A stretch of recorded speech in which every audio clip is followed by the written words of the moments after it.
In the darkness, Ding-Yi lay on the bed, his eyes fixed intently on the void above, while he strained to control his breathing, pretending to be fast asleep. But his body, long tensed from nervousness, began to ache slightly in the muscles, meaning that if he shifted even a little, the creaky old bed beneath him would let out a piercing squeak. Even so, Ding-Yi dared not relax in the slightest, because just 3 steps away behind that wooden door stood 2 stooped figures. Hoo-hoo. Even through the wooden door, Ding-Yi could identify the breathing with a slight wheeze belonging to the sallow-faced old man, and another, even fainter breath. He didn't need to think to know whose it was. Damn it. What the hell is going on? At this moment, Ding-Yi recalled everything that had happened to him over the past few days. His eyes were filled with panic, but even more so with a trace of fear. 7 days ago, Ding-Yi, who was on Blue Star, got drunk, fell asleep, and woke up to find that he had transmigrated. And it wasn't a soul transmigration, but the most absurd kind, a full-body transmigration. That meant he had no way to obtain information about this world. Even worse, after transmigrating, he found himself sprawled in a mud pit, his bones aching as if they were broken, with many bleeding points on his body, indicating that his internal injuries were probably worse than they appeared. Fortunately, Ding-Yi's cries soon drew the attention of an elderly couple. When they saw him in the pit, their eyes lit up. The old couple took Ding-Yi home and settled him in the most remote room at the corner of the house. To Ding-Yi's surprise, though he had crossed over, he could understand what the old couple said, and he could even read the tattered couplets pasted on the door. This was undoubtedly good news. Then at the old couple's invitation, Ding-Yi settled there to recover. But soon he began to notice abnormalities. The first abnormality was that the people here seemed terrified of the night. As soon as the sun set, everyone would hide inside their houses and light an oil lamp, only extinguishing it at dawn.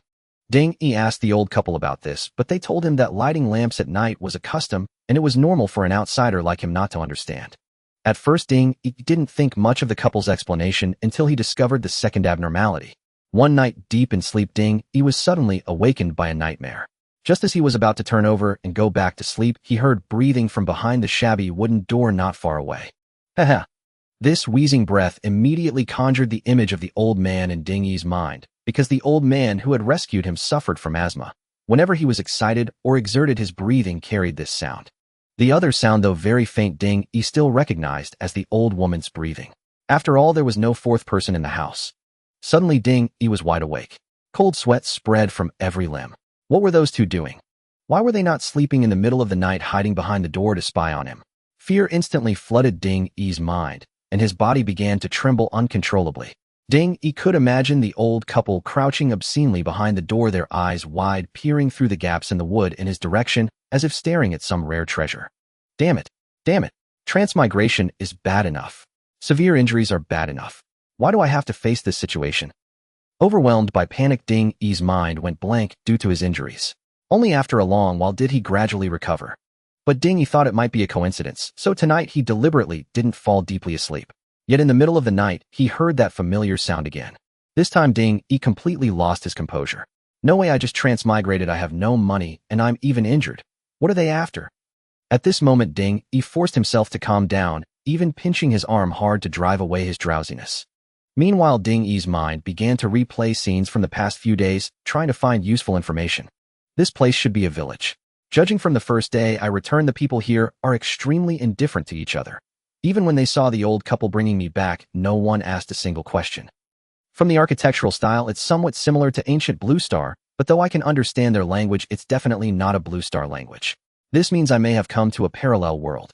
The villagers are very poor. That old couple's home is even worse. Drafty walls, broken beams, and every day they eat bitter dried meat mixed with muddy water. As soon as the sun sets, the old man hurriedly closes all doors and windows, even putting special boards behind the outer walls, as if defending against something. My fall injuries are getting worse. They brought me back not to save me. What a terrible start. Damn it, why is it that when others transmigrate, they become warlords or nobles, while I end up in this hellish situation?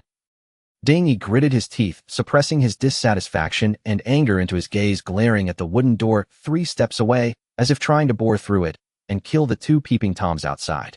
Just then, Ding-Yi was astonished to see a line of small characters appear beside the wooden door in his vision. Consume lifespan to strengthen. This strengthening consumes 10 days. Strengthen? What the hell? The sudden change gave Ding-Yi a jolt, causing him to lose control of his breathing and even making the wooden bed emit a creak sound. In the silent darkness, the sound was so piercing that it instantly made both breaths behind the door disappear at once. Ding-yi silently cursed, immediately forgetting about the small characters and swiftly turning over to resume his pretense of sleep. And as Ding-yi expected, after he fell asleep, again light footsteps sounded from behind the door as if the two had left. However, Ding-yi dared not let his guard down.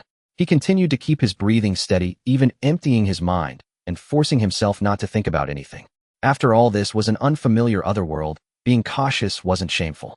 Sure enough, after about 4 or 5 minutes, footsteps of departure sounded again from behind the door. Ding-yi's brow twitched, thinking to himself that the older people get the more tricks they had. His caution had been justified. The rest of the night, Ding-yi stayed tense, unable to sleep. As dawn approached, he turned over and stared at the wooden door again, just like during the first half of the night. Within seconds, the same line of characters appeared again in Ding-yi's vision. Consume lifespan to strengthen. This strengthening consumes 10 days. Strengthen. It really exists. My cheat system has arrived.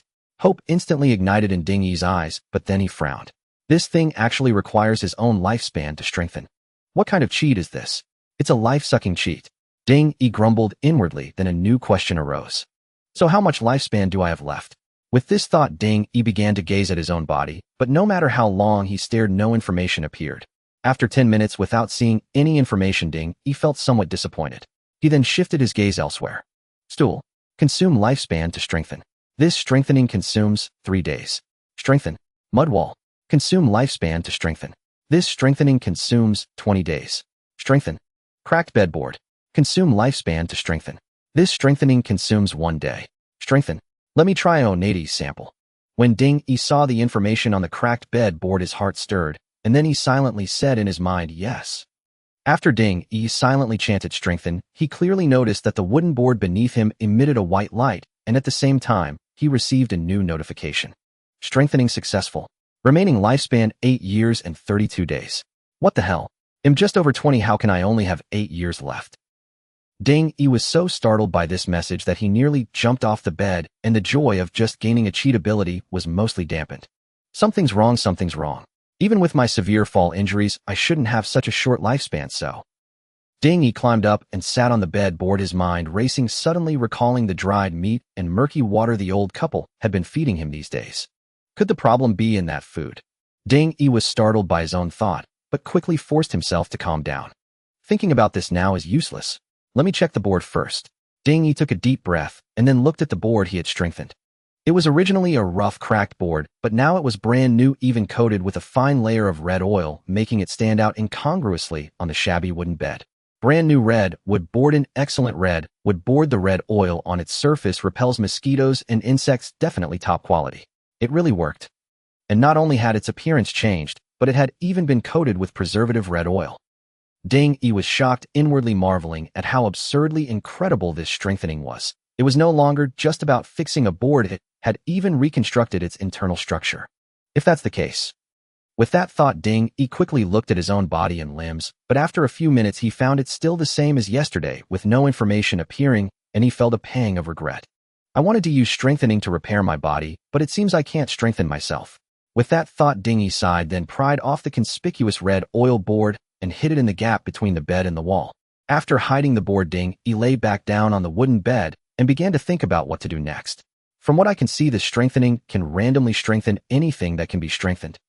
Those two old bastards definitely have ill intentions towards me. I need to figure out a way to deal with them quickly. Also, lifespan is a critical issue. With my current lifespan, I probably can't afford many strengthenings. I have a feeling that since lifespan can be consumed, it can also be increased. Finally, uncover the secret of why one cannot go out at night in this place. Lying on the bed, Ding-yi rapidly reviewed his current situation in his mind and formulated several steps. Logical thinking is always effective at any time. That was what Ding-yi's math teacher once said. Soon the first ray of sunlight squeezed through the cracks in the dilapidated wall, making Ding-yi realize that the two old bastards would be coming. Sure enough, after just a few breaths, the sound of shuffling footsteps came from outside the wooden door, followed by a slow knock. Little Ding, get up and eat. A hoarse voice sounded outside the wooden door, adding a hint of eeriness to the otherwise sunlit room. Ding-yi responded without hesitation, coming. Before long, Ding-yi sat at the shabby wooden table with the old couple beginning today's breakfast. Little Ding, your injuries aren't healed yet. Eat more. Old Man Wei pushed the bowl of rice paste over, gesturing for Ding Yi to eat quickly. But after last night's events, Ding Yi guessed that the food Old Man Wei gave him every day might be problematic. His eyelid twitched involuntarily, and he said slowly, "Elder Wei, I've been eating your food for days without any repayment. That's too much. You eat it." With that, Ding Yi pushed the bowl back to Old Man Wei. At this, Old Man Wei, who had been smiling, froze for a moment, seeming surprised, but quickly recovered, and said with a smile, "Little Ding, we old folks have no appetite. Eat, eat." As he spoke, Old Man Wei's eyes stared intently at Ding Yi. Seeing this, Ding Yi was already mostly sure, but he didn't refuse further. Instead, he took the bowl and began to eat slowly. Seeing Ding Yi start to eat, Old Man Wei's smile grew even wider, making the dry wrinkles on his face even more prominent. But the next moment, Ding Yi asked, "Elder, I heard screams outside last night. Do you know what happened?" Hearing this, Old Man Wei and the old woman beside him exchanged a glance. Then the woman said flatly, "Little Ding, didn't you sleep last night?" "I slept but woke up in the middle of the night," Ding Yi said. "Haha, Little Ding must have been hallucinating." Old Man Wei shook his head and said, "That's possible," Ding Yi said, shaking his arm, and continued, "By the way, thank you both for your care these past days. My injuries have almost healed. I plan to leave in a few days." Hearing this, the previously calm old woman suddenly stood up, her face contorting into a ferocious scowl. She grabbed Ding Yi's arm with both hands and roared, "You want to leave? Where do you want to go? Where do you think you're going?" The sudden change startled Ding Yi. He instinctively tried to break free, but found his arms held like an iron clamps, unable to move, and he was shocked. So my conjecture was right. Though these old geezers are elderly, they have astonishing strength. I sensed it when they carried me back. Good thing I didn't act rashly, otherwise I might not have been a match for them. Feeling somewhat lucky, Ding Yi quickly said, "I haven't decided yet." Old Man Wei saw this, and quickly stood up to pull the old woman back, smiling at Ding Yi, and saying, "Take another day or two to rest. Look, it took you so long to walk over to eat. Your leg injury still needs recovery. Then I'll listen to you, Elder." Ding Yi recovered from his panic, acknowledged, and put down the empty wooden bowl. Seeing that the black rice paste in the bowl had been finished, the old woman's face calmed down again, and she sat back down, but her eyes stared straight at Ding Yi, as if afraid he might run away. "Then I'll go back to my room to rest." Ding Yi, intimidated by the old woman's pale eyes, said to them, and then limped into his small room. Seeing Ding Yi close the door, Old Man Wei and the old woman exchanged a glance, then both rose and tiptoed to the wooden door, peering through the crack to look inside. When they saw Ding Yi wrap himself in the quilt and lie back on the bed, they exchanged a blank look, and then quietly returned to the table. "He seems to have noticed," Old Man Wei whispered. But there are still 2 days until we go to the temple." "Well, make it," the old woman responded. "I went out to inquire this morning.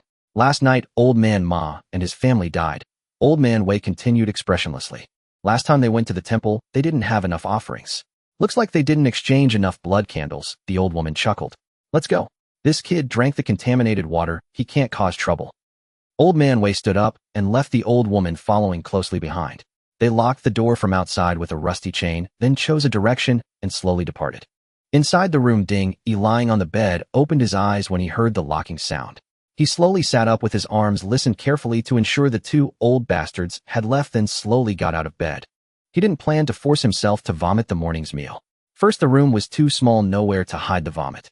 If those old bastards caught the smell, they might go crazy. Moreover, already weak without food in his stomach, he would become even weaker, which would affect his upcoming plan. What should I do? Ding Yi sat on the edge of the bed, staring at the wooden door, his mind racing. Ding Yi stroked his chin in contemplation for a moment, then pried off another small piece of wood from the bed, broke it into 2 halves, and placed them crosswise on top of each other. Then Ding Yi tore a small strip from the bedsheet, twisted it into a rope, and tied it to both ends of the horizontally placed wooden piece. Finally, Ding Yi ripped a few long, thin splinters from the wooden board, placed them together with the contraption he had just made, and painstakingly arranged them into the shape of a crossbow. After a moment's thought, Ding Yi carved the 2 characters Ji Guan mechanism into the wood with his fingernail, then nervously examined the simple device he had created, wondering if the enhancement prompt would appear again.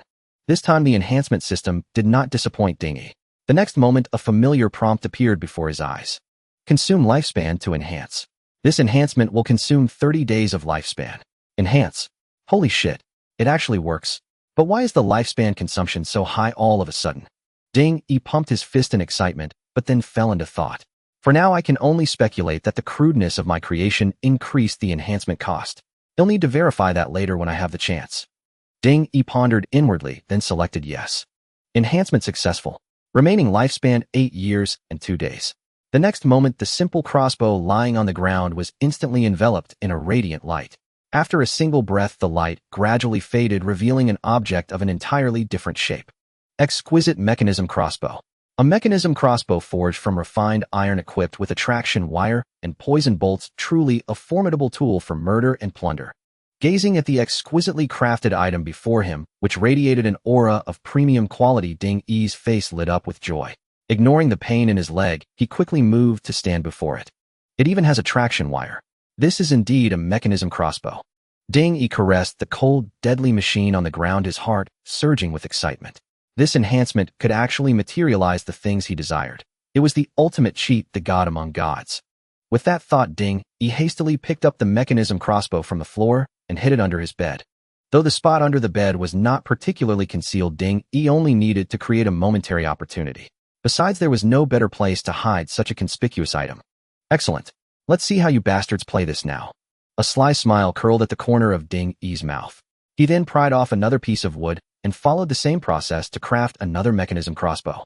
Perhaps due to experience, the lifespan consumed for this enhancement was reduced by 1 day, requiring only 29 days. This came as a pleasant surprise to Ding Yi. In just a few minutes, Ding Yi had crafted 2 mechanism crossbows. Although it had cost him 2 months of his lifespan, he had never felt such a sense of security before. Not enough. Still not enough. Ding Yi stared at the crossbows hidden under the bed, covered by the bedsheet, muttering to himself. Then his gaze swept around the room, finally settling on the floor by the doorway. After a brief moment of thought, Ding Yi broke off another piece of wood, walked to the door, and bent down to begin digging at the earth with the plank. Fortunately, the old couple was extremely poor. The room had no floor tiles, only black soil, offering a purely natural state. So before long, Ding Yi had dug a shallow pit by the door using the wooden plank. He then tore several splinters from the wood in his hand and stuck them into the pit, finally tearing a small piece from the bedsheet to cover the shallow hole. A trap so simple it was merely symbolic was thus completed. Good. Let's see if this can be enhanced. Ding Yi fixed his gaze on the hole in the ground. Sure enough, after a single breath, the enhancement prompt appeared again. Consume lifespan to enhance. This enhancement will consume 60 days of lifespan. Enhance. Am finding myself terrifyingly powerful. Delighted, Ding Yi directly selected yes. Enhancement successful. Remaining lifespan 7 years, 10 months, and 7 days. In the next instant, a flash of light appeared before Ding Yi's eyes. When it faded, the glaringly obvious homemade trap by the door had vanished, replaced by a perfectly level floor. Exquisite trap. An experienced hunter must know how to craft a trap. Clearly, this trap was made by a hunter skilled in the art. Trust it. No prey can escape its snare. Holy shit. Ding Yi stared at the smooth ground, hardly daring to believe a trap lay hidden there, and beneath it an even more terrifying, deadly mechanism. Imagining the fate of anyone who might recklessly charge in and fall into this trap, Ding Yi felt a chill run down his spine and instinctively clamped his legs together. Good. Now I'm safe. Ding Yi cast a satisfied glance around the small room, then climbed back onto the bed to wait quietly. After an unknown period, the sound of clinking chains came from outside the main door, followed by the familiar wheezing of Old Man Wei reaching Ding Yi's ears. Such labored breathing suggested that Old Man Wei had been through something during his outing, piquing Ding Yi's curiosity. What exactly had those two been up to? Young Master Ding. Upon entering the house, Old Man Wei called out toward the inner room. Ding Yi's voice replied, "Is that you, Old Wei, back already?" "Yes, young Master Ding." Hearing Ding Yi's response, relief spread across Old Man Wei's face.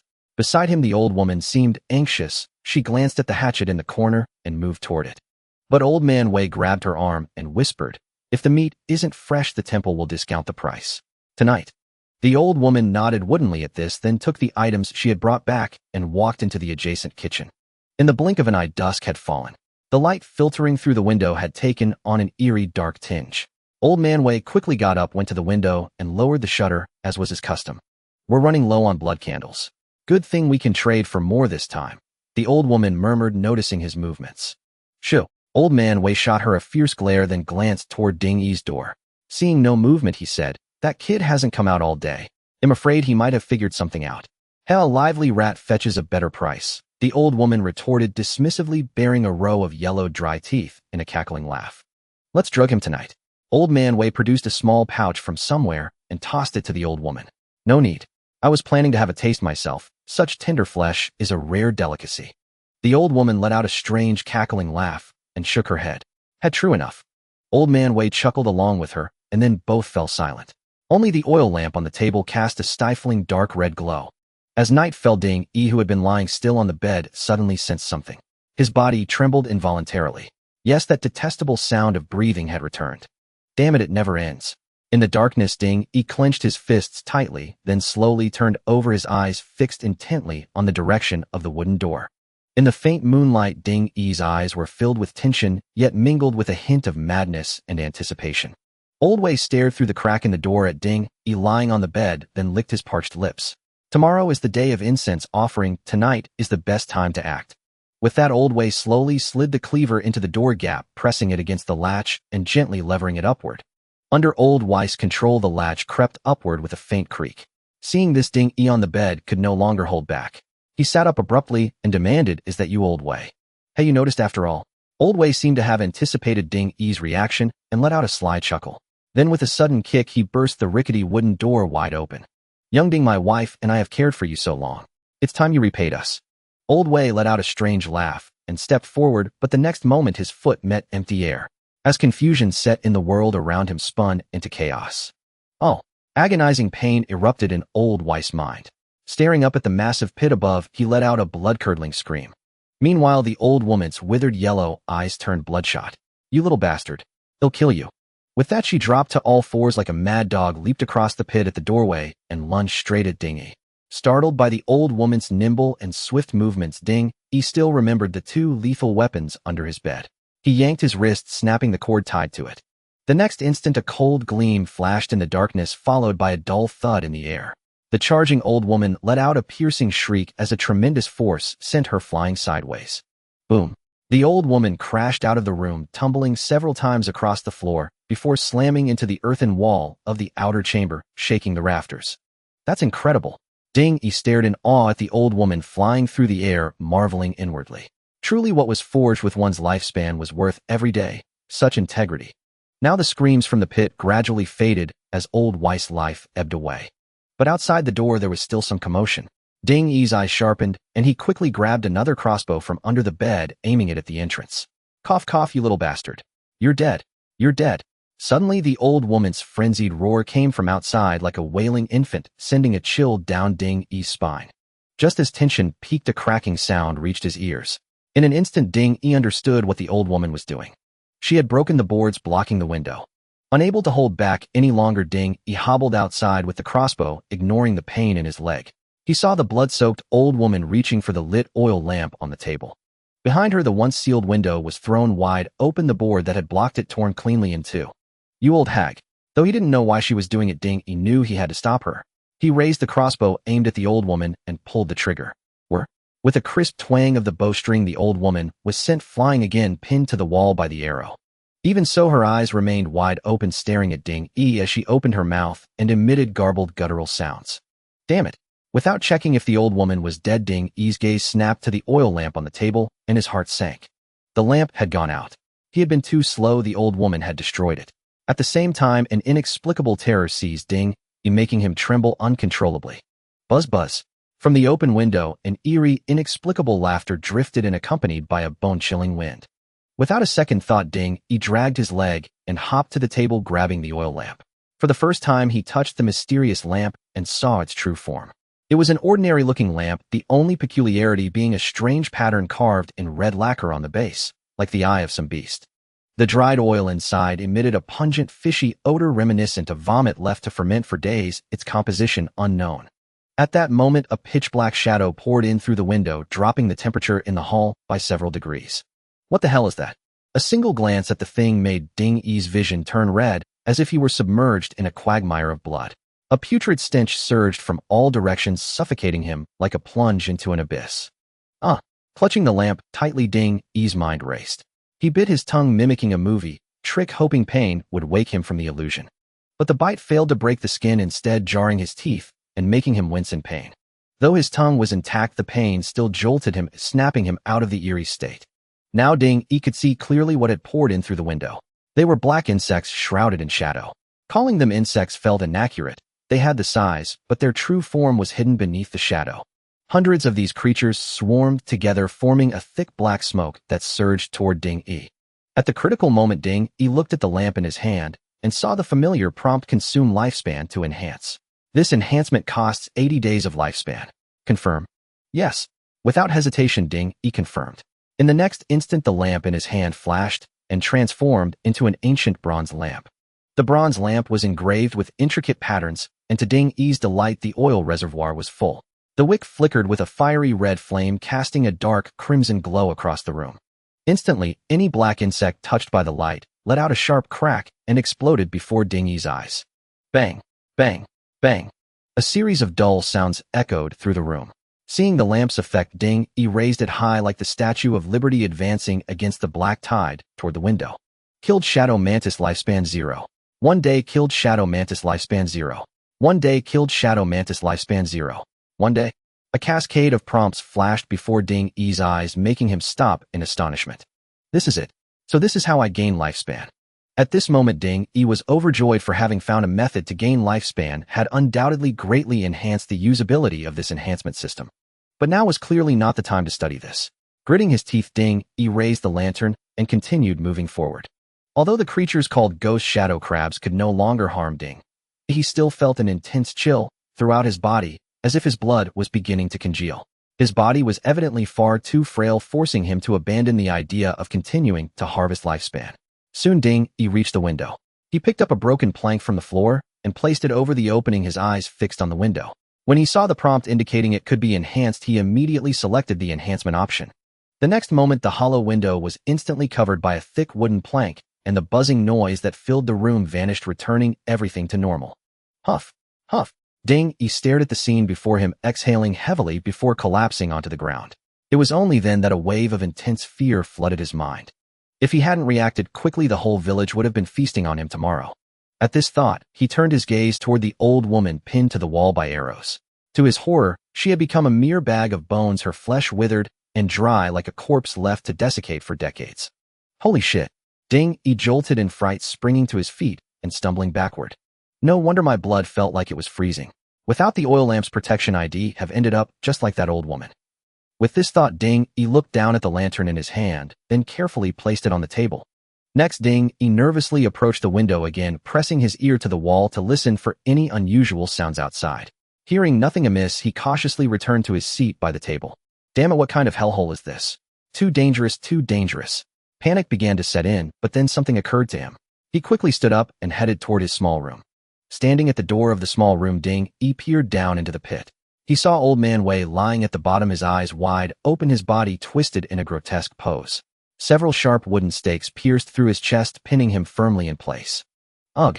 The gruesome sight made Ding Yi's stomach churn, and a wave of dizziness washed over him. He instinctively grabbed the doorframe to keep from collapsing. Those familiar with killing would know that during a first passionate murder, the brain secretes dopamine, keeping the person in a state of excitement and shielding them from the fear of death. But once those hormones subside, the person sinks into utter panic. As an ordinary young man before his transmigration, Ding Yi had never witnessed such a scene up close. The shock left him lightheaded, as if all his strength had drained away, and he felt as though he were floating toward the heavens. After a long while, Ding Yi remembered he had transmigrated, and that at least in this place the authorities wouldn't come for him. This thought helped him regain some composure. Leaning against the doorframe, he began to assess his current situation. Clearly, this world was vastly different from what Ding Yi had imagined. Not only were the people here strange, like Old Man Wei and the old woman who displayed agility and strength far beyond their years, but Ding Yi wondered if the younger inhabitants of this world were even more powerful and faster. More importantly, there were things he had never encountered before, like the creatures the system called ghost shadow crabs. All signs pointed to survival being no easy feat in this place. At this thought, Ding Yi clenched his fists and his gaze hardened with determination. My life is mine alone. Anyone who wants it better be ready for the consequences. Ding Yi took a deep breath, forcing himself to look back at Old Man Wei's corpse in the pit. After a moment, he turned and walked toward the old woman's body hanging in the living room. The crossbow had tremendous force. The last arrow pierced through the old woman's body and still had enough power to bury itself deep into the earthen wall. Fortunately, the ghost shadow crab had drained the old woman of her blood, leaving her a dried husk, so Ding Yi had little trouble pulling her down from the wall. Suppressing his intense disgust, Ding Yi dragged the old woman to the door of his small room and tossed her into the pit. There, now you two can reunite down there. I am such a good person. Hearing the dull thud from the pit, Ding Yi dusted off his hands and began searching the house. Old Man Weiss' home held nothing of value, and more importantly, food was scarce. Ding Yi found a clay pot of the black gruel he had been fed earlier in a corner of the kitchen, but he dared not eat it again. Still thinking better of it, he carried the pot to the living room and continued his search. After more than 10 minutes, Ding Yi sat at the table in the hall examining the few items he had gathered and began experimenting. First, a small piece of dried meat. This dried meat from some unknown animal had turned black and emitted a pungent foul odor. But Ding Yi knew it was edible, having seen Old Man Wei eat it once during his stay. The second item was a picture book. To his surprise, the book contained illustrations of various creatures, which delighted Ding Yi. The book not only marked which things were edible, but also indicated locations. Clearly, it was Old Man Weiss' work, as the map was drawn with his house at the center. The third item was a rusty sickle. This sickle, likely carried by Old Man Wei when foraging for food or herbs, was covered in rust from years of use. Ding Yi feared its tetanus-inducing properties more than its sharpness. The fourth item was a small box containing a green paste. Even with the box unopened, Ding Yi could smell the fragrance of herbs, leading him to guess it was a medicinal salve belonging to Old Man Wei. There were other odds and ends, but Ding Yi deemed them worthless and ignored them. Now came the moment he had been eagerly awaiting. Let's see what surprises these things have in store for me, Ding Yi muttered, picking up the black gruel. Enhancement requires lifespan consumption. This enhancement will consume 28 days of lifespan. Proceed. Seeing the prompt hovering over the clay pot, Ding Yi silently confirmed, and the pot began to glow. When the light faded, Ding Yi saw the pot had transformed. A new prompt appeared beside it. Black Death Porridge, a lethally toxic rice porridge, fragrant and irresistible to ordinary people. Holy shit. Ding Yi quickly set the pot back on the table, regretting that he hadn't carved the word non-toxic onto it with the sickle. Perhaps then he'd have a safe, edible porridge. But enhanced items couldn't be enhanced again, as Ding Yi had already tested. Though regretful, he didn't dwell on it and turned his attention to another prompt. Enhancement successful. Remaining lifespan 8 years and 11 days. His lifespan had risen back to 8 years. So in that short time, he had gained several months of lifespan from those ghost shadow crabs. Admittedly, if his body could withstand the chilling aura that surged when a swarm of ghost shadow crabs descended, Ding Yi thought leaving the window open at night to harvest lifespan would be a viable strategy. Ding Yi then turned his gaze to the second item, a crudely drawn booklet. After a moment's thought, Ding Yi fetched a charcoal pencil from the kitchen and drew some symbols on the booklet's cover, adding the words dynamic markers beneath them. Dynamic markers, such an advanced concept. I wonder if ITLL work. Consuming lifespan can enhance this. This enhancement will consume 1 year of lifespan. Proceed. Holy crap, it actually works. Ding Yi stared at the prompt in astonishment and immediately selected yes. Though 1 year of his lifespan was a significant sacrifice, having a map with dynamic markers would undoubtedly bring him far greater benefits. Obtain Shifting Sands Map, a map that interprets the movements of all things through wind shifts and shifting sands. Keep a close eye on it. It may yield unexpected surprises. Remaining lifespan 7 years and 11 days. Ding Yi quickly picked up the transformed booklet and opened it, only to find that the once multi-page pamphlet had condensed into a single thick sheet of parchment. Under the dim lamplight, Ding Yi noticed the parchment was marked with many vivid symbols, each so lifelike that their meanings were instantly clear, much like the maps from the Blue Star games of his past life. The three-blade grass symbol naturally indicated herbs, while the boar's head marked wild beasts.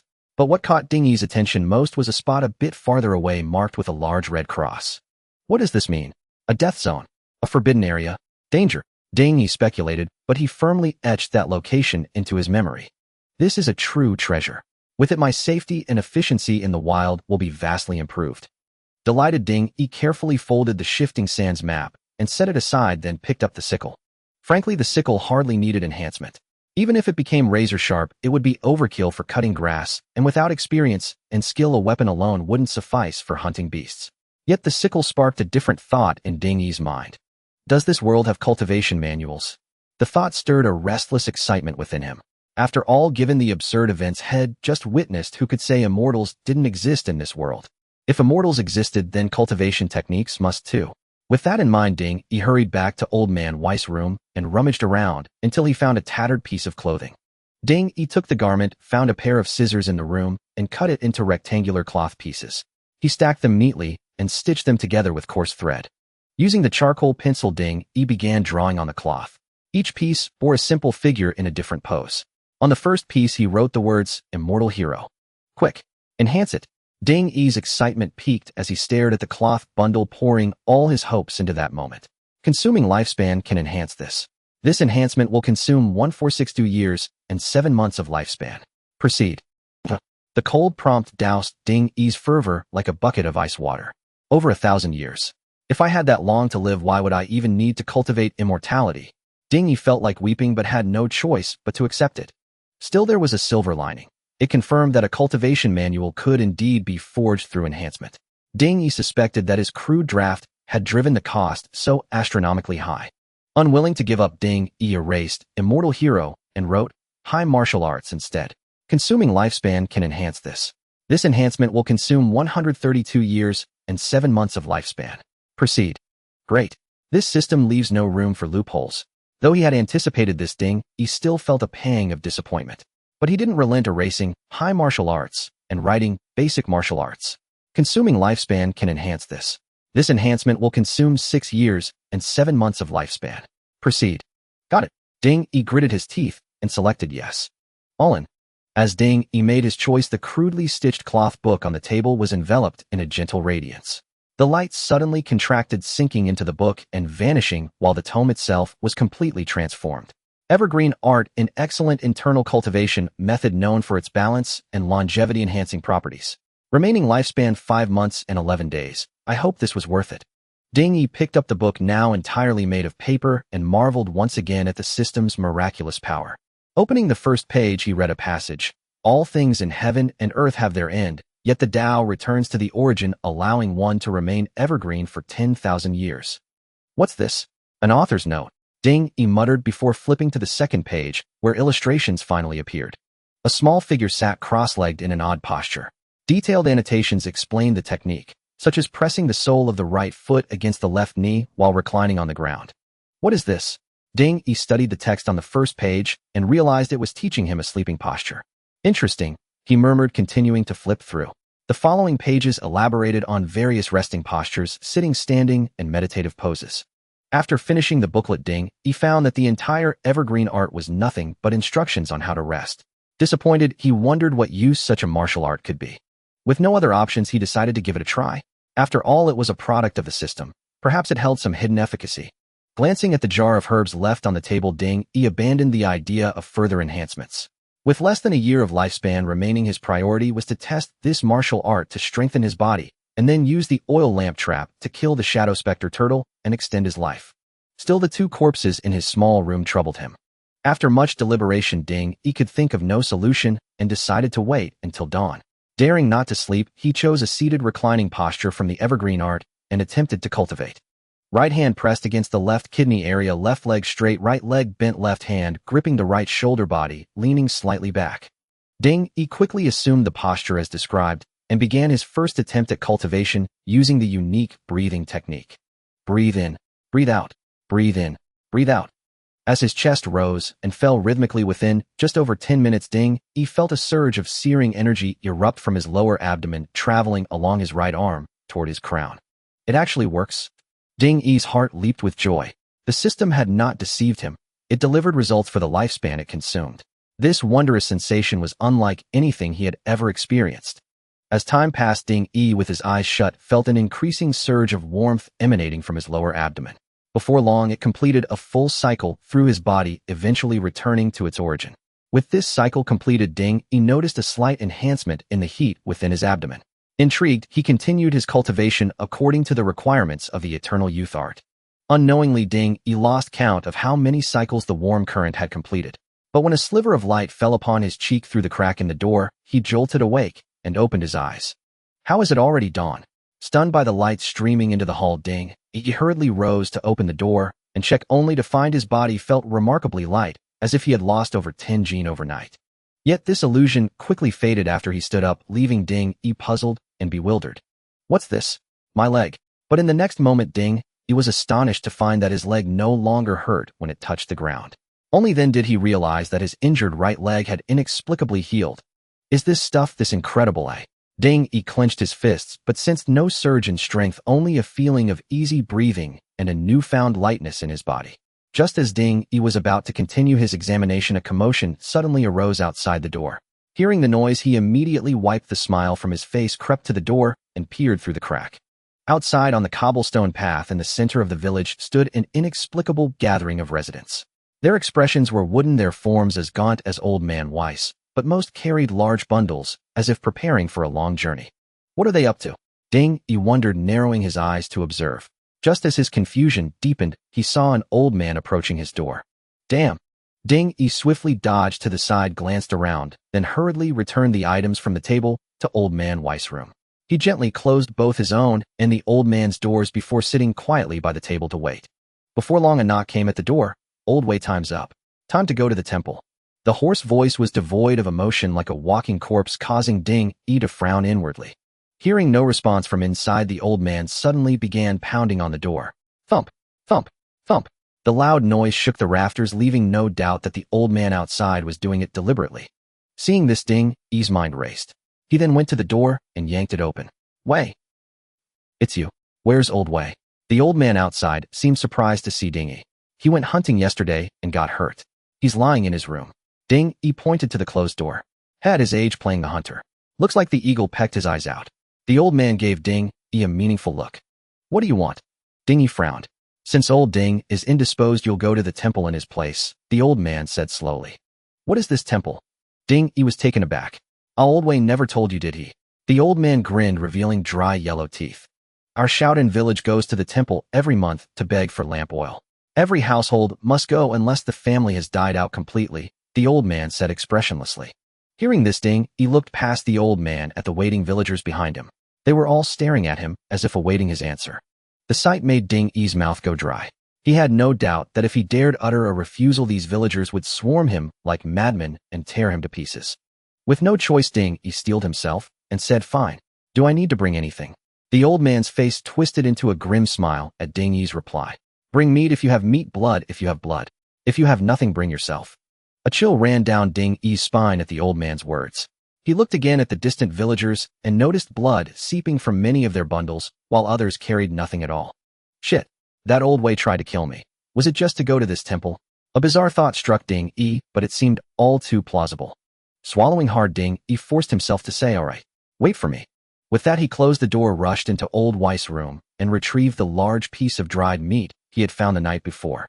After a moment's thought, Ding Yi also grabbed a few wooden boards and strips of cloth, wrapping them all in his bundle before reopening the door. The old man glanced at Ding Yi's bundle and said flatly, follow us. He then turned and walked back to the group. Steeling himself, Ding Yi followed the old man. As he approached, the gathered villagers lost interest and turned their vacant gazes forward once more. A bunch of lunatics. Ding Yi thought to himself, keeping his expression neutral as he quietly took his place at the back of the line. It seemed Ding Yi was from the last household for the moment he joined. Everyone began to move. Despite their gaunt frames, they walked astonishingly fast, almost at a trot. Ding Yi quickened his pace to keep up, but soon his chest felt tight and his calves ached. What the hell do these people eat? They don't look like martial artists. Puzzled but afraid to fall behind, Ding Yi trudged on. Suddenly, he recalled a page in the Eternal Youth Art that described a method for cultivating while walking. His heart stirred, and he unconsciously began to adjust his breathing according to the manual. Inhale, exhale, inhale. At the same time, Ding Yi slightly arched his back. He felt the familiar warmth surge from his lower abdomen and begin to circulate along the path it had taken the night before. A wave of comfort washed over him, his stumbling gait steadied, and his speed actually increased, allowing him to follow the group as if on a leisurely stroll. This Eternal Youth Art is truly miraculous. Not only can I cultivate while sleeping, but even while walking. I wonder if it only serves to increase stamina. Suppressing his joy, Ding Yi continued to follow the group without a change in expression, but he began to secretly observe these strange villagers. Every one of these peculiar villagers was gaunt, giving the impression of malnutrition. Moreover, their expressions were almost perpetually numb and devoid of emotion, like soulless walking corpses. Ding Yi had felt this deeply during his days with Old Man Wei. But none of that mattered now. What Ding Yi couldn't understand was why these villagers didn't move away, given how dangerous the nights were in Shaolin village. Was the darkness outside even more terrifying, or perhaps even worse? This was Ding Yi's first time leaving the village. He was curious about everything around him, even taking out the quicksand map to verify things one by one. This quicksand map is truly remarkable. Not only are the routes clearly marked, but even the locations of some herbs are dynamically displayed. Ding Yi occasionally sneaked a glance at the quicksand map, growing increasingly satisfied with the effects of its enhanced version. But soon Ding-Yi's smile faded. He realized the group was heading directly toward the red cross marked on the quicksand map. Suddenly, a foreboding thought crept into Ding-Yi's mind. Damn, no way. I can't be this unlucky, can I, eh? The mere thought made Ding-Yi tense up, but he dared not flee on a whim. According to the old leader, each trip to the temple not only earned fresh lamp oil, but also some dried meat. The very reason every villager had managed to survive in the village. For one thing, Ding-Yi had only one oil lamp at home. Although this lamp burned brighter and lasted longer once the oil was spent, it couldn't be replenished through a second enhancement. Thus Ding-Yi had no choice but to steel himself for the temple visit. Secondly, though Ding-Yi walked at the very end of the line, he constantly felt the villagers ahead watching him, occasionally turning back to check if anyone had fallen behind. This meant he had no room to escape. He'll take it one step at a time. It shouldn't be a big problem, otherwise the people of Shaolin village would have been wiped out long ago. Ding-Yi took a deep breath, suppressing his unease, but became even more cautious. He pressed the wooden board in his bundle, finding some comfort in its presence. The scenery outside the village showed no signs of abnormality. Flocks of birds occasionally flew by, making everything seem full of life. Vegetation of varying heights lined both sides of the path, and the faint sound of a stream could be heard in the distance. For a moment, Ding-Yi wondered if his experiences the previous night had been an illusion. Why was everything so normal here during the day? Ding-Yi had no one to ask, so he could only bury his doubts and focus on observing his surroundings. The group trudged on for most of the day, taking only one collective break before setting off again. Finally, just before sunset, they arrived at a small hill. Gazing at the hill covered in dense vegetation, Ding-Yi couldn't help but swallow hard. The reason was simple: this was exactly where the red cross was marked on the quicksand map. Murphy's Law, what you fear most is what comes to pass. A bitter taste filled Ding-Yi's mouth, but seeing the group ahead already climbing the hill and the sky growing dim, he dared not linger. He quickly followed the others up the mountain. From the day's experience, the wilderness was relatively safe during daylight, but once night fell, things could turn dangerous. The place the villagers called the temple truly looked like one. As Ding-Yi climbed halfway up the slope, he spotted the temple perched on the mountainside. Perhaps the red cross on the quicksand map had left too deep an impression on him. The first sight of the temple with its tall red walls brought him not peace, but a strange unease. Damn it! Ding-Yi gritted his teeth, forcing himself to calm down, then continued following the villagers up the narrow path carved into the mountain. After a while, they finally reached the temple gate. Standing before it was a Taoist priest dressed in a gray linen robe. The priest, who appeared to be around 30, had a gaunt face. He smiled at the arriving group and said, "You've arrived just in time. Please follow me inside." Standing at the back, Ding-Yi eyed the priest warily. Though equally lean, this priest seemed to possess more vitality than the villagers. Still, Ding-Yi knew better than to let his guard down. The symbols on the quicksand map had proven accurate throughout the journey, and the red cross marking this place was no coincidence. With this thought, Ding-Yi composed himself, mimicking the villagers' blank expressions as he followed the line slowly through the temple gate. As the last person entered, the massive gate creaked shut with a harsh grating sound echoing eerily through the silent hills in the fading twilight. The villagers of Shaolin were clearly regular visitors.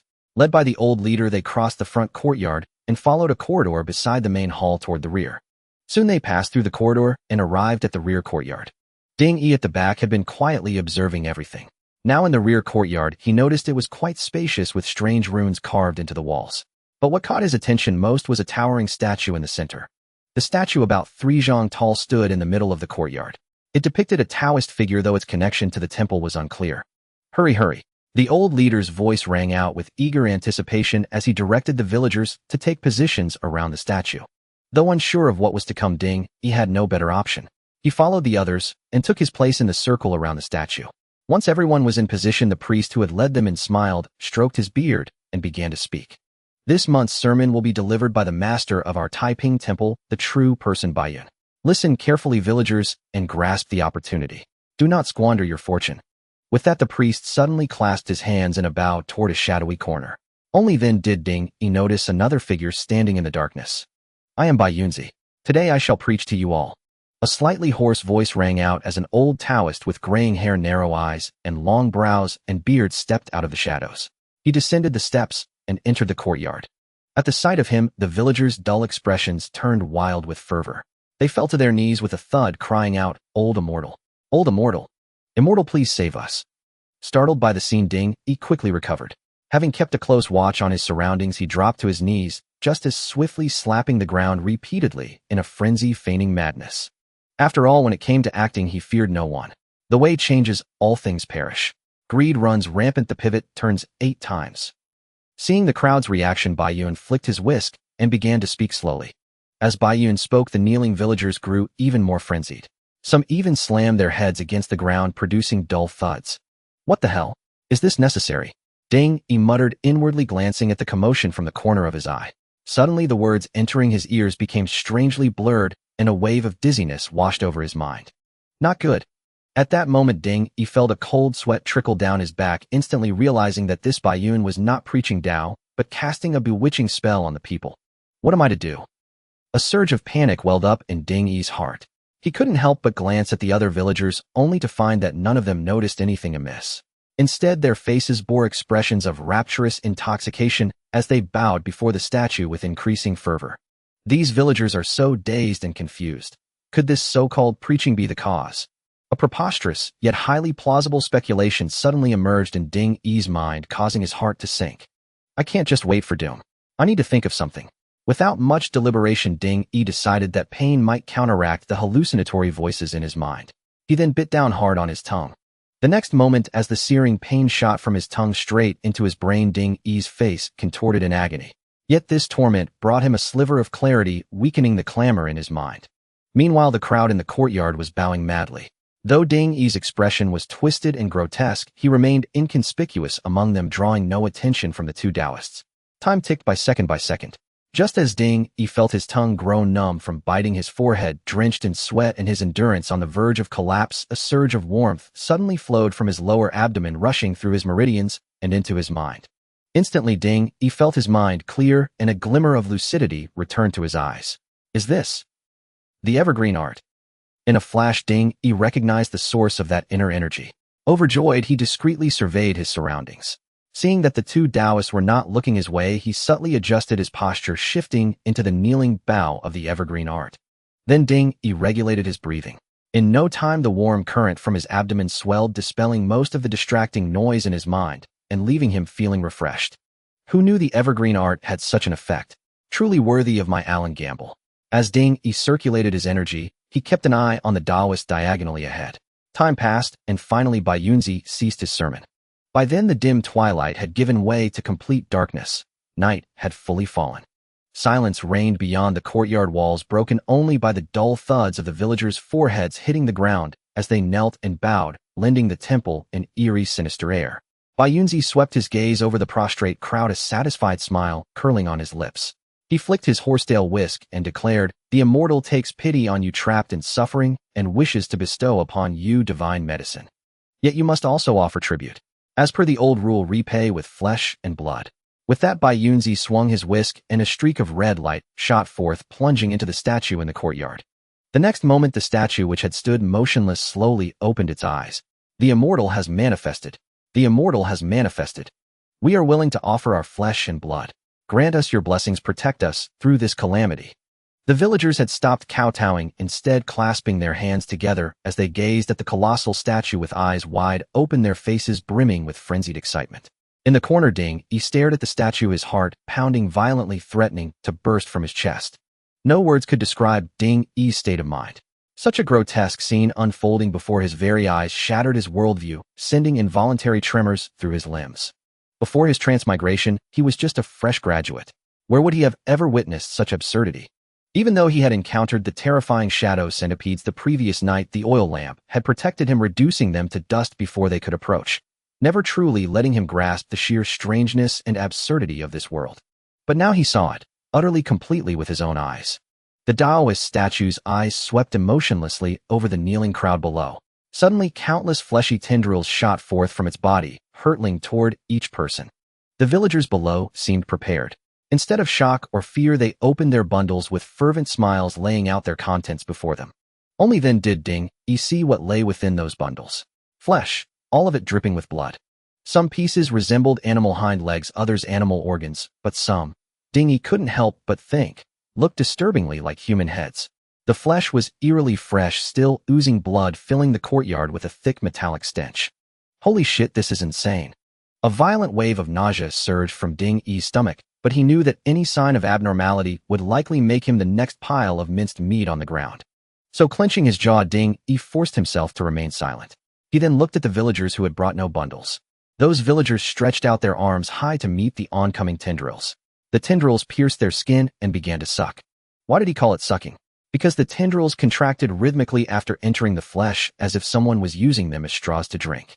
As for those who had offered flesh, the tendrils precisely pierced into the meat and sucked.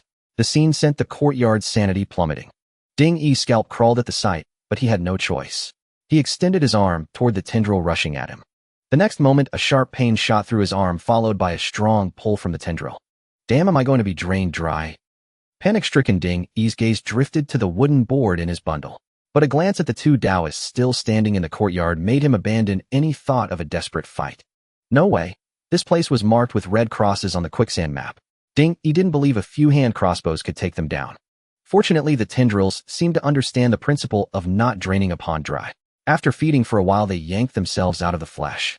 The tubes then writhed and spat out mucus-covered oil lamps from their ends. Ding Yi stared in disbelief at the lamp that had fallen before him. It dawned on him. The eerie lamp in old Weiss house must have come from here. Thinking this, Ding Yi sneaked a glance around. He noticed that the villagers nearby all had items before them, mostly oil lamps, while those who had offered flesh also had small vials at their feet. Medicine bottles, probably. I saw one in old Weiss house. Must be from here too. Ding Yi eyed the vials, a flicker of surprise in his heart. Today's sermon ends here. You may follow Qinji Yunzi to the guest rooms for the night. Bai Yunzi, who had been standing in the courtyard, flicked his whisk and spoke expressionlessly as he saw the statue retract its tendrils. Is it over? Ding Yi listened to Bai Yunzi's words and looked at the colossal stone statue before him, which had once again closed its eyes. A wave of fear washed over him as he reflected on his own audacity. Yet Ding Yi had his reasons for daring such an act. These villagers clearly frequented this place often. If death were an immediate consequence, the village of Shaolin would have been wiped out long ago. Evidently, as long as one avoided triggering certain conditions, such as angering the two Taoist priests or interrupting the sacrifice, there should be no major trouble. However, Ding Yi had no idea how much blood had been drawn from him just now. Suppressing the urge to touch his arm, he discreetly observed the surrounding villagers, and a sudden realization dawned on him. No wonder the villagers of Shaotan were all gaunt and sallow. It was the result of prolonged bloodletting in this Taoist temple. Coupled with the scarcity of food and the abysmal living conditions here, their nutrition was severely lacking. Over time, they had naturally withered away, resembling living corpses. This temple is clearly abnormal, but why would it still offer these lamps after accepting the sacrifices? Ding Yi's gaze shifted to the lamp before him, then to the strange rune carved upon it. Clearly this lamp was identical to the one he had empowered the previous night, save that the oil within was now nearly brimming. It seemed his blood was of high quality, greatly pleasing the stone statue. At that moment, the villagers began rising from the ground one by one. Ding Yi hastily fastened the oil container on the lamp, tucked it into his bundle, and stood up as well. The sudden movement left him dizzy and lightheaded. Yet with a flicker of intent, he assumed the standing stance of the evergreen art. A surge of warmth rose from his lower abdomen, restoring a hint of color to his pallid face. How much of my blood did this damn thing drain? Ding Yi was inwardly shaken, but he maintained a calm facade, gritting his teeth as he followed the moving villagers toward the circular archway on the right side of the courtyard. Under Qing Yunzi's lead, the group filed through the archway into the guest quarters on the far right of the temple. The night beyond the mountains is not peaceful, so I invite you all to rest here for the night. Qing Yunzi addressed the crowd with a gentle smile. Thank you, Taoist Master. Thank you, Taoist Master. The villagers responded with a chorus of thanks, yet their expressions were wooden and their eyes vacant, no different from a host of living corpses. Qing Yunzi merely smiled at this, then turned and quickly departed. Once he was gone, the villagers began entering the guest rooms in order. The guest rooms in the temple were surprisingly spacious, designed as large communal sleeping areas that could accommodate about a dozen people each. With some 30 to 40 villagers from Shaotan on this trip, 4 rooms sufficed for their needs. Ding Yi watched the villagers file into the rooms without rushing. He waited patiently until the second-to-last room began to fill, then slipped in ahead of the others. Spending the night in this eerie temple, Ding Yi dared not stay in the first room or the last. After careful consideration, the second-to-last room seemed the most suitable. His actions drew no attention from the other villagers, as if nothing beyond the sacrificial rites could rouse their interest. Upon entering the guest room, Ding Yi was assaulted by a putrid stench in the air, like garbage left to rot in the summer heat, nauseating and unbearable. Clearly these rooms had never been cleaned. Ding even suspected something decaying was hidden within. Yet the villagers who entered after him showed no reaction. One by one they removed their shoes and socks, lay down on the communal bed, and began to rest. Throughout the process the villagers exchanged no words, not even a greeting. They moved like automatons, instilling a profound sense of dread in Ding, the only normal person present. Damn it, that old Bai Yunzi is truly a denizen of the red zone. His preaching has turned these people into this. But why? A flicker of doubt crossed Ding Yi's mind. Then, following the villagers' example, he removed his shoes and socks and lay down in sequence on the bed, but he dared not close his eyes, secretly watching the closed door. For some reason in this eerie temple, Ding Yi felt an unshakable unease. Besides the abnormality of Bai Yunzi and Qing Yunzi, there was something else profoundly wrong, though he couldn't pinpoint it. As Ding Yi pondered, snores began to rise around him. Clearly the villagers' spirits were utterly exhausted. The moment they laid down, they succumbed to deep sleep. They fall asleep quickly, Ding Yi muttered, listening to the chorus of snores. After a moment's thought, he adopted the sleeping posture of the evergreen art and began to cultivate. Time passed, and Ding Yi's heart suddenly jolted in the midst of his cultivation. A thought struck him, and his eyes flew open, cold sweat beading on his forehead. Incense. The scent of incense. Ding Yi finally realized what was amiss. Since entering the temple, he had not smelled a trace of incense. What temple fails to burn incense? No matter how destitute or empty, incense should always be present. This realization only deepened Ding Yi's terror. Just then a childish giggle echoed from outside the door. Heat. Ding Yi instantly shrank into the crowd, abandoning his cultivation posture. He half closed his eyes, leaving a narrow slit to watch the door and window. The next moment, two crisp sets of footsteps approached, stopping right outside Ding Yi's room. Today is the day those villagers receive the teachings again. Yes. Time for another good meal. Which room shall we choose this time? I want to devour them all. No. We can only take one each. If we eat them all, Master will devour us. The two voices spoke in turn, then fell silent. Holy shit. What the hell is this? Ding Yi overheard the conversation beyond the door, and terror seized him. A wave of urgency shot from his spine to his skull, his eyes widening in sheer panic. Damn it, I forgot to piss before I came. Ding Yi lamented his misfortune, but there was no escape. He could only grit his teeth and endure, praying the monsters outside would not choose his room. But the next moment footsteps resumed, stopping directly outside Ding Yi's door. Then the tightly shut door creaked open by itself. Son of a bitch. Ding Yi's heart felt like it would burst from his chest as he cursed under his breath. As the door slowly swung open, a small figure appeared in the doorway, its elongated shadow cast by the moonlight falling over the sleeping occupants inside. Lying at the far end of the room, Ding Yi caught sight of the intruder's appearance in the moonlight, and a cold certainty settled in he might not survive the night. Standing at the threshold was a diminutive infant clad in a crimson robe with two heads perched upon its shoulders.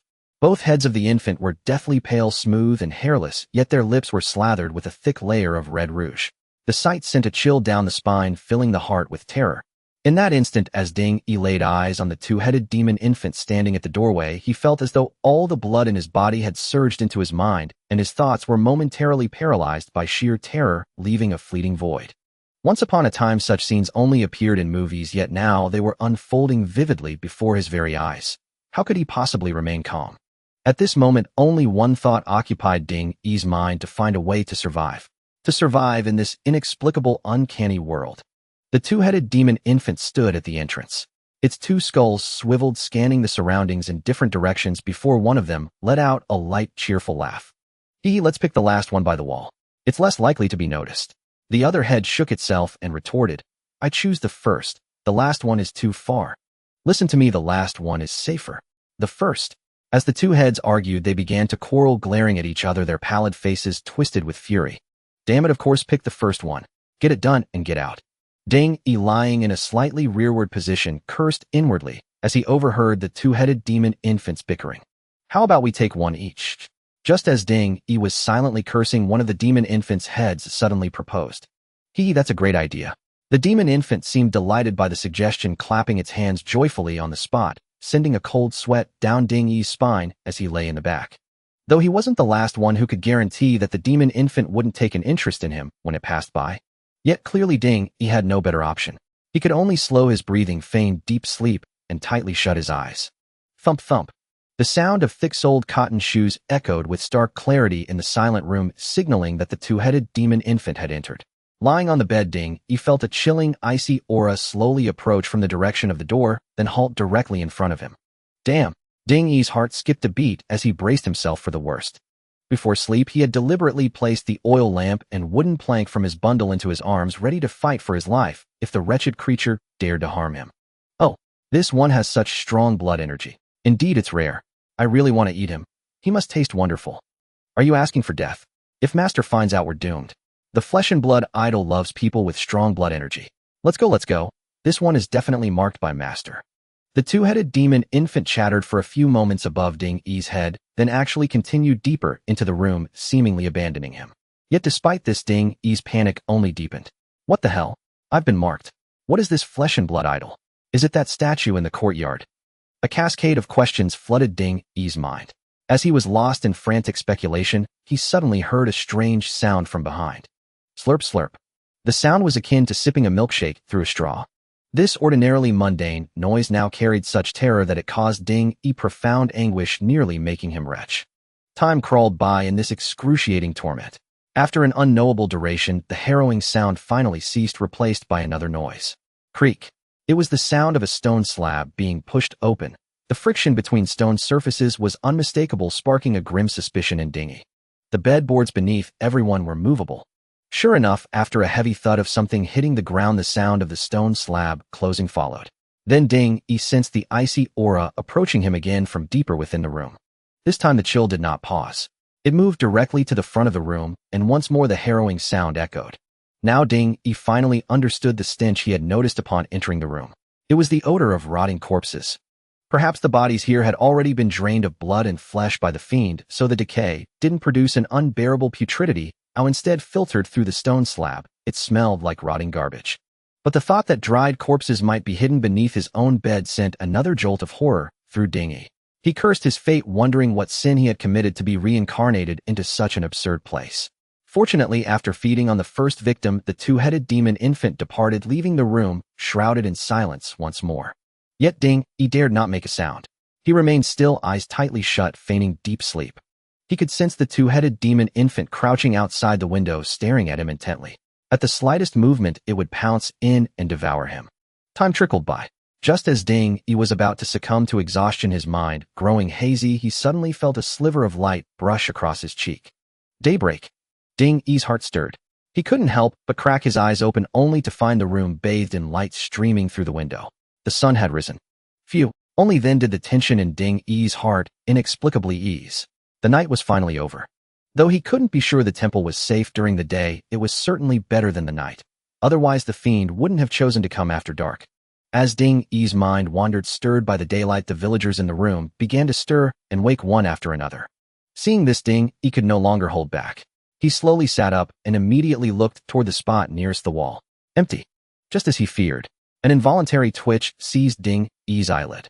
He wasted no more time, quickly following the others off the bed.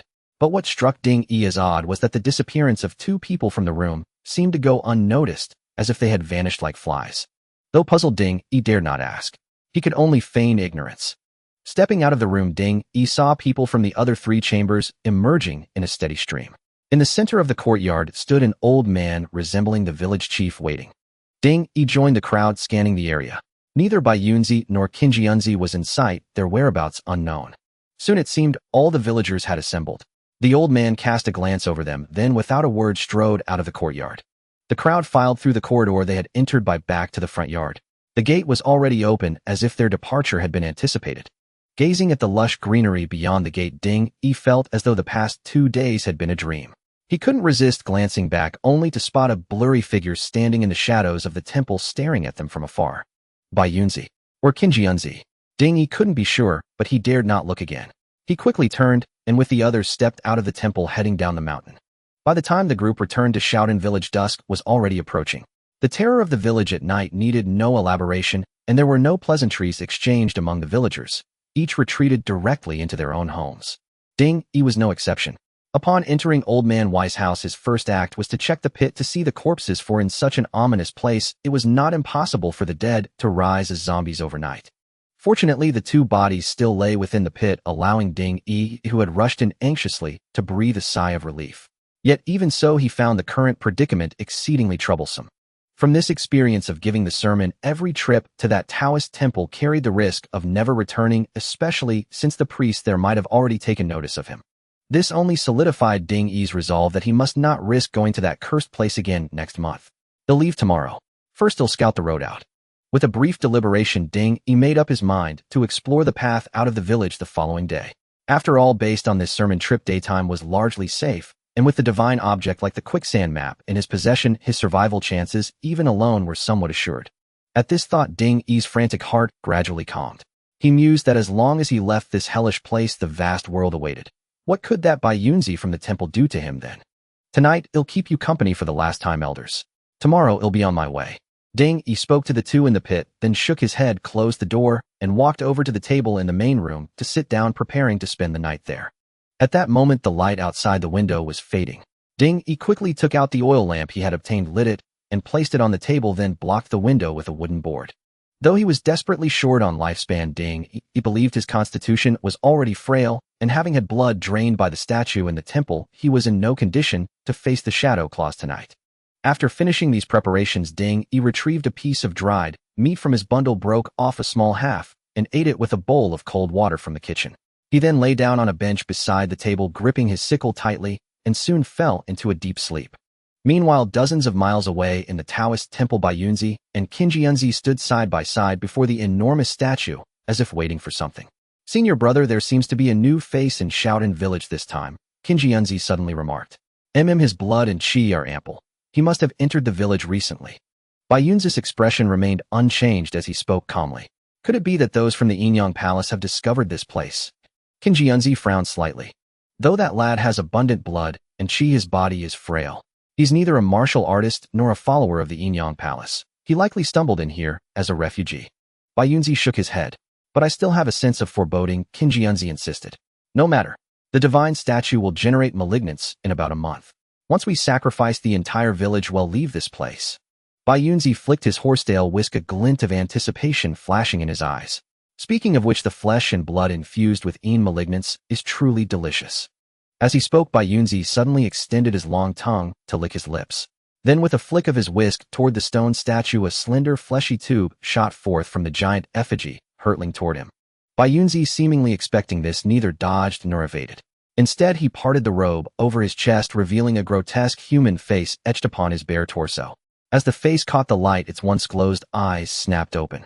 It then opened its mouth, extending a crimson tongue that drew the flying fleshy tube into its maw, a look of satisfaction spreading across its features. Gulp, gulp. The sounds of swallowing echoed through the silent courtyard, stirring a hint of envy on Qinjianzi's face. "Congratulations, senior brother. Once this flesh statue is fully devoured, your power will ascend to new heights," Qinjianzi said with a smile. "No need for envy. For your contributions to this sacrifice, I will report truthfully to the temple. In return, you will be granted a white jade statue." Bai Yunzi, with eyes half closed, savored the pleasure of consuming flesh and blood as he spoke slowly. "Thank you, senior brother." Qinjianzi bowed deeply at these words, then turned his gaze back to the stone statue in the courtyard, his thoughts unknown. The next morning, Ding Yi jolted awake from his slumber. He first checked his surroundings, found that the traps he had set the night before had not been triggered, and breathed a sigh of relief as he slowly sat up from the bench. He had been too exhausted the previous night to practice the sleeping posture of the evergreen art, falling asleep immediately. "Phew, at least today I can leave this damned place." Ding Yi sighed, yet a look of confusion crossed his face.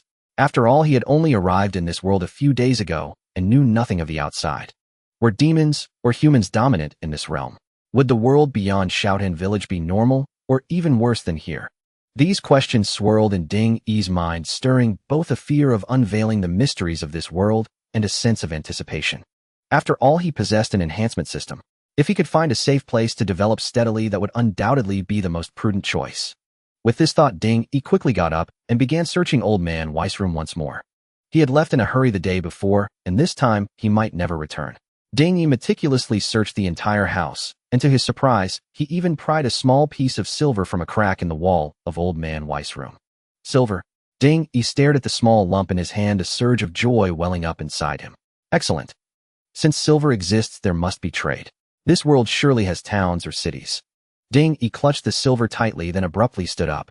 He packed all his belongings, quietly opened the door, locked it behind him, and hurried off in the direction opposite the Taoist temple. Dawn had just broken, but every door in the village remained tightly shut, as if the residents were still paralyzed by the terror of the night. Yet Ding Yi understood that these villagers, their flesh and blood, drained over time, were on the verge of collapse. Their sleep would likely last until the sun was high in the sky. But Ding Yi felt no ripple of emotion. After all, he was leaving this cursed place today. Everything here would be irrelevant to him. May the Buddha bless you all. If such a Buddha exists in this world, Ding Yi murmured to himself as he trudged onward, keeping his head down. After leaving the village, Ding Yi followed the markings on the quicksand map, observing his surroundings as he walked, and soon arrived at the outermost edge marked on the map. It's a fork in the road. Ding Yi frowned as he gazed at the diverging path before him. In this desolate place with no road signs, no passers-by to ask for directions, and no map, it was an exceedingly troublesome situation. After all, choosing the wrong direction and straying into a place marked with a red cross would be nothing short of courting death. Yet the quicksand map in Ding Yi's hand showed no reaction at all. All markings ended abruptly here, as if the paths beyond were forcibly severed by some unknown force, stirring a sense of the uncanny within him. After a moment's hesitation, Ding Yi decided to first pick a path and explore, as lingering here indefinitely was no solution. Heaven help me. Ding Yi tightened the bundle on his back, then chose the right fork and resolutely stepped forward. 10 minutes later, Ding Yi stared dumbfounded at the identical fork before him, rubbed his eyes, and then looked at a large rock beside the road. This large rock left a deep impression on him. It was the very boulder from the center of the previous fork. Seeing it again at this crossroads stirred a foreboding dread in Ding Yi's heart. No way. Cold sweat broke out on Ding Yi's forehead. He rushed to the boulder, carved a few marks on it with his sickle, and then, heedless of all else, hurriedly strode toward the left fork. After another 10 minutes or so, Ding Yi once again stood before an identical three-way fork. Staring at the massive rock before him and the familiar patterns etched upon it, he finally acknowledged a grim truth. He was trapped here. I never thought I'd encounter the legendary ghostly wall here. No wonder the quicksand map couldn't show the markings beyond. Ding Yi's eyes were vacant as he murmured to himself, his right hand, which held the sickle, hanging limply. Unable to escape meant facing that eerie Taoist temple again in a month. The mere thought of the bizarre scenes he had encountered there sent a chill through his scalp. Damn it. I just wanted to develop in peace. Why are you forcing me? Ding Yi stared blankly at the great rock. After a long while, the fear within him gradually gave way to a complex emotion. He was unwilling to face the threat of death so soon after arriving in this world. He was filled with hatred. Hatred for his own weakness, hatred for his own cowardice. He was furious that under this bright sky malevolent spirits roamed unchecked with no one to rein them in. It seems the same logic applies everywhere. In the end, one can only rely on oneself. After a long pause, Ding Yi slowly tightened his grip on the sickle, then turned resolutely and strode back towards Shaolin village. Clearly, Shaolin village was sealed by a mysterious force. Anyone attempting to leave encountered the so-called ghostly wall. Ding Yi knew further attempts were futile. Returning might be the only way to find a glimmer of hope. And so Ding Yi returned to Shaolin village. It was now nearly noon, and the villagers had already awakened, beginning to appear in twos and threes on the paths within the village. Some villagers carried machetes on their backs, clearly heading out to hunt or chop wood. Others carried buckets, presumably fetching water from the old well in the village. Still others stood blankly in the sun, as if they had lost their wits. Those who can still move about on their own have relatively strong recovery abilities, but even they are nearly spent. Shaolin village exists in name only. I wonder what that Taoist temple is really plotting. Ding Yi shook his head at the sight, then quietly slipped back into Old Man Weiss' house. Creak. As the wooden door opened, a stench of decay assailed his nostrils. Looks like I need to deal with these two corpses. Ding Yi frowned. He had originally planned to leave today and forget about the bodies in the room, but the ghostly wall had forced his hand, much to his chagrin. Fortunately, it was still daytime. Ding Yi went straight to the kitchen, grabbed a flint, and then approached the door to the small room where he had once slept. Pushing open the door, Ding Yi gazed at the deep pit before him, then surveyed the room. With a single leap, he crossed the pit and entered the chamber. First, he opened all the windows in the room, then began to pry the wooden planks off the small bed one by one. After prying off over a dozen planks, Ding Yi picked one up and wrote on it with a charcoal stick, "Flammable, ultra-high temperature, smokeless, long-lasting." Then his eyes narrowed slightly. Consuming lifespan can enhance this item. This enhancement costs 3 days. Do you wish to proceed? As the familiar text appeared, Ding Yi immediately selected yes. In the next instant, the plank in his hand flashed with light and transformed into a deep black wooden object. Enhancement successful. Remaining lifespan 4 months, and 1 day high combustion would derive from a type of tree that burns extremely easily and emits sustained high heat commonly found in Kirich Mountains. It is a rare and valuable fuel. My lifespan is down to this little. Ding Yi stared in shock at his remaining lifespan, his pupils dilating slightly. He remembered that his lifespan had been over 5 months. Even after enhancing this plank, it shouldn't have dwindled to just over 4 months. Of course. That stone statue. The image of the stone statue from the Taoist temple instantly flashed through Ding Yi's mind as he murmured to himself. Clearly, if anything could have caused such a loss of lifespan, it could only be that statue. Damn it. Ding Yi's hand gripping the plank bulged with veins from rage as he ground his teeth in a low growl. After a long moment, he finally relaxed somewhat, then expressionless repeated the process, enhancing the remaining planks. After enhancing 3 planks, Ding Yi stopped. He then gathered some dry hay piled in the corner of the room, lit it with the flint, and kicked it into the pit. Next, Ding Yi began tossing the enhanced planks into the pit. Soon, blazing flames erupted from within. A wave of scorching heat washed over him. Forced back several steps by the thermal blast, Ding Yi marveled inwardly. Truly, the product of enhancement was remarkable. Just 3 planks had raised the temperature to such an intensity almost indistinguishable from a cremator. Moreover, despite the intensity of the flames, there was no smoke, which eased Ding Yi's anxiety somewhat. He stood in the corner of the room, quietly watching the flickering flames in the pit, his mind a blank. After an indeterminate amount of time, the pit seemed to have nothing left to burn, and the flames gradually died out. Only then did Ding Yi slowly approach. Standing at the edge of the pit, he looked down at the charred, empty bottom, then crossed the pit and returned to the front room. The calendar hanging on Old Man Weiss' wall shows that a month here is also 30 days. That means at most I have 29 days left. Ding Yi sat by the table staring at the 2 oil lamps placed upon it, lost in thought. Time was running out. He needed to find a way quickly, either to escape Shaolin village or to avoid the stone statue's blood draining during next month's sermon. Because by then his remaining lifespan would be utterly insufficient to withstand the loss from the blood draining. That much was certain. Killing them is the only solution. Ding Yi picked up the lamp, studying the unfamiliar runes carved on it, and a thought suddenly dawned on him. Ding Yi, however, found himself troubled, for his understanding of this world remained hazy at best. During his recent encounter at the Taoist temple with those heretical priests, he lacked even the courage to strike, so how could he speak of turning the tables? No matter what, I have to try. After a moment of hesitation, Ding Yi made up his mind, then rubbed his chin as he contemplated his next move. In that temple by Yunzi appears to be the most formidable for now, but I can't rule out the possibility of other sinister priests lurking in the shadows. This is quite troublesome. Unless I can ensure my invincibility, once I make a move there's no turning back. And then there's that ghostly maze at the village entrance. If I could find a way to break it, leaving the village directly would be the best option. But either way, both approaches share one prerequisite: strength.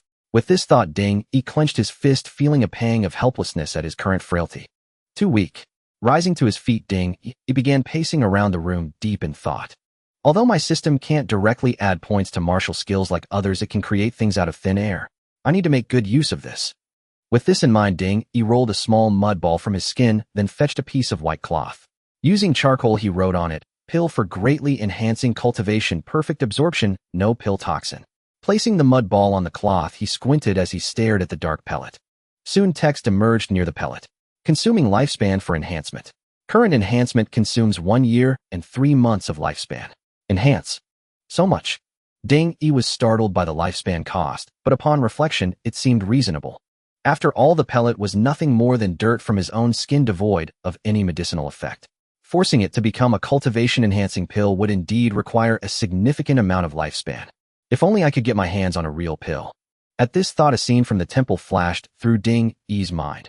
Many had received small medicine bottles in exchange for offering fresh flesh and blood. Could there be pills inside? Ding Yi's heart stirred. Glancing around, he grabbed some dried meat and hurried out the door. He first went to the door of a neighboring villager and knocked loudly. This naturally drew the attention of other villagers on the road, but they merely glanced over before turning away with wooden expressions, seemingly indifferent. Creak. With a harsh scraping sound, the wooden door slowly opened, revealing a gaunt figure. This was a villager living next to Old Man Wei. In Ding Yi's memory, he had obtained a medicine bottle by offering some fresh flesh and blood during his visit to the temple. "I want to trade for what's in the immortal's medicine bottle." Ding Yi held out the dried meat, speaking to the lifeless, expressionless face before him. The man glanced blankly at the dried meat in Ding Yi's hand, his yellowish eyes flickering slightly before he uttered a low voice. To trade for an immortal pill, you need fresh flesh and blood. But this dried meat. Bang! Before Ding, he could say more, the man retreated into the house and slammed the wooden door shut. Damn, turning down perfectly good meat. They're really brainwashed. Ding, he stared at the closed door speechless. Still Ding, he had gleaned a piece of good news. Immortal pills. The villagers called the contents of those bottles immortal pills. If I can get my hands on one and enhance it, it might just yield unexpected results. Frowning in thought for a moment, Ding, he returned to Old Man Weiss' house, grabbed a sickle and some wooden planks, then hurried out again. This time Ding, he headed toward the temple as the sand map indicated a higher concentration of beasts in that direction. But this sand map only shows icons without specifying the beasts. If I run into something ferocious, things could get tricky. Walking while studying the sand map, Ding, he decided to first approach the nearest beast icon to assess the situation. After about half an hour, Ding, he arrived at a patch of sparse weeds. This should be the place. Checking the map, Ding, he scanned the area and soon spotted a gray figure in a nearby thicket. Looks like a rabbit. Ding, he squinted, making a guess. But even if it was just a rabbit, Ding, he had no way to catch it. It was too fast, and he only had a sickle.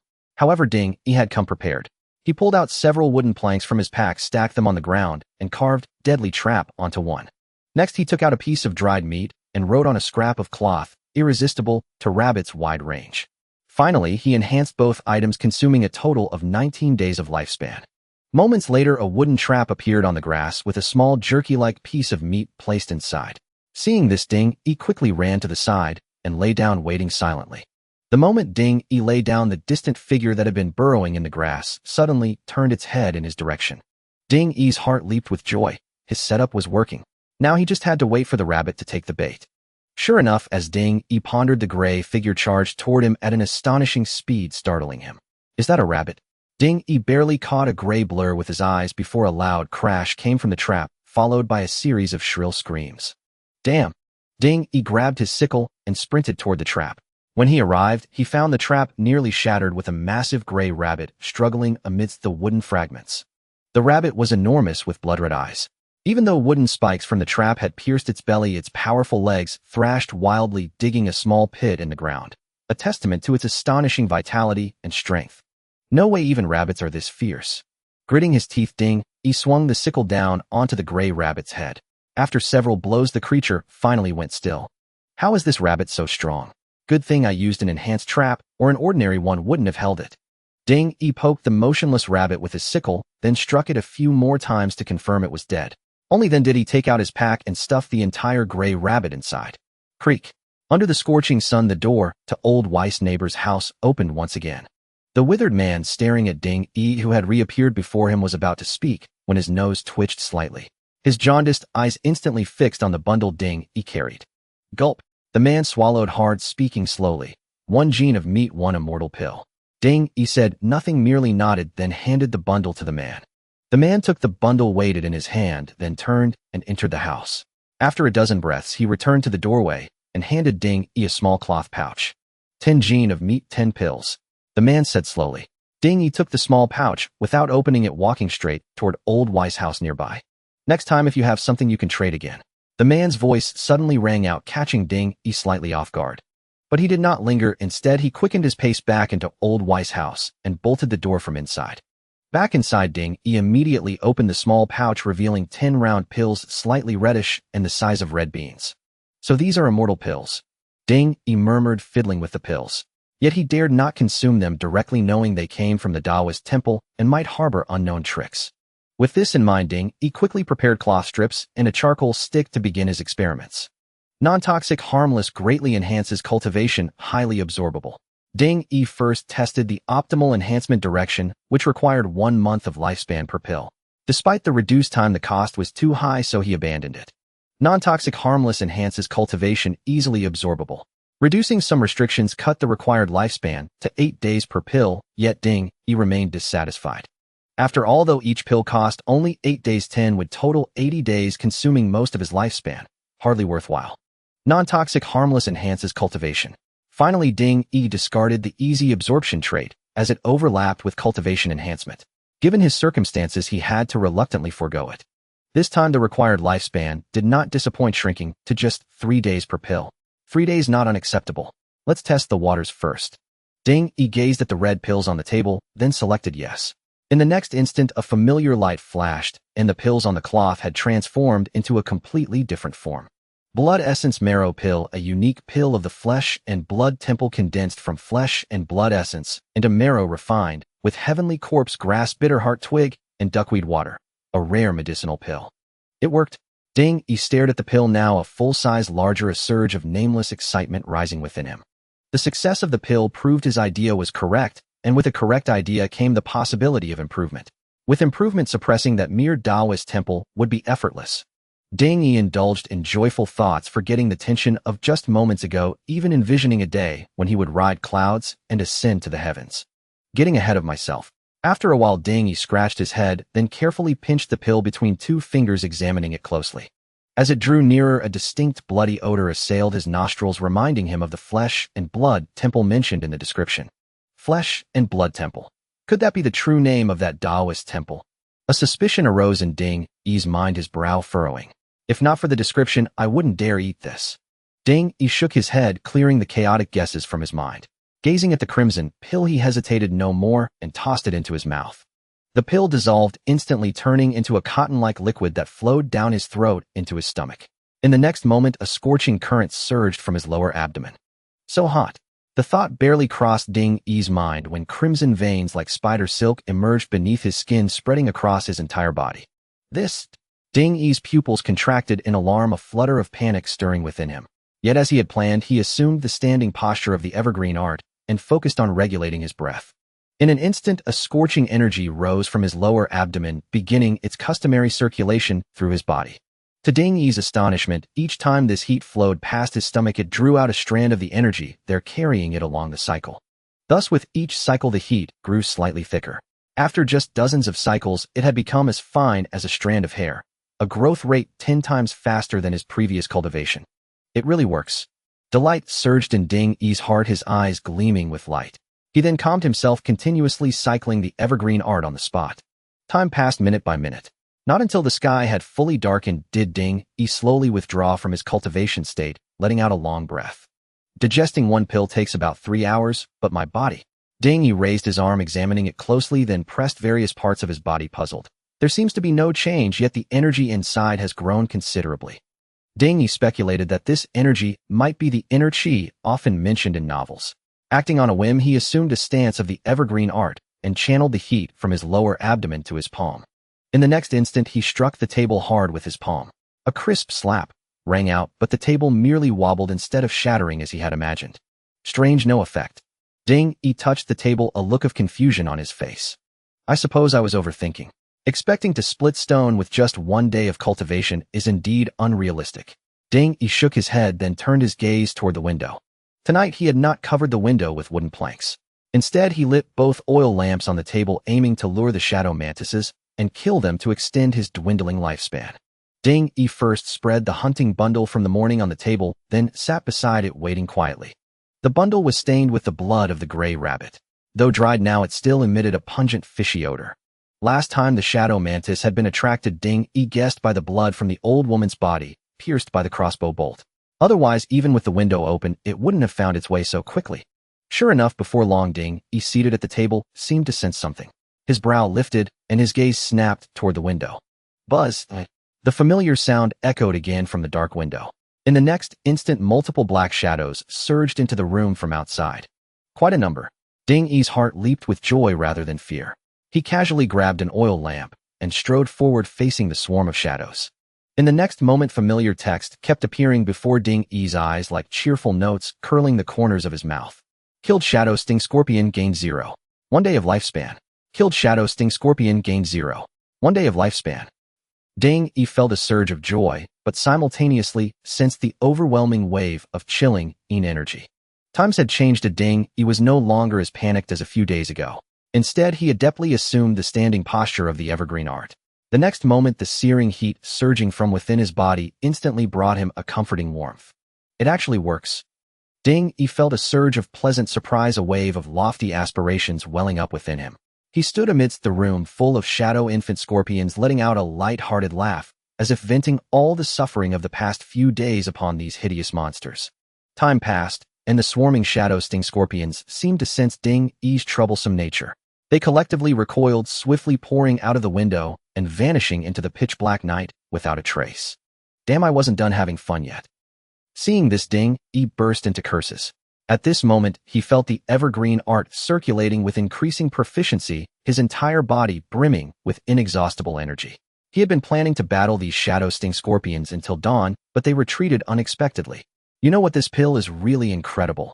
The retreat of the shadow sting scorpions made Ding Yi realize his tremendous progress that night, and he couldn't help feeling a bit smug. This was just from taking one pill. If I were to strengthen and consume the remaining 9, how much more progress would I make? Thinking this, Ding Yi's heart burned with anticipation. He quickly walked to the window, closed it, and fastened the shutters. Immediately after, Ding Yi retrieved the remaining pills from his room, deciding to continue his cultivation tonight. After all, in a place like this, danger could strike at any moment. Rapidly improving himself was the most important priority. With this in mind, Ding Yi followed the same procedure and began strengthening the second pill. Strengthening successful. Current lifespan 6 months and 11 days. After the successful strengthening, Ding Yi also saw his current lifespan. It's increased by 3 months. And in such a short time. Ding Yi was startled, then found it somewhat unbelievable. Could it be the effect of the evergreen art? But the next moment another possibility occurred to him, and he began to ponder while stroking his chin. If it's the evergreen art, then it's not hard to understand. If the evergreen art can extend lifespan, then it's indeed the most suitable cultivation method for me. This thought flashed through Ding Yi's mind, but he quickly shook his head. I'll test it when I get the chance. For now, improving my strength is the most important thing. Muttering to himself, Ding Yi swallowed the strengthened pill. Early the next morning, as the first ray of light seeped through the window crack, Ding Yi, who was lying on a bench in a sleeping posture, abruptly opened his eyes. He immediately stood up from the bench, sensing a difference within himself. After a night of cultivation, the energy inside his body had now become as thick as a chopstick. Moreover, even after he stopped cultivating, it continued to circulate within him as if it had become a habit. Is this a breakthrough? Ding Yi wasn't sure, as he was completely ignorant of this world's cultivation realms. But one thing was certain, he had become stronger today. To think that my present achievement comes from relentless day and night cultivation and natural talent. Truly, diligence is the mother of success. Ding Yi chuckled. Then, after hastily filling his stomach with some dried meat, he rushed out the door. Thus, Ding Yi spent his days using traps to catch prey and trade with villagers for pills. His afternoons and nights were dedicated to frenzied cultivation fueled by pills, while at night, he used preserved beast blood to attract shadow sting scorpions and increase his lifespan. His days passed in a regular routine. One day, Ding Yi took a piece of cloth from his room, placed it on the table, and wrote the words "Basic Blade Art" on it with a charcoal stick. Indeed, although his life over the past few days had been fulfilling, he still felt a certain unease. Though the energy flow within his body was now as thick as a finger, no matter how he experimented, it seemed unable to manifest the effects of internal energy, as described in novels. Aside from having a bit more strength and feeling more energetic, Ding Yi perceived no other difference. This led him to think that he needed to learn a skill that could truly be relied upon. After some deliberation, Ding Yi settled on blade art.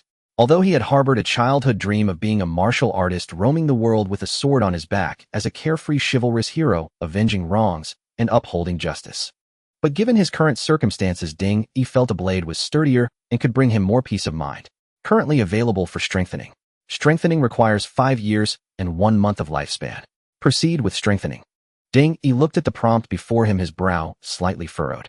It wasn't that the required lifespan exceeded his limit. Having lured and killed shadow sting scorpions for several nights, he had already increased his lifespan to 10 years. The consumption of 5 years, though painful, wasn't unbearable. However, it occurred to Ding Yi that everything has a process of talent. While cultivation techniques could be accelerated by consuming pills, how could blade art be sped up? Standing by the table, Ding Yi pondered for a long time before adding the words, "most suitable for oneself," to the cloth. Currently available for strengthening. Strengthening requires 7 years and 4 months of lifespan. Proceed with strengthening. Seeing the prompt requiring over 2 more years of lifespan, Ding Yi felt not alarm, but delight. He thought to himself that he was indeed a genius, and quickly selected yes. The next moment, a flash of light on the table revealed a tattered leather-bound book before Ding Yi. Strengthening successful. Current lifespan 3 years and 71 days. Ding Yi's blade art. A blade art seemingly created specifically for someone named Ding Yi, comprising 13 stances. It is ordinary, yet contains extraordinary elements. Perhaps practicing it to a high level will yield miraculous effects. Damn this name. Ding Yi looked at the prompt, inwardly commenting on how down-to-earth the blade art's name was and couldn't help twitching the corner of his mouth. Nevertheless, it was the coveted martial arts manual. Ding Yi eagerly picked it up and impatiently opened the first page. The first thing that met his eyes was an image of a tree. Beneath the tree was a line of small text. Visualize this image during each practice session for twice the result with half the effort. What is this? A visualization image. Ding Yi was taken aback. He thought he had strengthened a basic blade art, so why had such a profound concept as a visualization image appeared? Could it be due to the last condition he added? Scratching his head, Ding Yi turned to the second page. First stance horizontal slash. Such a common name. Ding Yi looked at the figure in the drawing, then at the various annotations marked on it, such as movement amplitude, blade angle, and the circulation speed of the evergreen art. Wait, the evergreen art. Ding Yi's eyes widened and his mouth fell open. No way, are you serious? By a small pond outside the village, a figure stood under the scorching sun wielding a long blade and repeatedly executing various stances on the sandy ground. At first glance, the movements seemed somewhat clumsy, but upon closer inspection there appeared to be a certain logic embedded within them. I can't go on anymore, too tired, can't hold out. Ding Yi ceased his movements and panting heavily came to sit under the shade of a tree. He picked up a gourd beside him, pulled out the wooden stopper, and began gulping down its contents. Ever since acquiring that blade art a few days ago, Ding Yi had come to this pond every day to practice, determined to train rain or shine, all for the sake of making a breakthrough as soon as possible. The long blade in his hand was a refined weapon reinforced from a piece of iron, costing him a full 3 months of his lifespan. Initially, Ding Yi was brimming with enthusiasm when he first started practicing the blade art, training for 3 or 4 shurchen each day, 3 hours in the morning and 3 in the afternoon. But after a few days his entire body ached, and now he could barely hold out for an hour before collapsing, gasping for breath and drenched in sweat. This is ridiculous. Those people in novels who train all day long. Pure nonsense. Ding Yi leaned against the tree trunk, setting down the gourd as he panted and grumbled. This is trouble. Although practicing this blade art feels quite smooth, I have no idea how effective it is. I don't even have a concept of cultivation levels. Ding Yi tugged at the grass on the ground, feeling restless. But beyond this, there was another matter that troubled him even more. Over the past few nights, he had noticed a significant decrease in the number of shadow scorpions creeping into his house. Even when he deliberately prepared a bowl of beast blood, he couldn't lure more of them in. This meant his source of lifespan extension was being restricted. Could it be that I've killed them all?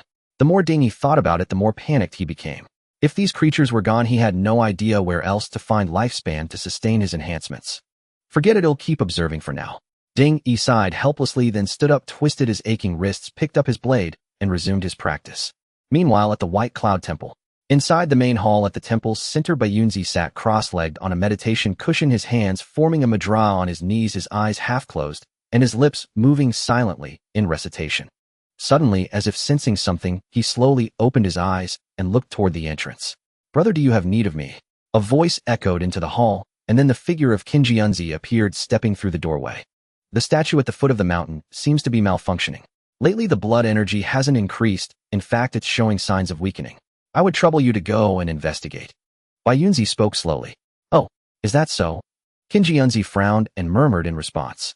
The statue buried beneath Shaolin village, the blood god statue, was brought by Bayunzi from the main temple and was spiritually linked to him.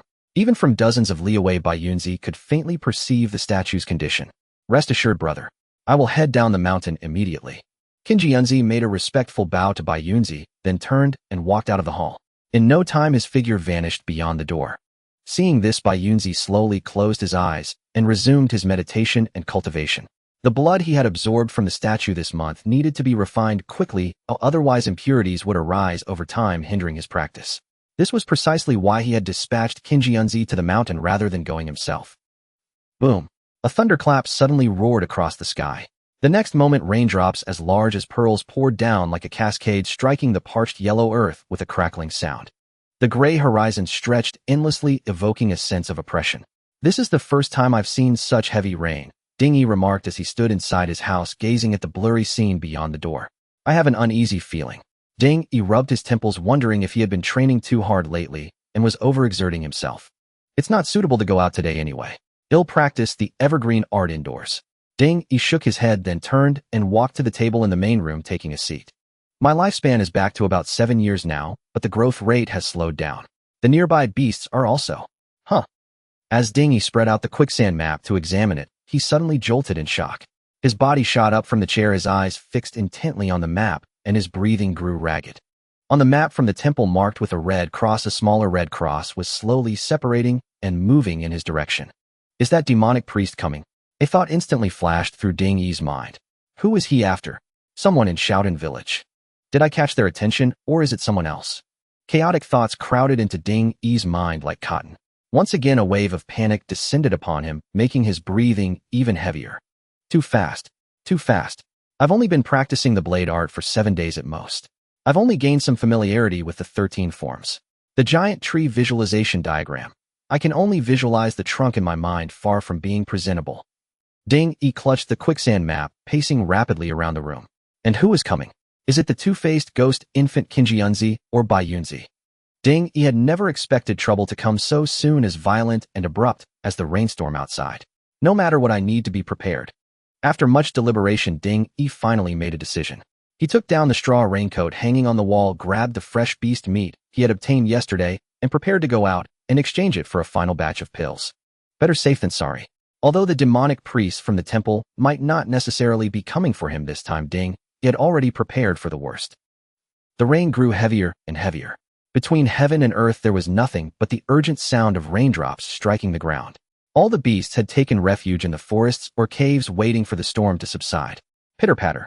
But amidst the downpour, a Taoist priest in a blue robe walked slowly along the muddy path. He held a green oil paper umbrella, his figure graceful and elegant. Could it be that the Yinyang Palace has discovered something? Qinjianzi climbed a slope and stood on the high ground, gazing into the distance towards Shaolin village, as if searching for something. But before him lay a dense mist which disappointed him. I hate the rain. Qinjianzi shook his head, then leaped down from the slope and continued his journey toward the village. Toward evening, the heavy rain finally began to subside. Shaolin village remained eerily silent. The villagers did not venture outside, even after the rain stopped. Outside the village, Qinjianzi folded his umbrella and looked at the lifeless mountain hamlet before him. He sniffed the air. I don't smell the stench of those Yinyang Palace dogs. He'll wait until nightfall to see. Without hesitation, Qinjianzi entered the village and approached the house nearest the village entrance, knocking on the door. Knock, knock, knock. The slow, forceful knocking immediately startled the villagers inside. Who is it? Ah, it's the immortal. You honor us with your presence. The villager opened the wooden door. The moment he saw Qinjianzi, a flush of color rose to his sallow face, and he exclaimed in surprise. Elder, may I come in and sit for a while? Qinjianzi looked at the old man before him, then glanced at the old woman inside, who also wore a look of delighted surprise, and asked softly. Under the dim lamplight, Ding Yi studied the map in his hands, noticing that the red cross had stopped moving after entering the village, as if it had gone inside a villager's house. He rose cautiously, pressing close to the window, peering through the gap between the shutter and the frame, hoping to spot something in the direction of the red cross. However, the houses blocked his view, leaving him unable to see anything. Troublesome. It seems this fellow's target is indeed here. Behind the window, Ding Yi's brow furrowed deeply. He then returned to the table, beginning to contemplate his next move. The oil lamp on the table had long been replaced with a reinforced one, for the lamp oil from the stone statue would not last a week if lit every night. Only the reinforced lamp could burn more steadily and inflict greater harm on the shadow stingers. But this item must not be discovered by the demonic priest, or he would instantly recognize it as something not belonging to their temple. After a moment's thought, Ding Yi blew out the lamp on the table, then groped his way into the kitchen in the dark, hiding them within the pile of firewood. Under the dim moonlight, Ding Yi then went to old Weiss' room, lying down on the bed and feigning sleep, while in truth he continued cultivating the evergreen art. Meanwhile, inside a small hut near the village entrance. In the dim lamplight, 2 human heads with mouths slightly agape and eyes bulging wide were placed side by side on the table. Beside the table, Qinjianzi sat upright, draining the cup of crimson liquid before him in one gulp. He then licked his lips, letting out a satisfied sigh. Blood tainted by the blood fiend is indeed a great tonic. I have toiled for my senior brother. This is my rightful reward. Qinjianzi glanced at the 2 heads on the table and let out a sinister chuckle. But the shadow stingers are truly strange. Without any apparent disturbance, how could so many have vanished? With this thought, Qinjianzi rose and went to the window, pushing it open slowly. Instantly, the thick, bloody stench within the room spread outward. In a moment, the buzzing of wings came from afar, growing nearer. Then a shadowy mass carrying a chilling aura appeared before Qinjianzi's eyes.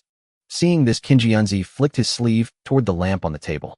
The lamp went out with a snap, and the swarm of shadow stingers surged into the room.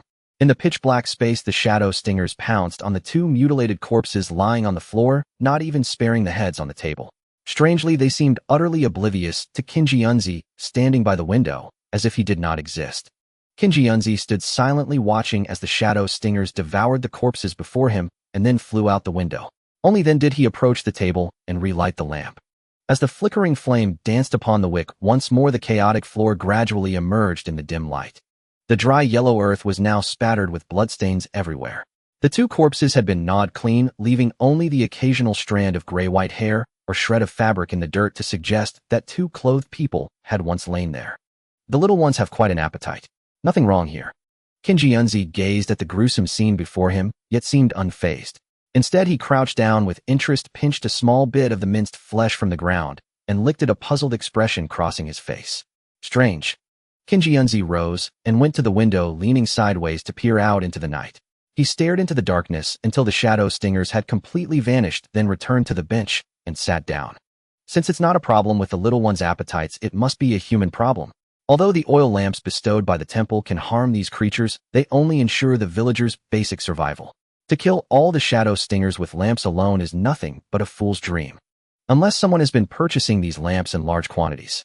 Kinji-yunzi stroked his beard, pondering briefly before arriving at a conclusion in his mind. Interesting.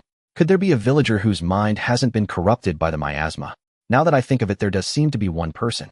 As Kinji-yunzi mused, the image of a young man surfaced in his mind. Let me see if it's you, little one. With this thought, a strange low chuckle escaped Kinji-yunzi's lips. He then rose, opened the door, and stepped out, disappearing into the night. In the darkness, Ding-yi, lying on the bed, suddenly frowned. His hand, hidden beneath the blanket, quietly moved to the hilt of his blade. Ever since he began cultivating the evergreen art day and night with the aid of the elixir Ding, he had attained sharp ears and keen eyes. Any faint sound within 10 meters could not escape his hearing, especially in the dead of night, when his perception was amplified by 30%. At that moment, Ding-yi distinctly heard footsteps approaching from outside, stopping at the window. Though he could not tell whether the presence outside was human, a specter, or the demonic priest who had just entered the village, Ding-yi knew with certainty that he had been marked. Damn it! Have I been buying elixirs too frequently? That shouldn't be. These villagers are all dull-witted. How could they notice? Wait! Suddenly Ding-yi's heart jolted as a possibility dawned on him. Though every villager seemed mentally impaired, and he felt safe blending in among them, to an outsider his behavior, so utterly different from everyone else's, was like a beacon in the night, impossible to ignore. Shit. Has this demonic priest been going door to door asking questions? Ding-yi cursed inwardly at the priest's cunning, so unlike the villains in the novels he had read. His heart tightened with anxiety. No, I can't panic. The priest's purpose for coming this time is unknown. Maybe he's just here to look around, and will leave tomorrow. With this thought, Ding-yi quickly steadied his breathing, striving to suppress his inner tension. In reality, at that very moment, outside the window of Ding-yi's house, Kinji-yunzi stood silently, staring expressionlessly through the gap in the window at the interior. By the faint moonlight, Kinji-yunzi saw the extremely Spartan surroundings inside, and even caught a faint trace of a bloody scent.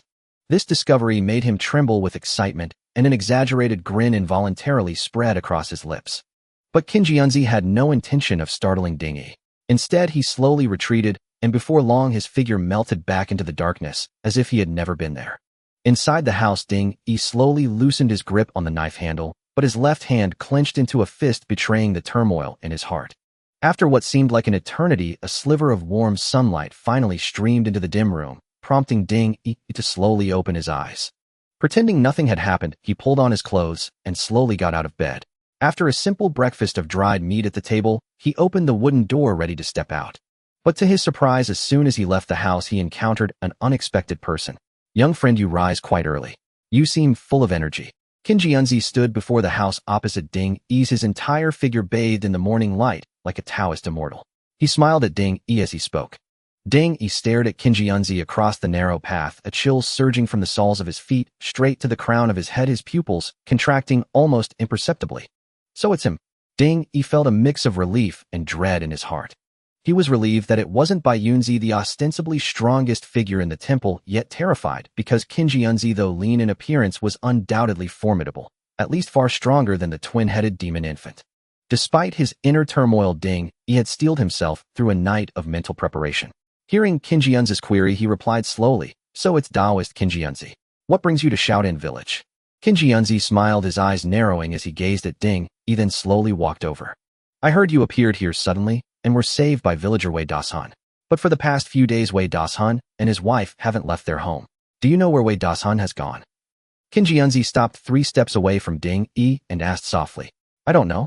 To be honest, I've been worried since old Wei and his wife left days ago and never returned. Ding Yi shook his head, putting on a concerned expression. I see. It looks like you're heading out, so I won't keep you. Kinjiunzi nodded with a smile, then turned and walked toward the house opposite Ding Yi, as if he had merely exchanged greetings. Ding Yi watched Kinjiunzi's retreating figure in silence for a moment, then strode toward the path at the village's rear. After the fresh rain, the trail was still thick with mud. Ding Yi left deep footprints as he made his way to the small pool, where he usually practiced his blade, his brow furrowed in thought as he pondered his next move. Clearly, even if Kinjiunzi's initial purpose in visiting Shaolin village wasn't Ding Yi, he had certainly taken notice of him now. If a woman grows curious about a man, it marks the beginning of her emotional entanglement. But if Kinjiunzi grew curious about Ding Yi swore that was a scenario he absolutely did not want. With only a few years of life left, I hope I can survive this crisis. Walking along, Ding Yi gazed at the clearing sky, his heart heavy. Soon he arrived at the open space by the small pool and found a relatively clean spot to practice his blade. But somehow today his swordplay felt increasingly uncomfortable, with an inexplicable sense of blockage in his chest. Huff! Ding Yi abruptly halted, exhaling a deep breath of turbid air, then looked at his right hand gripping the blade. My fear is affecting my swordsmanship, hampering my movements and momentum. A thought suddenly struck Ding Yi. Rather than waiting for death, I should take the initiative. Gazing at the rolling clouds on the horizon, Ding Yi seemed to make a decision. He hurried to a nearby boulder, sat down heavily, and pulled out the quicksand map from his bosom. On the quicksand map, the small red cross representing Kinjiunzi still lingered within Shaolin village, which brought Ding Yi some relief. Since the other hadn't followed, it meant he was still safe for now. He had to make good use of this window of safety. With that thought, Ding Yi quickly gathered a pile of wood and stacked it on the rock, then took out a small knife and began to carve. Before long, the shape of a pistol assembled from several pieces of wood took form on the boulder. Indeed, Ding Yi wanted to try reinforcing a handgun to deal with Kinjiunzi. As a transmigrator, when facing a formidable enemy, his mind turned to not only his uncertain blade skills, but also the legendary American-style quick draw. Initially, Ding Yi had considered this idea, but facing a mob of villagers and the demonic priests of Baiyun Temple, even a reinforced handgun wouldn't solve the problem, unless he could reinforce a rocket launcher or a Gatling gun. But needless to say, those heavy weapons would demand an astronomical amount of lifespan, and whether they'd even work against those demonic priests was uncertain. However, with only one enemy for now, a handgun was undoubtedly a cost-effective choice. On the wooden pistol's barrel were carved the words, Blue Star Pistol Recoilless. Ding Yi had also hollowed out the grip to insert a long magazine-like piece of wood. Most importantly, he had etched an intricate pattern onto the magazine, mimicking the markings on the lamp. Over the past few days, Ding Yi had studied that pattern, but found no answers. Yet since the lamp bearing it could counter the bizarre shadow pincers, a pistol with the same pattern should be even more effective. After arranging all the components, Ding Yi stared nervously at the pistol on the rock. The familiar text appeared before his eyes. Reinforcement available. Cost 7 years of lifespan. Proceed. Just as I thought. Though it can be reinforced, the cost is too high. Almost all I have left, even with such detailed carving. Ding Yi stared at the text, a sense of conflict rising within him. This pistol would be formidable on Blue Star, but here Ding Yi wasn't sure. Too many strange things existed, and Kinjiunzi seemed no simple foe. What if he could deflect bullets with a sword? That would be a devastating loss. Reinforce. After a moment's hesitation, Ding Yi chose to proceed. He had no other choice. He had to prepare everything possible to face unforeseen circumstances. As Ding Yi confirmed, the wood on the boulder was gradually enveloped in a glow. After a few breaths, the light faded, revealing a wooden pistol. Demon-breaking gun, a thing that doesn't exist in this world. Though cleverly designed, it can only handle weaklings. Still, when you use it, feel free to declare 7 steps away, I am invincible. Ding Yi's eyes lit up as he quickly picked up the pistol, a whirlwind of emotions surging within him.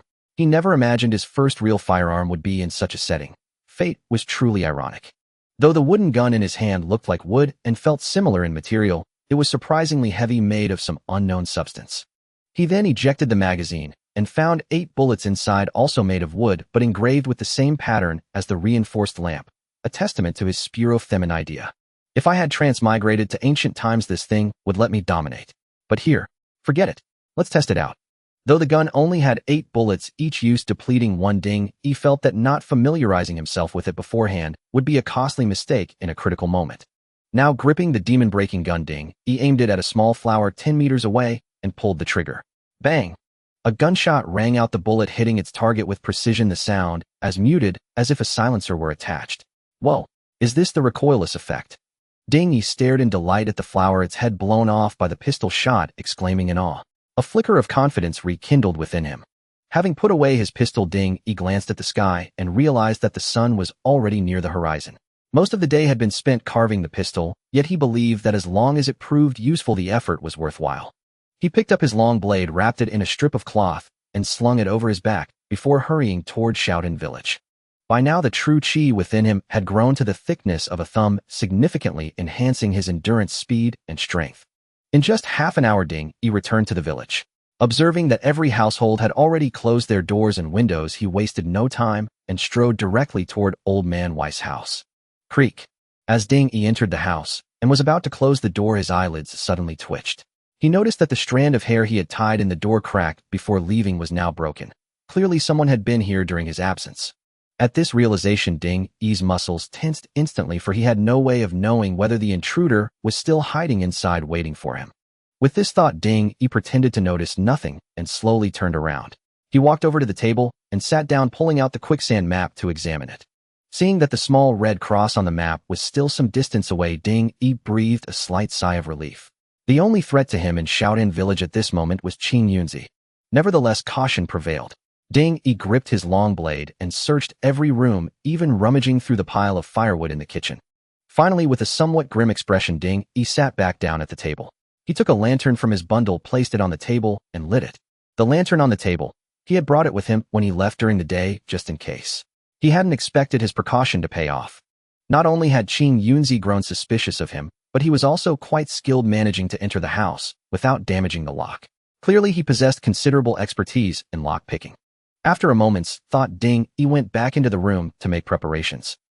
The night sky after the rain was remarkably clear, and the moonlight flowed like water, draping the entire Shaolin village in a hazy veil. Creak. In the profound silence, the wooden door of a small cottage slowly slid open.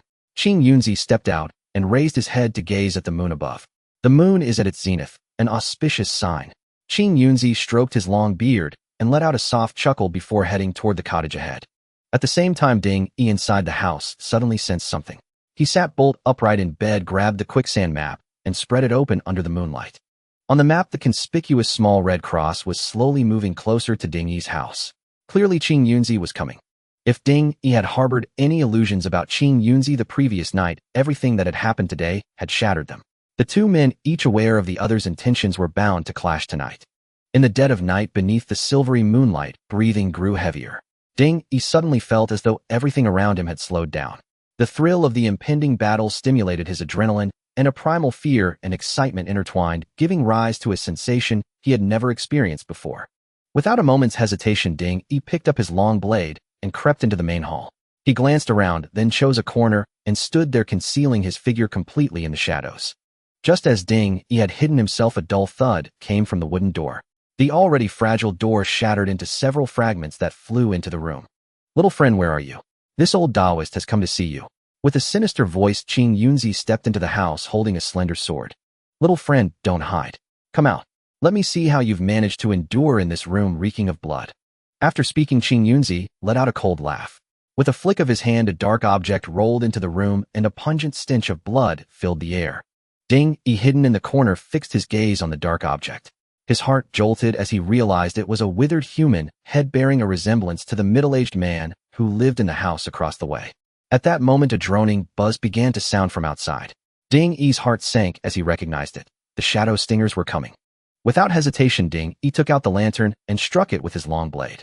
Sparks flew and a flash of light illuminated half the hall. Qing Yunzi, standing at the doorway, raised an eyebrow. Just as he was about to speak, he caught sight of the lantern in Ding's hand. His expression shifted drastically as he demanded sharply, "Where did you get that?" "Want to know? Come and get it." Ding placed the lantern on the ground nearby. Though fear flickered deep in his eyes, he clenched his teeth and spoke defiantly. "Fine, fine, fine." Qing Yunzi said 3 times in succession, then took a single step forward, lunging toward Ding like a hunting leopard. "Here he comes." Ding Yi's eyes sharpened. He pulled a rope beside him, and a large net dropped from the darkness above the hall, hurtling straight toward Qing Yunzi. A paltry trick. Qing Yunzi sensed the net falling above him. He tilted his head slightly, a sneer curling on his lips. Gripping his sword with one hand, he casually traced a flourish in the air. The descending net was torn apart, like paper ripped open by the blade. But in that instant, Qing Yunzi felt a gust of cold wind brush past his ear. Startled, he twisted his body and swung his sword to block. A sharp clang rang out beside him. Turning his head, he saw Ding Yi, who had somehow appeared at his side, sweeping his long blade in a horizontal arc, nearly severing his head. "You brat!" Qing Yunzi snorted coldly. With a flicker of movement, he leaped up through the hole in the net and thrust his sword 3 times in rapid succession at Ding Yi. On the other side, Ding Yi's right hand gripping the blade was slick with sweat. This was his first real fight since learning swordsmanship. Though his heart pounded with tension, a strange exhilaration surged within him. As Qing Yunzi attacked again, Ding Yi hurriedly raised his blade to parry. But by the second strike, the immense force transmitted through the blade overwhelmed him. He staggered backwards several steps, unable to stop himself. "Strange. You're no martial artist, and you haven't worshipped any deity, yet you can withstand 2 of my strikes." Qing Yunzi stood in the moonlight, eyeing Ding Yi with curiosity, muttering under his breath. Ding Yi meanwhile found his right hand trembling slightly. Had it not been for the continuous flow of warmth within him, he might not have been able to hold on to the blade. "Tell me where you got that lantern, and it'll grant you a whole corpse," Qing Yunzi said, standing still instead of attacking further. "Go to hell," Ding Yi roared in response. He charged forward, swinging his long blade upward from below, aiming straight for Qing Yunzi's groin. "Hey, it seems I must make you suffer before you'll talk." Qing Yunzi let out a sinister laugh. His sword moved faster than Ding Yi's, striking the oncoming blade. But in the next moment, Qing Yunzi's expression shifted dramatically. Ding Yi suddenly changed his move, a feint, transforming the upward slash into a horizontal sweep aimed at Qing Yunzi's waist. What kind of sword technique is this?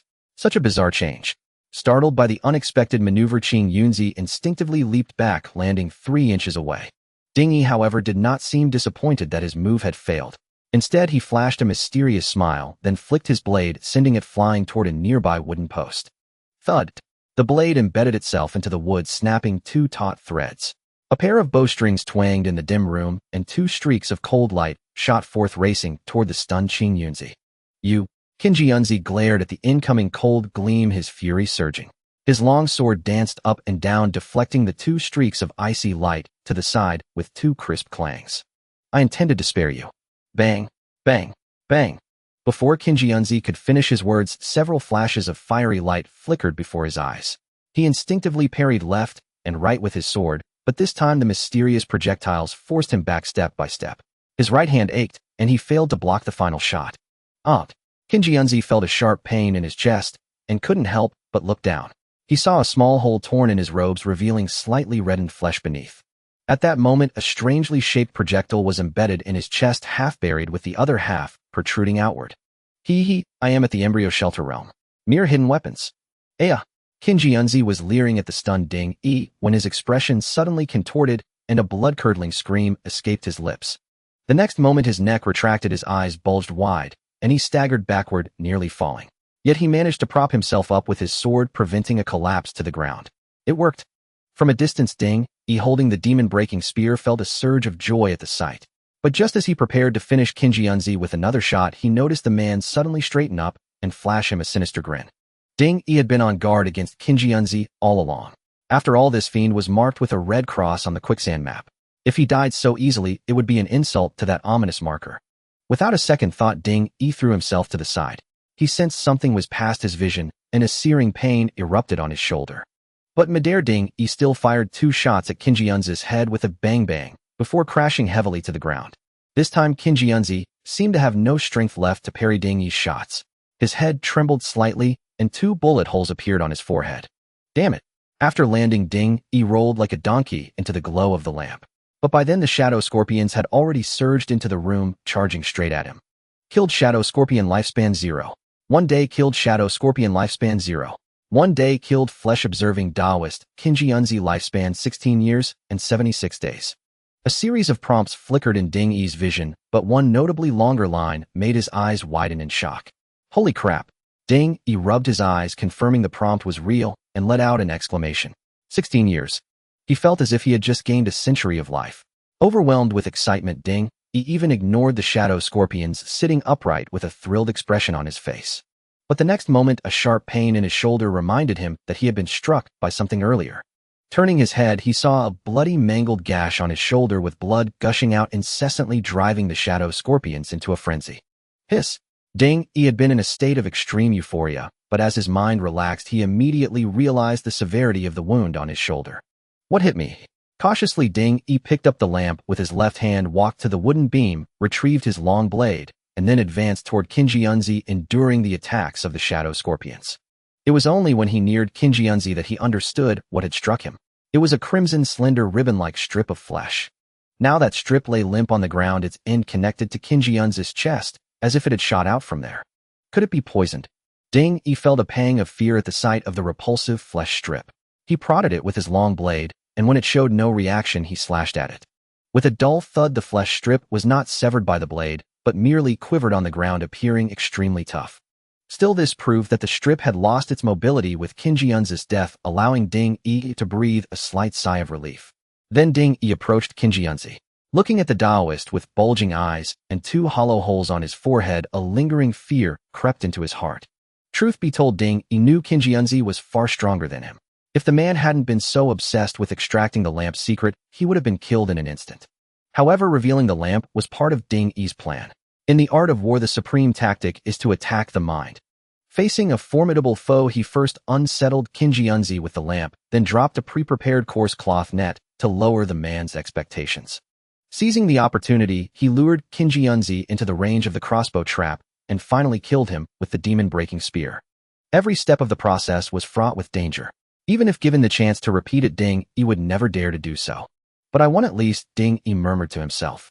At that moment, the shadow scorpions swirling around he seemed to sense something amiss and began retreating toward the door. He made no move to stop them, his interest now fixed on Kinjiunzi's corpse. He used his long blade to lift Kinjiunzi's robe, exposing his upper body. Only then did he get a clear view of the blood-red flesh strip protruding from the man's chest. It was a tongue. On Kinjiunzi's chest, there was a faint outline of a human face. However, aside from a mouth, the other features were indistinct, as if not fully formed. And that tongue was extending from the face's mouth. Truly a demonic Taoist. How did such a thing grow? He frowned at the sight, then shifted his gaze to the bullet hole on Kinjiunzi's chest. Around the hole, fine black lines radiated outward like veins spreading across Kinjiunzi's chest. It seems the enhanced rune did its job. Otherwise, Kinjiunzi wouldn't have lost his combat ability so quickly. Witnessing this, he recalled the mysterious pattern on the lamp. He pressed the tip of his blade against Kinjiunzi's chest. Normal force can barely cut the skin, full strength only draws blood. What kind of monster is Kinjiunzi? How is his flesh so tough? Feeling the leather-like resilience of Kinjiunzi's body, Ding's heart grew heavy. If one Kinjiunzi was this formidable, what about Baiyunzi in the Taoist temple? Having initially planned to confront Baiyunzi, he now abandoned that notion entirely. He hurried back into the room, retrieved the quicksand map, and spread it out to study. Fortunately, Baiyunzi in the temple seemed unaffected by Kinjiunzi's death. The red cross remained on the mountain, allowing Ding to breathe a sigh of relief. There's still a chance. If I can break the barrier at the village entrance, then? Ding's thoughts trailed off as he turned his gaze to Kinjiunzi's corpse. If this guy came to Shaolin village and hadn't met me, would he have left the village? And if he were to leave, how would he do it? A spark of inspiration ignited in Ding's mind, and he approached Kinjiunzi's corpse, once more lost in thought. Ding never imagined he would spend so long searching a corpse. Yet despite Kinjiunzi's imposing demeanor, nothing valuable was found on his person.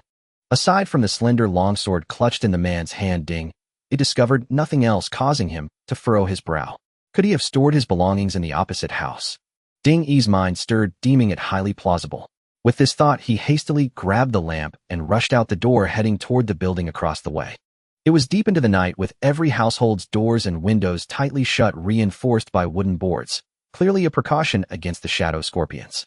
Compared to these villagers, he now felt less fear toward the shadow scorpions. In fact, he almost wished more would appear, for even a mosquito's flesh is meat, and no one would scoff at gaining extra years of life. Yet, as if the shadow scorpions had already recognized Ding's terror, not a single one emerged until he reached the opposite house. Since Kinjiunzi had left the door open, he entered the opposite house with ease.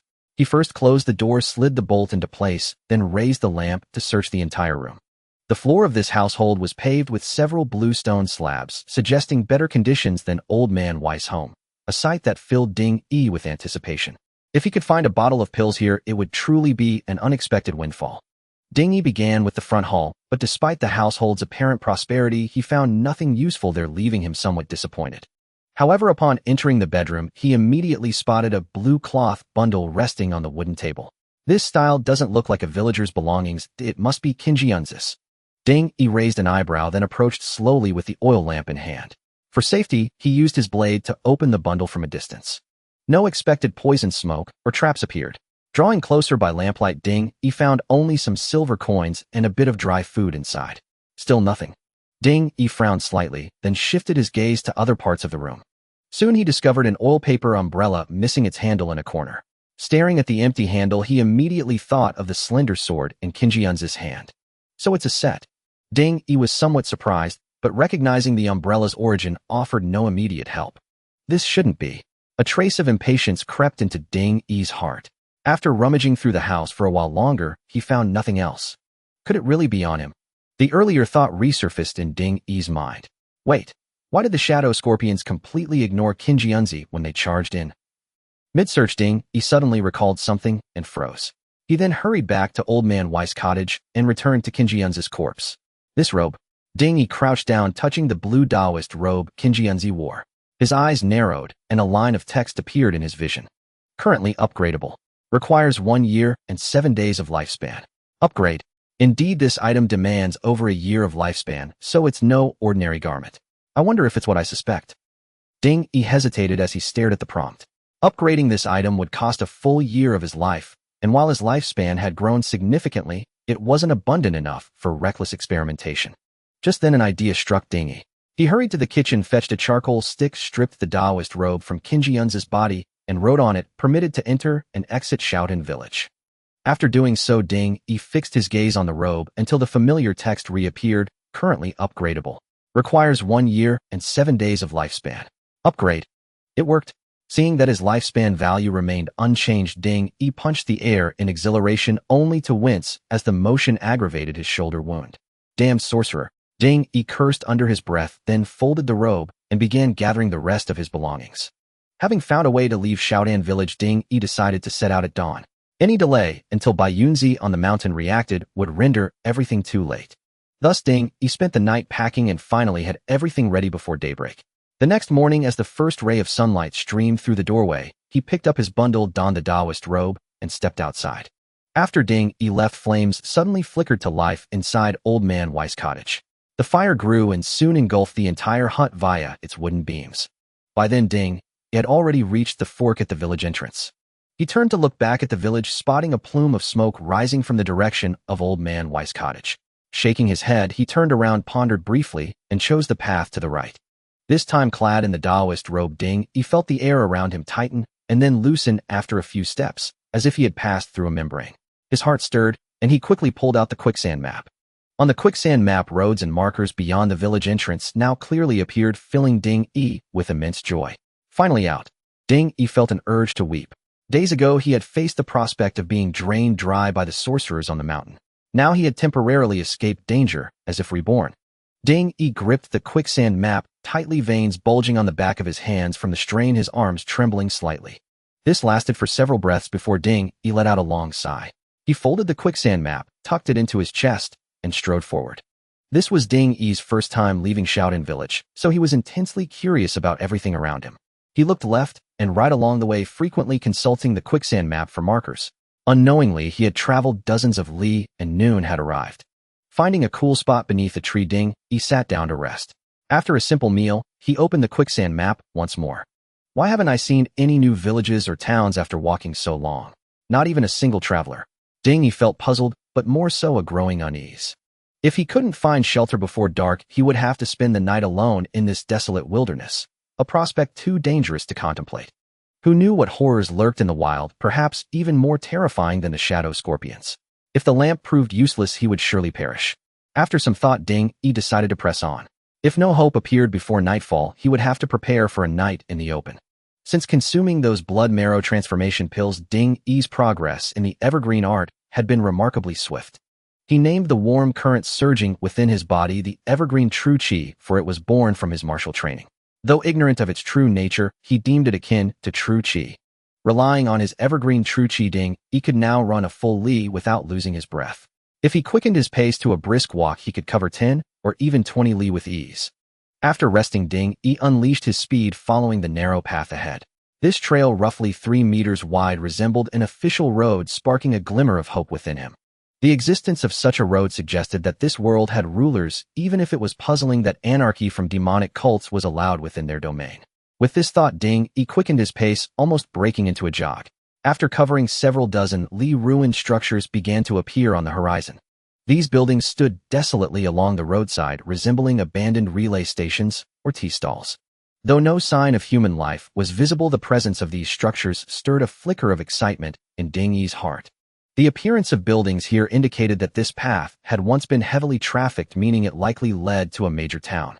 As dusk approached, Ding Yi spotted a village marker on the quicksand map similar to that of Shaolin village. Not a town, just another small village. Ding Yi frowned, muttering to himself with unease. His experience with Shaolin village made him wary of such settlements. Who could guarantee that another Kinjiunzi wouldn't emerge from within? Fortunately, the quicksand map showed no ominous red crosses, allowing him to breathe a sigh of relief. No major trouble, he thought. Ding Yi tightened the long saber at his waist, glanced at the sunset-painted clouds, and hurried toward the village. Regardless, he had to find shelter for the night. Contrary to his expectations, upon reaching the village entrance, Ding Yi found it utterly dilapidated. Collapsed houses and overgrown weeds stretched before him, clearly abandoned for ages. Seems empty. After a brief survey, Ding Yi checked the quicksand map again, which revealed the village's interior, without signs of the eerie barriers that had surrounded Shaolin village. Reassured, he stepped inside. The warm evening breeze rustled the weeds along the path, adding a touch of warmth to the desolate scene. Ding Yi walked for a while, without finding anything remarkable. Most houses were half-collapsed, some with interiors overrun by vines. After searching, he finally found a relatively intact house near the village center. Drawing his saber, he used its tip to push open the half-shut wooden door. A cloud of dust burst forth as the door swung open. Shielding his face with his sleeve, Ding Yi squinted and entered. In the fading sunset, he waved away the dust and surveyed the room. Preserved better than most, the house had little weed growth. On the table sat several intact plates holding shriveled walnut-like objects, likely remnants of some fruit. After a cursory glance, Ding Yi turned his attention to the bedroom door. For safety, he lit a lantern and carried it toward the chamber. A pungent, moldy odor assaulted his nostrils as he entered the bedroom, causing him to wrinkle his nose. On the wooden bed lay a quilt with one corner flipped open, suggesting the owner had fled in haste. The bedside cabinet stood ajar and empty. Ding Yi lost interest after a single glance. The mold is strong, but it'll do for the night. After circling the room, he decided to rest here and resume his journey at dawn. To avoid unnecessary trouble, Ding Yi extinguished the lamp after sunset, selected a corner in the main room, and sat down with his saber clutched in both hands, leaning against the wall while cultivating the evergreen art. By now, all his elixirs were depleted, significantly slowing his progress in the evergreen art.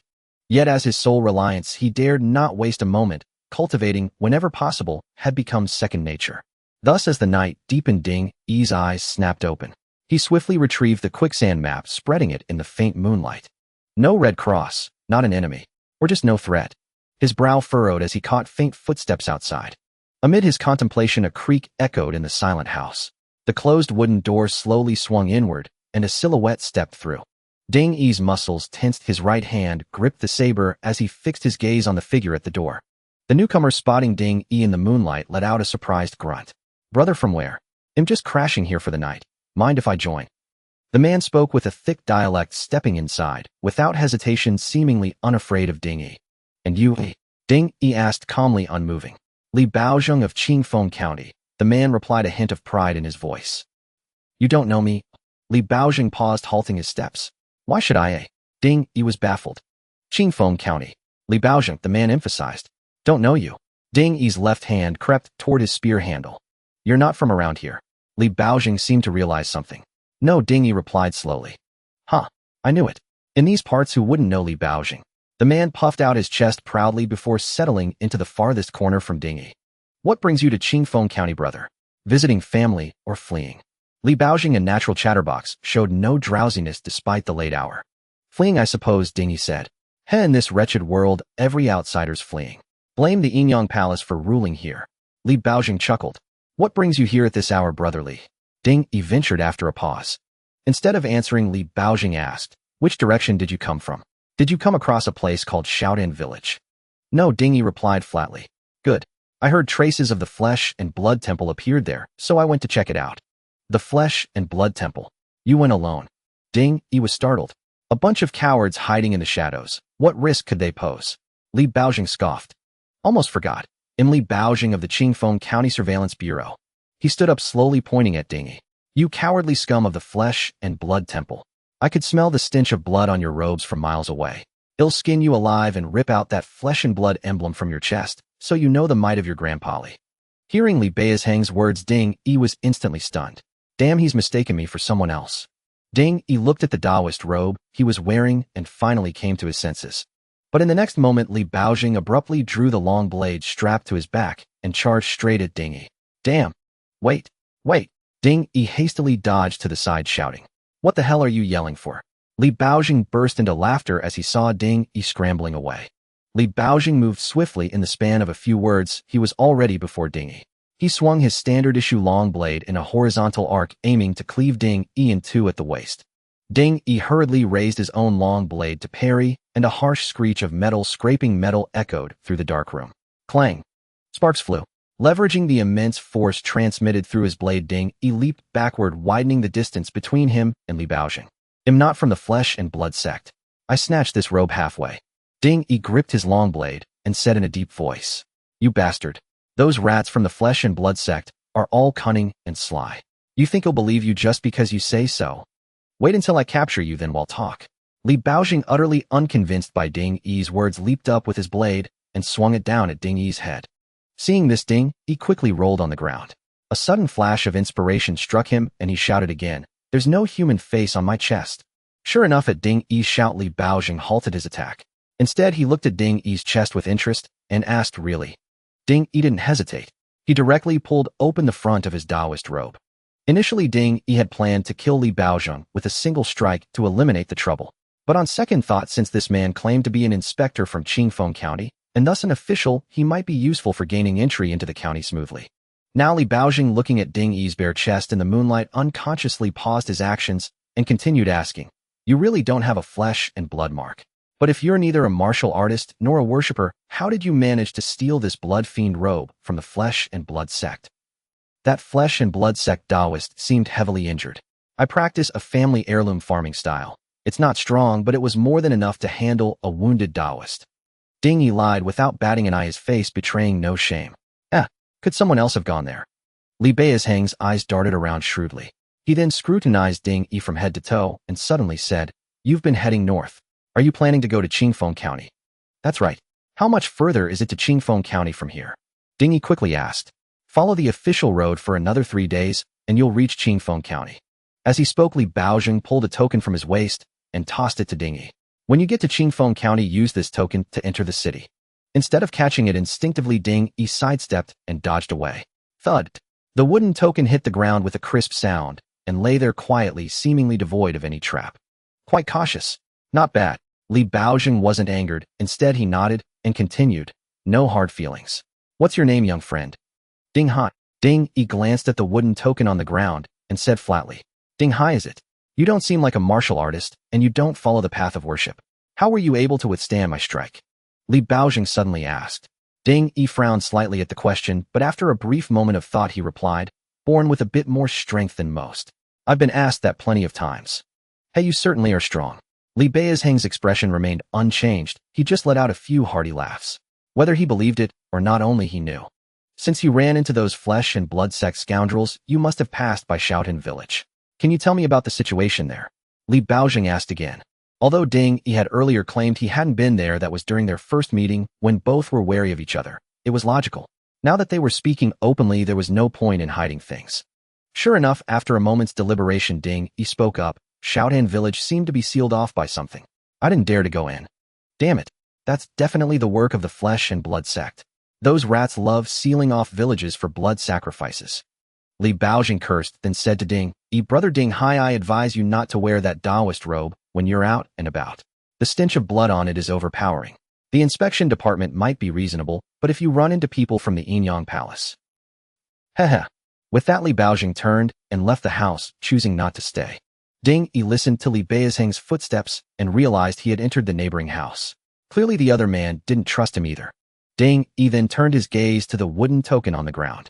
Under the moonlight streaming through the roof, he saw a strange symbol carved on it with the words Li Baozheng in the center.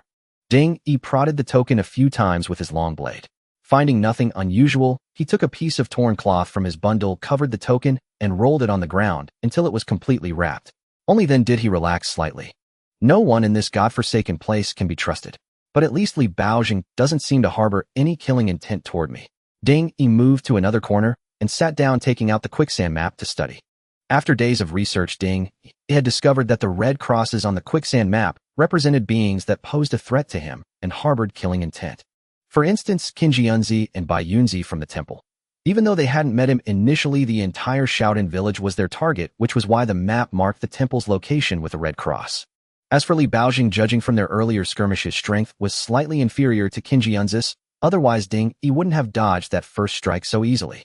Why someone as relatively weak as Li Baozheng would venture to investigate Shaolin village was anyone's guess. Moreover, Li Baozheng's mention of martial artist and worshipper stirred Ding Yi's memory of Qinjianzi's words from that night, which had also touched upon martial artists. This piqued Ding Yi's interest, and his mind began to wander with speculation. Martial artist worshipper. The next morning, Ding Yi picked up his long blade and prepared to continue his journey. But as soon as he stepped out of the house, he saw Li Baozheng standing ahead. Brother Ding Hai, why don't you give me that flesh and blood sect robe? Wearing it is just too dangerous for you. Li Baozheng smiled, looking at Ding Yi, who had changed into ordinary peasant clothes. I buried it in the house. Dig it up yourself if you want it. Ding Yi glanced at Li Baozheng, cupped his hands in a salute, and then walked toward him. As they passed each other, Li Baozheng cast a sidelong glance at Ding Yi. A faint, eerie smile seemed to curl at the corner of his mouth, but it quickly vanished. Inside the house, Li Baozheng stared at the Dao robe in the pit, a slight smirk curling at the corner of his mouth. Truly a cautious one. He might just make a name for himself in Chingfong County, if he can survive the Yinyang calamity. Li Baozheng shook his head, then glanced around the room. Noticing that the token he had tossed to Ding Yi was nowhere in sight, he chuckled to himself. Cautious indeed, but the more cautious he is, the more likely he'll keep my token with him. Heh. What Li Baozheng didn't know was that in a dilapidated hut across from this one, a pair of eyes were fixed on him all along. Ding Yi stood behind a broken window, slightly turned to the side. His face betrayed no emotion as he watched Li Baozheng enter the house. He simply waited in silence. Before long, Li Baozheng hurried out of the house and headed toward the outskirts of the village. But Ding Yi didn't rush to leave. He continued waiting inside for about an hour before climbing out of the bedroom window and slipping away in the opposite direction from Li Baozheng. It seems Li Baozheng isn't from the flesh and blood sect, otherwise he wouldn't be so interested in that Dao robe, Ding Yi mused as he walked. I'll assess the situation when I reach Chingfong County, but I must remain cautious above all. After leaving the village, Ding Yi returned to the main road. He opened the quicksand map to reconfirm his direction, then continued along the road. If Li Baozheng hadn't lied, Ding Yi estimated that at his current pace, he would reach Chingfong County in about 2.5 days. It seems the ruling class here still divides its administrative regions down to the county level. I just wonder what the situation there is really like. Along the way, Ding Yi occasionally speculated about the state of Chingfong County, but every time he recalled his experience in Shaolin village, a wave of unease washed over him. For the ruling class to allow such demonic chaos within its sphere of influence, there could only be two reasons. The first was that the events in Shaolin village were tacitly approved, that the flesh and blood sect had a secret pact with the higher-ups of Chingfong County, or that the county's administration itself was complicit. But Li Baozheng claimed to be from the Chingfong County Inspectorate, and his attitude toward the flesh and blood sect didn't suggest collusion. This reason seemed untenable. The second reason was that Chingfong County had descended into utter chaos, too overwhelmed to bother with a small village over 100 li away. Thus, the second reason seemed more plausible, and that was precisely what troubled Ding Yi. I hope it's not too bad there. At least no worse than Shaolin village. At this thought, Ding Yi couldn't help but stop. He uncorked his gourd and took a few large gulps of water. Looking up at the blazing sun overhead, he wiped the sweat from his brow with a hint of resignation and muttered to himself, if only I had a carriage. Too bad. Too many parts, too complex to assemble. Otherwise, I might try to cheaply reinforce one. Shaking his head in self-mockery, Ding Yi put away his gourd and continued down the road. On the following days, Ding Yi encountered no further trouble. By the morning of the third day, he even began to spot scattered travelers on the road. This discovery brought Ding Yi a surge of joy. After all, apart from Li Baojing, he hadn't seen a single soul for days. He had even begun to suspect that he had arrived in a post-apocalyptic world where desolate villages stretched endlessly and not a human figure could be found. Yet despite his excitement, Ding Yi didn't rashly approach those people. They all appeared haggard, their faces sallow, and only the glimmer in their eyes suggested they were still human. Otherwise, he might have mistaken them for the villagers of Shaolin village. As he pressed forward, the number of travelers increased. Soon he saw groups of people and horse-drawn carts, confirming that he was drawing closer to Chingfong County. Finally, as dusk approached, a magnificent city loomed into view. Good heavens, is this a county seat? Ding Yi stared at the city in disbelief. For a modern man who had just crossed over a city with intact walls was an awe-inspiring sight. Even as the sun was about to set, a steady stream of people flowed in and out of the city gates, a stark contrast to the desolate Shaolin village. Doesn't look like a place overwhelmed by chaos, Ding Yi thought, puzzled. But with darkness approaching, entering the city was the priority. With that in mind, he quickened his pace and reached the city gates half an hour later. Standing at the foot of the city walls, Ding Yi finally grasped their sheer grandeur. The walls, rising dozens of meters high, seemed like an impassable chasm that divided the world into two halves. Above the main gate, 3 large characters were carved into the stone. Characters Ding Yi recognized as Chingfong County, the very name Li Baojing had mentioned. But it was hard to imagine what threat required such towering walls. Was it the martial artists Li Baojing had spoken of, or the flesh and blood sect? Ding Yi suppressed all his questions. There was still much to learn about this world, but now was not the time for such thoughts. Everyone entering the city lined up and passed through a side gate adjacent to the main gate. On both sides of the side gate stood armored soldiers, their chests puffed out, their gazes cold and sharp. They appeared brimming with energy and exuded an intangible authority, a stark contrast to the people Ding Yi had encountered along the way. Under their watchful eyes, not a single person in line dared to speak above a whisper. They all kept their heads down like guilty refugees. Ding Yi followed suit, shrinking his head as he moved toward the city. He expected a smooth entry, but as his turn came, a sudden gust of wind brushed past his ear, and a gleaming spear blocked his path. Startled, he looked up. "You don't look like a local. Where are you from?" A guard holding the spear with one hand fixed his eyes on Ding Yi and barked. Damn, what kind of eyesight is that? How could he tell him not from here, just by looking? Ding Yi wondered if he was simply unlucky. He was indeed an outsider, but to be discovered so quickly. "I am from out of town," Ding Yi stammered. "Do you have a letter of recommendation?" the guard pressed. "No." "Then go register over there." The guard pointed to a small shed near the gate.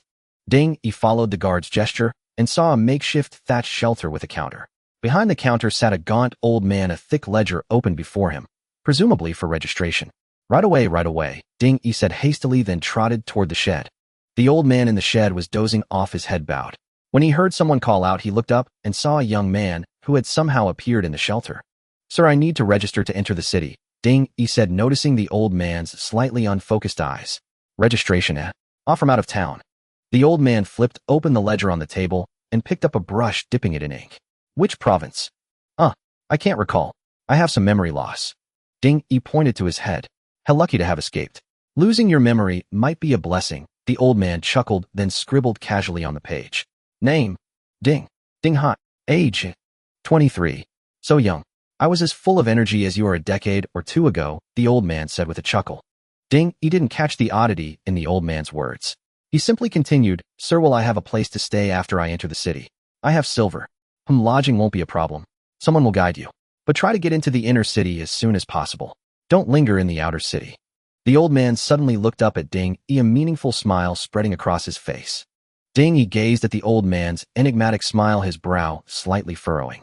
He then retrieved a coarse cloth-wrapped object from his bundle and placed it on the table, saying, "Elder, see if this is of any use." The old man glanced at the object Ding Yi had produced and asked with curiosity, "What is this?" "Open it, and you'll see." Ding Yi gestured toward the object with a nod of his chin. Intrigued, the old man casually unwrapped the cloth, only to discover a wooden token inside. So it was brought by Li Baojing. Unexpectedly, the old man seemed quite familiar with the wooden token. He examined it in his hands, then murmured to himself, "That fellow has earned another commission." "Elder, what do you mean by another commission? Is something wrong?" Though the old man spoke softly, Ding Yi, who had cultivated the evergreen art, possessed sharp ears and keen eyesight, catching every word clearly. "Oh, nothing. It's just that he deserves credit for recommending you." The old man smiled and fell silent.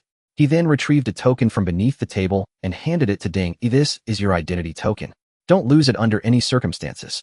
In this city, lacking an identity is a dire predicament. Additionally, taxes in the city are levied per person each month. If you purchase maidservants or servants, their taxes are your responsibility as well. Ding-e accepted the token, and at the old man's gesture returned to the queue entering the city. Soon he stood once more before the city gate. This time the guards did not stop Ding-e but allowed him passage. After a series of twists and turns, he finally entered Chingfong County as he had wished. Upon entering through the gate, Ding-e was greeted by a wide straight road paved with large rectangular bluestone slabs stretching endlessly into the distance from the gate. Flanking the road were rows of low dilapidated houses interspersed with slightly taller structures. Yet all appeared aged, some even showing signs of collapse, clearly neglected for a long time. Further ahead, another thick city wall blocked his view, causing Ding-e to frown slightly. An inner city too. This is just a county. Is such complexity necessary? Though puzzled, Ding-e's understanding of this world was shallow, so he paid it little heed. As dusk approached, he decided to find lodging for the night. Just as Ding-e prepared to walk along the main road, a voice called out from behind, "Ding-hai." Initially slow to react, Ding-e soon recalled that Ding-hai was his alias.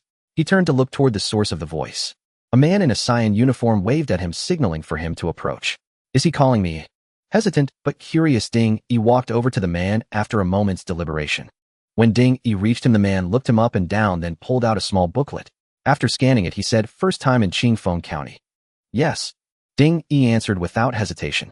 "Your dwelling is at number 333 Sangu Alley near East Avenue." "Hey, race the key." The man handed Ding-e a key. "Huh, they're assigning houses." Ding-e was taken aback. "Enough chatter. Take it and go. Know the way. Turn right here, go to the end, then left. It's the 7th row." The man said impatiently, tossing the key to Ding-e. He added, "There's a curfew at night. No leaving without permission from the supervisory or patrol offices." With that, the man hurried off, leaving Ding-e behind. Ding-e stared at the key in his hand, then at the retreating figure, his brow furrowing deeply. "I've never heard of anyone being given a house. It's as if they don't want people to leave."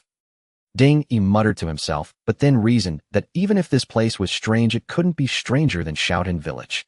Feeling he might be worrying unnecessarily, he followed the directions and headed east along the road. Half an hour later, Ding-e found his dwelling, number 333 Sangu Alley, a somewhat shabby house. But to his surprise, the small house came with a tiny courtyard, a front-yard-style residence. Compared to the broken wooden shack in Shaolin Village, this was practically a mansion. With a creak, Ding-e unlocked the padlock on the wooden door and pushed it open, his eyes brightening instantly. Though the exterior looked aged, the courtyard was swept clean, not a single weed in sight, as if someone had been living there regularly. To be safe, Ding-e took out the quicksand map from his bosom and examined it. Upon entering the city, the map displayed the urban layout and markers with magnifying clarity. He had checked it upon first entering the city and found no red cross marks, which was why he felt confident coming here. However, this didn't mean the city was devoid of danger, only that no one hostile to Ding-e was currently present. The map shows nothing amiss. Ding-e tucked the map back into his bosom and headed inside. The dwelling featured a layout of 2 rooms, a living area, and a kitchen covering about 60 to 70 square meters. Without so-called common area, it felt surprisingly spacious upon entry. Ding-e searched around and found that aside from a wooden bed, there were no bedding, mattresses, or even a cabinet for storage. Truly a bare-bones abode. Stop overthinking. Having a roof over your head is good enough. Ding-e shook his head, tossed his bundle onto the wooden bed, and laid down on the bare planks, his mind still dwelling on the events in Shaolin Village. Undeniably, even now, this world continued to shock Ding-e profoundly. A demonic Taoist with a face on his chest, a stone statue that spat out treasures, a shadow scorpion that drained life essence, and the capable Li Baojing. Regardless, I should settle down first and find a chance to understand this world better. And how exactly is lifespan gained? Is it only by killing the demonic Taoists of the flesh and blood sect, or their ilk? As Ding-e pondered, he drifted into a deep sleep. 3 days of travel had pushed his mental fatigue to its limit, and now, in a relatively stable environment, he could resist no longer. By habit, even in sleep, Ding-e instinctively circulated the evergreen art. The true chi within his body flowed like a gentle stream from his lower abdomen, coursing through his entire being. Time passed in a haze. Between dreams, Ding-e suddenly sensed a fragrance. This scent was so familiar, yet he couldn't name it. Rich like blooming lilies, yet ethereal like plum blossoms in snow. It enveloped him in a dreamy atmosphere, and beneath him the hard wooden planks seemed to transform into soft billowing clouds. Amidst this reverie, a woman in a red gauze dress appeared beside Ding-e. Her face seemed veiled, indistinct, but her figure was alluring. A a slender, graceful waist beneath the sheer fabric. Her fair, soft hand gently caressed Ding Yi's face, and her sensual red lips breathed a warm sigh toward him. At his youthful and passionate age, Ding Yi found himself unable to resist such a scene. A heat surged behind his ears, a flame seemed ready to burst from his lower abdomen, and a cold sweat broke out across his back. Ding Yi suddenly sat up in bed, realizing he was drenched in sweat, as if he had just crawled out of the water. Something is not right. Due to his experience in Shaolin village, Ding Yi immediately sensed something unusual about the dream he just had. After all, even in dreams, he had never encountered such vivid scenes. The moment that woman touched his face, he could even feel the warmth of her palm. What made Ding Yi more certain that something was wrong was the qi flowing within him. Just now it seemed to have received some kind of stimulus, causing a sudden acceleration of movement, which woke him from that bizarre dream. Thinking of this, Ding Yi dared not delay any longer. He hurriedly felt around in the dark for the package beside him and took out an oil lamp from within. This oil lamp was something he brought from Shaolin village. Even after being reinforced, it now only had half a tank of oil left, and he didn't know how much longer it could last. Ding Yi also pulled out a fire starter, blew on it a few times, and then ignited the oil lamp. As the dark red flame flickered to life, a series of notifications appeared before Ding Yi's eyes. You have refined a trace of Yin Yang Sha, lifespan 0.1 days. Looking at the notification before him, Ding Yi felt as if he had fallen into an ice cave. His eyes widened in shock, and a throbbing pain began to pulse at his temples, causing the drowsiness he felt earlier to vanish completely. He had painstakingly escaped from Shaolin village, hoping to find a safe place to live, but unexpectedly, just on the first night, such a situation arose again. Ding Yi stared blankly at the lamp before him, feeling like a clown under the dim light, mocked by the shadows that suddenly emerged from the surrounding darkness. What? Ding Yi clenched his fists tightly. He merely wanted to find a safe place to live, so why was this simple wish still unattainable? Only at this moment did Ding Yi suddenly realize that in this world, safety was merely a joke and happiness was just a luxury.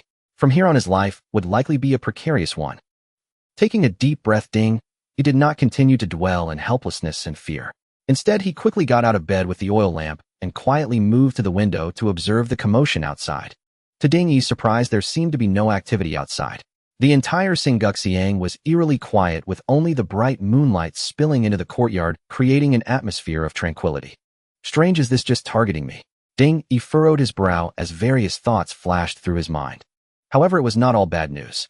At least Ding Yi comforted himself that he could refine this so-called Yin Yang Sha with the oil lamp to gain lifespan. He just didn't know how long he could keep it hidden. After a few minutes passed without any significant discoveries, Ding Yi returned to sit at the table, lost in thought as he gazed at the oil lamp. Thus Ding Yi remained awake throughout the second half of the night, and only extinguished the oil lamp on the table when the sky began to brighten. This Yin Yang Sha is different from the strange shadow claws. It seems to be face-specific. It only appeared once last night, and lasted for about an hour. Although it did not appear again afterward, the current sample information is only from one night, and it needs to be verified for at least a week's time. Ding Yi rubbed his throbbing temples, feeling a wave of fatigue wash over him. Even though he woke up in time from that enchanting dream last night, it seemed he was still somewhat affected. It was hard to imagine that without the protection of his Long Qinggong, whether he would even be able to get up today was a question. The trouble is the lamp oil is running low. Once it runs out, he would have to rely on reinforcement from nothing, and the lifespan needed for that could be astronomical. Ding Yi glanced at the oil container of the lamp, his brows tightly knitted together. No matter what, today, I need to investigate the situation. Ding Yi made up his mind and sat down on the chair, closing his eyes to circulate his Long Qinggong. At this moment, he felt that this Long Qinggong was extraordinarily important, having saved him from danger multiple times. Unknowingly, after a long while, Ding Yi slowly opened his eyes, only to suddenly hear a commotion coming from the street outside. He glanced at the hourglass in the hall and froze in surprise. It's already the hour of the chun. Have the people here really woken up so late? Ding Yi felt somewhat puzzled, and then got up to head to the front yard. Upon opening the courtyard door, he saw a continuous stream of pedestrians in front of his door. Some were pushing two-wheeled carts, some were carrying two baskets, while others were shouldering baskets, looking as if they were heading to a market. However, Ding Yi also noticed that the faces of these people did not look well, as if they had not fully woken up. He couldn't help but frown, seemingly recalling something. At that moment, the courtyard door of the neighboring house was also pushed open, and a young man dressed in a long blue robe stepped out. The man looked around and immediately spotted Ding Yi, who was also standing at the courtyard door. He smiled and clasped his fists, saying, "You must be the new neighbor." Ding Yi turned to look upon hearing the voice and saw the young man in blue clasping his hands in greeting. He politely returned the gesture. After greeting Ding, Yi turned back to continue observing the pedestrians on the road, but unexpectedly the man from next door displayed a familiar demeanor, jogging over to Ding Yi. Hee, you look unfamiliar, where did you come from? The man approached Ding Yi, a curious expression on his face. Ding Yi cast a glance at the man, feeling somewhat guarded. This overly proactive approach reminded him of Old Man Wei. However, this was a different time, and Ding Yi's expression did not reveal any fluctuations. Instead, he replied, I'm from outside the province. From outside the province. Amazing. Amazing. The man exclaimed in surprise, giving a thumbs up. I heard that outside the province is like a hell on earth. It's a miracle you managed to survive and reach here. Places like Yinyang Palace are considered one of the better sects. At least there's some hope. If you were born in the Hangzhou where Baiyu Temple is located, you'd be truly clueless about how you'd die. The man sighed. Ding Yi raised an eyebrow at his words and asked, you seem quite familiar with the outside. Hee, I almost forgot to introduce myself. I am Miao Buzhen, a storyteller at the Drunken Immortal Pavilion. The man said, his face beaming with pride. Upon hearing this, Ding Yi seriously sized up Miao Buzhen, feeling somewhat surprised as he asked, a storyteller. That's right. Ding Yi's eyes sparkled as he looked at Miao Buzhen. Although he didn't understand why such a shabby place would have a storyteller, he had to admit that he needed someone like that right now. I am Ding Hai. It's a pleasure to meet you, Brother Miao. Let's go inside and have a chat. I have some questions I'd like to ask you. Ding Yi said earnestly. Brother Ding, that will have to wait a bit. I need to head to the Drunken Immortal Pavilion to tell stories. If you're interested, you can come with me. I'll tell the proprietor, and you'll just need to pay for your tea. Miao Buzhen said eagerly. Of course. I just arrived in Chingfong County. It's perfect to explore with Brother Miao today. Ding Yi said as he turned to lock the door, intending to leave with Miao Buzhen for the Drunken Immortal Pavilion. In the bustling streets of Sengguxiang, Ding Yi followed Miao Buzhen as they headed towards the Drunken Immortal Pavilion. At this moment, various stalls had appeared on both sides of the road, offering steaming rice porridge, fragrant oil, cakes, wontons wrapped in thin dough, and white flour sprinkled with green onions, which truly amazed Ding Yi. He had initially thought this world was as impoverished as Shaolin Village, but now it seemed that the living standards in this county were far superior to those in Shaolin Village. Haven't you had breakfast yet? Miao Buzhen said with a smile, noticing Ding Yi's gaze fixed on the breakfast stall. Ding Yi nodded. Let's stop by the Drunken Immortal Pavilion to eat. Their osmanthus cake is the most famous, and I guarantee you won't forget it once you try it. Miao Buzhen chuckled. Brother Miao, why does it seem that most people here appear somewhat listless? Ding Yi suddenly asked. Miao Buzhen paused at this question and then asked in surprise, you came to the territory of the Yinyang Palace and don't know about the Yinyang evil. Ding Yi's heart jolted at these words, but he pretended to be clueless and replied, I really don't know much about it. Sure, this isn't a place for casual talk. Follow me. Miao Buzhen looked around cautiously before leading Ding Yi through several twists and turns to a small alley. Brother Ding, you don't even know about the Yinyang evil. Did you come here purely for the experience?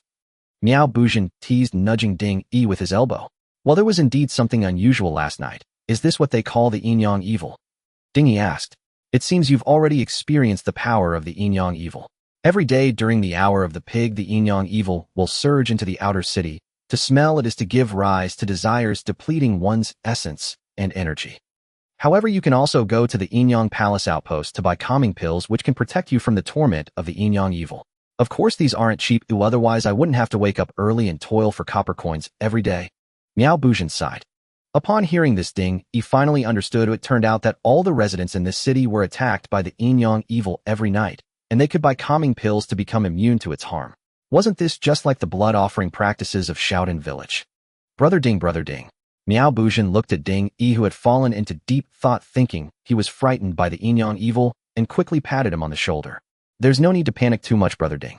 This is how things are in the world. The Yinyang Palace lures desires, and it could be much worse. At least for the short term, there's no risk to life, and many people even indulge in it. Miao Buzhen fanned himself with his folding fan, shaking his head and swaying back and forth. Upon hearing this, Ding Yi finally gained some understanding. The blood offering organization existed solely to collect grievances from blood and flesh, seeking to perform a blood sacrifice on the entire village within a short period to gain something, while the Yinyang Palace employed a strategy akin to boiling frogs in warm water. Although the Yinyang evil appeared every night here, it was thankfully brief, and with money one could exchange for calming pills. This not only gave the city residents hope, but also meant that even if they couldn't afford the medicine, they wouldn't blame the Yinyang Palace, but rather themselves for not working hard enough. The opportunity is given to you. How everyone is working hard to earn money. Why don't you have money to buy medicine? Have you ever asked yourself if you're putting in enough effort? Remarkable, truly remarkable. Brother Ding, let me give you a piece of advice. That sensation is delightful, but harmful. You're still so young, you should buy calming pills instead. As he spoke, Miao Bujin shook his folding fan and walked out of the alley. Ding Yi remained silent and followed him out. Once back on the street, Ding Yi noticed that the vendors around him seemed to have changed somewhat. Their faces still bore signs of fatigue, but what was more evident was a sense of helplessness and confusion. Amidst the hustle and bustle, the chaotic flow of people and the noisy calls made Ding Yi feel as if he had returned to Blue Star, but the weariness on their faces brought him back to reality. Survive. A thought inexplicably appeared in Ding Yi's mind, and his gaze grew colder. The two chatted as they walked, and after half an hour they finally arrived at the so-called Drunken Immortal Pavilion. It was a two-story small building that appeared to be quite famous. By the time Ding Yi and the others arrived, many people were already seated inside enjoying tea and snacks. Mr. Miao is here. Mr. Miao, we've been waiting for you. Hurry, hurry. Miao Bujin seemed to be a celebrity here. His arrival caused a stir among the patrons, and some even stood up to pull him in. Everyone, no need to panic him here. Miao Bujin laughed heartily, then walked over to a small square table at the front of the first floor and sat down. The table was already set with tea and pastries. After Miao Bujin took his seat, he lifted the teacup and took a sip, then opened his folding fan and began to speak. Yesterday, I mentioned the falling of the demon star causing the De Liang dynasty to tremble in turmoil. Today I will talk about the life of the De Liang martial god Jin Wuhuan. Ding Yi casually found a table to sit at, listening to Miao Bujin narrate the biography of the characters, his expression immediately becoming fascinating. From Miao Bujin's words, Ding Yi learned that the country he had crossed into was called Liang, and the current emperor was Emperor Zhou Yuanjing of Liang. The De Liang had ruled over 12 states for hundreds of years, producing numerous talented individuals, among which the Tianwu division was the most dazzling. For 12 years a calamity star fell from the sky, and in each state demons and evil beings emerged, causing the De Liang's century-old foundation to tremble overnight. The source of the disaster claimed to be a deity belonging to the heavenly four palaces and the 108 star constellations. Ding Yi listened to Miao Bujin's storytelling momentarily dumbfounded, even forgetting to eat the osmanthus cake on the table. He hadn't expected that the world he had crossed into was so complex and bizarre. He couldn't tell if Miao Bujin was exaggerating. However, the audience below appeared to be greatly interested, nodding from time to time, which made Ding Yi feel that even if Miao Bujin's account was somewhat exaggerated, it was not far from the truth. So the Yinyang Palace is also one of the calamity stars belonging to the heavenly micro star, and is the actual controlling body of Qingzhou, but on the surface it must be referred to as a sect or divine palace. Ding Yi listened throughout the morning, finally gleaning some information about the Yinyang Palace from the surrounding discussions, and his brows slightly furrowed. Qingzhou encompasses 13 counties, each with dozens of cities, making it impossible to escape the invasion of the Yinyang evil wherever one goes. The plight of the people in outer regions is even worse. When facing a more ruthless calamity, entire cities could be annihilated. Currently, the De Liang is already a shell of its former self. Although the central state still holds the royal family in esteem, the remaining 11 states' royal families are powerless to intervene, merely sending personnel to reside symbolically, which in reality serves no purpose. In this world, it is indeed an era of competing divine palaces, a time of division and governance. One could say that Ding Yi had crossed into the most chaotic period. As noon approached, Miao Bujin concluded his storytelling, said goodbye to the crowd, and prepared to head home. Seeing this, Ding Yi quickly got up to call out to him. Brother Miao, I plan to check out the Yinyang Palace outpost, so I won't be returning with you. Ding Yi said to Miao Bujin. Oh, it seems Brother Ding has made up his mind. Then I shall take my leave. Miao Bujin seemed to have anticipated this, cupping his hands towards Ding Yi, and then waving his fan as he exited the Drunken Immortal Pavilion. The Yinyang Palace had 3 outposts in Chingfong County, one of which was located in Shuangli Ward of the outer city. It was worth noting that the entire Chingfong County was divided into an inner and outer city. The towering city wall Ding Yi had seen upon entering the gate marked the boundary between the two. Those who resided in the inner city were either wealthy or noble, with the 3 great families being the most prominent among them. However, none of this was within Ding Yi's reach at present. His goal was simple: first obtain a tranquility pill to study its nature, and then tide over the immediate crisis. Half an hour later, Ding Yi arrived before a 3-story wooden pavilion. Admittedly, amidst the dilapidated outer city, this vermilion-painted wooden structure stood out like a crane among chickens, its uniqueness unmistakable at first glance. Ding Yi looked up at the plaque hanging on the pavilion, which bore the bold, sweeping characters, Yinyang Palace. To the left of the main door, a vertical tablet read, "The Way of Heaven and Earth's Yinyang Mystery," while the right one proclaimed, "10,000 methods return to one beginning with truth." Good heavens, an outsider would think they'd stumbled upon some celestial paradise, Ding Yi mused with a slight frown. Clearly these harbingers of doom had begun to assume an air of orthodoxy, indicating that the Liang dynasty's hold over them had grown exceedingly lax, much as Ding Yi had overheard at the tavern. Yet Ding Yi betrayed no unusual expression as he stepped into the pavilion. Inside, he found the space far more expansive than expected, with a crowd already gathered around the counter paying for goods and receiving them. Behind the counter stood two richly attired youths, a man and a woman, greeting the throng with smiles. Both were strikingly handsome, and the female attendant in particular stood with an elegant poise that drew lingering glances. Ding Yi quietly slipped to the back of the crowd, and after a brief observation learned the price of the so-called tranquility pill: 10 pills for 1 tael of silver, each capable of granting a person a peaceful night, free from the influence of the Yinyang calamity. Upon hearing this price, Ding Yi's heart clenched sharply. It was far too expensive. The silver he had taken from Old Wei and Qinjianzi amounted to a mere 3 or 4 taels, enough he had thought to last a while in Chingfong County. But he hadn't anticipated that it wouldn't even cover a month's supply of tranquility pills. If even a solitary man like him found the cost steep, what of those with families to support? Watching the crowd cry out, "Give me 5, and I want 7, Ding Yi felt a pang of sorrow. When calamity falls from the heavens and a dynasty nears its end, it is always the lowest of the low who suffer the most.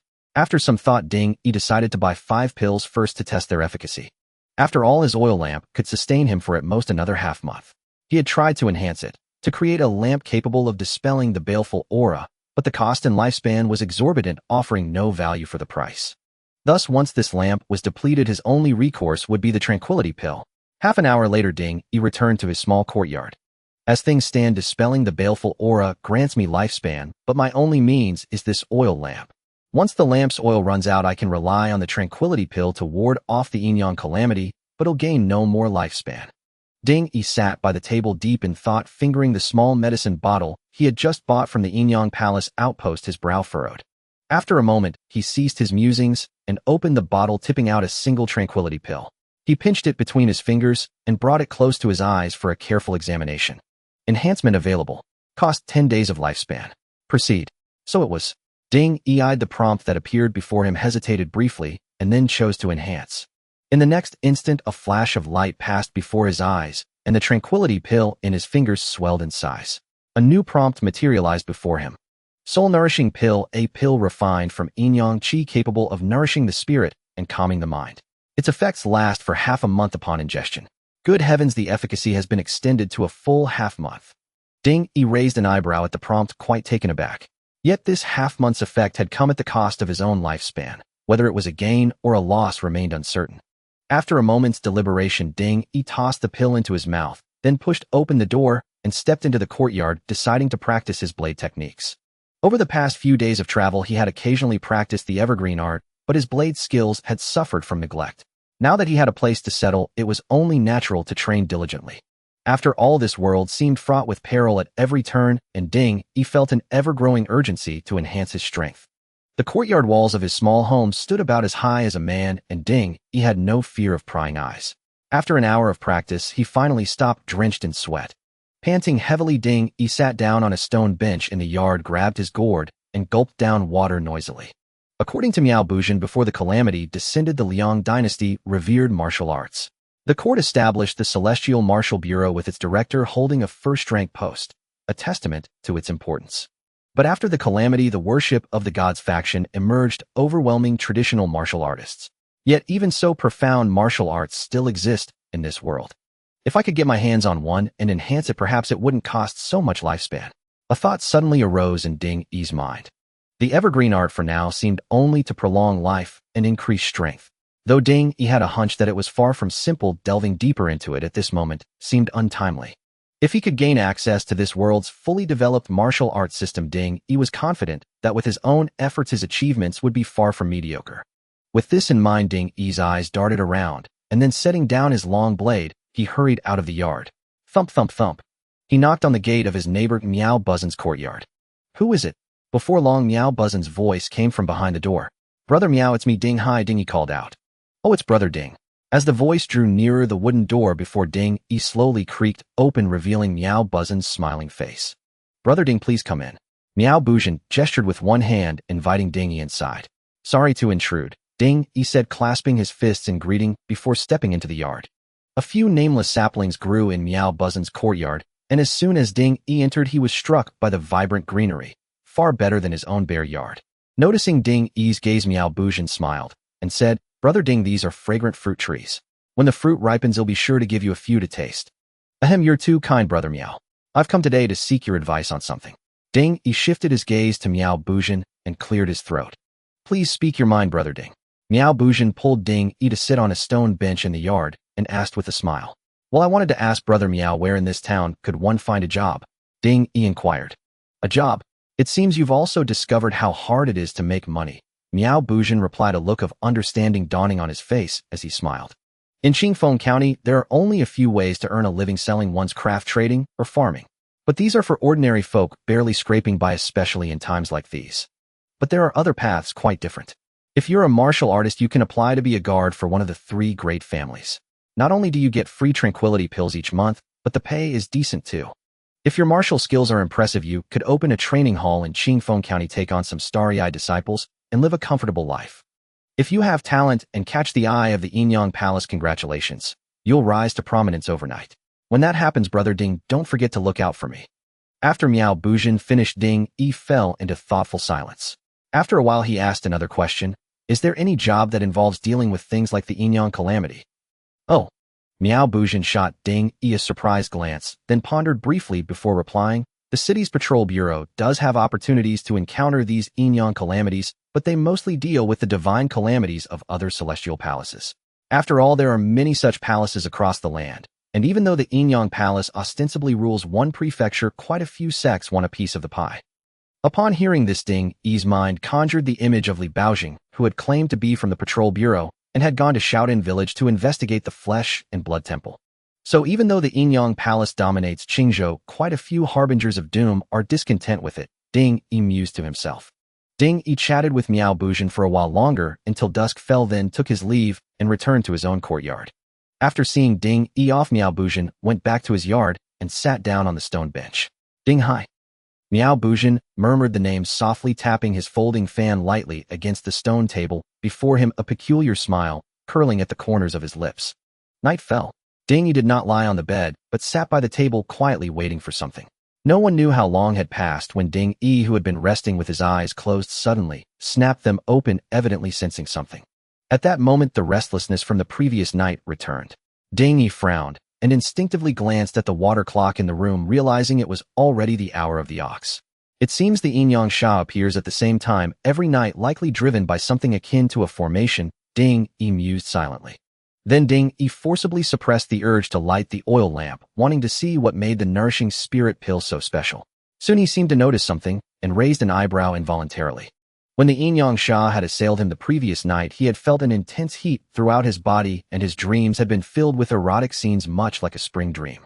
Yet tonight, as the Yinyang Sha invaded Ding, he felt only a brief stir in his heart before it quickly subsided. Afterward, he became as indifferent as Lu Shaohui, losing all response to primal human instincts. In short, he had become impotent. Damn it. Ding Yi was greatly shocked and somewhat speechless. He thought to himself, if a man naturally impotent came here, he would rule unchallenged.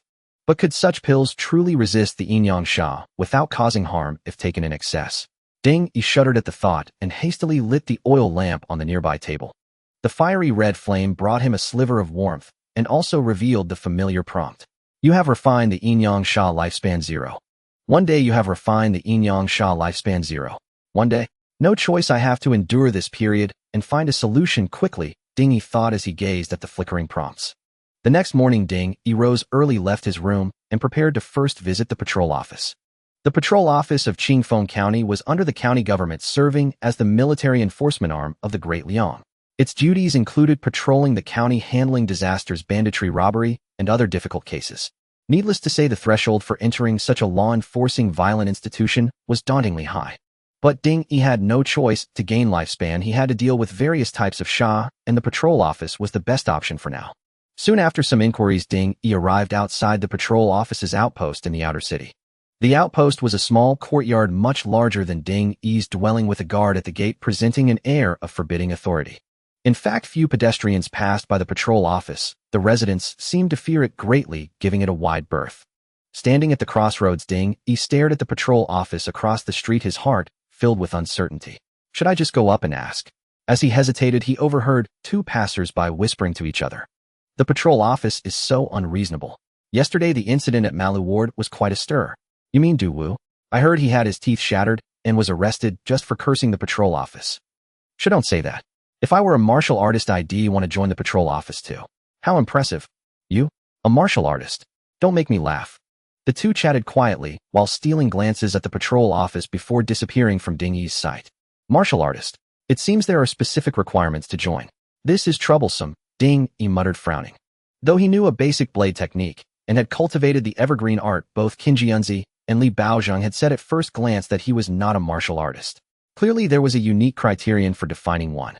With that thought, Ding Yi glanced at the patrol office once more and quietly left, realizing that with his current qualifications, joining seemed unlikely.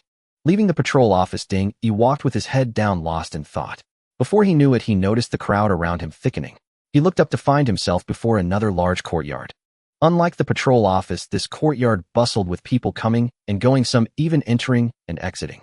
Curious, Ding Yi glanced at the horizontal plaque hanging above the gate. Bei's Martial Arts School. Ding Yi's pupils contracted as he murmured the name. He had unconsciously followed the crowd and ended up at the school's entrance. Right, the martial arts school.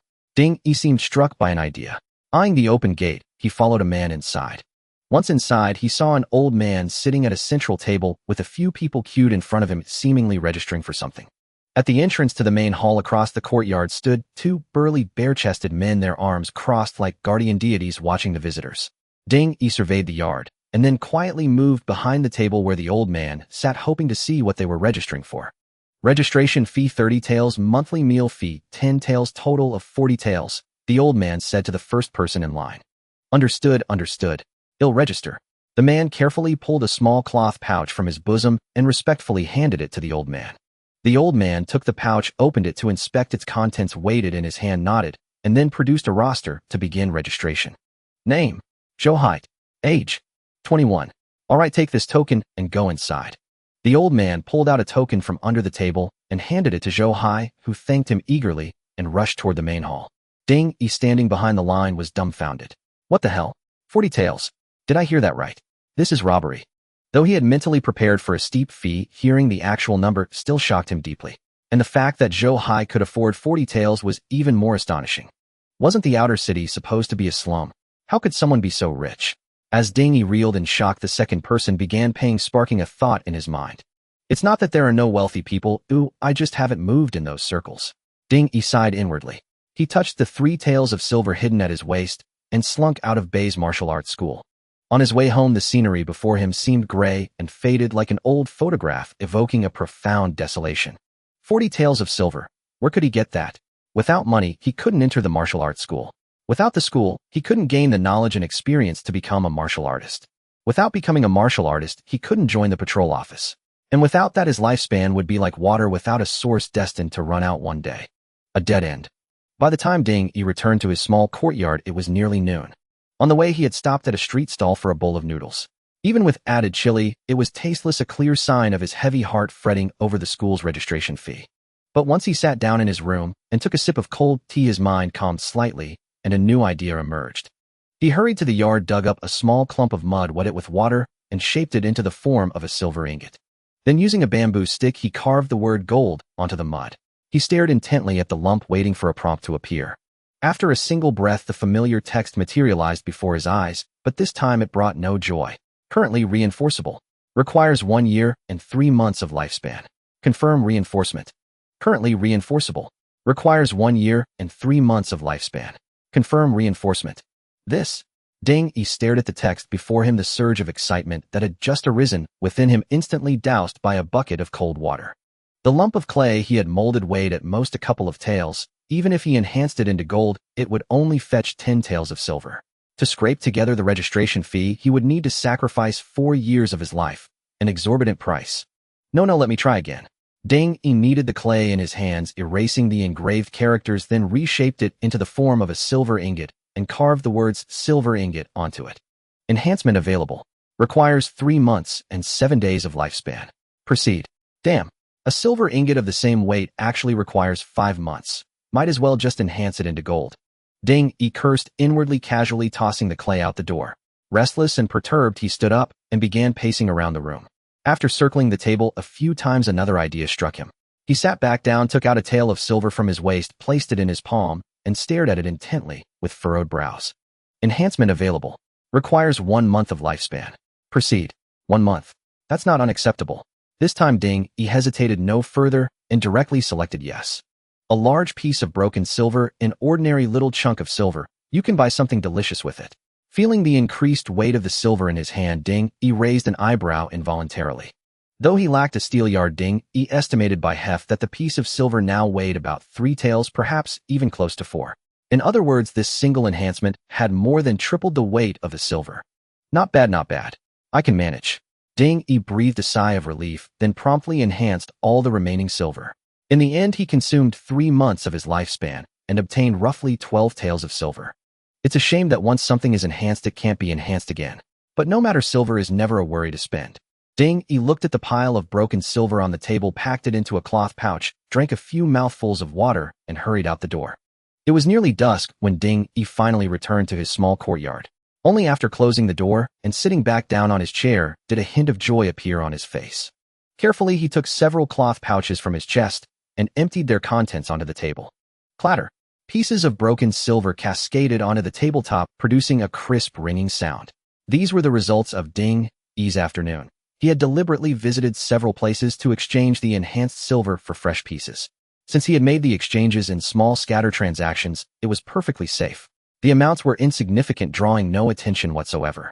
As a result, this silver, having been swapped once, had transformed from second-hand into first-hand goods and was once again eligible for enhancement. At this thought, Ding, he rubbed his hands together excitedly, then picked up one piece and began the enhancement process. After the time it takes an incense stick to burn, the pile of broken silver on the table had grown to over 40 taels. However, this round of enhancements had consumed nearly a year of Ding Yi's lifespan, leaving him with only about 15 years remaining. This is too tough. This lifespan simply isn't enough to spend. Ding Yi sighed inwardly, but he knew this was the fastest way to make money. Without further complaint, he gathered the silver on the table and stuffed it into a cloth pouch. Tomorrow morning, I'll go register at the Bai Family Martial Arts Academy. I refuse to believe that a mere martial artist can stump me, Ding Yi. With this thought, Ding Yi stood up, stretched, and slowly walked toward the bedroom.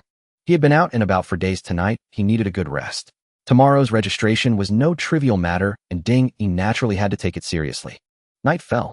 In a small house in Sanggu Alley, a family of 3 lay sleeping on 2 beds pushed together. Before falling asleep, they had mixed a peaceful spirit pill with water and divided it among themselves. Though the dosage was slightly reduced, it still warded off most of the yin-yang baleful qi. This method was a common practice among the poor residents of the outer city. At the hour of the ox, the 3 people on the beds sensed something, their brows slightly furrowing. Clearly, even in their dreams, they were affected by the yin-yang baleful qi. The child, being only of school age and still ignorant of matters between man and woman, merely turned over, mumbled a few words, and fell back into a deep sleep. The couple beside him, however, had sweat beading on their foreheads, their skin flushed red, and their hands clenched tightly, clearly in great discomfort. To minimize the impact on their child, they left most of the medicinal water for him each day and only drank the remainder themselves. This left them with a weaker resistance to the yin-yang baleful qi. It was hard to imagine how the outer city residents managed to live under the influence of the yin-yang baleful qi. After all, a man and a woman sharing a room made it even harder to resist. As a man, unless naturally deficient, one had to find a wife to carry on the family line. A deeply ingrained belief in this world, one that the mere yin-yang baleful qi could not overcome. And that was precisely the most intractable aspect of the baleful qi. Still, the couple was well aware that with a little endurance it would pass. Having taken the medicinal water, even in insufficient doses, it at least alleviated some of the pain. They were accustomed to this suffering, and in the face of life's hardships it counted for little. But tonight they gradually sensed something was amiss. The yin-yang baleful qi, which usually lasted for 1 hour, showed signs of intensifying. More terrifying still, a sudden chill emanated from within the once warm room. A bone-piercing coldness that made the couple shiver uncontrollably. Husband. The woman was the first to jolt awake from her dream. She sat up abruptly in bed and called out to the man beside her. The man also woke up groggy. He pulled the blanket tighter and asked in confusion, why is it so cold? Stop sleeping, quickly cover the child. How strange, am I still dreaming? The woman snatched the blanket from the man's hands, muttering to herself as she prepared to cover the boy beside her. But just as she turned her head, her pupils suddenly constricted and a piercing scream escaped her lips. What's wrong? The man jolted upright at her scream, asking urgently. Tian'er, Tian'er. The woman's face was filled with panic as she pointed at the boy on the small bed, her voice trembling. Following her finger in the moonlight, the man saw a sight that made his scalp crawl. The boy's entire head was enveloped in something pitch black, and this thing was continuously writhing out from the boy's mouth, as if it were alive. Tian'er. The man lunged forward, frantically reaching out to grab the black thing on the boy's head, trying to pull it off. But it wouldn't budge, as if it had taken root on the boy's scalp. Is this hair? The man murmured, feeling the smooth texture in his hands. The next moment, he suddenly felt an itchy sensation at the back of his own head, as if something was growing wildly from beneath his scalp. A blood-curdling scream erupted from the small house. Yet strangely, such a commotion failed to rouse any of the neighbors, as if everyone in Chingfong County had fallen into a deep slumber. The Bai family martial arts school, one of the two major training halls in the outer city, was situated in Shuangliu Lane of the Eastern District. Its master, Bai Wang Yun, a martial artist at the Blood Exchange realm, was rumored to be a retired military officer who had come to Chingfong County to spend his later years. Though a Blood Exchange realm martial artist amounted to little across the vast Qingzhou prefecture, within the confines of this small Chingfong County, he could stand on his own. Coupled with his military connections, he had carved out a place of influence. At this moment, Ding Yi stood before the Bai family martial arts school, gazing at the gate that had just swung open. He drew a deep breath, then stepped into the small courtyard under the astonished gaze of the servant who had opened the door. I've seen early arrivals, but never this early. One of the servants winked at another, covering his mouth as he whispered. Probably another one hoping to strike it rich overnight. The other servant also wore a mocking expression. They had seen many young men like Ding Yi before. They would drain their family's savings to scrape together the enrollment fee for the Bai family martial arts school, believing they could ascend to greatness and shed the stench of the outer city's destitute. Little did they know this was merely the beginning of a more grueling ordeal. Of those who entered the Bai family martial arts school, only 1 in 10 could endure the hardships of training and remain. Among those, only 1 in 10 would achieve any real accomplishment. In other words, the chance of establishing a foothold in the Bai family martial arts school was a mere 1%. To take a step further, to make a name that echoed through the outer city, was a 9,000 probability, marking one as a true prodigy. Since these two young servants had entered the Bai family martial arts school, they had never seen anyone of Ding Yi's age rise to prominence. After all, martial arts demanded a foundation laid in childhood, honed from a tender age. The older one grew the more impure one's blood, and qi became the more limited one's potential. Meanwhile, as Ding Yi stepped into the small courtyard, the old man in charge of registration was still leisurely arranging items on the table. Startled by the arrival, he looked up and fixed his gaze on Ding Yi. "Old sir, let me help you." Ding Yi quickly stepped forward, taking the heavy roster and inkstone from the old man's hands, and walked towards the table. "How, that's a rare sight." The old man muttered to himself in mild surprise, watching Ding Yi's back. Since someone had come to register, the old man could no longer dawdle. He followed Ding Yi briskly to the table, sat down, and deftly opened the registry book, beginning to grind the inkstick. "Young man, which ward are you from?" "Sangha ward." "I'm not far." "Name?" "Ding Han." "Age?" 23. 23, a bit late.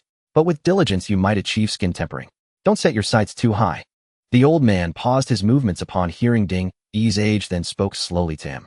As the accountant of the Bai family martial arts school, he had seen countless registrants in his lifetime.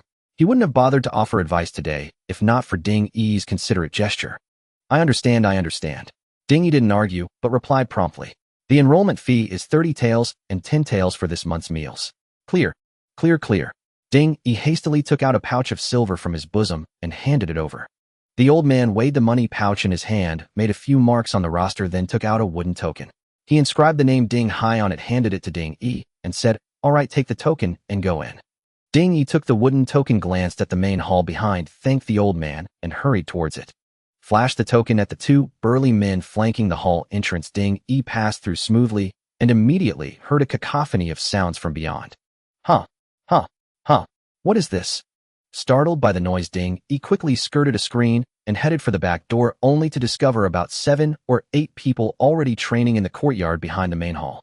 Ding Yi's appearance naturally drew everyone's attention. Another one. What's with this month?" A chubby kid yesterday and an outsider today. Since when is it so easy to get into the school? A burly man bare-chested rumbled. 40 tails of silver TSK TSK TSK. Another person shook his head. Enough chatter. Have you all perfected your forms? Amidst the murmurs a resonant voice cut through the talk. Ding Yi traced the voice to a young man no older than 20. To Ding Yi's surprise, the moment this man spoke, everyone else averted their gaze from Ding Yi and resumed their disciplined practice. This made Ding Yi take a closer look at the young man. A newcomer. Just then a middle-aged man in a gray linen robe approached Ding Yi. After scrutinizing him, he asked, "Yes, sir. I am Ding Hai. May I ask your name, senior brother?" Ding Yi quickly cupped his hands in greeting. "Don't call me senior brother. I've only been here a few years before you, and I haven't even achieved skin tempering yet. I'm not worthy of the title. Just call me Wang Hong." Wang Hong said with a smile. "So you are senior brother Wang?" Ding Yi insisted. "All right, follow me. They'll take you to see Master Bai." With that, Wang Hong turned and walked towards another corridor. Ding Yi quickly fell into step behind him. They traversed the back courtyard's walkways, heading deeper into the compound, and soon arrived at the rear. The rear of the compound contained another smaller courtyard flanked by several side rooms on both sides. In the center stood a slightly larger hall. Wang Hong led Ding Yi towards this hall. Entering the hall, Wang Hong approached a side door, knocked softly, and said in a low voice, "Master Bai, a newcomer has arrived." As his words faded, the side door creaked open, revealing an old man with streaks of white in his hair and a stern expression. The old man wore a loose blue robe patched in several places, yet it appeared neat and carried a faint fragrance of sandalwood. Seeing this, Ding Yi quickly stepped forward and bowed deeply. "Disciple pays respects to Master Bai." The old man, however, raised a single hand to support Ding Yi, helping him rise, and said, "You have good instincts, but entering my school does not make you my disciple. I cannot accept this bow." Ding Yi was taken aback, then realized the old man was quite particular. He didn't think much of Ding Yi. "Don't be disheartened. If you can achieve skin tempering within a year, I will accept you as my 7th disciple. Until then, you are merely a school apprentice." The old man's hand, which had been supporting Ding Yi's arm, swiftly felt his bicep, then slid to the back of his neck. He took a step, circling behind Ding Yi, and ran a single hand from the nape down the length of his spine to the tailbone. He chuckled, "Work hard, and you may yet achieve something in the future. Wang Hong, this lad is your charge." Wang Hong, who had stood motionless beside the old man, only then bowed in acknowledgement. The old man waved his hand, signaling they could leave. Wang Hong promptly took Ding Yi's arm and withdrew, leading him back through the corridor to the rear courtyard. "Senior brother Wang, what just happened?" Ding Yi asked urgently once they were far from the hall. Wang Hong laughed. "Master Bai was feeling your bones." "And what did he discern?" Ding Yi pressed. "What could he discern? Among the billions of common folk in the world, those born with martial bones are but a few hundred. Good bone structure is as rare as phoenix feathers and unicorn horns. If your bones were excellent, I wouldn't be the one escorting you out. You'd already be Master Bai's 7th disciple." Wang Hong said, patting Ding Yi on the shoulder. Ding Yi was taken aback, somewhat regretful that he was not the 1 in 10,000 martial prodigy. Yet recalling his enhancement system, he figured he might not be inferior to any martial genius. He immediately asked, "Senior brother Wang, what do we do next?" "Oh, my memory fails me. Come, let me brief you on our Bai Family Martial Arts Hall. The master of this hall is Instructor Bai Wang Yan. Instructor Bai is a Grand Master of the blood exchange realm, a figure even the powerful families in the inner city hold in high regard." Wang Hong said, his face showing envy. "Senior brother Wang, how many realms are there in martial arts?" Ding Yi asked the question that troubled him most. Those who haven't reached the skin refining realm are not considered martial artists. They are merely martial practitioners with a few moves. Once one enters the skin refining realm, they truly step onto the threshold of being a martial artist. After skin refining comes bone forging, organ purification, and blood exchange. As for what lies beyond blood exchange, I'm not sure. That's too distant for us," Wang Hong said slowly. Ding Yi, upon hearing this, finally grasped the essence of the martial threshold, and his heart stirred with excitement. It seems martial artists in this world are formidable. Perhaps at the pinnacle one could overturn seas and pluck stars from the sky. Seeing Ding Yi in a daze, Wang Hong feared he might be disheartened. He patted Ding Yi's shoulder and continued, "Junior brother Ding, don't worry. With hard work, you'll surely have your day." After speaking, Wang Hong gestured for Ding Yi to follow him. They arrived at the back courtyard one after another.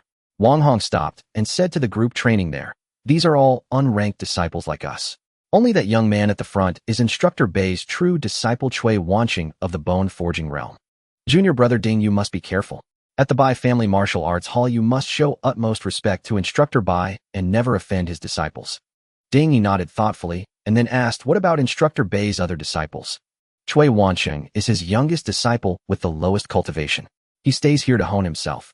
The rest of Instructor Bei's disciples are at least masters of the bone-forging realm, serving in the inner city. Wang Hong said with a smile. I see. Ding Yi nodded. Wang Hong continued, today is your first day. Let me introduce you to the other senior brothers, and then teach you the skin refining method. Ding Yi's eyes lit up. Hadn't he exhausted his efforts and even sacrificed his lifespan to join here all for the sake of achieving skin refining and becoming a martial artist?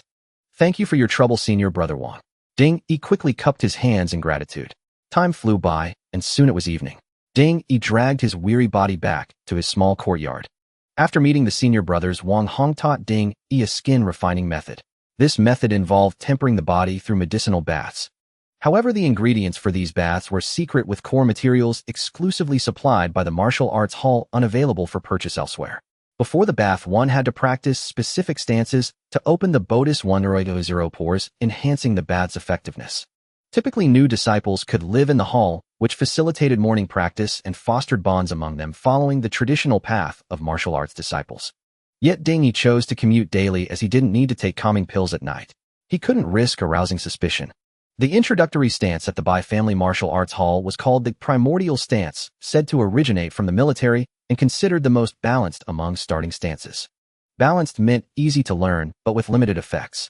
Since only a few possessed exceptional talent, and most soldiers were ordinary stances demanding high foundations or talent, could do more harm than good. Under Wang Hong's guidance, Ding Yi spent a day mastering the primordial stance's PowerPoints and breathing techniques before returning home before dark. Back in his courtyard, Ding Yi encountered a problem. The medicinal bath required a tub. Naturally, a tub was necessary. However, tubs sold in the outer city were expensive, as anything related to martial arts came with a hefty markup. Poverty for scholars, wealth for warriors, was no joke. Ding Yi had already spent 40 taels of silver before even starting his training. The tubs in the hall were custom-made and shared among disciples, so their higher cost was acceptable. But Ding Yi's insistence on bathing at home made things complicated. It was already too late to buy a tub. Moreover, after paying the registration fee, Ding Yi had only a few taels left, uncertain if he could afford one. Left with no choice, he had to rely on his life force. Ding Yi quickly bound some wooden boards into a rough circle and placed another board underneath to form a makeshift tub. He then inscribed on the tub the words, "Medicinal tub reduces potency loss, ergonomic design," and waited for the prompt. Sure enough, after a breath, a line of text appeared before him. Enhanceable, requires 2 months and 15 days of lifespan. Enhance. Yes. Ding Yi didn't hesitate and chose to confirm. In the dim room, a flash of light revealed an antique tub exuding a woody aroma. Comfortable medicinal tub. A tub designed for user comfort, incorporating designs from renowned masters and crafted from premium dragon wing wood. Amazing, it even has a seat. Ding Yi stepped forward and noticed the curved seat board inside, complete with 2 lumbar cushions. It felt like the backrest of a gaming chair had been integrated into the tub. With this tub, there's no way I won't excel. Ding Yi chuckled, patting the tub in satisfaction before heading to the yard to heat water. While waiting for the water to boil, Ding Yi practiced the primordial stance as he had learned that day. The primordial stance in this world was remarkable. After just an hour, Ding Yi felt an ant-like crawling sensation across his body and his legs ached unbearably. He realized this was the so-called opening of the apertures. Quickly, Ding Yi stopped and dragged his sore body inside, retrieving the medicinal pouch from the hall. Wait, I don't know what's in this pouch, but enhancing it could make it even more potent, right? With this thought, Ding Yi grabbed a charcoal stick and wrote, "Effective gentle," on the pouch, then waited. Enhanceable, requires 1 month of lifespan. Enhance. 1 month. That's too long. I have no idea when he'll get a large amount of lifespan. I need to use this pouch twice daily, morning and evening. At this consumption rate, I can't sustain it. Frowning, Ding Yi gritted his teeth and erased the word gentle. Enhanceable, requires 7 days of lifespan. Enhance. Enhance. As expected, removing the gentle attribute drastically reduced the lifespan, cost much to Ding Yi's relief. As the familiar light flashed, Ding Yi didn't bother reading the enhanced pouch's description. He simply tossed it into the steaming tub. The pouch dissolved instantly, releasing a thick ink-like blackness that spread rapidly, turning the water pitch black. The black liquid, resembling viscous ink, emitted a pure medicinal fragrance. Combined with the tub's woody scent, it gradually eased Ding Yi's tension. Let's give it a try. Ding Yi shed his remaining clothes and stepped into the tub.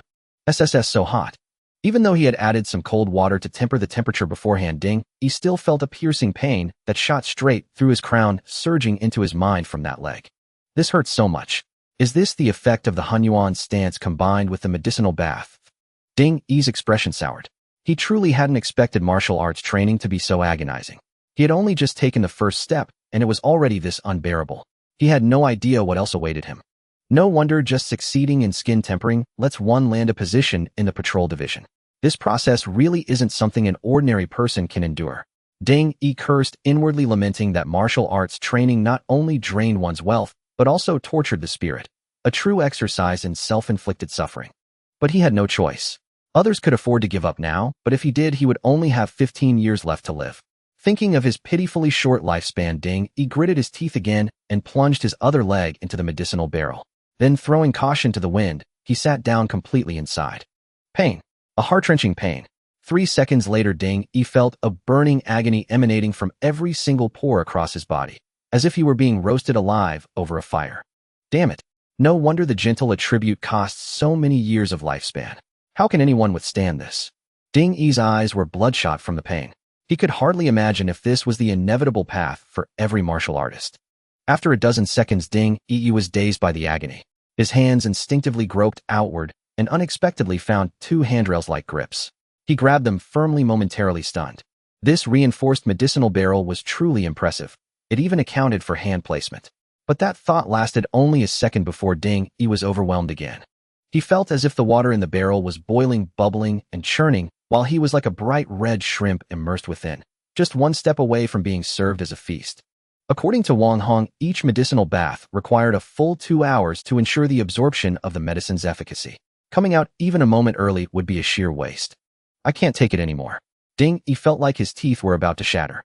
But just as he was on the verge of fainting from the strain, the evergreen true qi that had been flowing within him suddenly surged through his limbs and bones. The originally scorching true qi meeting the external heat instantly gave Ding Yi a sensation of coolness. His body relaxed and he nearly moaned in pleasure. What was an experience of extreme contrasts? Ding Yi finally understood the authentic version. Lying in the barrel, Ding Yi's skin rippled like waves, a strange phenomenon caused by the collision between the evergreen true qi within and the medicinal liquid without. But Ding Yi was utterly unaware of this. He simply leaned back on the cushion, humming softly, and before long, he drifted into a deep sleep. After all, when one's nerves are stretched to the limit and then suddenly released, anyone would feel drowsy, unable to resist the call of slumber. He had no idea how long had passed when Ding Yi jolted awake, leaping up from the barrel with a splash. I fell asleep. His expression was peculiar as he gazed at the pitch-black night outside the window, muttering to himself, "Well, you can't blame me. It was too comfortable." Ding Yi murmured while stroking his own skin. By the moonlight, Ding Yi stepped out of the barrel, grabbed a towel from the wooden rack beside him, casually dried himself, then lit an ordinary oil lamp and approached the barrel to inspect it. In the lamplight, the once pitch-black medicinal water had turned clear again, though some gray and black residues lay at the bottom of the barrel, their nature unknown. Unbelievable. Who would have thought the evergreen art was this incredible? I'm sorry, evergreen art. I was wrong about you before. Wrapped in a towel, Ding Yi stared at the barrel and murmured. Then a hint of joy crept across his face. Who says I'm not a genius among millions? In terms of skin tempering, who can match me? Excitement surged through Ding Yi as he pumped his right fist. Then, still wrapped in the towel, he headed straight for the bedroom, planning to sleep first. As for the water in the wooden barrel, any sound would be too noticeable late at night. To avoid drawing attention, he would have to deal with it tomorrow. The night passed without incident. The next morning, after disposing of the medicinal water, Ding Yi rushed excitedly to the martial arts hall. As an apprentice who commuted back and forth, he had to arrive early to avoid missing the morning training. When Ding Yi reached the back courtyard of the martial arts hall, he happened to run into a group of senior brothers emerging from their rooms. A stroke of luck. Wang Hong spotted Ding Yi immediately and greeted him with a smile, motioning him over. "Junior brother Ding, how do you feel?" Wang Hong asked with a grin, seeing Ding Yi's spirited demeanor. "Senior brother Wang, you never told me it would hurt this much." Ding Yi replied with a grimace. "Junior brother Ding, we martial artists are meant to temper ourselves and forge our will. If one expects to become a martial artist without any sacrifice, how is that different from those who worship gods?" Wang Hong's smile faded as he spoke earnestly. "Worship gods?" Ding Yi repeated the term, puzzled. Worshipping gods refers to those who join the celestial temples and shrines across the land, bowing before idols. They enter the path of cultivation without enduring the hardships of training. Alas, how did the world come to be like this? Wang Hong's face was filled with sorrow, his eyes betraying confusion. Senior brother Wang, if worshipping gods is so amazing, why do we still practice martial arts? Ding, he asked, bewildered. Amazing? You mean formidable? Hell, though worshipping gods is a shortcut, after doing so one is no longer oneself, Wang Hong said in a low voice. No longer oneself. Ding, he was taken aback. I don't know either. Master Bai said it once when drunk. Enough of that. Morning training has started. Come on. With that, Wang Hong led Ding, he toward the courtyard. Just then an untimely voice reached their ears. Oh, isn't this junior brother Ding? Well, you look down on us senior brothers and want to sleep alone. Hee, with that soft skin of yours, are you a tomboy? A man with triangular eyes leaned against a wooden post in the yard, sneering at Ding, Yi, and Wang Hong. Ma Sen, what are you saying? Wang Hong immediately flared up. TCH Wang Hong, are you never going to stop playing the good guy? I'm impressed you can endure even after your own sister was sold off, Ma San retorted coldly, unfazed. You... Wang Hong's eyes turned bloodshot and he was about to charge at Ma San when a hand grabbed his arm. Don't stop me, Wang Hong roared. But when he turned to see who was holding him, he deflated like a punctured balloon, regaining his composure. Senior brother Chui, he murmured weakly. Chui Wanqing stared expressionlessly at Wang Hong, then shifted his gaze to Ma San. Ma San, slap yourself 3 times. Ma San, who had been lounging nonchalantly, changed color immediately upon hearing Chui Wanqing's words. His lips twitched as if he wanted to argue, but in the end, he delivered 3 sharp slaps to his own face. After slapping himself, Ma San snorted coldly and retreated to a corner of the yard, where he began practicing the Hunyuan stance on his own. Chui Wanqing said nothing more. He glanced at Ding, Yi, then walked to the center of the yard and assumed the Hunyuan stance himself. The others who had been watching the spectacle quickly found their spots and followed suit, adopting the Hunyuan stance. The entire courtyard fell into a silence so profound that a pin drop could be heard. Quickly, Wang Hong gave Ding, Yi a meaningful look, then found a spot to practice. Ding, Yi raised an eyebrow, glanced around, and silently walked to a corner to join them in the stance. It seems this small group is not exactly harmonious. Ding, Yi stood at the very back, his gaze sweeping over the crowd ahead as he pondered silently. Although Ding, Yi had a premonition that life in this martial arts school might not be smooth sailing, he never expected to encounter such a cliched conflict on the very first day. This inevitably made him wonder if he was cursed with misfortune. Does Ma Sen simply have it out for me? But why? Just because I went back last night? Ding, Yi frowned in contemplation, but after a moment, he still had no clue. He could only temporarily suppress his suspicions and decided to observe for a few more days. Soon the time it takes to drink a cup of tea passed. Among the crowd, some began to falter, their legs trembling as painful groans escaped their lips. What the hell? Ding, Yi was puzzled. Last night he had stood for over an hour without any issue. How could these people who had joined earlier barely endure such a short time? Though suspicious, Ding, Yi reacted quickly. He forced a pained expression onto his face, then let his legs tremble as if he were about to collapse. Hold steady, all of you. Chui Wanqing, who was sitting in a meditative posture facing the group, said coldly. Hearing his words, everyone steadied themselves and endured through gritted teeth.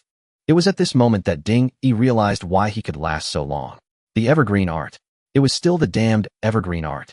Ding, Yi noticed that the evergreen true chi within him was gathering heavily in his legs. Though it continued to circulate through his body, a trace less flowed through the leg area. Ding, Yi speculated that this accumulation of true chi greatly alleviated or reduced the soreness in his legs, much like the effect of the evergreen art during last night's medicinal bath. Going all in, that's wisdom. At this moment, only one phrase echoed in Ding Yi's mind. If Ding Yi hadn't gambled his lifespan to obtain the evergreen art, he would now be enduring the agonies of the skin tempering stage.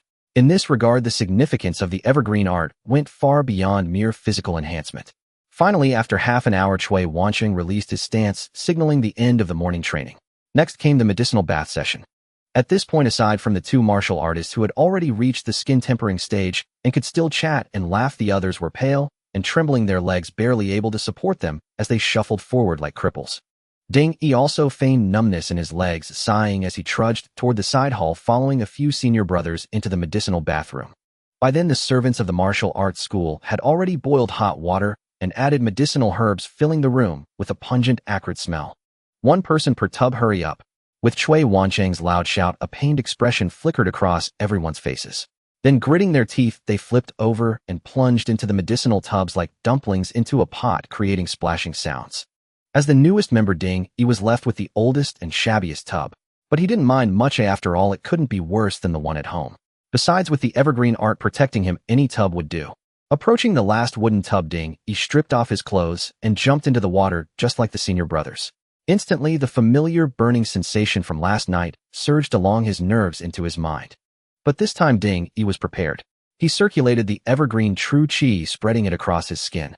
Soon the numbing, cooling sensation returned, relaxing his furrowed brow as he sank into the tub. Compared to Ding, the others were not so fortunate. Except for Cui Wansheng and the two senior brothers at the skin-tempering stage who didn't need the bath, the rest had tense faces and bloodshot eyes, clearly enduring unimaginable agony. At this moment, Ding naturally showed no abnormality. However, the white steam filling the room obscured his expression from others. Besides, everyone was too preoccupied with their own suffering to pay attention to anyone else, so it wasn't a problem. Cui Wansheng stood outside the room, flanked by the two newly advanced skin-tempering martial artists. With their hands behind their backs, they watched over the people inside to prevent anyone from fainting due to the overwhelming medicinal power. After nearly an hour, Cui Wansheng finally waved his hand. The servants who had been waiting filed into the room and helped the apprentices out of the tubs one by one. The medicinal meal is ready in the dining hall. Latecomers will miss out, one of the martial artists behind Cui Wansheng said to the dressing crowd before following Cui Wansheng away without looking back. Oh, when will this ever end? Someone in the room cried out mournfully. Simple reached the skin-tempering stage, and the pain will stop, another replied. So I've been training for a year with no progress. Do you think I have no talent? Nonsense.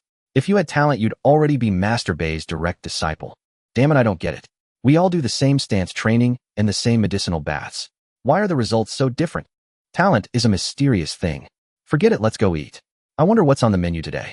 As they spoke, everyone finished dressing and trembling made their way to the dining hall. Ding walked at the very back, trying hard to look uncomfortable when an unfamiliar voice sounded in his ear. Newcomer. Ding. Ding what? Ding turned his head and saw the chubby guy who had arrived a day earlier, the same blue-clad man he had met when he first came to the martial arts school to gather information. Ding, hi, Ding, he said with a smile. Junior brother, Ding, haha, even if you're only a day later than me, a junior brother is still a junior brother. The chubby guy was clearly also in pain, his chubby face trembling from the agony, but he still forced himself to walk as he spoke. I saw what happened with Ma-san today when you arrived. Curious why he suddenly targeted you. Ding was surprised by this and looked at the chubby guy anew, asking with a strange tone why. Because he wants to intimidate you first, then win you over. Ding raised an eyebrow at this, a word surfacing in his mind. PUA. Was I being PUA'd? As Ding felt a wave of speechlessness, Shui Bao continued, everyone who becomes Master Bei's disciple has some standing in the outer city. Ma-san may have a strange temper, but his father is the deputy leader of the Black Dragon Gang. The chubby guy chuckled. Huang Xiang, who always follows Ma-san, is the eldest son of the Drunken Immortal Tavern in the outer city. Another one, Xiao Yuan, is said to have relatives working for the Zhou family in the inner city. Senior brother Cui is about to break through in the bone-tempering stage. He won't stay at the school anymore and will head to the inner city.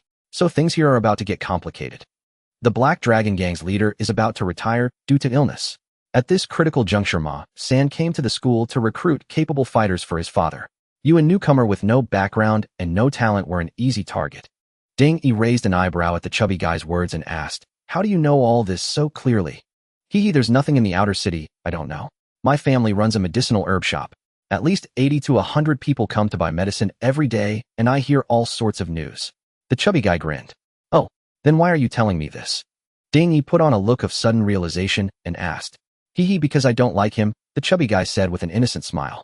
The chubby guy grinned, his face radiating a harmless expression.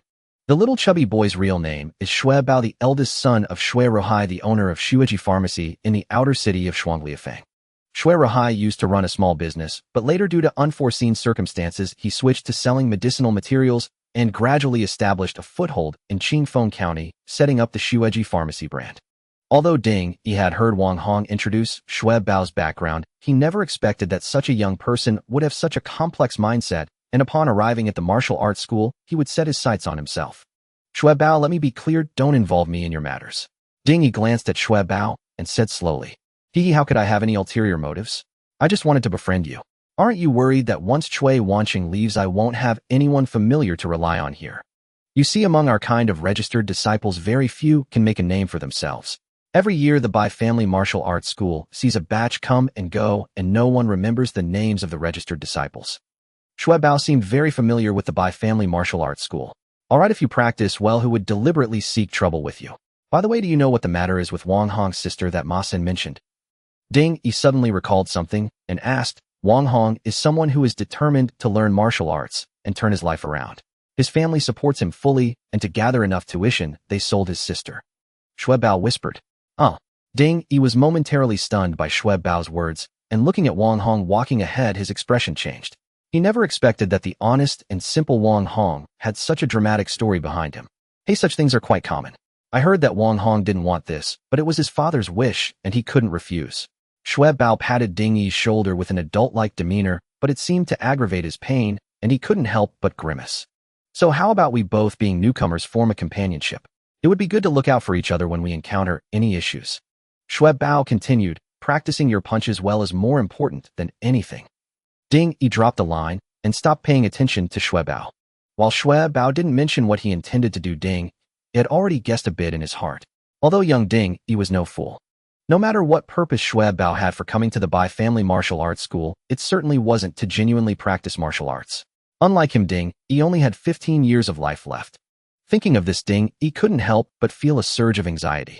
In this world, people truly cherish what they are about to lose.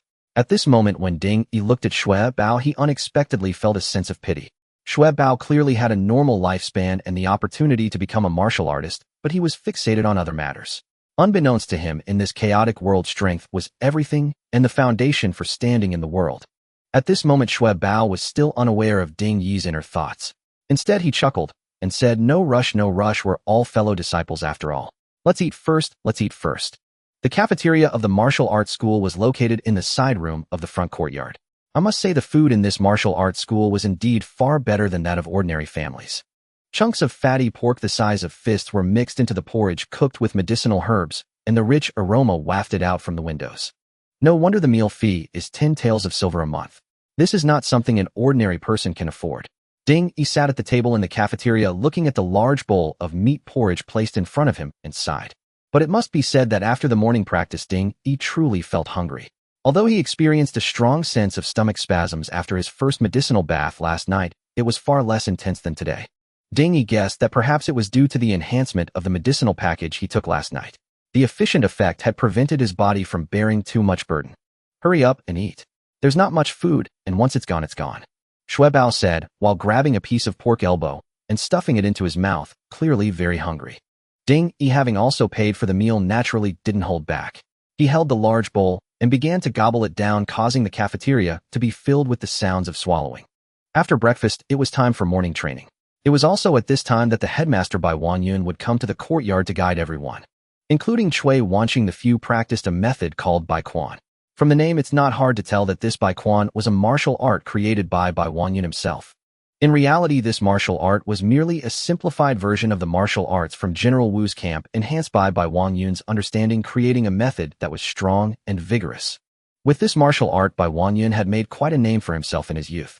Later, he came to Chingfong County and taught this martial art, allowing it to spread.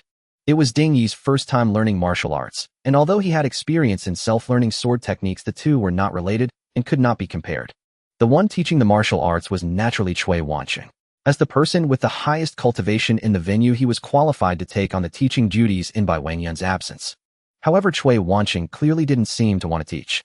After demonstrating the martial art once and mentioning a few key points, he walked away with his hands behind his back, likely to attend to other matters. You see, that's the difference between a direct disciple and us registered disciples, Shui Bao whispered to Ding Yi as soon as Chui Wanqing left. This scene was naturally noticed by the other disciples. Among them, Wang Hong glanced over, but didn't pay further attention, while Ma San frowned and looked this way several times. Ding Yi sensed Ma San's gaze and exchanged a brief glance with him before ignoring it and focusing on practicing his punches, completely immersed in it. Standing in the back of the courtyard, Ding Yi observed the movements of others while practicing himself. He didn't know how much time had passed when an old man in a green robe slowly walked into the courtyard. Master Bai. Master Bai. The crowd stopped their actions and bowed to Bai Wanyun. Bai Wanyun waved his hand, signaling everyone to continue, then sat beside a small stone table in the courtyard and began to drink the cool tea on the table. Seeing this, the crowd did not dare to slack off and resumed practicing their punches, wishing to make a good impression in Bai Wanyun's eyes. However, Bai Wanyun only observed for the duration of a tea session before quietly leaving, which made everyone secretly sigh with relief and relax. Once Bai Wangyun's figure completely disappeared at the entrance of the courtyard, the tense bodies of the group relaxed, and they began chatting and laughing, clearly not taking their practice seriously. And it's no wonder. At the Bai family martial arts school, if one couldn't reach the Mo Pai realm within a year, they would lose the chance to become a direct disciple of Bai Wangyun. Although one could continue paying the full tuition to stay the second year, if they later entered the Mo Pai realm, they could only remain as old disciples in the outer courtyard. Just like the two Mo Pai realm martial artists currently in the courtyard, they entered the Mo Pai realm in their second year, but still chose to stay at the Bai family martial arts school just to earn the reputation of being a disciple of the Bai family. After all, the title of a martial arts disciple holds considerable weight in the entire outer city, and even when the gangs come around to collect taxes, they can get some discounts, as if giving Bai Wangyun some face. After all, although Bai Wangyun is old, he is still a genuine, formidable expert. In this outer city, he is a top-tier figure, and no one wishes to provoke such a presence. However, while everyone was chatting and laughing, Ding Yi remained serious, diligently practicing in the courtyard. As a pitiful creature with only 15 years of life, Ding Yi understood that every second was precious to him, and he could not afford to waste any. Ding Yi's earnest performance quickly caught the attention of the other disciples around him. Hey, you're full of energy being a newcomer. I remember I was like this when I first arrived, practicing until late at night. Just wait until he practices for half a year, he'll know that without talent martial arts are impossible.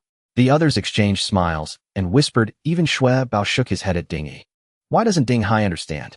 The result is already determined on the first day of entering the door. Days passed one after another. Ding Yi only used the enhanced medicine pouch after returning home each night, combining it with the evergreen art to stimulate himself internally and externally. He could feel himself making rapid progress every day. Under the dual stimulation of evergreen true qi and the medicinal solution, the skin all over his body had already begun to show signs of slight keratinization.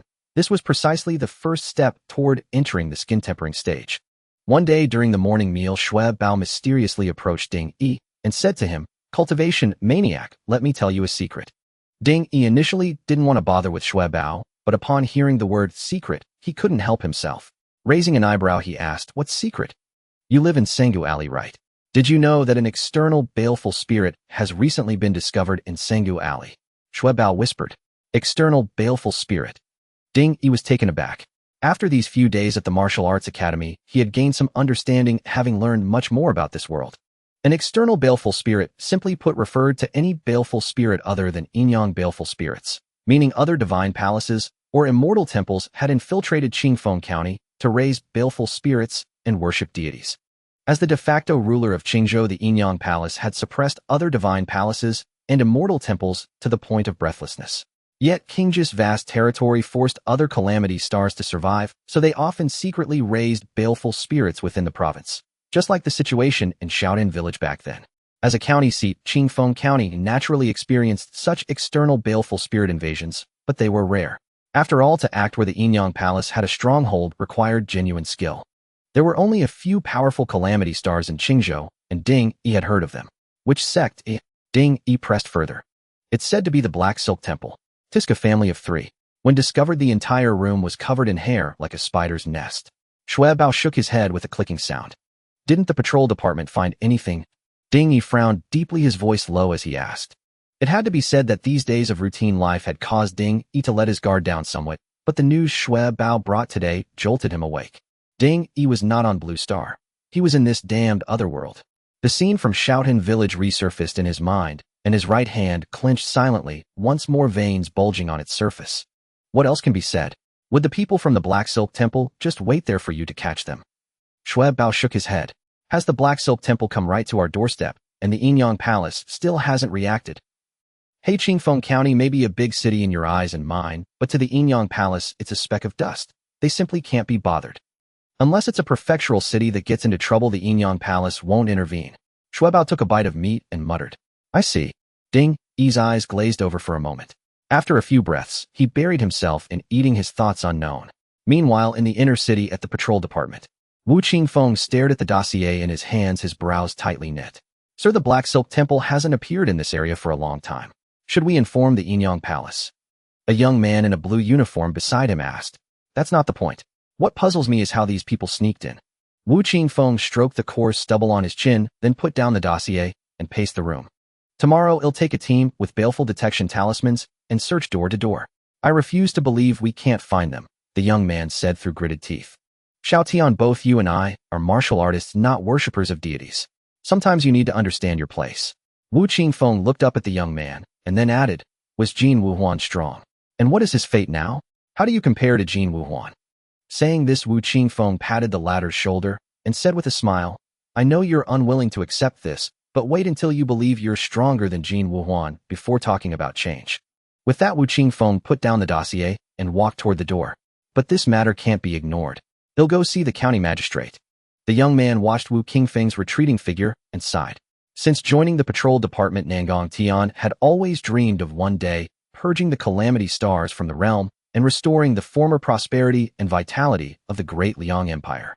But with each passing day, Nangong Tian grew more despairing. Now he even doubted whether the imperial family of the great Liang in the central province could hold on. Is this realm truly to become a breeding ground for calamity stars? Nangong Tian muttered to himself, gazing at the rows of towering bookshelves in the archive room. Meanwhile, in a side chamber behind the county government office, a portly man lay sprawled on a huge cushioned wooden chair, squinting at the figure kneeling before him. Sir, the frequency of calamitous baleful spirits appearing within the city is increasing. I fear someone is plotting mischief. I implore you to notify the Yinyang Palace to assist in the investigation. Wu Qingfeng bowed his head, cupping his fists toward the figure above. The figure above remained silent, plunging the entire room into an eerie stillness. After a long while, a weary voice finally spoke. Do your own job, Director Wu. Wu Qingfeng's face flickered with disappointment, but he quickly responded, this subordinate obeys. With that, Wu Qingfeng rose, flicked his sleeves, and strode out of the side chamber. As the sound of his footsteps faded, the room fell back into silence. Inside the chamber, a bronze beast-headed censer emitted wisps of smoke that swirled slowly around it, adding a trace of life to the oppressive stillness. You've been too blatant. After a long pause, the man in the chair spoke slowly to the empty air. May I ask Lord Wang what would be less blatant? With a low chant of a Buddhist invocation, a figure slowly emerged from behind the screen in the chamber. This person held one palm upright before his chest, wore a white monk's robe, and had a calm expression, a bald monk. The black silk baleful spirit is inherently of the fierce and rigid type. Why didn't you choose another? Wang Dingshan shifted his bulky body and asked sidelong at the monk beside him. Lord Wang's strength and weakness depend on the person. The black silk baleful spirit of the Black Silk Temple is naturally fierce and formidable to mortals, but to the Yinyang Palace it seems rather ordinary. Moreover, the black silk baleful spirit is precisely meant to attract the attention of the Yinyang Palace. In this humble monk's view, it is just right, just right. The monk smiled faintly and spoke softly. When will the fetal mother flesh infant pill be ready? Wang Pingshan didn't respond, but continued to ask. It's not easy to deceive the people of the Yinyang Palace and plant the Buddha's sacred statue. We need a bit more chaos. The monk shook his head. I can't hold out much longer, at most half a month. If you can't plant the statue by then, I'll kill you with my own hands. Wang Pingshan shot a sidelong glance at the monk. Suddenly, a blood-tinged, baleful aura seemed to spring out of thin air in the chamber. The bronze beast-headed censer began to emit a buzzing hum like the cry of an infant. This humble monk understands. The monk seemed unaffected by all this, still smiling. He gave a slight bow to Wang Pingshan, then slowly retreated backward until he vanished behind the screen. Calamity stars wreak havoc. The dynasty nears its end. Those who know me say my heart is troubled. Those who don't ask what I seek. Wang Pingshan gazed at the door of the side chamber and murmured to himself. In the evening, as Ding Yi walked along the road, still pondering the progress of his skin refinement, a shout rang out from beside him. Brother Ding, haven't seen you for days. Where have you been? Busy? Hearing the voice, Ding Yi turned his head and saw Miao Bujin, who was just about to enter his house. Oh, I found some casual work just to make ends meet, Ding Yi said with a smile. He had no intention of widely publicizing his martial arts training. Before he had enough strength to protect himself, Ding Yi still intended to keep a low profile. Stabbing someone in the back, being schemed against by relatives, brothers turning against each other. As someone who had crossed over from Blue Star, Ding Yi was sick of hearing these tales. If it's like this on Blue Star, how much worse must it be in this land plagued by calamities? Well, finding a job is good. See you tomorrow. Miao Bujin glanced at Ding Yi, then smiled and cupped his hands before pushing open the door and entering the courtyard. There's always something off about this Miao Bujin, Ding Yi muttered to himself. But he quickly dismissed the thought, figuring he had little interaction with the man anyway. His initial trip to the tavern with Miao had merely been to gather information. Shrugging his shoulders, Ding Yi also pushed open the courtyard gate and entered. He had more important matters to attend to tonight. Back in his room, he took a quick cold shower, then lit an oil lamp and sat down at the table. He picked up the wolf hair brush he had prepared earlier, dipped it in ink, and began drawing on a sheet of paper. Every night for the past few days, he had returned to sketch figures practicing boxing. Although the drawings were somewhat abstract, if by Wang Yun were here, a closer look would surely reveal that He was sketching the very postures of the white fist he had taught. Indeed, he had spent some extra silver to purchase brush, ink, paper, and inkstone, intending to completely illustrate the entire white fist technique. The reason was simple. After practicing the white fist for a few days, he felt some progress, but relying on this half-baked fist technique to invigorate his blood and break through the skin refinement stage would take an eternity. Thus, to increase speed and effectiveness, he had no choice but to burn his lifespan. That night, He drew the final posture on the paper and meticulously described the energy circulation paths and power release methods in the margins, striving to minimize the lifespan required for enhancement. Finally, He inscribed the words, "High compatibility increases skin refinement probability," on the paper, then compiled the sheets into a small booklet and stared at it quietly. After a few breaths, a line of text appeared as expected. Enhancement available. Required lifespan 4 months and 18 days. Enhance. Seeing the text before him, he rejoiced inwardly, realizing that meticulously depicting and annotating the fist technique had indeed saved him a considerable amount of lifespan. If he had used the old method of crude cloth with simple text, the lifespan consumed would surely have been far greater. How could I actually be a genius? A grin spread across He's face as he selected yes. The next moment, the booklet on the table was enveloped in a beam of light, and in an instant it transformed into a thread-bound volume. White Ape Coiling Python Fist, born from the Bistyle Ape Fist created by Wang Yun of Qingzhou Daliang, later improved by integrating the Great Python Turning Force, merging into the Ape Python Force. The movements are grand and sweeping, yet contain subtlety within the roughness, making it a rare mortal realm technique. White Ape Coiling Python Fist. He looked at the text, a glimmer of delight flashing in his eyes. Ape Python Force sounds incredibly formidable. Muttering to himself, he blew on his hands, rubbed them together vigorously, and then opened the book before him. The first page revealed an illustration of a white ape. The ape had blazing red eyes and a colossal frame, yet it sat cross-legged like a human on a massive boulder, a python as thick as a bowl coiled around its body. This bizarre image was so striking that it instantly evoked a sense of awe and fear, as if one were facing a truly ferocious primeval ape. He's heart pounded violently as he looked at the page. He muttered inwardly, "What a fierce ape." At the same time, he recalled the saber technique he had learned, which also had a similar visualization image on its first page. He wondered if all martial arts in this world possessed such images, or if only enhanced techniques came with them. But he had no means to verify this now. He would have to wait for another opportunity. He dared not gaze too long at the visualization image on the first page and continued flipping through the book. After more than 10 minutes, he closed the book with a peculiar expression, murmuring, "The first few moves are quite similar to what I drew, but the later ones become increasingly bizarre. I've never seen them before. Could Wang Yun have held back?" But then he reconsidered. The few people in the outer courtyard were merely unremarkable registered disciples, essentially cash cows. If he were Wang Yun, he wouldn't teach the white fist in its entirety either. With this thought, he reviewed the fist manual once more, then rose and began practicing the moves exactly as depicted in the illustrated book. Under the lamplight, he closed his eyes, visualizing the image of the white ape playing with the python in his mind. He slightly lowered his arms and then executed the first form of the white ape coiling python fist. Immediately after, He's figure swayed, bending his legs and retracting his arms to perform the second form. Slap, slap, slap, slap. From the second form onward, He's movements grew faster and faster. The force of his vigorous actions caused his clothes to flutter wildly, producing sharp, slapping sounds. Towards the end, his movements accelerated further, his skin flushed slightly red, and even white vapor rose from the top of his head, a phenomenon indicating that his blood and qi circulation had accelerated to a significant degree. This white fist was originally meant to be practiced after a medicinal bath, while the medicine's effects were still active to enhance and quicken the flow of blood and qi within the body. The faster the blood and qi flowed, the better the body absorbed the medicinal power, and the greater the stimulation to the skin, thereby making skin refinement easier. However, he hadn't expected the enhanced white ape coiling python fist to be so remarkably effective.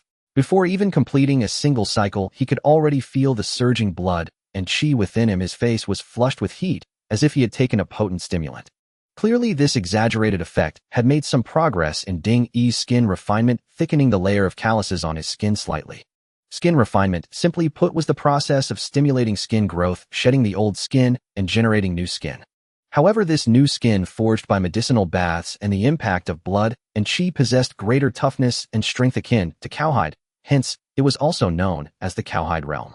As a traveler from Blue Star, Ding was encountering such a peculiar martial path for the first time. Feeling the already hardened skin on his arms, excitement bloomed on his face. This enhanced manual is far superior to the White Fist, and this visualization image is incredibly miraculous. Just visualizing it during practice doubles the effectiveness. Moreover, the entire book is unforgettable, as if I've read it thousands of times. Thinking back to the image of the white ape that had surfaced in his mind while practicing, Ding felt a wave of emotion. This immersive sensation had also occurred when he practiced the saber technique in Shaolin village. Back then, the first page of the enhanced saber manual depicted an ancient tree, and every time he practiced, the evergreen true qi within him would circulate on its own, giving a feeling of endless vitality. Ding hadn't paid much attention to it then, but now he realized the immense significance of the visualization image. He speculated that this might be due to the compatibility trait he had added during the enhancement. Regardless, Ding now felt that achieving skin refinement was well within reach. It wouldn't take a year, perhaps not even half a year. Though my talent is decent, I still need to work hard. With this thought, Ding dared not slack off. He took a deep breath and resumed practicing the white ape coiling python fist within the room. Another week slipped by. During these days, Ding noticed that figures from the inspection department frequently appeared in the Sangha district where he resided. Clad in their standard uniforms, they roamed the streets in pairs or trios, as if searching for something. Such unusual behavior naturally stirred panic among the residents of the entire Sangha district. But what astonished Ding was that after the initial panic, these residents chose to accept it like fish on a chopping board that only floundered for the first few minutes. The Inyang Sha has successfully turned most of these people into tools. Truly terrifying. Ding felt a twinge of helplessness, but could do nothing.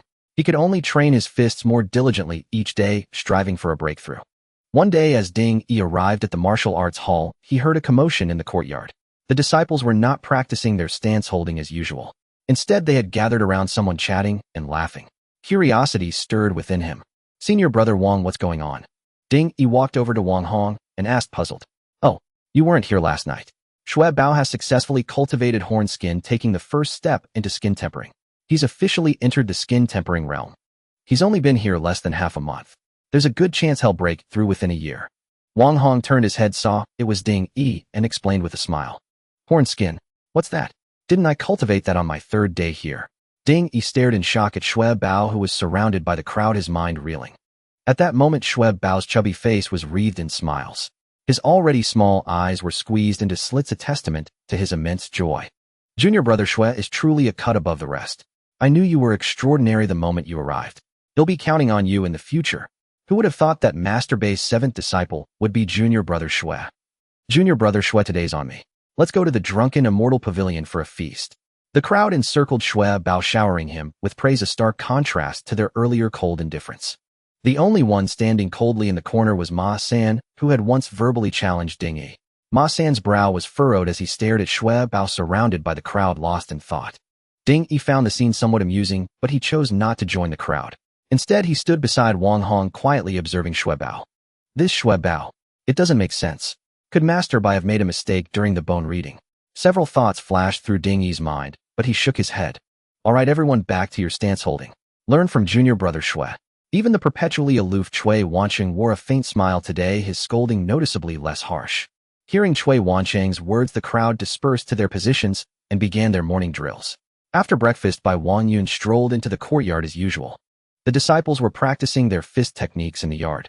Seeing Bai Wangyun approach, Cui Wancheng immediately went to meet him, whispering a few words into his ear. "Oh!" Bai Wangyun let out a soft exclamation after hearing Cui Wancheng's report. His gaze then fixed directly on Shui Bao, who was practicing his forms in the yard. "Here it comes." Feeling Bai Wangyun's eyes on him, a flicker of excitement crossed Shui Bao's face as he silently cheered. As expected, Bai Wangyun walked straight over to Shui Bao, grabbed his arm, and rolled up his sleeve. Bai Wangyun felt the skin on Shui Bao's arm, then traced his hand up to the back of his neck and suddenly asked, "How many days have you been here?" Reporting to Master Bai exactly 13 days, Shui Bao quickly replied. Have you practiced any fist techniques before?" "My family taught me one, but it's nothing impressive." Shui Bao answered cautiously. Not bad." Bai Wangyun merely left the comment, "Not bad." and then sat down at the stone table in the yard continuing to watch the disciples practice. Though it was just a simple, not bad, in the eyes of everyone in the yard it was a foregone conclusion that Xue Bao would become a direct disciple. Bai Wangyun was notoriously stingy with praise. Not bad was enough to signal Xue Bao's bright future. The expressions on the faces of the disciples then shifted. Some were envious, some sighed, and others harbored a hint of resentment. Ding Yi, standing at the back of the yard, showed no change in expression. In truth, he had been deliberately holding back during his fist practice for days to the point of finding it awkward. Ever since he learned the white ape reversing python fist a few days ago, likely due to the visualization chart, Ding Yi found the other's practice of the white fist to be riddled with flaws like children playing house. Ding Yi had a premonition that if he were to spar with them now, aside from Cui Wanqing and the two skin-tempering martial artists, no one else could withstand a single move from him. Of course, this was also why Ding Yi hadn't rushed to reveal his progress in skin tempering. He had already forgotten the original form of the white fist. Whenever he got serious, his subconscious would instinctively execute the white ape reversing python fist.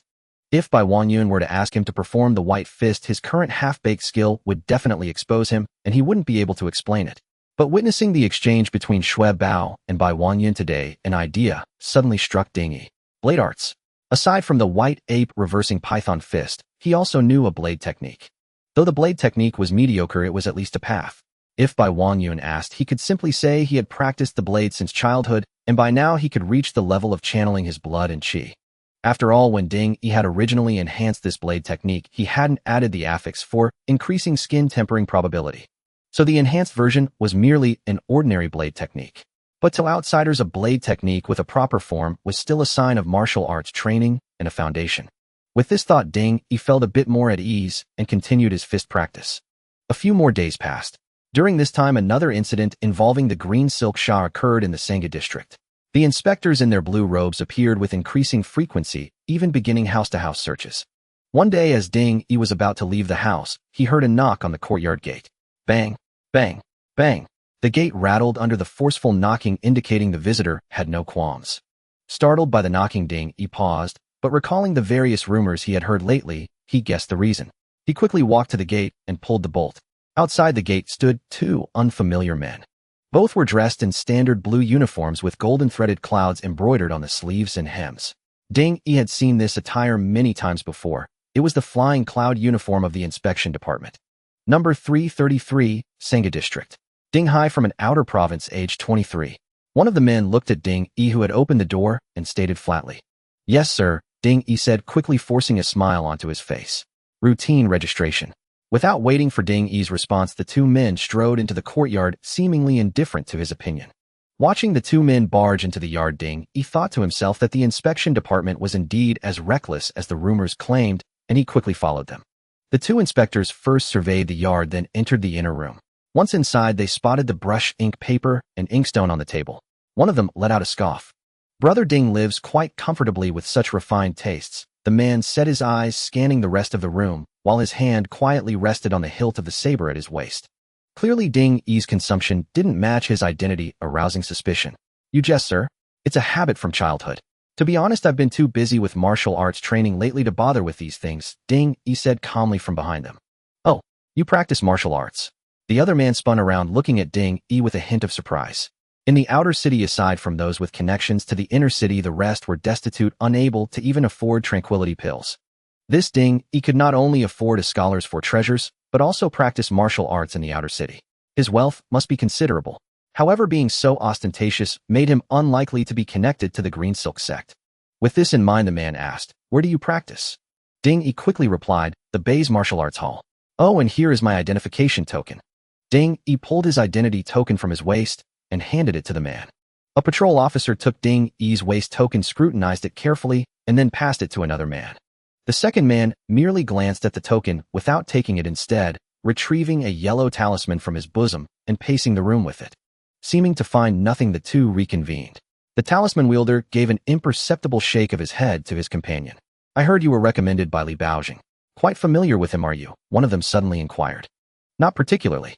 A chance encounter." Ding Yi's mind raced as he replied, "HM, the Sangha quarter has been unsettled lately. Report any anomalies to the patrol division promptly."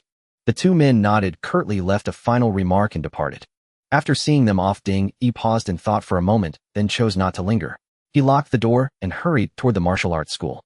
Once Ding Yi had gone, two figures slowly emerged from the shadows of a corner near his dwelling, none other than the patrol officers from before. "What do you think?" one asked, watching Ding Yi's retreating back. The demon-detecting talisman showed no reaction. "It's not him. A man from another province, fortunate to have survived this far, yet still possessing so much wealth. You know Li Baozheng. If he were a true fat sheep, he wouldn't have let go so easily." The other frowned. Either Li Baozheng misjudged him, or he lacked the confidence to take this man down then, and they're opting instead to offer a recommendation and pocket the referral fee. "Let's check with the Bei's martial arts school at noon. If nothing's amiss, we'll keep watching. The cultists from Green Silk Temple grow bolder by the day, and the higher-ups just tell us to search house by house, as if that'll catch a ghost." One spoke with a sneer. "Watch your tongue. I've heard the Yinyang Palace has caught wind of this and is sending an envoy." "An envoy? Why would the Yinyang Palace bother with this godforsaken place? Doesn't the supervisory division have a say?" "Don't breathe a word of this. It's not public yet. I have a friend in the supervisory division who told me." "Interesting. Do you know who the envoy is?" "No idea. Things are getting stranger by the day. Best to keep a low profile. As Ding Yi walked, he appeared calm and unruffled by the recent encounter, but within him a storm of fury raged. Had he not already buried certain sensitive items beneath the floor of his dwelling, this incident could have turned perilous. Joining the martial arts school was indeed the right move. Otherwise, those two might have arrested me on the spot. At this moment, Ding Yi felt profound gratitude for his decision to join the school, and reminded himself that in this chaotic world, he must always be prepared for any eventuality. The events just now were a stark lesson. Before he knew it, Ding Yi found himself at the entrance of the martial arts school. Without hesitation, he stepped inside. Upon reaching the rear courtyard, he noticed a stranger standing there. The man wore a Feiyun robe, but with an extra white crane embroidered above the hem's clouds, a clear sign his rank surpassed that of the two who had questioned Ding Yi. Ding Yi's footsteps drew the man's brief glance. Seeing an unfamiliar face, he turned back to continue his conversation with Cui Wanqing. "Ding Hai, quick over here." Wang Hong beckoned in a hushed tone. Ding Yi hurried over and stood beside him. "Patrol division?" Ding Yi asked directly. "Yes, that's our third senior brother, Nangong Tian," Wang Hong replied. "Oh." Ding Yi's face flickered with surprise. "Here on leave?" "I don't know. I've only met senior brother Nangong a few times, but this doesn't seem like a visit to Master Bai," Wang Hong whispered. Hey, what are you two whispering about?" Shui Bao sidled up to them. "What else?" "Senior brother Nangong," Wang Hong replied boisterously, unlike the cautious Ding Yi. "Keep it down. A martial artist at the bone-tempering realm who has opened his ear bones has greatly enhanced hearing. Chatting this close, aren't you afraid of getting on his bad side?" Shui Bao chuckled. "Huh." Wang Hong, ignorant of such nuances, paled in alarm. Ding Yi shook his head and continued questioning Wang Hong. "When did he arrive?" "Just now," Wang Hong said. The timing fits." "It must be about the Green Silk Temple business," Ding Yi muttered. "What? Green Silk Temple?" Wang Hong was taken aback. Shui Bao caught on immediately and explained, "He's referring to the recent Green Silk Fiend incidents in the Senga Quarter. Ding Hai lives there." Wang Hong fell into thoughtful silence, clearly understanding. Just then Nangong Tian abruptly left the courtyard without even meeting Master Bai. Cui Wanqing saw Nangong Tian out, then gave a brief instruction to the group before heading toward the rear chambers, presumably to find Master Bai. "I say, Ding Hai, maybe you shouldn't go back home for a while. Stay with us," Wang Hong suggested, suddenly watching Cui Wanqing's hurried departure. "No need. I know what I'm doing." Ding Yi smiled at Wang Hong's concern. After Cui Wanqing left, everyone resumed their practice of the Hunyuan stance, as usual. But this time barely had they begun when Cui Wanqing and Master Bai appeared in the courtyard. "Master Bai! Master Bai!" The group, initially surprised, quickly cupped their fists in greeting. Master Bai pressed his palm downwards, signaling them to stop. Everyone paused for a moment. "I have something to say. The outer city has been unsettled lately. Cultists from the Green Silk Temple, who worship false gods, may be lurking within. Be cautious. Your senior brother Nangong just came by and left several fiend-breaking talismans. After this, each of you can collect one from Wansheng for self-protection. Furthermore, the patrol division will be quite active soon. If you encounter them, simply say you're from Bei's martial arts school and they won't trouble you." Bai Wanyan finished, and the disciples exchanged stunned glances. Such grave tidings were rare. How many years had it been since a foreign fiend had invaded? Yet for Master Bai to address them personally underscored the gravity of the situation. Clearly this matter ran far deeper than it appeared. Watching this unfold, Ding Yi gained new insight. The true value of an organization like a martial arts school became evident in times like these. As the supreme leader master by promptly reassured the disciples in the face of crisis, while subtly hinting at the school's connections, not only calming their nerves, but also serving as an excellent advertisement. One could imagine that once this crisis reached its peak, the reputation of Bei's martial arts school would soar dramatically. Imagine possessing the waist token of Bei's martial arts school, standing tall and unruffled before a patrol division interrogation. How enviable that would be in the eyes of others. After this, no doubt many more will come knocking. Ding Yi gazed at Bai Wangyun, this thought surfacing in his mind. After Bai Shi departed, the crowd surged toward Cui Wanqing, eager to receive the talismans for breaking curses. Although these talismans originated from the inspection department, they were actually products of the Yinyang Palace. The moment Ding Yi received the curse-breaking talisman, he felt a sense of familiarity. Upon closer inspection, he noticed that the runes drawn on the talisman bore a striking resemblance to those on the lamp he had obtained in Shaolin village. Could it be the same type of rune? Ding Yi wondered, inwardly speculating whether all curse-breaking runes across the realm were so alike. However, this was not the time for in-depth study. Ding Yi tucked the talisman away, planning to examine it further once he returned home. If he could unravel the mystery of these runes, he might be able to mass-produce weapons imbued with curse-breaking properties. Then, regardless of the Qingxi or Yinyang factions, he could simply overwhelm them with sheer firepower. As Ding Yi was lost in thought, he suddenly heard Cui Wanqing calling out to him, "Junior brother Ding, come over here." Somewhat startled, Ding Yi looked at Cui Wanqing. Though puzzled as to why he was summoned at that moment, he quickly trotted over. "Senior brother Cui, you called for me?" Ding Yi asked with a smile. "Yes. You live in Senggu Alley, don't you?" Cui Wanqing inquired first. "Yes, senior brother Cui," Ding Yi replied without hesitation. "In that case, take an extra curse-breaking talisman. I've heard Senggu Alley is the most dangerous area. Also, if you encounter any heretics from the Qingxi temple, remember to flee first." "Flee?" Ding Yi was taken aback. The disciples of divine temples and Taoist abbeys start at the fetal viscera stage, equivalent to our martial skin-tempering realm. What did you think you could kill them and claim the credit? Cui Wanqing found Ding Yi's expression amusing and patted his shoulder. "Well, if you can actually kill a heretic from the Qingxi temple, you'll bring honor to our martial arts academy. Should anyone try to steal your credit or speak ill of it, you'll be the first to object." Thank you, senior brother Cui." Ding Yi immediately cupped his hands in gratitude. Cui Wanqing shook his head with a wry smile. In his eyes, Ding Yi was nothing more than an insignificant outer disciple. If he ever encountered someone from the Qingxi temple, surviving would already be a stroke of luck. This notion of turning the tables must have come from listening to too many storytellers. He probably thought he was some kind of chosen one. By the afternoon, Cui Wanqing announced that due to the recent unusual circumstances, those who didn't stay overnight could leave early. Ding Yi immediately understood this was directed at him, as he was the only one in the entire outer courtyard who commuted daily for martial arts training. Ding Yi quickly excused himself to Cui Wanqing, and then hurriedly left the martial arts academy.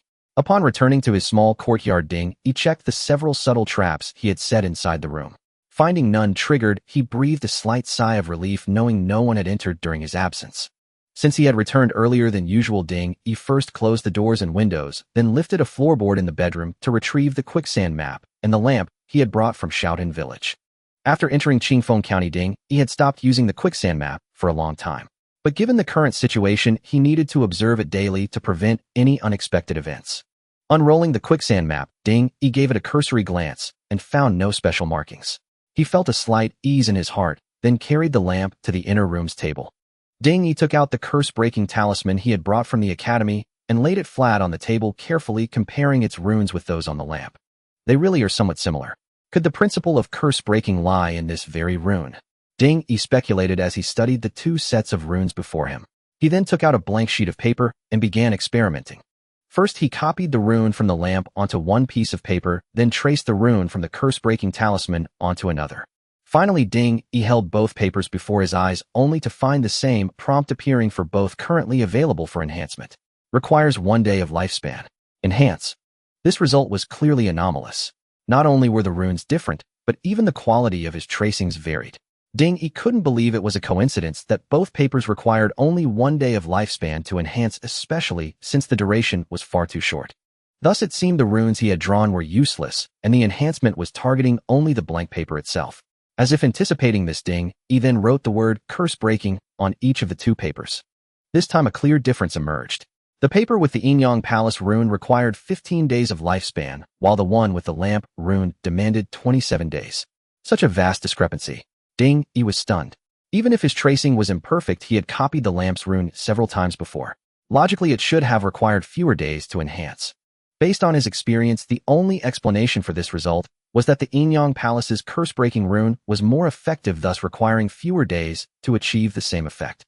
It seems the Yinyang Palace is indeed far superior to the Flesh and Blood Temple. Even in curse-breaking techniques, the difference is already evident in the runes. Thinking this, Ding Yi felt a surge of excitement. He had only traced the Yinyang Palace's rune once, and the material was merely plain paper, not the specialized yellow talisman paper. If he used the latter for enhancement, the required lifespan might be even lower. Glancing at the sky outside, Ding Yi made up his mind. He put away the items on the table, burned all the papers, reset his subtle detection traps, and left the house once more. Half an hour later, Ding Yi returned to the small courtyard. This time, however, he carried a bundle of yellow talisman paper wrapped in cloth and a bottle of cinnabar specifically for drawing talismans. To avoid attracting attention, Ding Yi had carefully wrapped the talisman paper in cloth and maintained a composed expression as he walked so ordinary people wouldn't notice him.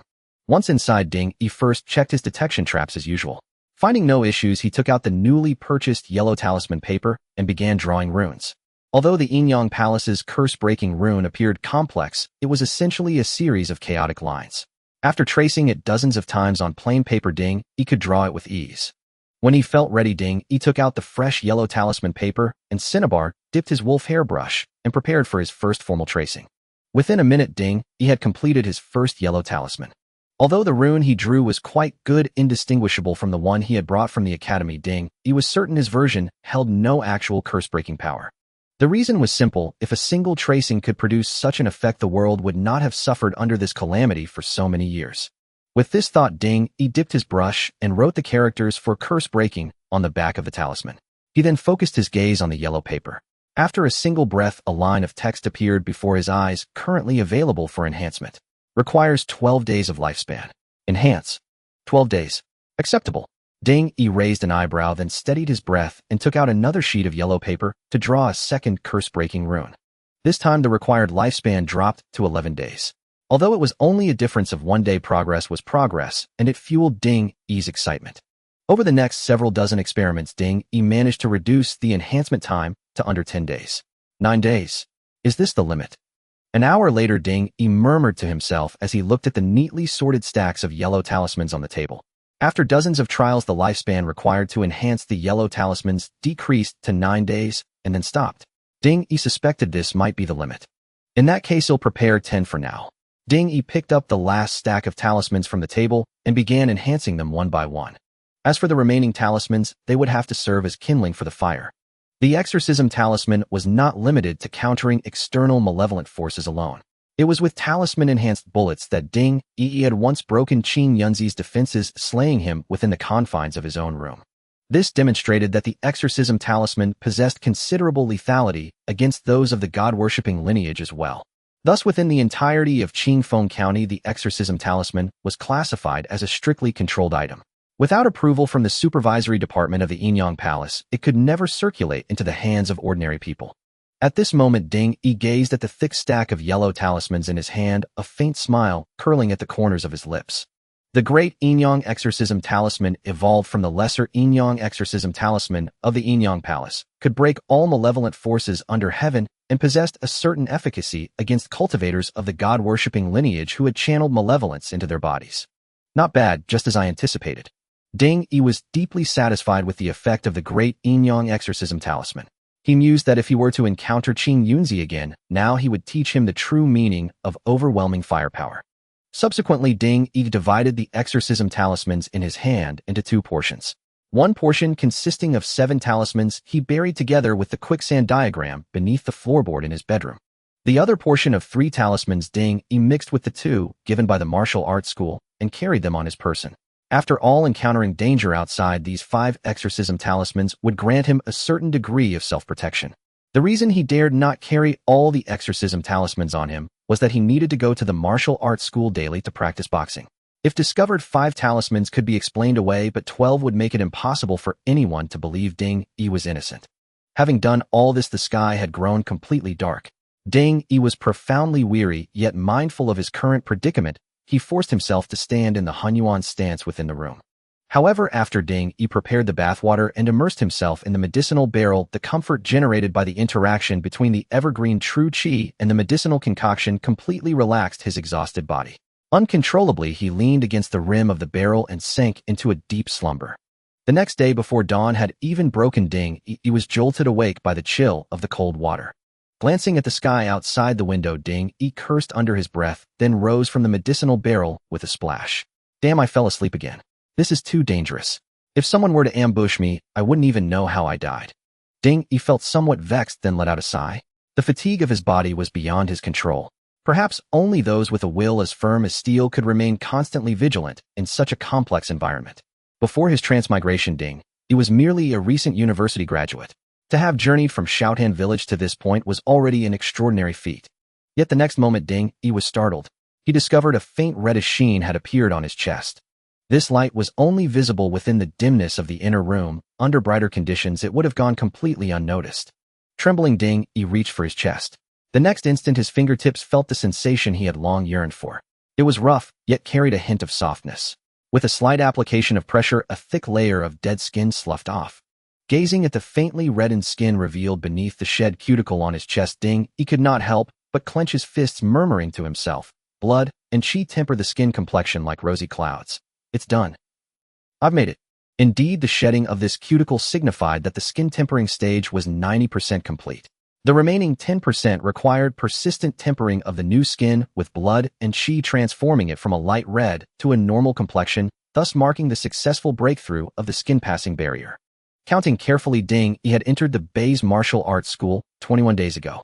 Today, he finally completed his transformation, stepping into the very first threshold of a martial artist. Calm down. The skin tempering stage is merely the beginning. Ding Yi took a deep breath, forcibly suppressing the excitement within him, yet the joy on his face was impossible to conceal. Only those who had truly experienced seeking and attaining could understand Ding Yi's feelings at this moment. To describe it, it was like encountering great terror only to find it was but an empty dream. An hour later, Ding Yi arrived at the martial arts school, as usual. Nothing particularly eventful occurred at the school that day, not even gossip. Everyone practiced their boxing routines methodically, as if Nangong Tian's visit the previous day had become a thing of the past. Shui Bao remained the center of everyone's attention, and Master Bai continued his nonchalant habit of only coming to check around noon. Everything seemed so normal, so routine. The only difference was that Ding Yi, standing at the very back of the courtyard, had already set one foot into the bone-tempering realm. Within 3 days, the Bei's martial arts school would gain another bone-tempering martial artist. Late at night, in the courtyard, Miao Buzhen sat on a chair in the inner room, staring silently at the oil lamp, casting its dim light, seemingly lost in thought.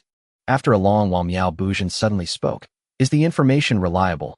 Opposite him, another figure sat on a chair, but this person was completely shrouded in a black robe, their face indiscernible. "No mistake. He has a background and is currently at the Bei's martial arts school," the man in the black robe said flatly. "Tisk, this is truly bizarre. We just disposed of one, and now another, even more troublesome one appears." Miao Buzhen shook the folding fan in his hand, appearing somewhat agitated. "I told you back then not to kill him. The outer city is already short of people. Once a house is vacated, a newcomer will inevitably be assigned there." The man in black snorted coldly. "What was I supposed to do? He insisted on visiting me and saw things he shouldn't have. If I hadn't killed him, we would be the dead ones." Miao Buzhen let out a sinister chuckle. At this moment, his face was filled with a ruthless aura, a stark contrast to the person Ding Yi had encountered before. "What do you plan to do about this, Ding Hai?" the man in black asked after a moment of silence. "Although he's not a martial artist, he's still a liability. The old master of the Bei's martial arts school is no simpleton. We can't just kill him outright." Miao Buzhen said slowly, "Leave this matter to you. The situation is tense lately, so I won't be coming around." With these words, the man in black slowly stood up and prepared to head for the door. "Has the White Cloud Temple said when they will make their move?" Miao Buzhen suddenly inquired. "That is not your concern. Your only task is to gather the azure silk malevolence." The man in black paused in his stride, but spoke. "I don't know what those monks are plotting. The Yinyang Palace stands unchallenged in Qingzhou. I doubt they can prevail against it." Miao Buzhen chuckled darkly. Hearing this, the man in black abruptly turned around, fixing his gaze on Miao Buzhen. "Remember what I said. Whether the Azure Silk Temple can carve a place for itself in Qingzhou from now on depends on you." Having said that, the man in black swept his sleeve and strode out of the courtyard. It was the curfew hour, and the entirety of Chingfong County was cloaked in silence. Upon leaving the courtyard gate, the man in black bent his legs and leaped soaring onto the roof of a neighboring house. With a few more bounds, he vanished into the vast, dark night. Inside the room, Miao Buzhen fingered the now-closed folding fan, his eyes flickering with uncertainty, his thoughts unfathomable. The breakthrough in the skin-refining realm came faster than Ding Yi had imagined. On the second night, while bathing in the medicinal bath, Ding Yi noticed the layer of callous skin on his body begin to peel off in sheets, gradually sinking to the bottom of the tub with the undulating medicinal water. This peculiar sensation made Ding Yi feel as if he were an onion, and he couldn't help but hum a tune. If you're willing to peel my heart layer by layer. The successful breakthrough in the skin-refining realm alleviated Ding Yi's constant tension, and he even began to feel that he had finally found his footing in this world. What a wonderful night. Ding Yi lay languidly in the medicinal tub until all the blackness in the water had faded. Then he abruptly stood up from the tub, gazing at his now milk-smooth skin, a faint smile curling at the corners of his mouth. Washed away all impurities, skin refining is complete. Ding Yi chuckled, and disregarding his nudity, he leaped directly from the tub, landing steadily on the ground. He spread his legs apart, extended his arms, twisted his waist, and channeled his strength. Ripples undulated across his skin, transmitting from his waist to his arms like waves. Excellent. Indeed, only after breaking through the skin barrier can one fully unleash this ape python force. Ding Yi shouted in his heart with excitement, then unleashed the first few forms of the white ape python fist. Instantly, the entire room echoed with the heavy thud of his feet, stomping the brick floor as muffled as drum beats. Although he had practiced the white ape python fist for nearly a month, Ding Yi had never felt as wonderful as he did tonight. At this moment, he felt as if he had transformed into a true ferocious ape, his fist force like thunderbolts seemingly tearing the air before him and splitting a bright rift in this chaotic world. Huff, huff. After completing the set of punches, Ding Yi felt a wave of fatigue. Yet at the same time, the evergreen true qi within him arrived as promised, like a sweet rain irrigating his weary body, revitalizing him completely. Not bad, not bad. Ding Yi chuckled, quite satisfied with the set of punches. He grabbed a bath towel from the nearby rack and draped it over himself before heading to the inner room to rest. As was his habit, Ding Yi took out the quicksand chart to glance at before sleeping.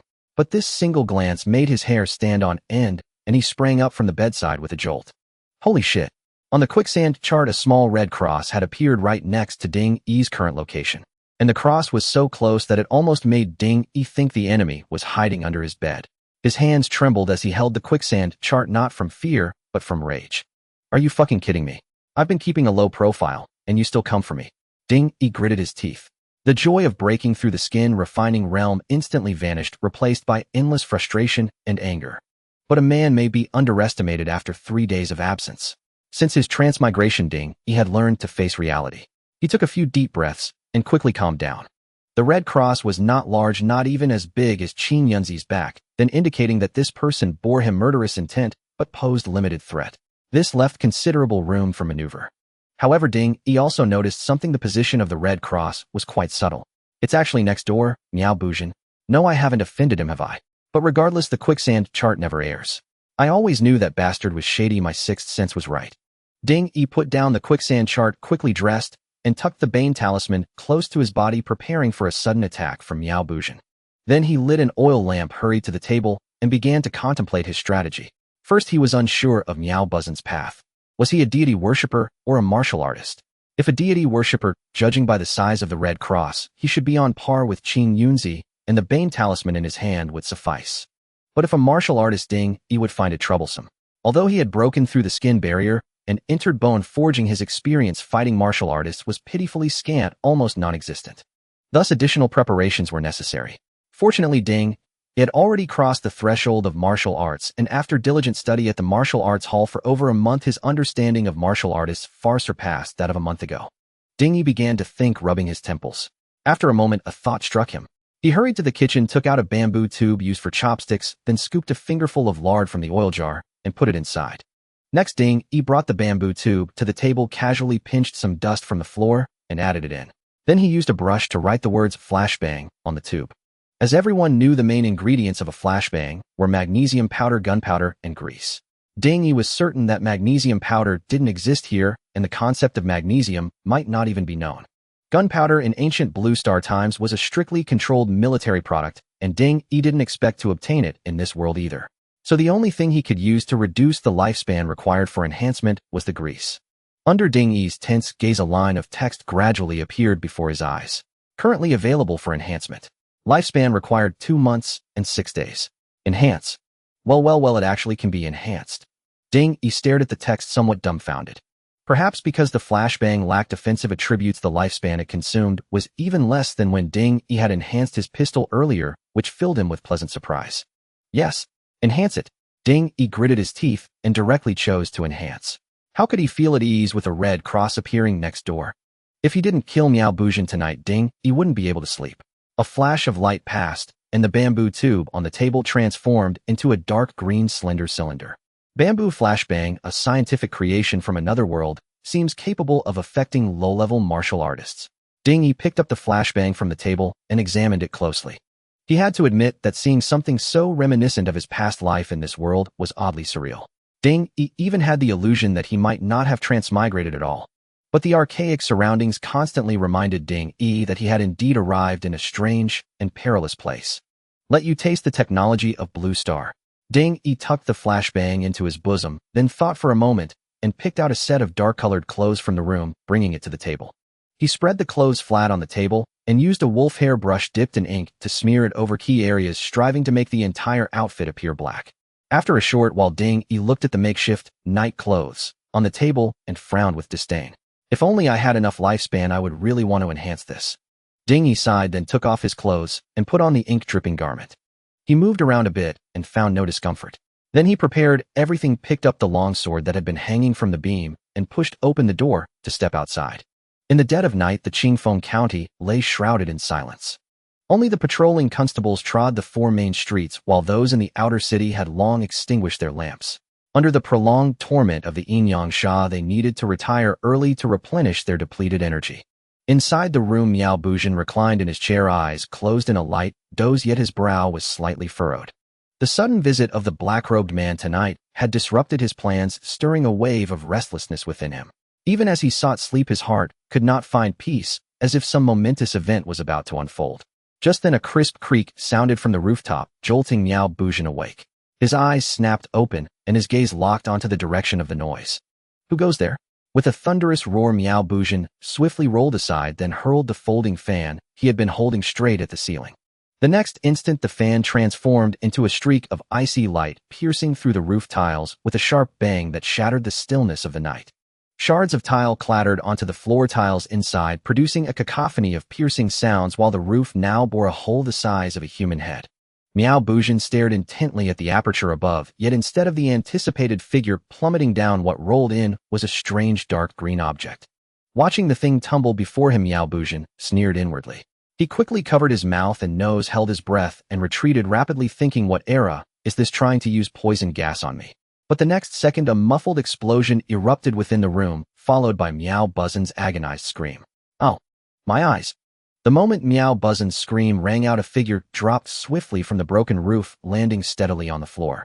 Clad in black with a long blade at his waist, it was none other than Ding Yi, who had slipped out into the night earlier. Ding Yi watched Miao Buzhen, who was now staggering about the room, clutching his eyes, a cold smile curling on his lips. He then produced a demon-breaking talisman from his bosom. This talisman was one of the 2 given to Ding Yi by the martial arts school. To lull his opponent into a false sense of security, Ding Yi had refrained from using the enhanced talisman from the start. As soon as the talisman left his bosom, Ding Yi felt a strange pulling force from it. Raising an eyebrow, he mused, so Miao Buzhen is indeed a follower of the worshipped god sect, perhaps even one of those from the Green Silk Temple that has been causing such a stir in the 3 valleys recently. Who are you? Who the hell are you? Do you have any idea what you're doing? Miao Buzhen's mind was a whirlwind of shock and rage. He had watched the bizarre object explode before his eyes, instantly blinding him. It was as if he had taken a flashbang heat, becoming the first person to witness a flash grenade with open eyes. Now all Miao Buzhen could see was a blinding whiteness, and his ears rang. Yet he sensed someone drop from the roof and shrieked out. Watching Miao Buzhen on the verge of a breakdown, Ding Yi said nothing. He simply tossed the demon-breaking talisman toward him. The talisman flew straight at Miao Buzhen as if pulled by an invisible thread. Miao Buzhen had finally managed to grope his way to the wall and lean against it, panting heavily. He was about to stall for time with some words when a sudden premonition of danger made him jerk his head forward. As soon as the talisman entered a 3-foot radius around Miao Buzhen, it ignited spontaneously and emitted an invisible ripple. A demon-breaking talisman. Leaning against the wall, Miao Bujin seemed to recognize what was coming. He froze for a moment, then his face twisted with venomous hatred. "You filthy dog of the patrol department. Did he send you a—" As Miao Bujin shrieked, the hairpin in his hair fell off on its own. In the next moment, his long black hair began to stir, without wind, visibly elongating and twisting. It rapidly coiled into a circle before him, forming a shield-like shape. Boom! The ripple from the talisman collided with Miao Bujin's hair, producing a dull, explosive sound. A flash of fire erupted within the room, illuminating Ding Yi's stunned eyes. What the hell? His hair can do that. So this is the eerie art of the Green Silk Temple. Without a moment's hesitation, Ding Yi drew 2 more demon-breaking talismans and flung them at Miao Bujin. The 2 talismans, like arrows loosed from a bow, shot into the flames before Miao Bujin, followed by 2 more explosive sounds. Each explosion was duller than the last, and the final one shook the very roof beams. Miao Bujin let out a final scream, and then came the sound of a heavy object falling with a thud from within the flames. Frowning at the blaze before him, Ding Yi did not approach to inspect. Instead, he produced a 4th demon-breaking talisman. However, this time the talisman in Ding Yi's hand did not exhibit the same strong pulling force as the previous 3, catching him slightly off guard. Dead. Ding Yi held the talisman, waiting silently for the flames to die out, making no move to step closer. After about 10 minutes, the flames finally subsided, plunging the room back into darkness and silence. A few slivers of moonlight streamed through the hole in the roof, allowing Ding Yi to make out the scene before him. On the charred floor lay a completely blackened figure, motionless and shrunken to nearly half its original size. A pitiful sight. But Ding Yi remained expressionless, his feet rooted to the spot. "Get up. Stop playing dead," he suddenly said. Ding Yi was not bluffing or trying to provoke Miao Bujin into revealing if he was truly dead. Since the flames died out, he had not seen any text prompt appear, the prompt for gaining lifespan. He recalled that when he had killed Qinjianzi, a line of text had appeared immediately. Though he didn't know why the talisman in his hand had lost its reaction, Ding Yi had reason to believe that the charred corpse before him was not truly dead. 1 breath, 2 breaths, 3 breaths. The air was so still that the drop of a pin could be heard. Ding Yi seemed utterly convinced that Miao Bujin was feigning death, remaining so composed that even his breathing did not waver. Finally, the charred figure sprang up, abruptly launching itself at Ding Yi. "So it's you. You damned bastard. I should have." Bang! A gunshot rang out. Miao Bujin's body was sent flying backward, crashing heavily to the ground. His shriveled face bore wide, glaring eyes fixed on Ding Yi, as if trying to bore through him with sheer hatred. Ding Yi wiped the muzzle of his pistol and slid it back into his waistband, a faint sneer curling across his face. Why would anyone question why Ding Yi did not engage Miao Bujin in close combat to test his martial cultivation? Please, when one possesses a ranged weapon, who would ever choose hand-to-hand combat? This time, after precisely 3 breaths, a line of text finally appeared before Ding Yi's eyes, the very words he had long awaited. Slain Miao Bujin, a demon cultist of the Qingxi Temple, gained 21 years and 7 days of lifespan. Only upon reading those words did Ding Yi fully relax, inwardly sighing that this had indeed been a fierce, exhilarating battle, one that had nearly left him wounded. Indeed, besides breaking malevolent energy, slaying these god-worshipping cultists also yields lifespan. With this, my total lifespan now approaches 60 years. At that moment, Ding Yi felt a profound rush of relief, as if reborn from calamity. For over a decade, the precariousness of his short lifespan had forced him to tread with extreme caution, always sensing himself beneath others in stature. But from today onward, Ding Yi, was at least half a normal man. At the thought, a subtle smile tugged at his lips. He then strode briskly to Miao Bujin's side with his long saber in hand and began inspecting the fallen cultist's body. Miao Bujin lay utterly motionless, clearly dead beyond doubt. Ding Yi prodded the corpse with his saber, then drove several more thrusts into the body. When no reaction followed, he crouched down and examined the head closely. He had seen it clearly moments earlier. Miao Bujin's long hair had erupted outward like living serpents, hardening into a shield capable of deflecting attacks, grotesque and uncanny. Yet his own break malevolence talisman had proven devastatingly potent. The charred corpse bore not a single strand of hair, not even on the scalp, and its chest gaped with a blackened, scorched cavity reeking sharply of burnt flesh. What a fine fellow! Gazing upon the corpse, Ding Yi reflected inwardly with deep sentiment. Not only had Miao Bujin, at the very moment Ding Yi first entered the city, disoriented and lost, offered guidance toward the martial arts academy, but he had now granted him 21 additional years of life. A paragon truly.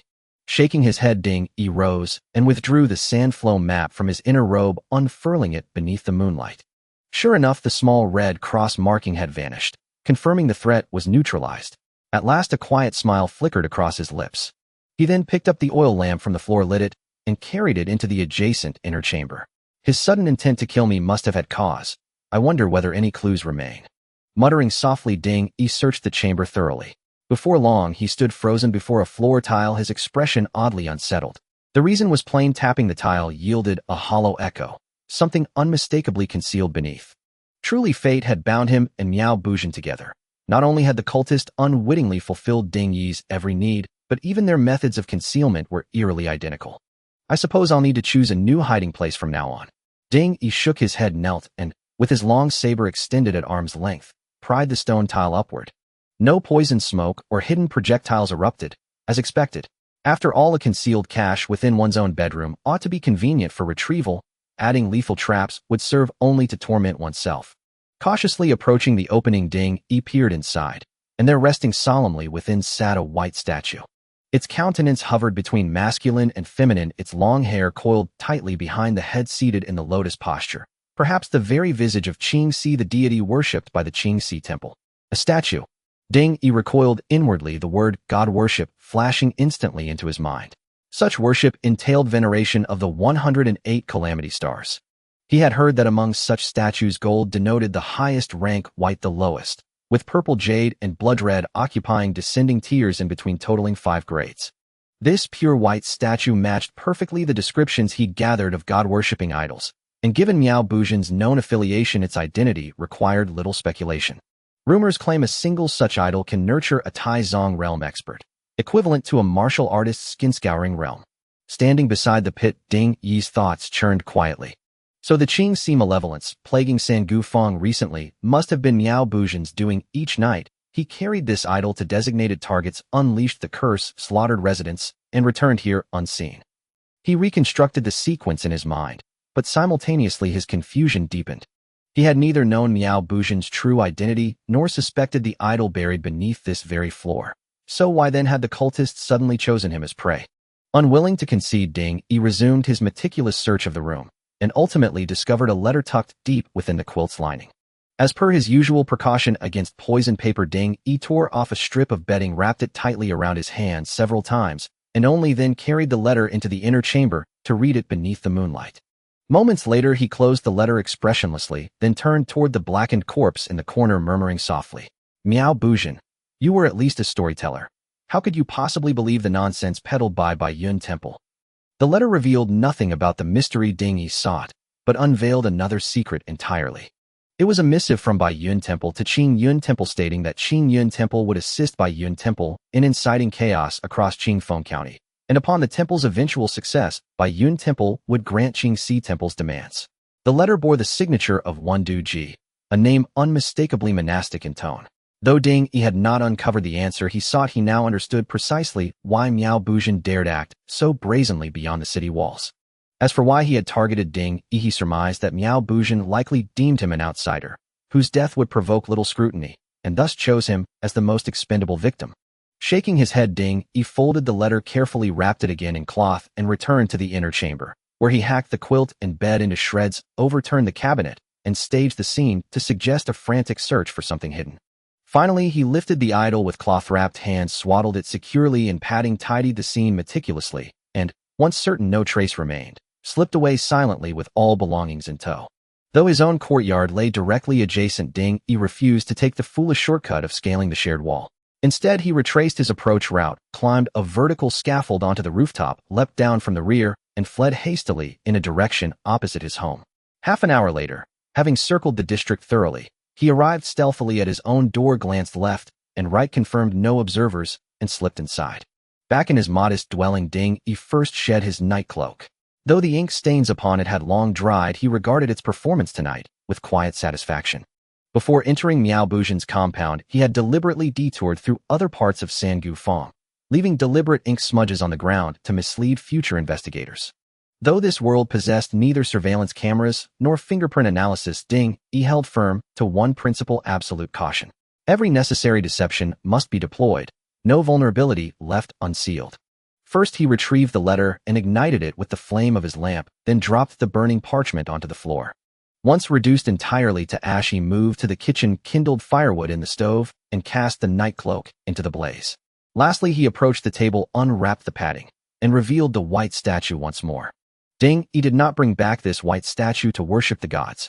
Although worshipping the gods can allow an ordinary person to conceive overnight, and can help a martial artist with weakened vitality to break through, he firmly believes that there is no such thing as a free lunch. The words of Wang Hong, once you worship the gods you are no longer yourself, still linger in Ding-Yi's mind, making him hesitant to experiment casually. The reason Ding-Yi brought it back was that after seeing the statue he suddenly had an idea: could he harvest lifespan from this statue? Since his lifespan was increased through breaking evil, Ding-Yi thought if he could activate this statue to emit an endless stream of evil energy, while he could endlessly create breaking evil talismans, wouldn't that form a perfect loop? Sorry, I never thought my mind could be so alive. Ding-Yi looked at the statue before him and murmured. Without hesitation, Ding-Yi, who had just slain a formidable enemy and was in high spirits, thought he wouldn't be able to sleep anyway. So, he took out a breaking evil talisman and began his experiment. Facing the white statue, the breaking evil talisman in Ding-Yi's hand showed no reaction. Clearly, there was no evil energy present at this moment, which was within Ding-Yi's expectations. Ding-Yi did not hesitate and directly stuck the breaking evil talisman on the statue's head, then quickly retreated a few steps while preparing the remaining talismans. The next moment, under Ding-Yi's anxious gaze, the statue on the table suddenly trembled violently, and the breaking evil talisman on its head fluttered without wind, making a rustling sound. Strangely, despite such violent shaking, the breaking evil talisman did not fall off the statue's forehead, as if it were glued on with strong adhesive. But just a few seconds later, the breaking evil talisman suddenly self-ignited with a bang and instantly turned to ash in the air, as if its previous resilience had been nothing but a joke. Ding-Yi stared at this scene, momentarily stunned, but the next moment a series of prompts made his eyes shine. You have refined a wisp of a white level green silk statue, lifespan 1 day. You have refined a wisp of a white level green silk statue, lifespan 1 day. You have refined a wisp of a white level green silk statue, lifespan 1 day. The surging prompts cascaded down like a waterfall, continuing for several minutes before gradually stopping. Ding-Yi roughly estimated that in just a short while he had gained at least 5 months of lifespan. Damn. Ding-Yi looked at the statue placed on the table, his heart filled with shock. Just one breaking evil talisman had granted him so much lifespan. If this statue were to be enhanced, wouldn't that mean he could soar to the heavens? Thinking this, Ding-Yi's heart began to race. Could it be that he would achieve over 100 years of age today? Lifespan surpassing that of a celestial being. Ding-Yi hurriedly walked up to the table, staring intently at the vividly carved statue, unable to hide his excitement as he awaited the appearance of that line of text. This statue is indeed exquisitely carved. I wonder who crafted it. Ding-Yi had never looked at the white statue so closely before, and now being so near, this thought suddenly emerged in his mind. But at that moment, Ding-Yi suddenly felt a blur in front of him, and bright beams of light and clouds of dark ink-like patches appeared in the already dim environment. These shadows undulated slowly in Ding-Yi's vision, and then a gigantic figure radiating intense light suddenly materialized in his mind. The face of this figure could not be clearly seen, but sat quietly, exuding a sense of holiness and solemnity that made one unable to help but pay homage. Ding-Yi's eyes gradually became dazed, and in this surreal scene a soft voice echoed in his mind, repeatedly saying, "Worship, worship." Currently, can enhance requires consuming 17 years and 121 days of lifespan. Would you like to enhance? Although Ding-Yi saw the prompt before him, he had no way to respond. At that moment, the eternal true energy within him surged wildly from his lower abdomen, rushing toward all parts of his body. In an instant, Ding-Yi felt a sharp pain in his head, and then he broke free from that strange illusion, stumbling back 3 steps, his eyes filled with terror and his whole body drenched in cold sweat. It was terrifying. What just happened? Ding-Yi could not be sure, but he was certain that if it weren't for the eternal true energy protecting him again, he would have likely fallen into an irretrievable mistake. No, I can't keep staring at it. This thing is already so ominous. If I enhance it, wouldn't it just consume me? Ding-Yi wiped the cold sweat from his forehead, reflecting on his recent experience, while a question also arose in his mind. Where did this statue come from? Was the figure he just saw the so-called god? What is the process of worshipping the gods? Why, once the gods are worshipped, does the entire order of the Great Liang collapse instantly, leaving even the powerful central continent to barely protect itself? I originally wanted to keep this for research, but it seems this thing is too ominous. It's better to deal with it sooner. Thinking this, Ding, he took out a breaking evil talisman and walked up to the table, quickly sticking it on the statue's forehead, covering its eyes. Then Ding, he took out 2 more talismans and stuck them on the statue's chest and back, nodding in satisfaction before stepping back to observe. Sure enough, before Ding, he could stabilize himself, the 3 breaking evil talismans stuck to the statue began to twitch wildly, and a waterfall of text prompts instantly appeared before his eyes. This time Ding, he had much more experience. He kept his eyes on the text and counted through it. In the end, he found that he had gained nearly 1 year and 8 months of lifespan. Adding this to what he had gained before, Ding, he estimated that his lifespan had now reached around 62 years. This statue for worshipping the gods is indeed a great boon for me. Thinking of his remaining lifespan, Ding, he couldn't help but sigh. Since his transmigration, he had never fought such a prosperous battle. Once his lifespan exceeded 100 years, he might not be unable to venture into this vast world. Thinking this, Ding, he drew out 3 more talismans and approached the table. Just as he was about to stick them on again, he noticed a noticeable crack had appeared on the statue. What is this? Is it injured? Ding, he avoided looking at the statue's eyes and turned to look at the crack on its back. He was certain that the crack had not been there when he just brought it back, so this thing must have appeared only recently. It seems that the consumption of evil energy is fatal for this statue, Ding, he thought to himself. Originally, Ding, he thought that once the statue ran out of evil energy, it would become an ordinary statue. But now it seemed this thing was more like a disposable item. In this way, as the statue is used up, 1 less remains. No wonder those who worship the gods treat them as treasures, Ding, he muttered to himself as he stuck the remaining breaking evil talismans all over the statue. In the latter half of the night, Ding, he was continuously drawing talismans, strengthening and dispelling evil. He lost track of time, and finally the statue on the table emitted a crisp sound and swiftly turned into a pile of white powder scattering across the tabletop. Ding, he looked at the scene before him, raising an eyebrow, and then added the final stroke on the nearby white paper. A total of 32 dispelling talismans were consumed. It's quite terrifying, but the reward is astonishing, granting me a full 17 years of lifespan. Ding, he gazed at the record on the white paper, feeling somewhat surprised. Perhaps due to the prior experiences of Qinjianzi and Miao Buzhen, Ding, he initially thought that this statue would provide him at least 20 years of lifespan, but unexpectedly, it only yielded 17. Moreover, after deducting the lifespan cost for strengthening the dispelling talismans, he was left with just over 16 years, which was barely comparable to Qinjianzi. However, Ding, he thought to himself that this method of gaining lifespan without any danger was akin to a privilege. Obtaining so much was still quite good. Ding, he set down the paper and pen, exhaling heavily. It was only at this moment that he felt a wave of fatigue. Those 32 dispelling talismans were truly drawn by him. And although he was quite familiar with the dispelling talismans of the Yinyang Palace, drawing so many at once was still a bit overwhelming for him. Fortunately, there's no need to figure out how to deal with this statue, Ding, he said to himself as he looked at the pile of powder on the table. Glancing at the sky, Ding, he sighed. Although he had resolved the issue with the statue, there were still some other trivial matters that needed to be dealt with. It was uncertain whether he would be able to sleep at all tonight. As the sun rose, the first rays of sunlight streamed through the window, illuminating the floor tiles of the inner room. The warm light gradually filled the room, causing Ding, who was sleeping on the long bench, to sense something and slowly open his eyes, turning his head towards the place where the light was coming in. I intended to take a short nap, but upon opening my eyes I realized it was already this late. Ding, he rubbed his sore eyes, quickly stood up from the long bench, then pushed open the door and walked into the courtyard. He first stretched out his back, then turned his gaze to a small tree in the courtyard. Learning from Miao Buzhen's previous mistakes, Ding, he had moved all his belongings from the bedroom to the small courtyard last night and buried them in the soil under this small tree. To cover up the traces of the disturbed soil, Ding, he had even moved the stone table in the courtyard over to cover the fresh dirt. This way, even if someone moved the stone table, they wouldn't suspect anything due to the difference in soil color. As he exited the courtyard, Ding, he didn't glance at Miao Buzhen's courtyard, but walked straight towards the martial arts hall. When Ding arrived at the martial arts hall, everyone in the courtyard had been standing in position for a while, and he was naturally late. Ding, hi, why are you so late today? Chui Wanqing, seeing Ding just enter, immediately displayed a displeased expression. Senior brother Chui, I was pondering the boxing techniques last night and ended up sleeping late. Ding quickly explained.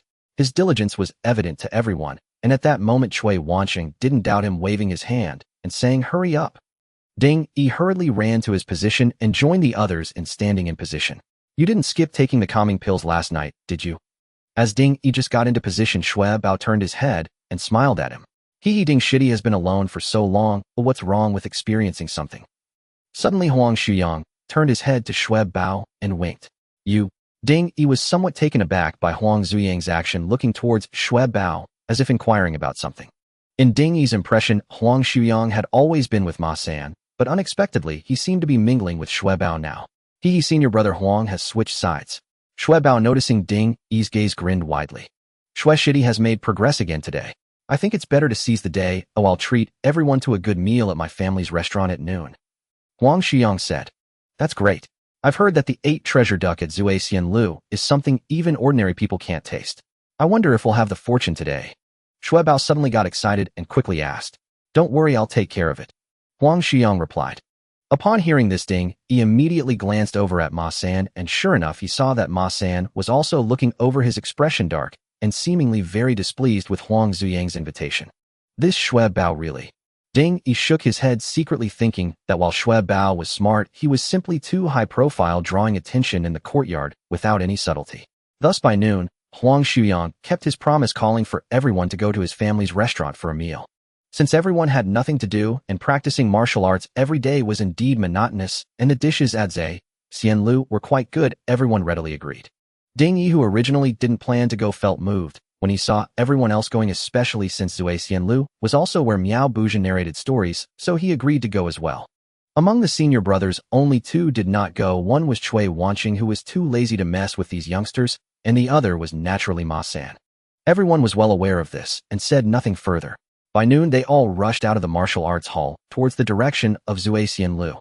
Upon arriving at Zui Xianlu, Ding Yi found that the main hall on the first floor was already filled with people. He subconsciously glanced towards the corner where Miao Buzhen was stationed and indeed saw a group of people eagerly gathered there drinking cool tea. What time is it, and why hasn't Teacher Miao arrived yet? He didn't ask for leave today either. Hey, do you think Teacher Miao didn't take the calming pills last night and is experiencing a high? Shut up. How could Teacher Miao be like you? Then what should we do? If he doesn't come today, should we just leave? Hey, let's wait a little longer. Several listeners anxiously drank their tea while frequently glancing at the street outside the restaurant, seemingly hoping to see that familiar figure. Ding Yi observed all this without showing any change in expression and followed his senior brothers up to the 3rd floor of Zui Xianlu. The 3rd floor of Zui Xianlu was different from the halls on the 1st and 2nd floors. It was designed with private rooms primarily to create a secluded space for distinguished guests. Of course, in the outer city of Chingfong County, there weren't many people who could utilize the 3rd floor's private rooms, so when everyone arrived, there were quite a few positions to choose from. As the eldest son of the proprietor of Zui Xianlu, Huang Shuyang was naturally the most familiar with all the private rooms. He led everyone straight to one inside and said to them, although this room is not the largest, it is by the window, allowing us to see the scenery on the street. Saying this, Huang Shuyang instructed the attendant who had followed them, bring 10 hot dishes and 8 cold dishes for my brothers, all of them the best you have. And bring 3 jars of Zui Chun Lu. Understood, young master, I'll prepare it right away. The attendant cleverly scanned the crowd and then smiled at Huang Shuyang. After the attendant hurriedly went downstairs, Huang Shuyang said to everyone, come on, let's sit down first. Haha, young master Huang is indeed young master Huang. Someone cupped their hands at Huang Shuyang and then took the lead in sitting down. With Bai Shi and senior brother Cui absent, there was no hierarchy among the group, and they directly took their seats one by one. Hey, have you heard? Yesterday, after taking back that dispelling talisman, my father immediately recognized it as a rare item and praised me for bringing good things into our martial arts hall. Of course.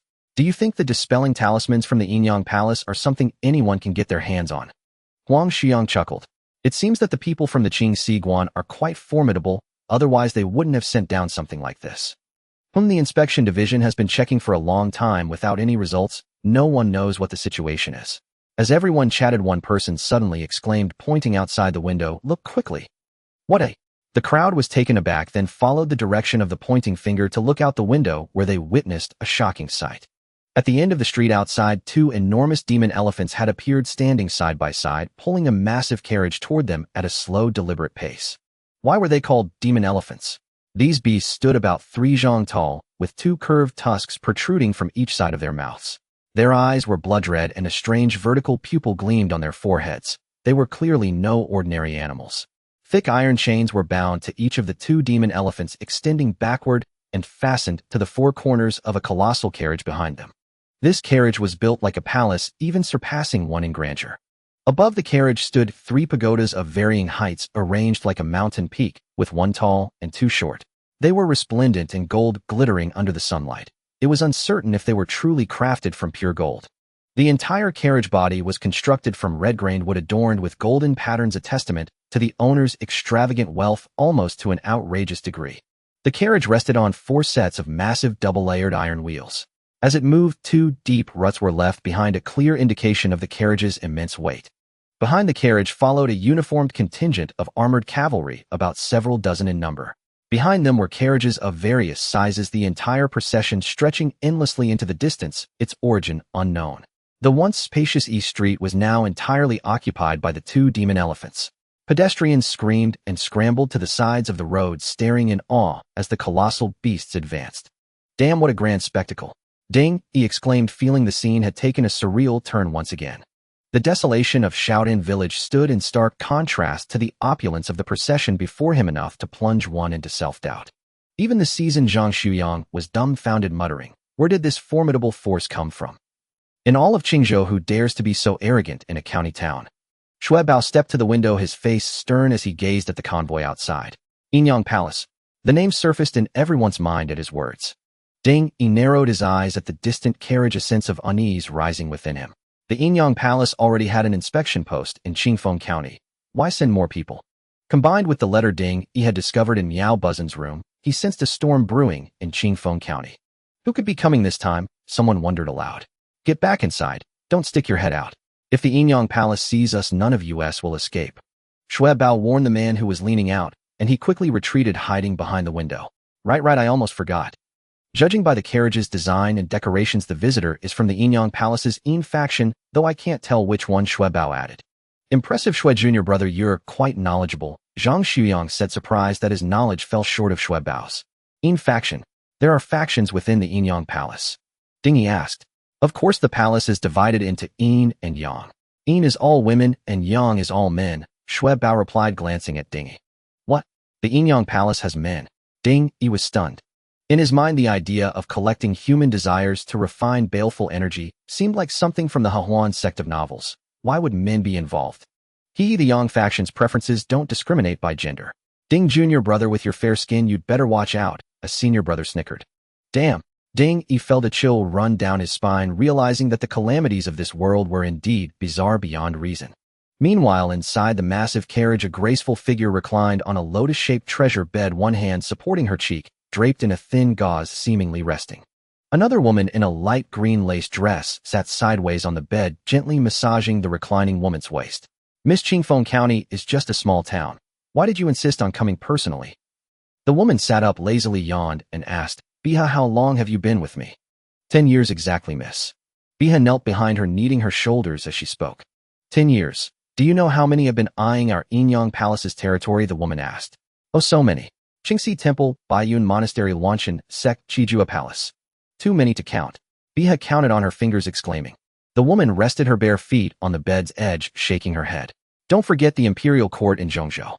Though they lie low, they pose the greatest threat to us." "Really, miss? With the world in this state, the great Liang court still threatens us." Luha blinked curiously. "Luha, you've seen too little of the world. That's why I brought you this time. To witness life's hardships and the passage of human suffering," the woman said, turning to lift loose chin, her eyes curving into crescents. In the drunken immortal pavilion, everyone hid behind the windows, watching the immense procession pass by toward the inner city. "Look, someone's coming out of the inner city." Ding, he gestured with his chin. The group turned to see a crowd quickly emerging from the open gates. At the forefront was a portly man in a blue and white crane robe, none other than the magistrate of Chingfong County, Wang Pingshan. After the calamity, county magistrates were appointed by prefectural governors, but their names were still sent to Zhongzhou for registration. This was because as long as the imperial clan existed in Zhongzhou, no prefecture would openly sever ties. The imperial clan seemed well aware of its situation, granting full autonomy to the prefectures without interference, even sending gifts for new appointments. A puzzling attitude. Wang Pingshan had been magistrate before the calamity, a rank 8 official who survived the upheaval unscathed, earning a reputation as a resourceful man.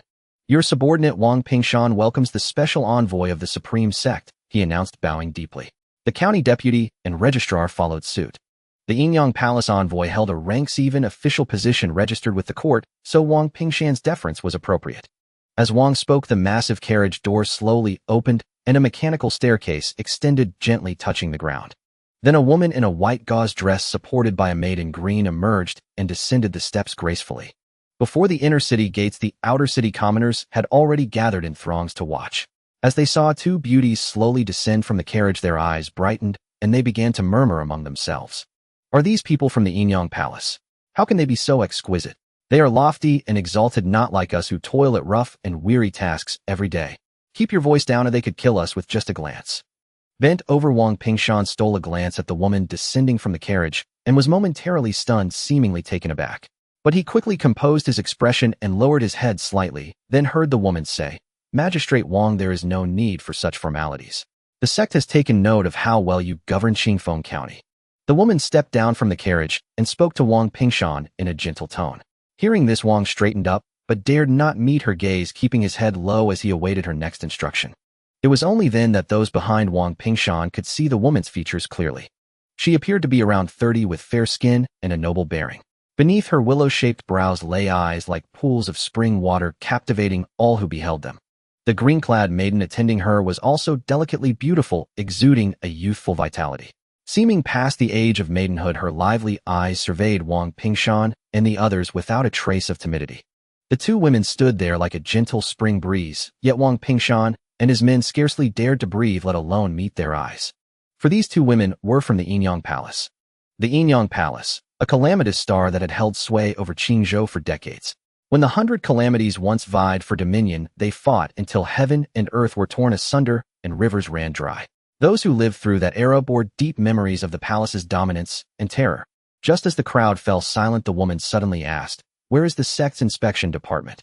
A man behind Wang Pingshan stepped forward, cupping his fists. "Director Yu is in seclusion, so." I don't recall asking you to speak," the woman said slowly, eyeing the young man who had spoken. The young man's expression froze, then, as if remembering something, he began to tremble like a leaf in a storm, his face turning deathly pale.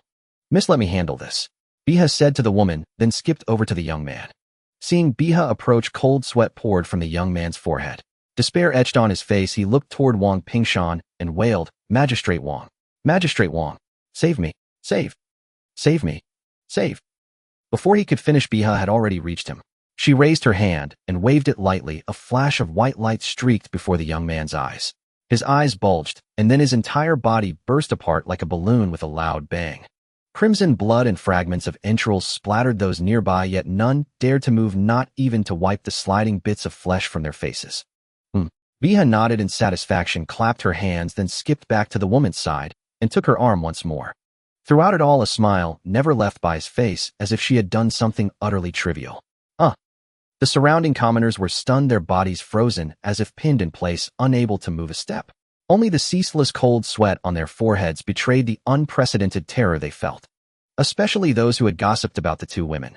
Their faces turned ashen, cursing themselves for coming to watch the commotion and for being so deranged as to dare speak of the Yinyang Palace's envoys. But thankfully the woman said nothing of it.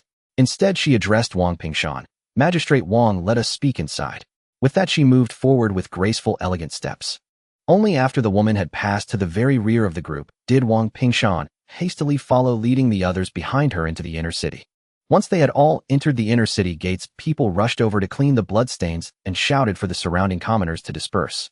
Not far away, the group on the tavern's upper floor watched the scene in shock, grateful they hadn't recklessly stuck their heads out to ogle the woman's carriage.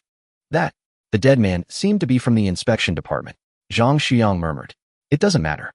In Qingzhou, if you offend the Yinyang Palace, who you are is irrelevant." Shui Bao shook his head. Ding Yi, however, found the scene somewhat normal. These calamitous stars of the world, politely called divine palaces and sacred abodes, but bluntly, they were heretical cultivators and sorcerers. Otherwise, why would killing one grant him lifespan? He was merely acting as heaven's agent, and thus deserved such reward. The people of Chingfong County, perhaps too long in captivity, had forgotten their place, daring to openly criticize the Yinyang Palace's envoy. Perhaps the envoy had witnessed this and deemed it necessary to remind them of the fear they once knew and to make Wang Pingshan understand who truly ruled Chingfong County. Damn, if a mere maid is this strong, how formidable must that woman be, eh? Ding Yi recalled the maid's strike and shuddered, but then a thrill of excitement ran through him. If that woman was so powerful, killing her would surely grant him a great deal of lifespan. But now was not the time.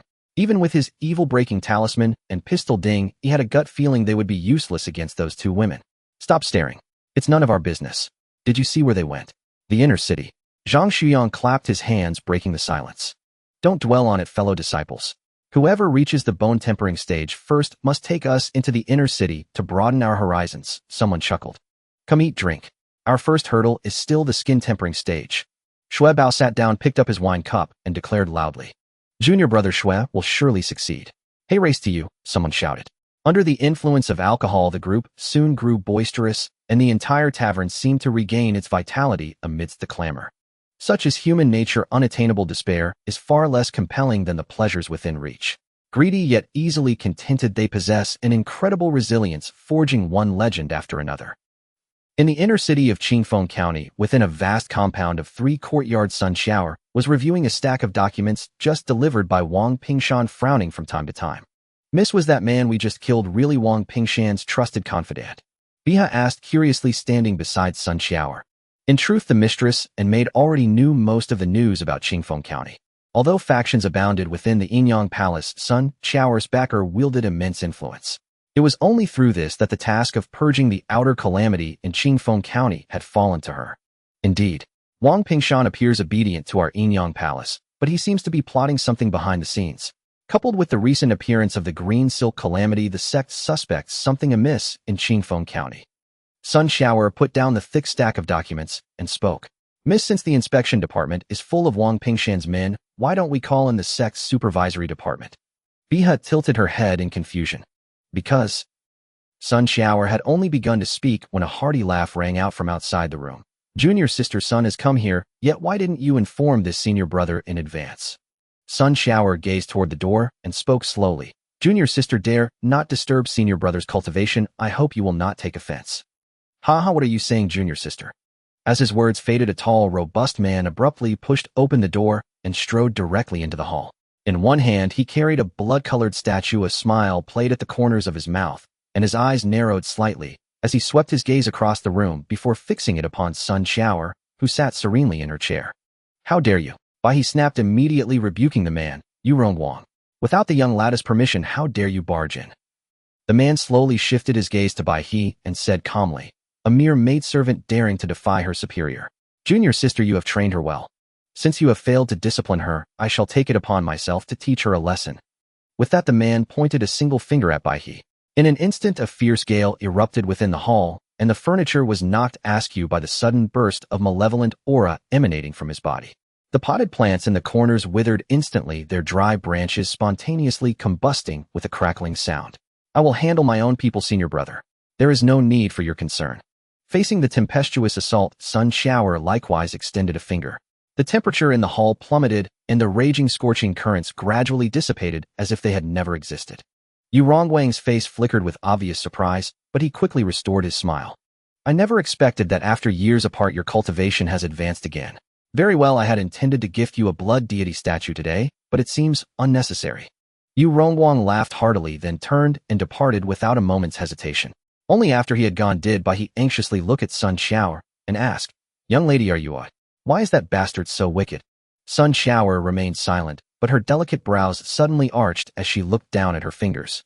On her fingertip, as fair and tender as jade, a thin crack had appeared like fractured porcelain. After all, Yu Rongwang is at the peak of the Xuanji realm, just one step away from entering the mansion. Sun Xiao murmured softly, then turned to Bai He. The first lesson I taught you is never to speak first in any matter. Bai He, realizing her mistake, stuck out her tongue and said playfully, I know I was wrong, young lady. Meanwhile, by the time Ding Yi returned home, it was already dusk. At noon, he had drunk some drunken spring from the drunken immortal tower, which tasted like plain water, but had an astonishingly strong after effect. Ding Yi was dizzy all afternoon, though fortunately his mind remained sharp and he revealed nothing. To be safe, he had taken a half-day leave from the martial arts school, planning to sleep well and return later. Entering his house, Ding Yi first checked the strand of hair tied behind the door bolt. Finding it unbroken, he relaxed, drank some water, and went to the bedroom. Phew. Lying on the bed, Ding Yi let out a long sigh, thinking that life was finally showing some promise. His remaining lifespan had now reached about 75 years, allowing him to attempt paths in cultivation he had previously dared not tread. As he lay in bed, he inexplicably recalled the scene he had witnessed at the tavern that afternoon. His breathing gradually steadied as he drifted into slumber. After an unknown time, he was abruptly awakened by a commotion. Opening his eyes, he saw harsh sunlight already 3 inches above the headboard. He quickly grabbed the long blade that always lay beside him, sat up, and swiftly identified the source of the noise. Dressing hastily, he hurried out of bed. Reaching the small courtyard, he realized the sound came from beyond the gate. A thought struck him. He returned the blade to his room, then pushed open the door with feigned curiosity and stepped out. As expected, he saw a crowd gathered at the entrance of Meow Buzzon's courtyard with sighs rising from among them. He quietly moved to the back of the crowd and stood on tiptoe to peer inside. The gate of Meow Buzzon's home was wide open, revealing several officials from the patrol department in their flowing cloud uniforms. I knew something was wrong when Mr. Meow didn't show up yesterday. I told you all. Something must have happened. Shut your cursed mouth. But the inspectors don't look too pleased. Could it be that green silk fiend causing trouble again? Hard to say. The outer city is becoming more dangerous by the day. Didn't the Inyang Palace people come yesterday? Could this be related?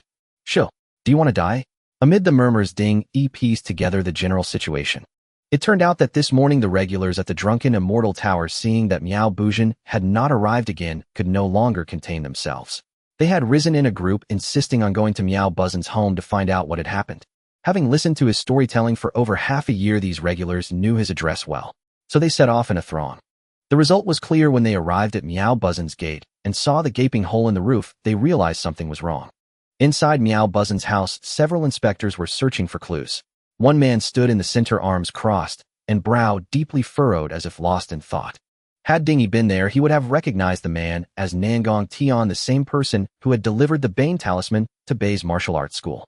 Chief, the wounds on the body were indeed caused by a Bane talisman.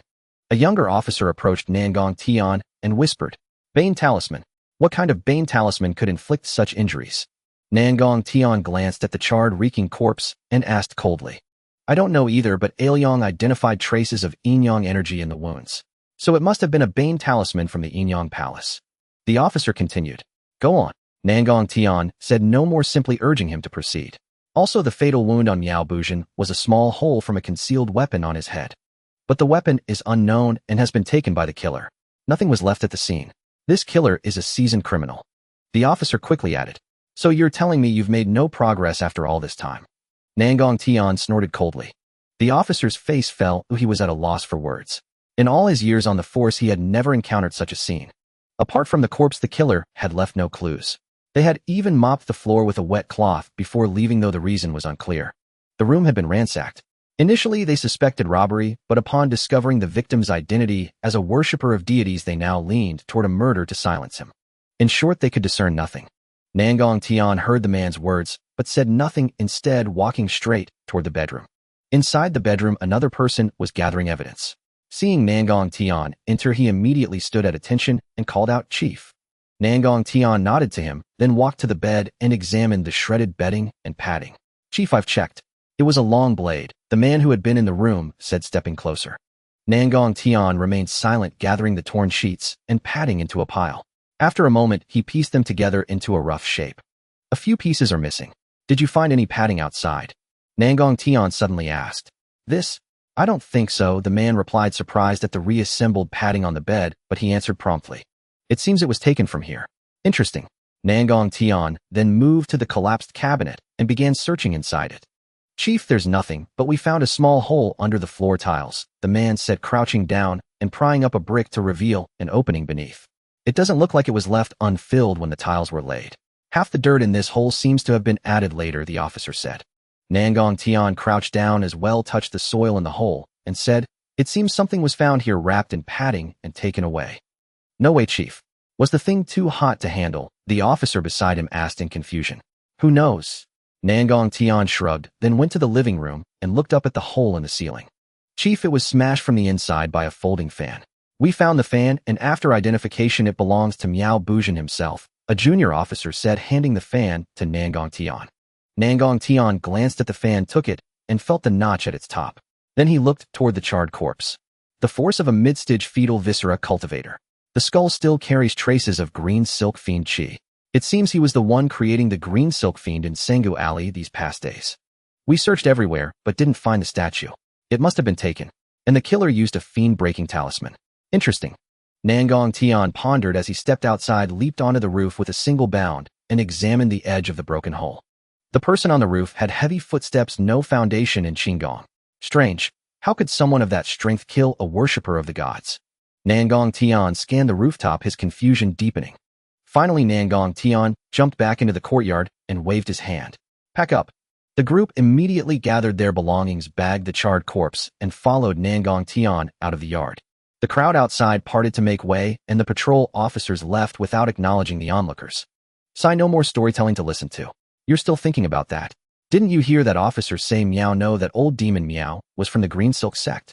So what? He told a good story. You're a real piece of work. Amid the chatter, Ding Yi slipped away unnoticed, heading toward the martial arts school. In Ding Yi's view, Nangong Tian had found some clues at the scene, but they were too limited to pinpoint him.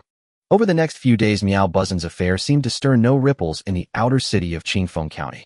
All traces of him vanished as if erased. Even Meow Buzzin's house had been repaired and cleaned by professionals, clearly ready to welcome a new resident soon. Ding Yi visited Drunken Immortal Tower and found a new storyteller there, a stooped old man.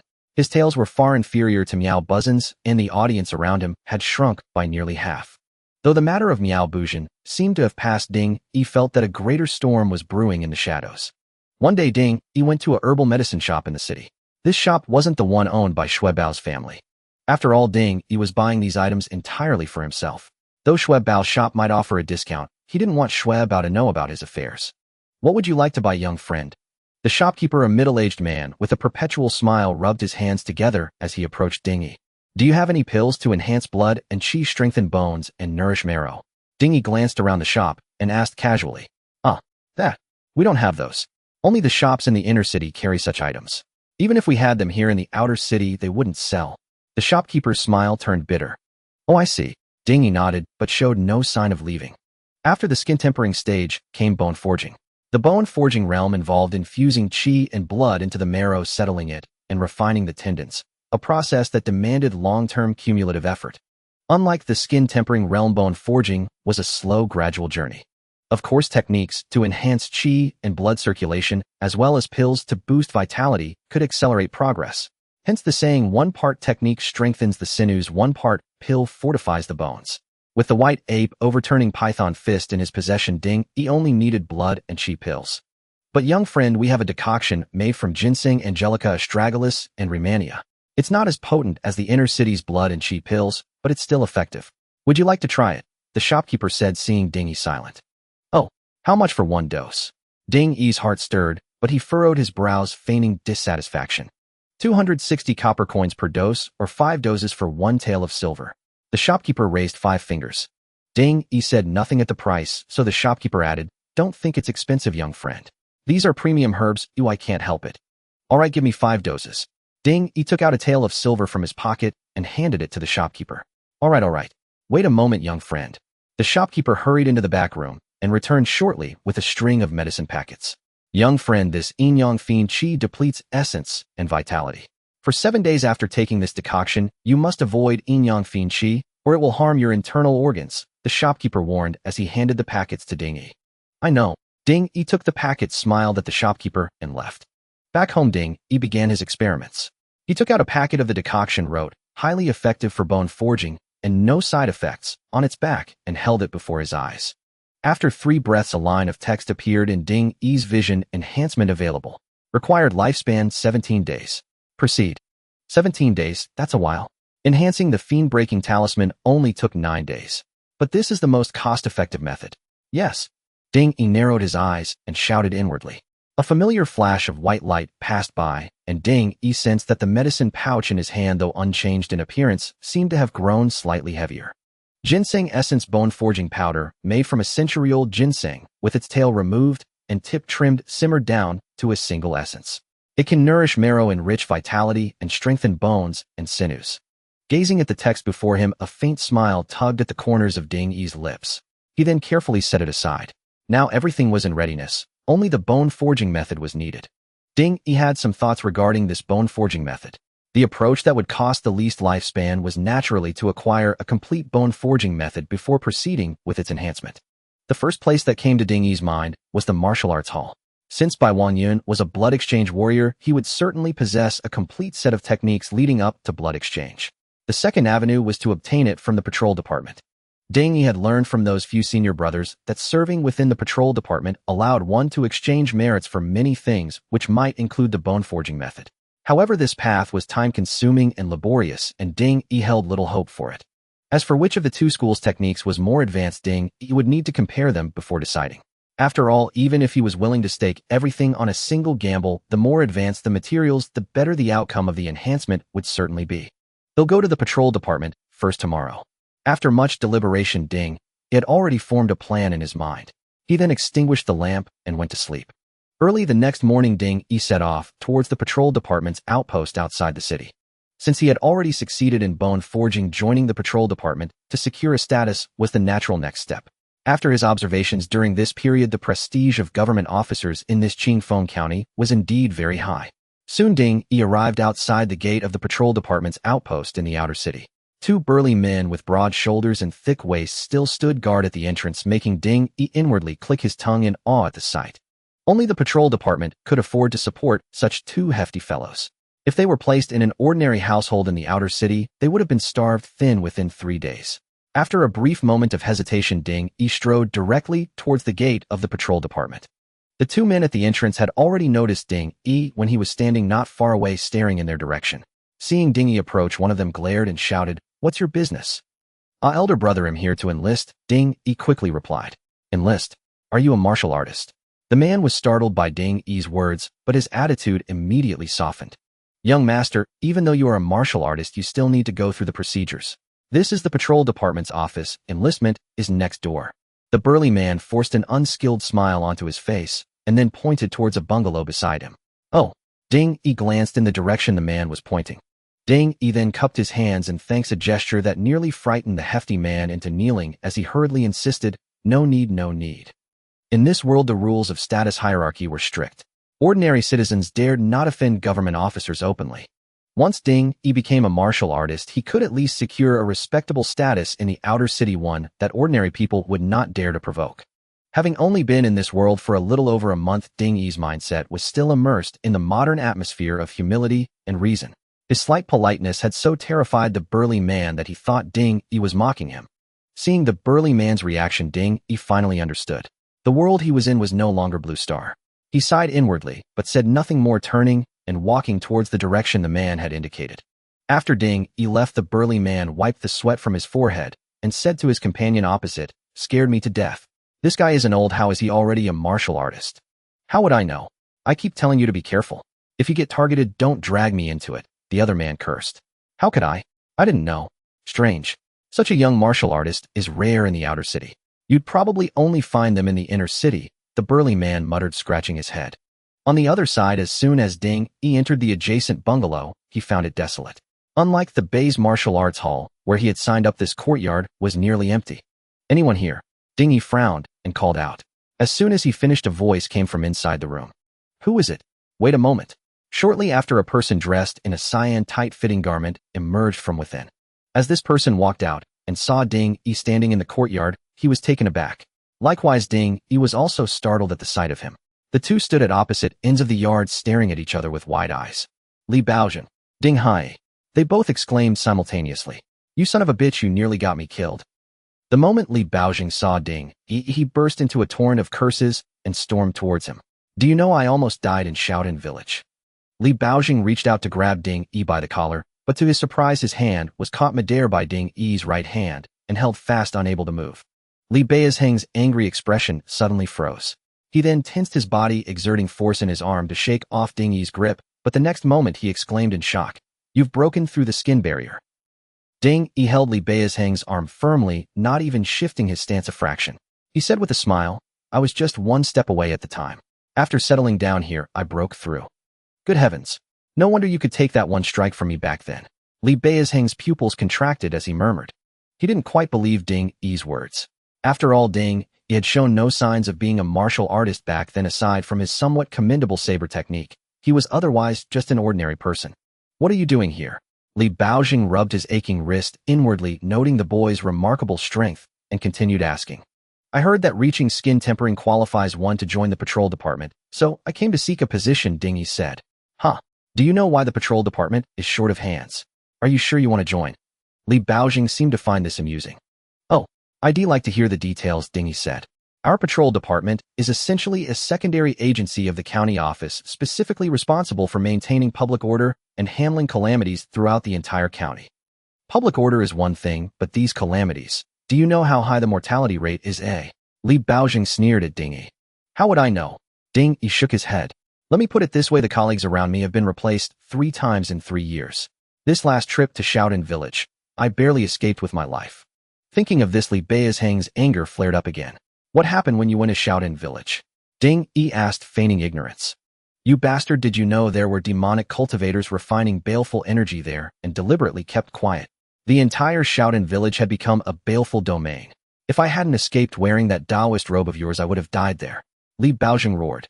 In Li Baozhang's view, Ding Yi definitely knew about the happenings in Shaolin village rather than just passing by and incidentally killing a severely injured demon cultivator. What is this Sha domain?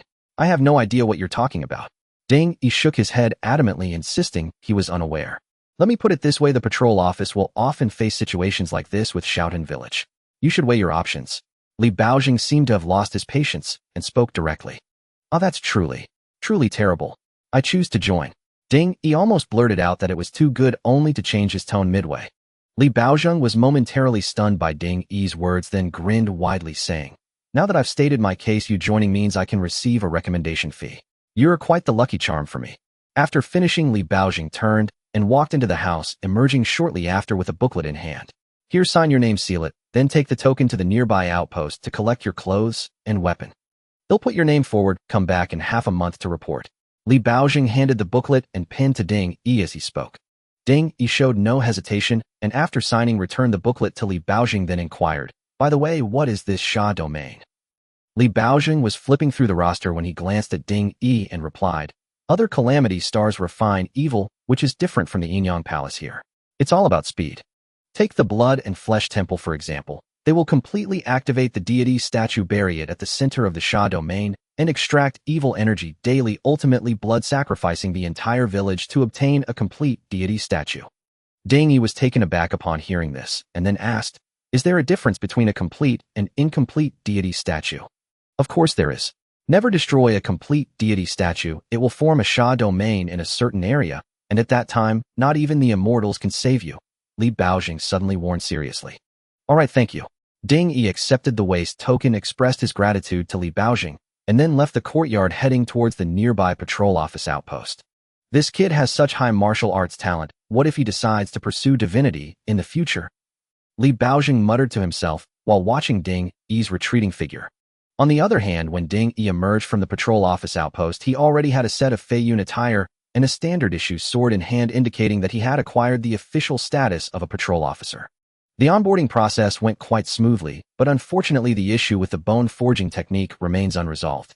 They have it in the patrol office, but it's not something a newcomer like me can attain. I originally planned to leave the martial arts academy if I could obtain the bone forging technique, but it seems that's not going to happen now. Ding Yi looked at the clothes in his hands, reflecting on his earlier experiences in the courtyard, and shook his head. I still need to find a way through the martial arts academy, but now isn't the right time. I'll wait another half month. Ding Yi muttered to himself as he walked towards his small residence. Just as Ding Yi returned to his residence and set his things down, he suddenly heard a knock coming from the backyard. Upon hearing the sound, Ding Yi furrowed his brows, and without hesitation walked to the outer courtyard and opened the door. Standing outside was a relatively young-looking man. Ding Yi had no impression of him, but seeing his fair skin and delicate features, he didn't seem like a bad person, so he asked, Who are you? This brother, I'm the new neighbor Du Shuiqi. I hope to trouble you in the future. The young man who introduced himself as Du Shuiqi cupped his hands to Ding Yi with a warm smile. Ding Yi was taken aback, then pointed to the nearby small courtyard belonging to Miao Buzhen and asked, This courtyard?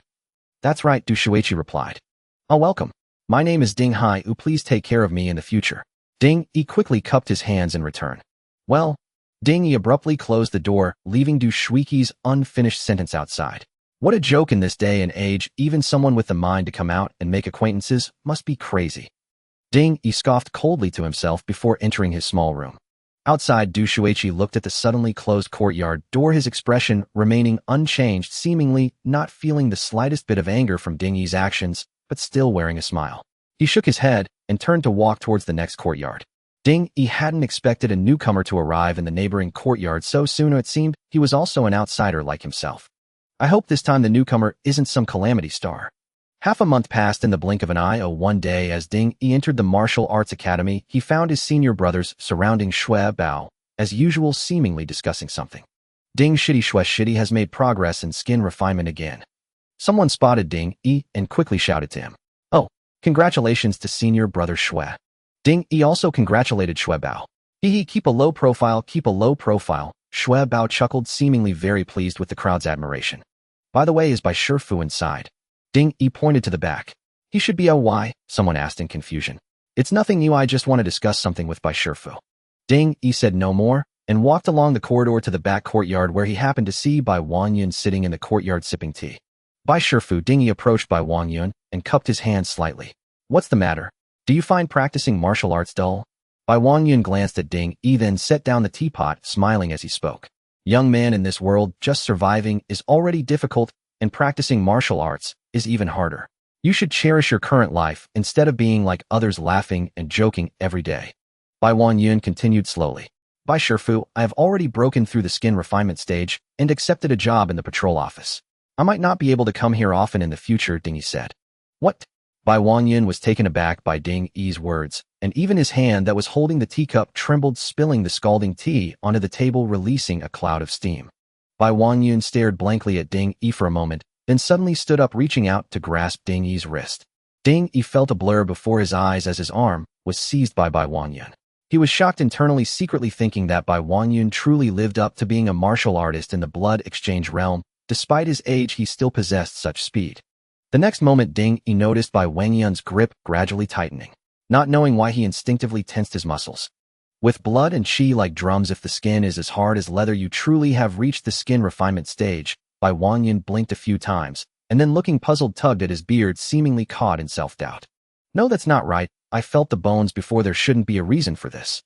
Bai Wangyun muttered. Bai Shifu, I have a high pain tolerance and have practiced with a blade since childhood, so I have some foundation. Ding Yi hurriedly stated, quickly delivering his prepared explanation. High pain tolerance. Bai Wangyun was startled. The medicinal bath for skin refinement, I didn't find it particularly painful. Ding Yi smiled as he spoke. I truly misjudged you. What was your name again? Ding Hai. Ding Hai, right. From now on you will be my 7th true disciple. Bai Shifu. But I have joined the patrol office and cannot come often. Ding Yi was taken aback and quickly added. What does that matter?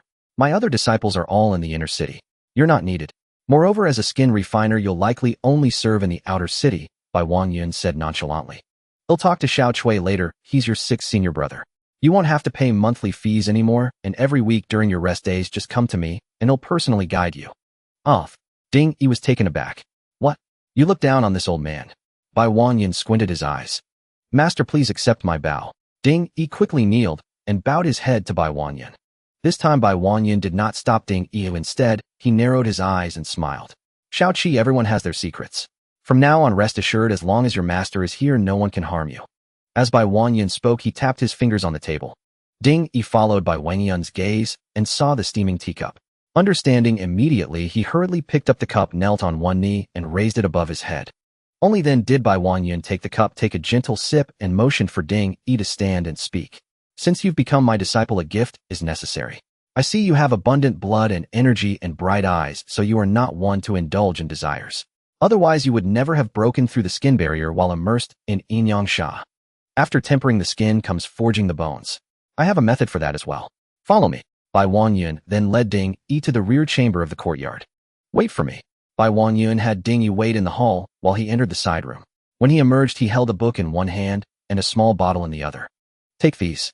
This book contains my Bai clan's bone forging method, and this bottle holds blood qi pills. Bai Wangyun handed both items to Ding Yi. Ding Yi took them and looked closely. The cover read, Bai clan bone forging method. His heart stirred, wondering if this method was related to the Bai clan fist art. Sure enough, Bai Wangyun continued, this bone forging method and the skin tempering method are one set. Memorize it here today. You must not take it out or copy it for others. This disciple understands. Bai Wanyan nodded and added, for the blood Qi pill avoid yin yang sha for half a month before taking it, or the blood, and Qi will harm your body wasting your foundation. Then you'll never break the bone barrier. This disciple understands. Ding, he quickly replied. Have you encountered any problems in your training so far? Bai Wanyan suddenly asked. Ding, he stood silent for a moment. He had many questions, but the one that intrigued him most was about worshipping gods. Master, I feel that worshipping gods isn't that powerful. Why does it oppress De Liang so heavily? After a long pause, Ding he asked. Quite bold. It seems you've encountered a god worshipper. Bai Wanyan chuckled and shook his head. The terror of god worshippers lies not in their individual strength, but in their numbers and cultivation speed. More importantly, any martial artist can worship a god at any time. Once they obtain a high-grade divine statue, they can break through insurmountable barriers and greatly extend their lifespan. Do you understand how tempting this is for a martial artist at the end of their rope? Back then, the martial god of Zhongzhou Jin Wuhuan suppressed an entire era and was the foremost among land immortals. He drove the barbarians north of Min Mountain back 10,000 li, laying the foundation of De Liang. Unfortunately, just 3 years after the calamity struck, divine statues spawned 10 land immortals within De Liang. Do you know what that means? These land immortals were old men who had given up hope of achieving immortality, waiting for death. Yet due to the falling disaster star, they stepped into the land immortal realm in one go, regaining their youth. More critically, after worshipping gods, their natures changed drastically. In the end, Jin Wuhuan was besieged and killed by these god-worshipping land immortals on Fengming Mountain. Alas, that great Liang martial god met such a fate. Bai Wangyun's expression darkened, as if recalling something. A master, what realm is a land immortal? Ding, he asked cautiously, seeing his master's grim face. As expected, Bai Wanyan frowned immediately. That is naturally the bearing of an immortal. You've just broken the skin barrier. Rushing to understand this is reaching for the clouds. Since you've broken the skin barrier, you no longer need to attend morning lessons. Memorize the bone forging method and hurry back to cultivate. Bai Wanyan shot Ding a glare, then paced away, presumably to the front courtyard to speak with Cui Wancheng. Ding watched Bai Wanyan's retreating figure and couldn't help but curl his lip. A land immortal? Give me enough lifespan, and I could even create a celestial immortal technique. Muttering to himself, Ding went to the stone table in the courtyard, sat down, opened the book, and began memorizing. To memorize it meant he only needed to grasp the gist. He could copy it on a paper back home. It didn't need to be exact, as it would all be the same after enhancement. Within just half an hour, Ding had roughly memorized the booklet. He immediately decided to return home while the memory was fresh to write it down. As Ding crossed the corridor to the front courtyard, he suddenly felt everyone's gaze fixed upon him, staring intently. Surprise, jealousy, shock, anger. Ding saw so many emotions in their eyes that he wondered what they had just experienced. Just then, Cui Wancheng called out to Ding, "Seventh junior brother." Hearing this unfamiliar title, Ding raised an eyebrow. Cui Wancheng had even changed how he addressed him. "Sixth senior brother." Ding quickly cupped his hands. "Just call me sixth senior brother from now on." Cui Wancheng smiled warmly and walked toward Ding. "The master told me everything. From now on, you don't need to come during the day. Be careful at the patrol office, it's no easy place." Ding quickly replied, "Thank you for the reminder, sixth senior brother." Cui Wancheng patted Ding's shoulder before returning to the courtyard to oversee the others' training. Ding looked at the crowd in the yard. They were all staring at him, many with lips moving as if wanting to speak. But in the end, no one said a word. Seeing this, Ding didn't linger and stepped out of the courtyard, leaving the martial arts school. Returning early today, he deliberately stopped for a bowl of hot noodle soup on the way. This soup, made with thin noodles and dough lumps, suited Ding's taste. It was cheap, so quite a few people were sitting at the stall eating. "Hey, has the Black Dragon gang gone mad? It hasn't been long since the last protection fee collection." A diner shook his head and said, "Yeah, at this rate, how can we do business?" Another person shook his head in dissatisfaction. Black Dragon gang. Hearing this name, Ding's mind immediately conjured the image of Ma San. According to Schweb, Bao Ma San's father was the vice leader of the Black Dragon gang, but this was the first time Ding had heard about the gang from outer city residents. "Let me tell you, the Black Dragon gang has been recruiting heavily and raising protection fees to pay allowances." A diner suddenly said, "Still recruiting? Are they about to clash with another gang again?" Someone asked. "I wouldn't know, but the Black Dragon gang dominates the outer city. I haven't heard of any other gang rising recently." The others all shook their heads. "Sigh, at this rate, I wonder if we can still afford the yin-yang sha fee. In this world, dying in a spring dream is not bad." Ding listened to the discussions without joining in. He silently finished his noodle soup, dropped a few copper coins on the table, and left the stall. Upon returning home, Ding first checked the small traps he had set before leaving. Finding them undisturbed, he proceeded directly to the inner chamber preparing to transcribe the Bay's bone tempering method he had just read. In merely the time it takes an incense stick to burn Ding, he had sketched out the general steps and methods of the Bay's bone tempering method on white paper, choosing to gloss over the finer details. Next, Ding wrote the words efficient bone tempering and synergy at the bottom of the paper. Holding it before his eyes, he looked at it with anticipation. Looking at the text before him, Ding hesitated for but a moment before selecting yes. White ape bone forging derived from the Bai family's bone tempering method, using the white ape as a guide, observing its movements, walking, sitting, lying, leaping, and flying, to obtain a method for forging bones. Good heavens, it's related to the white ape again. I won't end up turning into a gorilla at this rate, will I? Ding looked at the manual in his hand, then opened the first page. To his surprise, this volume contained no visualization diagrams, but instead featured an extremely detailed sequence for bone forging. The human body has 206 bones, and the white ape bone forging method emphasizes a gradual bottom-up approach. The manual also stated that because the human skull, comprising 29 bones, is the most crucial, protecting the brain tissue, one could only attempt to temper the cranial bones with qi and blood after fully mastering the bone forging process. This is far more detailed than the Bay's bone tempering method. Ding rubbed his chin as he read, soon forming a general plan in his mind. He then prepared to try his hand at the sensation of bone forging. He first went to the already boiling stove, opened the packet of herbs he had enhanced the previous night, and poured the powder into the teapot on the fire. The bluish-gray medicinal powder dissolved instantly upon contact with the water, turning the clear well water a deep blackish-brown and emitting a pungent medicinal odor. This stuff. Ding looked at the potion before him, feeling a sense of repulsion. But there was no other way. If he couldn't overcome such minor difficulties, how could he grow stronger? With that thought, Ding wrapped a thick cloth around the pot's handle, lifted it, and poured the medicinal liquid into a prepared bowl. Then he fanned the bowl for a few minutes. Feeling that the temperature was about right by touching the rim, he raised the bowl and drank the potion in one go. Feeling the scalding medicinal liquid surge down his throat into his stomach, Ding quickly set down the bowl, took a few steps back, and assumed the opening stance of the white ape, overturning python fist. After just a few breaths, Ding felt a strange surge of heat erupt from his stomach. Here it comes. Ding's gaze sharpened. He twisted his hips and threw a punch, letting out a soft shout. The muscles across his body began to ripple in a rhythmic wave. Under the powerful external force of his contracting muscles, the surging qi and blood in Ding's meridians were wrapped by the ape python force, continuously pressing towards the bone of his right leg. Simultaneously, the surge of heat from his stomach followed the qi and blood, also being pressed towards that bone. The next moment, an intense pain shot through Ding's brain. It felt as if needles were piercing his bones. His body trembled involuntarily, and he lost his focus. Damn, this hurts too much. Even with just one movement, cold sweat broke out on Ding's forehead as he cursed. Admittedly, this was Ding's first experience of tempering bones with qi and blood, and the pain was entirely different from the skin tempering stage.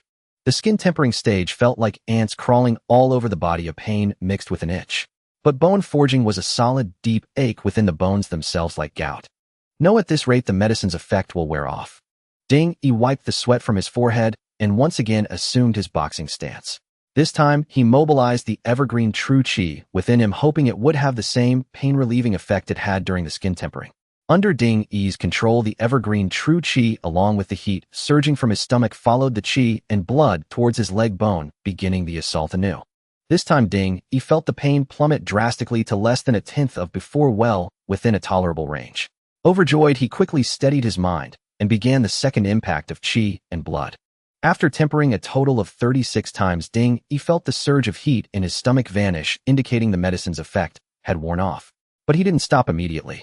He tried to continue impacting his leg bone with pure qi and blood, but the effect was vastly diminished, the difference between heaven and earth compared to before. This enhanced medicinal decoction is potent. I wonder how effective the enhanced qi blood pill will be. It should be even stronger. Ding withdrew his stance and stood up, wiping the sweat from his brow as he mused inwardly.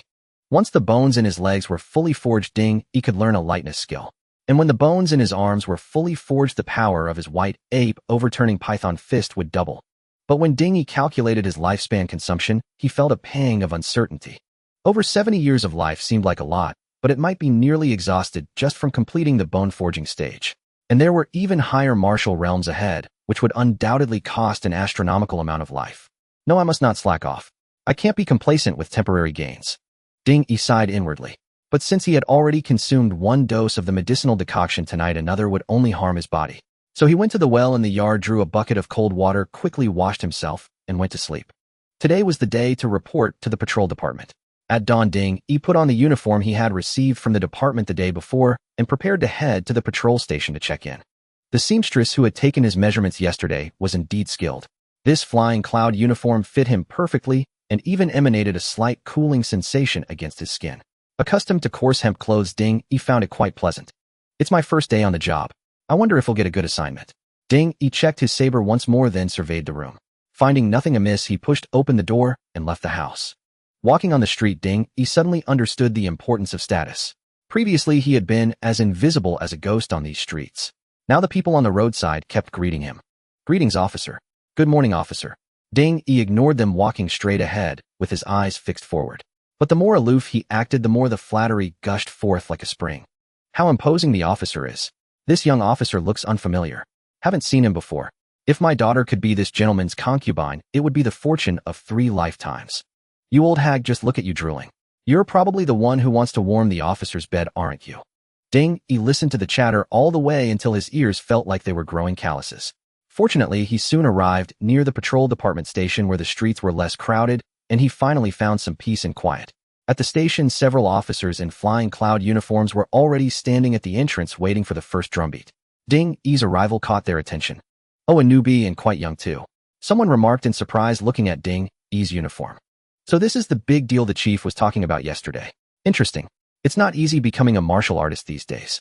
I wonder what his background is. E walked over, and the officers greeted him. Little brother, you must be new. We're all family now, no need to be nervous, one said with a laugh. Greetings, brothers. I just reported in yesterday, E replied with a smile. Well said, well said. When you're off duty, big brother will take you to the pleasure houses to listen to some tunes and broaden your horizons, another officer chimed in cheerfully. Just as everyone was chatting and laughing, the station's main gate suddenly swung inward, and the sound of a drumbeat echoed from the inner courtyard. Roll call. Get inside. With a loud shout, the crowd surged into the small courtyard. E, being at the rear, followed the crowd into the yard. After hanging his name tag on the board at the front, he followed them through the yard and into the side hall at the back. Inside the hall, a man dressed in a flying cloud white sun uniform stood with his hands behind his back at the front. Beside him stood a young woman in a green gauze dress. The excited crowd had no sooner arrived than they laid eyes on the woman beside the man. Their bodies tensed instantly, and the smiles on their faces vanished. Lu Budong, seeing his subordinates freeze as they burst in, coughed to cover his mouth, and then roared, "What are you standing there for? Get over here and line up." With Lu Butong's shout, the men snapped out of their daze and hurried to stand in the open space before the chamber, though they all kept their heads lowered, not daring to look up. E sensed something amiss as he followed them in, and when he saw the woman standing beside Lu Budong, a cold sweat broke out on his back. That woman was none other than the enchantress from Enyang Palace, the very one who had killed a man in broad daylight on the street. E quickly imitated his colleagues and lowered his head, thinking to himself, what's going on? Isn't this enchantress supposed to be at the inner city patrol headquarters? Why has she come to the outer city patrol? At that moment, Lu Budong, seeing everyone assembled, said to Biha beside him, "Sir, everyone is here." Biha widened her eyes at the gathered patrol officers, then let out a giggle. "Why won't they look at me? Am I that frightening?" "Sir, they are merely observing propriety and showing humility," Lu Budong quickly explained, startled. "All right, Captain Lu. The young lady sent me to investigate some matters, and I need to borrow someone from your team. Any problem with that?" Biha twirled a strand of her long hair around her finger and spoke again, "No problem at all. Sir, all my subordinates are exceptional, but lately, well, you know the uproar over the Qingxi temple incident. We've been assisting the inner city patrol with their investigation, so we might be short on manpower." Lu Butong said cautiously. "After all that talk, you're still afraid of me," Biha said, turning to look at Lu Butong with a smile curling at the corners of her mouth. "No, sir, please take your pick." Lu Butong gestured with one hand, thinking to himself, "I've done my best for you lot, the rest is up to you." Hearing this, Biha nodded in satisfaction, then strolled over to the men in the open space with her hands clasped behind her back. She first circled the group as if observing something, then suddenly asked Lu Budong, "Captain Lu, I heard your team has a new recruit. Which one is he?" "Huh?" Lu Butong was taken aback, astonishment flooding his heart. The new recruit had only been with the team for less than half a month, yet this woman already knew about it. It meant that every move they made was under her watch. At this thought, sweat seeped from Lu Butong's palms. He cursed inwardly, Why won't this damned Enyang Palace stay put on Zwawang Peak? What are those inner-city people up to? Despite his displeasure, Lu Butong forced a smile and said, Sir, you are indeed well informed. Ding Hai. When Ding Yi heard the name Ding Hai, he inwardly recoiled. What the hell have I done now? Why is this enchantress from Enyang Palace targeting me? Ding Yi didn't think his killing of Miao Bujin had been exposed, but he had no idea what had drawn the enchantress' attention. He had no choice but to steel himself and respond. In an instant, everyone's focus zeroed in on Ding Yi. A waft of fragrant breeze passed by, and Ding Yi felt a petite figure appear beside him. He quickly composed himself, daring not to show any sign of displeasure. After all, the scene of that enchantress blasting a patrol officer to pieces with a single palm strike was still vivid in his mind. Ding Yi had no intention of becoming the next victim. Biha looked at the handsome young man before her, seemingly taken aback. You're Ding Hai, she asked, blinking with a smile. Yes, sir, that's me, Ding Yi replied promptly. All right, you're the one. Take me to your home, Biha said. What a... Ding Hai was stunned, his mind racing with tales of Enyang Palace, and a chill ran down his spine. His colleagues glanced at Ding Yi with odd expressions, thinking, Ding Hai is good-looking, but surely the Enyang Palace has seen plenty of that. Ding Hai, get moving. Lu Butong bellowed, seeing Ding Yi frozen in place. All right, sir, follow me, Ding Yi hurriedly said, then lowered his head and walked out of the courtyard first. In that moment, Ding Yi once again felt the bitter taste of having his fate controlled by another, especially by a girl who seemed barely over 18. It was almost unbearable. Biha meanwhile bounced along behind Ding Yi, tossing back a parting remark. Captain Lu, you may carry on. Once the two had left the station compound, the men in the open space swarmed around Lu Butong in a clamor. Boss, what's going on? Damn, that kid is lucky. Lucky. He'll be a dried-up corpse by tomorrow. The babble of voices only irritated Lu Butong further. Get back to work, all of you. Damn it, he roared. Haha, the boss is just jealous it's not him. The men, seemingly unafraid of Lu Butong, burst into laughter and scattered out. Lu Butong sighed as he watched his jesting subordinates. Only he truly understood how degrading and humiliating it was to survive under the oppressive might of a colossus like Enyang Palace. On the other side, as Ding Yi stepped out of the station gate, he heard Biha behind him say, wait. He turned around in surprise to see her pointing toward a nearby alley. Sir, what is this? Ding Yi asked, puzzled. To change clothes, Biha said with a smile. Huh, I don't have any clothes with me, Ding Yi replied, confused. I meant me, she said. Moments later, Ding Yi stared in astonishment at Biha standing before him anew. Biha's appearance had changed drastically. Her once pristine green gauze was replaced by coarse linen. Her long hair, which had fallen to her lower back, was now tied into twin buns, and a thin layer of yellow wax was smeared over her fair face, making her look like a poor maidservant. Sir, what is this for? Ding Yi asked, bewildered. Changing my identity. Can you tell? Biha spun around, evidently pleased with her disguise. If you're aiming to pass as a maidservant, there's still one thing missing, Ding Yi said after a moment of hesitation. What? Biha asked, curious. You still have the scent of perfume on you. That's not something a maidservant would use, Ding Yi explained. I forgot about that. No wonder the young lady said I should observe and learn more. Biha clapped her hands, not angered by Ding Yi's remark, but rather seeming excited. With a slight shake of her body, a rich fragrance emanated from her, but a passing breeze quickly carried it away, leaving nothing behind. All good now, Biha said, bringing her sleeve to her nose for a careful sniff, then beaming with delight. Watching this, Ding Yi wondered what scheme the enchantress was hatching. Yet he couldn't deny that her actions were surely directed by that special envoy from Enyang Palace. It puzzled him. What was so special about him that she had set her sights on him? Wait, if there was anything special, Ding Yi immediately thought of Miao Bujin. Suddenly, a realization dawned on him. So it's still about Miao Bujin after all. He sighed inwardly, wondering why everyone was getting more worked up now that Miao Bujin was dead. Bai he followed Ding Yi all the way to his small courtyard. Upon entering the courtyard, Bai he suddenly turned around and pressed her hand on Ding Yi's shoulder, signaling him not to move. Without my permission, you must not move, Bai he said with a smile, then walked towards the inner room.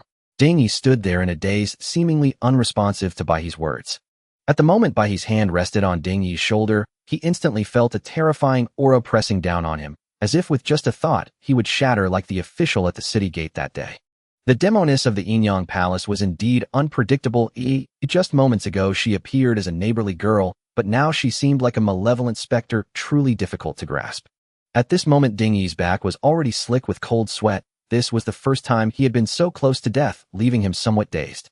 Despite his rapid progress in martial arts, why was he still unable to grasp his own fate? In that instant, Ding Yi suddenly felt as if he had returned to Shaolin Village, his eyes fixated on Bai's figure, and his right fist clenched slightly behind him. On the other side, he reached the wooden door of the inner room.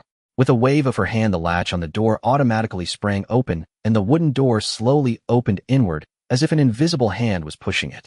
Seeing this scene, Ding Yi furrowed his brow and thought to himself, no wonder he was unable to move earlier, but he was likely as powerful as a martial artist in the refining cavity realm.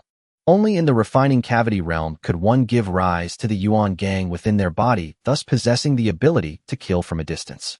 Bai He in her every gesture did not resemble an 18-year-old girl. Ding Yi lamented inwardly that having worshipped the gods, her cultivation speed had far surpassed that of ordinary martial artists.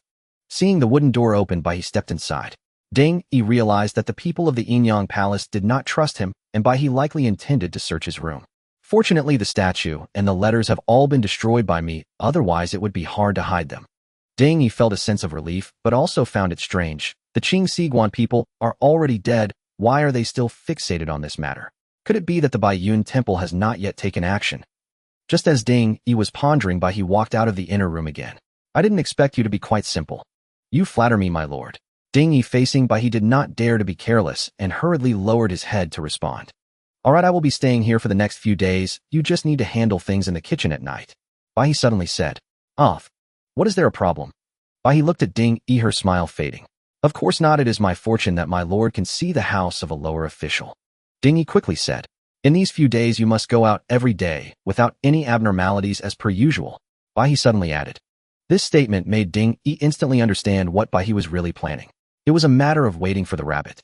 If the people of the Yinyang Palace could be suspicious of Ding Yi living next door, wouldn't others be suspicious too? With the Qing people lying dead in the courtyard, the most anxious right now would likely be the Baiyun Temple mentioned in the letter. But only Ding Yi knew about the Baiyun Temple's affairs. The people of the Yinyang Palace had no idea. Thus, Bai He waiting here might indeed catch one or two big fish coming to investigate.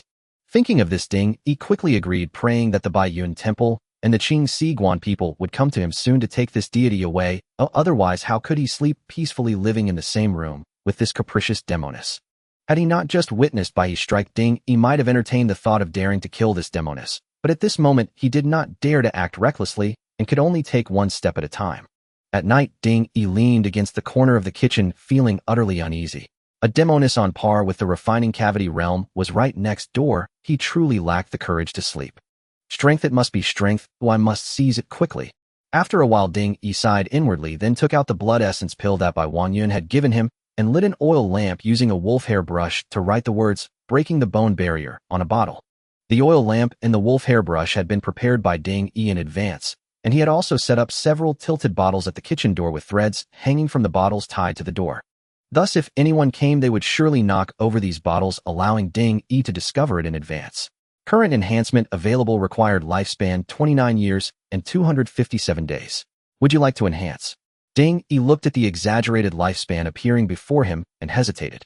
He had thought of directly crossing the bone barrier into the refining cavity with the enhancement, but seeing this, although the idea was feasible, the lifespan required was indeed excessive, and considering enhancements later would be very passive. In plain terms, this was a one-time expenditure, and the cost-effectiveness was simply too low. The refining cavity realm is considered a master in the eyes of ordinary people, but Ding Yi thought of that yellow-haired girl next door having such strength, and he immediately felt unsatisfied. He quickly erased the words, breaking the bone barrier, and wrote the words, breaking the cavity barrier, no side effects. Current enhancement available, required lifespan 112 years and 131 days. Would you like to enhance? Goodness, not even enough lifespan to deduct. Oh, what good is enhancing this? Ding Yi rubbed his temples and sighed inwardly. With the enhanced blood essence and the white ape bone refining technique, he could hammer the bones 36 times in a day, completing one bone in 2 days. With 206 bones in the human body, it would take over 400 days, and this does not even account for the longer time needed to refine the skull later. Moreover, the order of hammering could not be changed. Each bone must be fully refined before moving on to the next. This is because the weight and quality of the hammered bones would be completely different, and if he hammered randomly, it would lead to uncoordinated movements, and in severe cases, could damage muscles and other bones, causing progress to halt or even regress. For ordinary people refining bones, if their technique is average, they can only hammer the bones 20 times a day without the help of blood essence and other medicines. A single bone might require hundreds of hammerings to be considered complete. Thus, after breaking through the skin barrier, an ordinary person could be stuck at the bone barrier for at least 3 to 5 years unless they are exceptionally gifted individuals. What does exceptionally gifted mean? Ordinary people require hundreds of hammerings to complete a single bone, but they have abnormally strong bones needing only 20 or even 10 hammerings to refine a single bone. Thus, the speed of breaking the bone barrier is 10 times that of ordinary people. And this is also the reason why Wang Yun checks the bones and talents of every disciple he accepts. Thinking of this, Ding, he had a new idea. The long time for ordinary people to refine bones is not only due to talent, but also because of the limitations on the number of times they can hammer. A single bone cannot endure too many hammerings in a day, otherwise it would damage the root, which would be inappropriate. If I could increase the number of hammerings for the bones 100 times a day, 1,000 times, or improve the bone quality similar to enhancing talent, either method could speed up the bone refining process.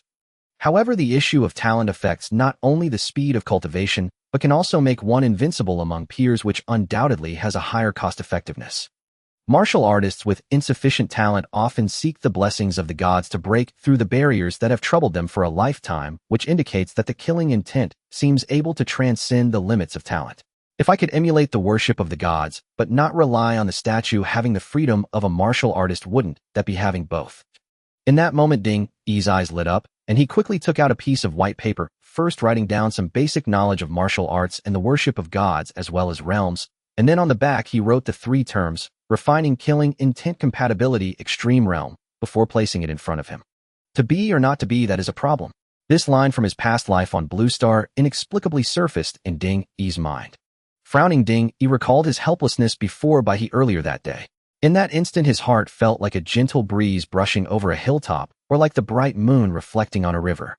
Expressionless, he silently uttered a single word in his mind: yes. Alan is an art. 9 heavens, 10 earths, annihilation art. The celestial palace beyond the heavens is but a demon god passing through. The pinnacle of the mortal world is merely the ebb and flow of chi and blood. Take the malevolent energy of the world to achieve my eternal glory. This path is annihilation, and it can also be slaughter. The 9 heavens, 10 earths, annihilation art. Ding Yi stared at the completely transformed tome before him, his heart trembling. From its domineering name alone, he knew this art was extraordinary. Ding Yi cast a glance toward the kitchen door, and finding nothing amiss, he began to flip through the pages by the dim light of the oil lamp. This art, which had cost Ding Yi a full 70 years of his lifespan to enhance, depicted on its first page a rune he found deeply familiar. Isn't this the evil-breaking rune? Ding Yi was taken aback, somewhat perplexed. But then he noticed the rune's peculiarities. Having copied the Yinyang Palace's evil-breaking talisman many times, Ding Yi realized this version seemed more symmetrical, more complete, imbued with a mysterious charm that felt perfectly natural. Truly wondrous. Ding Yi marveled inwardly as he gazed at the rune, then turned to the second page to study it intently. After a moment, Ding Yi set down the book, his eyes gleaming with astonishment. Incredible! So this is how one cultivates. Ding Yi immediately assumed a strange sitting posture and began circulating the evergreen true chi within him. During the enhancement, he had added the attribute harmony, suggesting a profound connection between this art and himself. The art specifically elaborated on the concept of inner breath, which Ding Yi understood to be none other than his own evergreen true chi. Now Ding Yi activated the evergreen true chi, visualized the mysterious rune in his mind, and following the text's instructions began to impact several acupoints in his body. Renning Yunmen Zhongfu, Tai Chongmen. As if his body had long been accustomed to the evergreen true chi, after only a few cycles the chi left faint traces in those acupoints. With each complete circulation through his body, the chi in these points grew stronger.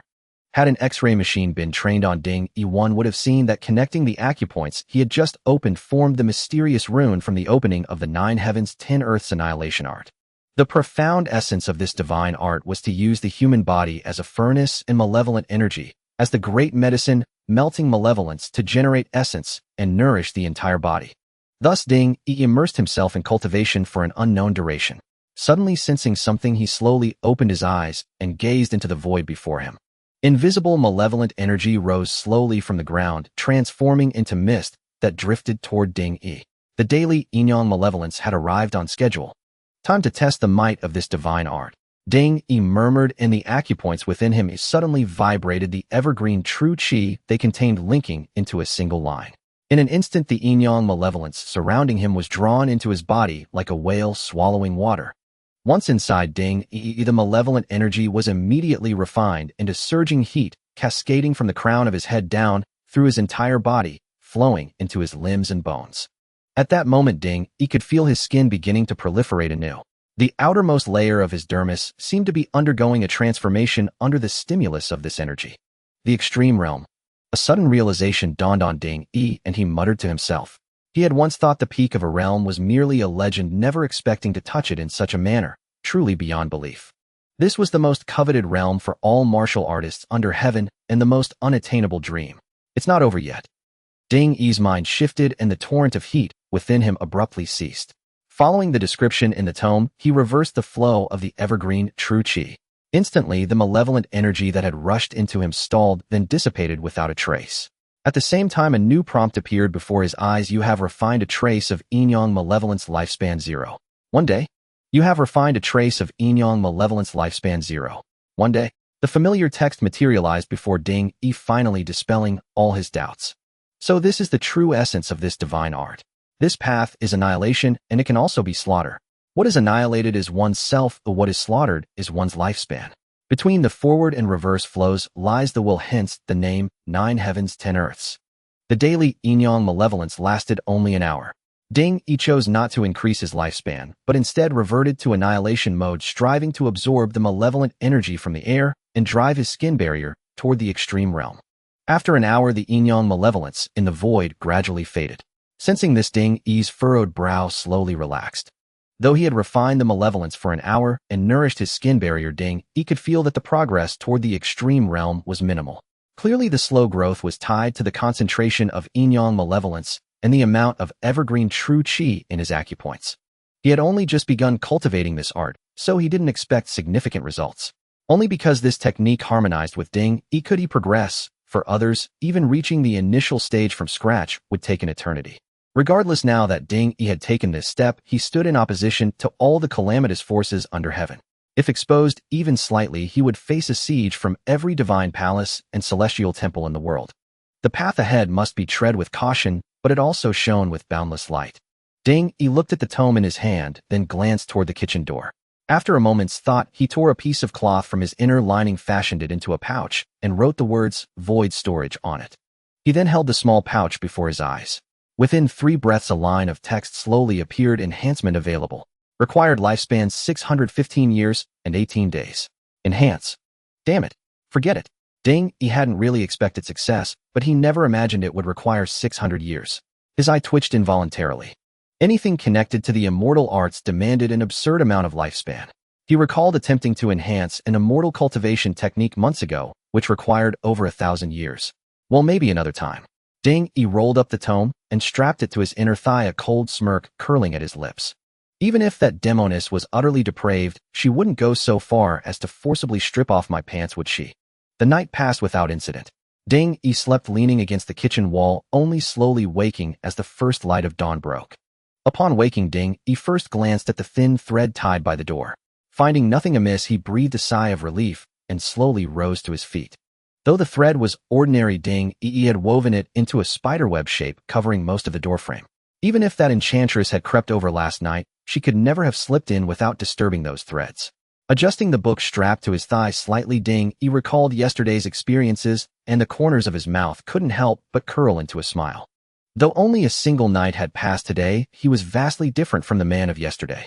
From this day forward, Ding-Yi would trample all those heretics who worshipped false gods beneath his feet, forging his own everlasting renown. Ding-Yi's grin widened, but suddenly he heard a faint noise from the adjacent room, and his expression instantly returned to calm. Ding-Yi approached the door, picked up the bottle leaning against the corner, and pulled down the threads from the doorframe, hiding them in the kitchen's firewood pile. Only then did he unhurriedly walk out of the kitchen. "Sir, this subordinate must report for duty," Ding-Yi said, cupping his hands toward the closed bedroom door. After a few breaths, a crisp voice sounded from within the room. "Go ahead, husband, leave the household to Xiaohe." Ding-Yi's eyelid twitched at these words, and he silently cursed the dog enchantress in his heart before turning and heading out of the courtyard.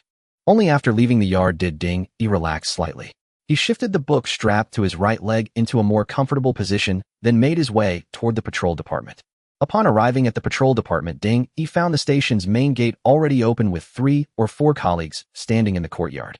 Ding Yi hurriedly trotted into the yard and hung his badge on the board, but then heard a surprised voice beside him. Ding Hai, you actually came today. Ding Yi turned his head and found everyone in the yard staring at him in astonishment. He paused for a moment, then said, I took leave on my first day of duty yesterday. I couldn't do that again today. Then, the lord from Enyang Palace, didn't he make things hard for you? One person asked, cautiously glancing toward the entrance. Not at all, Ding Yi replied. Unbelievable, another exclaimed. I told you this kid is blessed with a tough fate.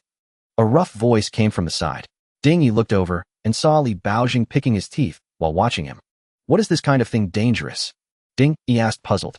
Not really, haha. The others tacitly stopped their discussion and headed toward the rear rooms of the courtyard. Watching this scene, Ding Yi began to form some suspicions, but he still followed the group out of the small yard. Lu Badong seemed to be in a gloomy mood today, but when he saw Ding Yi enter the yard, his plump face twitched violently. Everyone go about your business. Ding Hai, come here. This time Lu Badong didn't say much, simply waving the others away and keeping Ding Yi behind. Once the others had dispersed, Ding Yi approached Lu Badong and cupped his hands. Chief, you called for me. Did the Lord have any special requests yesterday? Lu Badong asked. None at all. Ding Yi was taken aback. Good then. Ding Hai, for these few days, just attend to the special envoy from Enyang Palace. You don't need to report for duty daily. Lu Badong suddenly said. Chief, you misunderstand. The special envoy was just investigating some matters, Ding Yi quickly explained. Ding Hai, even your gate is off. No need to explain who I understand. Lu Badong said earnestly, then shook his head and turned to leave. Chief, I came today to ask if there are any dangerous assignments available, Ding Yi said hastily as Lu Badong prepared to go. Dangerous? All our patrol department work is dangerous, like your current post, Lu Badong said with a sardonic smile. Chief, that's not what I mean. Is there something like cleansing external calamities? Ding Yi asked. My. Lu Badong was taken aback, not expecting such a request. Chief, to be honest, I fled here from another province. My entire family was lost to a calamity star. Ding Yi's right fist clenched tightly, as if enduring unimaginable rage. Lu Badong then recalled that Ding Yi was an outsider. He frowned, pondered for a moment, and said, Ding Hai, while I sympathize with your plight, you must know your limits. Calamity stars are not so easily dealt with. We'll talk about it when the time is right. Lu Badong patted Ding Yi's shoulder, and ignoring whatever Ding Yi might say next, left the yard, disappearing to who knows where. A bad start, Ding Yi murmured, gazing at Lu Badong's retreating figure in the empty courtyard. Yet Ding Yi didn't feel disheartened. He also left the yard, heading toward Bei's martial arts school. If one path was blocked, he would try another. Entering the martial arts school, Ding Yi heard the familiar sounds of training. He navigated to the back courtyard with ease and saw his fellow disciples diligently practicing the bi-family fist technique. Ding Yi's appearance naturally drew everyone's attention. Ding. Senior brother Ding. Huang Shuyong was the first to call out. Senior brother Ding. Good morning, senior brother Ding. The others, as if waking from a dream, began shouting in succession. Chui Wanqing, standing at the front, smiled at Ding Yi and asked, Seventh junior brother, what brings you here today? Senior brother Chui, I wish to seek master's guidance on some matters, Ding Yi promptly replied. As it should be, learning knows no bounds. Master should have just risen. I want to escort you there. Chui Wanqing nodded with a smile, then turned and barked at the others. See that? Junior brother Ding became a martial artist in a single month, yet he remains humble and eager to learn. What excuses do you have for slacking off? This shout startled even Ding Yi. He quickly hurried toward the adjacent corridor, not daring to look at the others' expressions. At that moment, Ding Yi understood what it meant to be a target of public criticism, feeling as if needles were pricking his back. When he reached the rear chamber, he found Bai Wanyan just emerging from the side room and cupped his hands. Master. Why are you here so early today? Bai Wanyan was surprised. I've encountered a problem and wish to seek your advice, master. Never mind that for now. Come spar with me a few rounds. Let me see your skill. Bai Wanyan beckoned to Ding Yi, speaking casually. Ding Yi was stunned. It wasn't that he was afraid, but his current training was in the white ape reversing python, which was vastly different from the Bai family fist technique. The moment he made a move, he would surely be found out. What's the matter? Afraid you'll break this old man's bones. Bai Wangyan's face stiffened at Ding Yi's hesitant expression. Master, I specialize in the blade, Ding Yi said after a few moments of thought, offering that as an excuse. I don't care what you use. Come on, give it your all. Bai Wanyan rolled up his sleeves and strode toward Ding Yi. Ding Yi's heart pounded as he watched Bai Wanyan stride toward him. Bai Wanyan was a genuine blood exchange realm martial artist, the highest level cultivator Ding Yi had ever encountered. But making a move now was out of the question. The book was still hidden near his groin. Ding Yi quickly shouted, Master, today is not the right time. There are matters at the patrol department, and I took a special leave to seek your guidance. Bai Wangyun paused for a moment, then said with some disappointment, how boring. Everyone treats me like a tiger when they see me. Fine, tell me what problem have you encountered this time? Seeing that Bai Wangyun had let him off the hook, Ding Yi quickly asked, Master, do you know where in the outer city one could hide a divine statue? Bai Wangyun was taken aback, his expression instantly turning cold. Shaoqi, are you thinking of worshipping gods? Let me make this clear, if any of my true disciples dares to worship gods, I will personally execute him. Bai Wangyun narrowed his eyes as he spoke coldly. Master, how could that be? Ding Yi hurriedly explained. The recent incident at the Green Silk Temple has thrown the department into chaos, and we still haven't found any leads. So, I thought I'd ask you, Master, if someone really took the statue, where might they hide it? Of course, it would also help to know places where baleful aura might naturally appear. Perhaps it's hidden in such spots. Otherwise, why can't we find it after all this time? Bai Wangyun's expression relaxed slightly. He looked at Ding Yi and said, we martial artists walk a hard path, enduring what ordinary people cannot to make progress every day. Worshipping gods, on the other hand, is like a smooth ride. Cultivation becomes as simple as drinking water or eating. The key lies in baleful aura. The most direct source of baleful aura is, of course, divine statues. But these statues are treasures of the great temples and palaces rarely encountered. In the outer city, there's no good place to hide a complete statue. The baleful aura is too strong, too obvious. If it could be found, it would have been found already. Ding Yi frowned. So there's no way? Not entirely. A complete statue is too easy to expose, but fragments are easier to conceal. However, a divine statue cannot be damaged lightly. If it's broken, the sudden surge of baleful aura will create a baleful domain. Remember that. As for places where baleful aura is naturally present, there are only blacksmith forges and alchemy workshops. Weapons used in worship carry baleful aura, and so do some baleful beasts. Bai Wangyun mused aloud. Baleful beasts. Though Ding Yi had never heard the term before, the image of the three-eyed demon elephants pulling the Yinyang Palace's special carriage flashed through his mind. It's similar to worshipping gods, a type of demon beast that cultivates using baleful aura. But they differ from beings corrupted by baleful aura. The latter bear no baleful aura themselves, only altered minds and bodies. The former use baleful aura to cultivate, belonging to the same lineage as worshippers. Seeing Ding Yi's furrowed brow, Bai Wangyun thought he was still worried, and said, we martial artists may live in chaotic times, but that doesn't mean we are inferior to worshippers. Don't be too concerned. Ding Yi quickly clasped his hands. Thank you, Master. Your disciple is grateful.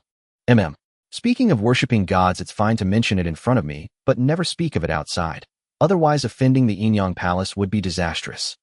Also, you are now at the bone forging realm. You can collect 3 sets of medicinal bath materials from the martial hall every month. Since you're here today, take them with you. Bai Wangyun added. There's something to collect. Ding Yi was startled. Of course, you are my true disciple. But the materials for bone forging are expensive, only 3 sets a month. You'll have to find the rest yourself. Bai Wangyun said irritably. Master, what about blood chi pills? Does the martial hall have a source for those? Ding Yi suddenly remembered something and asked quickly. No, blood chi pills are different from ordinary herbs. They contain the flesh and blood of demon beasts, greatly beneficial to martial artists. They are tightly controlled by the great families of the inner city. Bai Wangyun shook his head. All right, if you have nothing else, go investigate. But remember what I said, never ever underestimate worshippers of gods. They are no longer human in theory. Most importantly, stay away from baleful domains at all costs. Even worshippers cannot escape that dead end. Bai Wangyun waved his hand at Ding Yi. Baleful domain. Ding Yi's heart skipped a beat. He wanted to ask more, but seeing Bai Wangyun heading toward the stone table, he knew today's chance was over. He called out, your disciple takes his leave, and left on his own. Leaving the martial hall, Ding Yi was in good spirits. At least he had learned where baleful aura might be found. Though he wasn't a worshipper of gods, he followed the same path. In theory, as long as there was a steady supply of baleful aura, he could cultivate, endlessly advancing by leaps and bounds. Last night, Ding Yi had tried to see if he could use the system to enhance a divine statue imbued with baleful aura for training. But the lifespan required for enhancement was a full 20 years. Considering that absorbing a white divine statue had only given him about 16 years of lifespan, this meant generating baleful aura from scratch was far more costly. And the alchemy workshops and blacksmith forges Bai Wangyun mentioned were in the inner city, which Ding Yi couldn't access with his current status. Those places were out of reach for now. After much thought, Ding Yi decided to try his luck in the outer city, searching for clues about fragments. Soon he arrived at a 2-story building called the 10,000 Treasures Pavilion. The 10,000 Treasures Pavilion was quite famous in the outer city, selling all sorts of rare items. Rumor had it that the owner came from the inner city. Entering the pavilion, Ding Yi saw a few scattered patrons browsing. They were all dressed in fine silks and brocades, clearly not from poor families. When the shop assistant saw Ding Yi in his flying cloud uniform, his expression changed, and he hurried over. "Officer, what brings you here in person?" The assistant was young, at most 16 or 17, but spoke fluently, with just the right tone, clearly experienced. "Nothing much. Where is your manager?" Ding Yi glanced around before speaking. The assistant smiled and said, "Officer, just tell me what you need. Calling the boss would waste your time." Ding Yi frowned. "Hurry up." "All right, sir, don't be angry. He'll go right now." Realizing Ding Yi wasn't there to shop, the assistant quickly said, and rushed toward the back room. Within less than 10 breaths, the attendant led a portly, middle-aged man over. "Esteemed sir, I am Zhou Gui, the steward of this Duobao Pavilion. May I ask what business you have, officer?" Zhou Gui had already clasped his hands in greeting before he even reached Ding Yi's side, speaking with a smile. "Oh, I have some business with your steward." Ding Yi glanced around, but fell silent. Seeing this, Zhou Gui gestured with one hand and said, "Officer, let us speak inside." The two entered a back room behind the hall. Zhou Gui personally brewed a cup of hot tea for Ding Yi, and then said with a smile, "Officer, Duobao Pavilion has always abided by the law. Our old steward has just returned to the Sun family in the inner city. If there is any wrongdoing, I beg your indulgence." Ding Yi snorted inwardly. Merchants indeed. This routine of lowering one's posture while subtly hinting at backing was executed with practiced fluency, likely rehearsed countless times. "Spare me the nonsense. Someone reported you for harboring contraband from the upper sect." Ding Yi asked calmly. "Ah, this?" Zhou Gui's face dramatically paled as he fell to his knees with a thud. "Your Honor, mine is but a small business. How would I dare touch anything from the upper sect? Where did Your Honor hear such news? Someone must be falsely accusing me." Good heavens, this single speech had made Zhou Gui change his address out of sheer terror, which rather surprised Ding Yi. "Why panic? I'm here to investigate R&I. After half a day of probing this external miasma incident, our inspection department finally found a clue leading to you, and you claim ignorance." Ding Yi frowned at the kneeling Zhou Gui. "Your Honor, an investigation is one thing, but words must not be spoken lightly. Concealing external miasma is a capital offense." Zhou Gui replied with a bitter face, his complexion calming slightly, yet he remained prostrate, not daring to move. This deepened Ding Yi's understanding of the formidable reputation of the Yinyang Palace and other divine temples. "Ridiculous. Your Duobao Pavilion has sold everything under the sun. Do you take us for fools?" Though Ding Yi had never seen a pig run, he had heard it squeal. Having watched plenty of movies before his transmigration, he sneered coldly. "Sir, I've paid this month's tribute, haven't I?" Zhou Gui suddenly blurted out. Ding Yi instantly realized Zhou Gui had misunderstood. He crouched down, staring at the fat face, and hissed in a low voice, "I'm not here to extort you. I'm genuinely investigating something." Zhou Gui looked bewildered. Since when had the inspection department taken such an interest in matters of the supervision department? But the recent uproar over the Black Silk Temple was well known. After a moment's thought, Zhou Gui cautiously said, "Sir, even if such items could circulate, they wouldn't be sold through me. Only certain people in the inner city can handle them. However, if you're asking about recently appeared tainted items in the outer city, there is one place, though I'm not sure if it's related to that matter." Ding Yi's eyes lit up. Finally, this fellow was willing to talk. He grabbed Zhou Gui by the scruff of his neck and demanded, "Spill it." "The Black Dragon Gang," Zhou Gui said slowly. "The Black Dragon Gang, huh?" Ding Yi released his grip on Zhou Gui's collar, his eyes narrowing. This was not the first time Ding Yi had heard that name. As the largest gang in the outer city, it indeed had the means to access such shady goods. With that thought, Ding Yi rose slowly. He looked at Zhou Gui still kneeling and added, "Keep some words buried in your gut. Otherwise, not even the Sun family in the inner city can save you." With that, Ding Yi pulled open the wooden door of the back room and strode out. What a madman. The moment Ding Yi left Duobao Pavilion, Zhou Gui's smile faded. He shook his head, stood up, and shed all pretense of his earlier panic. "This external miasma affair is far from over. I need to inform the main family." Zhou Gui murmured, stroking his chin. "Inform whom about what?" A familiar voice suddenly reached Zhou Gui's ears, making his face contort in shock. There stood Ding Yi, who had supposedly left, now at the doorway, his expression calm, but his lips curled into an inexplicable sneer. You didn't leave." Zhou Gui's face turned pale. He hadn't expected this young officer to be even more cunning than himself. "If I had left, how could I have heard such a fascinating tale?" Ding Yi walked toward Zhou Gui with a smile. "By your honor, I swear I won't speak a word." Zhou Gui waved his hands in terror as Ding Yi approached. Quite the deft move with those hands. Ding Yi grabbed Zhou Gui, and with a sharp clang drew his long blade, pressing it against the man's neck. If I hear a third person know you've leaked our inspection department's confidential information, I guarantee the Sun family won't be able to save you. With that, Ding Yi shoved Zhou Gui aside, sheathed his blade, snorted coldly, and exited the back room once more. Zhou Gui's face was ashen. After Ding Yi left, he quickly touched his neck and found his hand wet. Terrified, he let out a yelp, but dared not call for help. He frantically searched the room, finally found a towel, pressed it to his neck, and gasped for breath. Meanwhile, Ding Yi, having left Duobao Pavilion, glanced back at the direction of the back room he had exited, then merged expressionlessly into the stream of people on the street, vanishing from sight. Soon Ding Yi appeared in a hidden alley. In the outer city of Chingfong County, the most dangerous places were these dead-end lanes. Both sides of the alley were lined with three-story commercial buildings. Though the outside bustled with noise, a turn within might reveal a rotting corpse. Public order in the outer city was far from good. In fact, it was quite terrible. In this high-pressure environment, crimes of lust and plunder were all too common. One might wonder how, under the torment of yin-yang miasma, people still had the energy for such deeds. Understand, this dreaming of something and actually getting it are two different feelings. From the very day the Yin-Yang Palace took control of Chingfong County, business at the pleasure houses in the wards had been visibly thriving. Ding Yi now reached the corner of the alley and saw the ground at its end covered in filth and urine. A pungent stench assaulted his senses, forcing him to cover his nose. This place. Ding Yi grumbled inwardly, but still took a lump of dough from his bosom and began kneading it in his hands. This dough was procured from a roadside noodle stall earlier, naturally gratis thanks to his Feiyun uniform, which had deterred the vendor from asking for payment. Once Ding Yi had kneaded the dough sufficiently, he flattened it in his palm, pressed it into a thin layer, and etched the characters for human skin mask onto it with his fingernail. Then Ding Yi stared at the dough skin in his hand. Soon a line of text appeared before his eyes, currently available for enhancement. Required lifespan, 21 days. Enhance. Since he was to make contact with the Black Dragon Gang, Ding Yi could not go wearing his official robes, and even his face required disguise. Thus he thought of the human skin mask.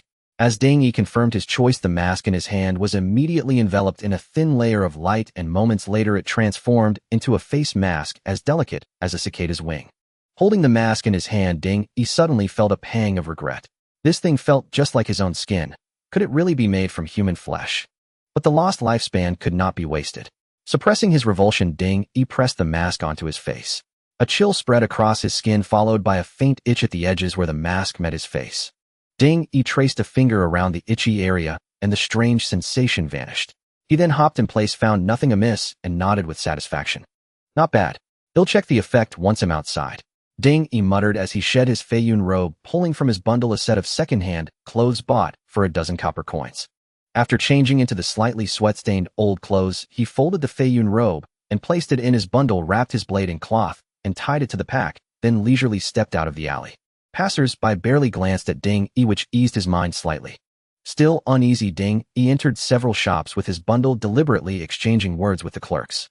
Finding that no one noticed his mask, he finally headed toward Maluifang. In Maluifang, several youths in blue tight-fitting clothes sat at a noodle stall eating. "Old man, hurry up.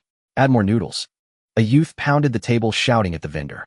The vendor, an old man in his 50s or 60s, hunched over and shook his head at the youths whose clothes bore black threaded half-dragon embroidery. These were recent recruits of the Black Dragon Gang, loafing around all day and freeloading at his stall. The old man dared not offend the Black Dragon Gang, even though they were as young as his grandsons. He could only silently ladle noodles. "I thought joining the gang meant collecting money. This is so boring, just wandering the streets with this copper token." A lad of about 17 complained. Another youth chuckled. "Hey, I'm telling you, this is all a test." "What do you mean?" "Spill. My uncle said the gang is searching for something. Find it, and our dragon gets fully inked plus an extra claw." The youth lowered his voice, but excitement leaked through. "No wonder. That thing must be valuable." His companion's eyes gleamed. "I heard it's from the upper sect." As they prepared to discuss further, a stranger's voice cut in. "What's the chatter?" "Seat taken." The youths whipped around to find a strange man who had somehow approached and sat down uninvited. "Damn, who the hell are you? Do you know who we are?" A short youth shot up, cursing. Who were they? Members of the Black Dragon Gang. In the outer city, aside from officials, they were the biggest power. Though they had only joined days ago, residents always scurried away at the sight of them. When had they ever met someone unafraid? The man smiled calmly at the enraged youth. "Starting this young, you're already wasted." Damn it. Get him. The youths leaped up, drawing daggers and lunging at the man. The man was of course Ding Yi from Sengu Alley. He had heard much about the Black Dragon Gang at the Martial Hall, and now found their ways even more tyrannical than rumored. A cold smirk flickered on Ding Yi's lips. His right arm shot out like lightning, seizing one youth's arm, yanking and twisting, sending the other two crashing sideways to the ground with cries of pain. Ding Yi was no longer the naive college student who had just transmigrated. He was a martial artist who had broken through skin refinement into the bone-forging realm. These ordinary blade wielders were like chicks to him. Had he not still needed them, Ding Yi would have crippled them without hesitation, a service to the people. He released the youth's arm. The latter staggered back, wailing. His arm was already swollen, 5 deep finger marks embedded in the flesh, a testament to Ding Yi's grip. The stall owner groaned inwardly, hiding behind the soup pot, praying the men would finish their business and leave quickly. Just you wait. The two fallen youths scrambled up, pointing at Ding Yi and shouting. But they clearly sensed Ding Yi was trouble, only mouthing threats to save face. After all, they wore the Black Dragon Gang's colors. Only the youth with the swollen arm continued to moan. Ding Yi, however, had no intention of letting them off. He stood and approached them. Looking at the 3 youths, now pale with fear, he bared a chilling grin. Don't just talk. Take me to your boss. A quarter-hour later, Ding Yi followed the 3 thugs to a small courtyard and met their so-called boss, a middle-aged man with a scar at the corner of his eye. The man's gaze was far sharper than the youth's. When he saw the finger marks on the young man's arm, his pupils contracted. He sized up Ding Yi and asked politely, "Which path does this friend walk?" Ding Yi judged the man to be a minor leader, but sufficient for his purpose. "Never mind who I am. Do you realize your recent activities have been too conspicuous?" "What do you mean?" The scarred man frowned, then glared at the 3 youths who scurried out. "Nothing much. Someone in the patrol office told me eyes are on those baleful items you recently handled." The scarred man's face stiffened. He stepped back warily. "Impossible. We know what the Black Dragon Gang can and cannot do.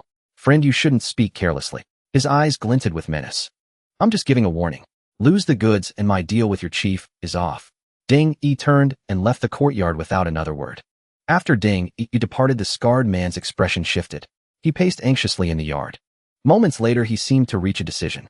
He crept to the gate, peered out, and seeing no one watching, slipped out, locked the door, and hurried off in a certain direction.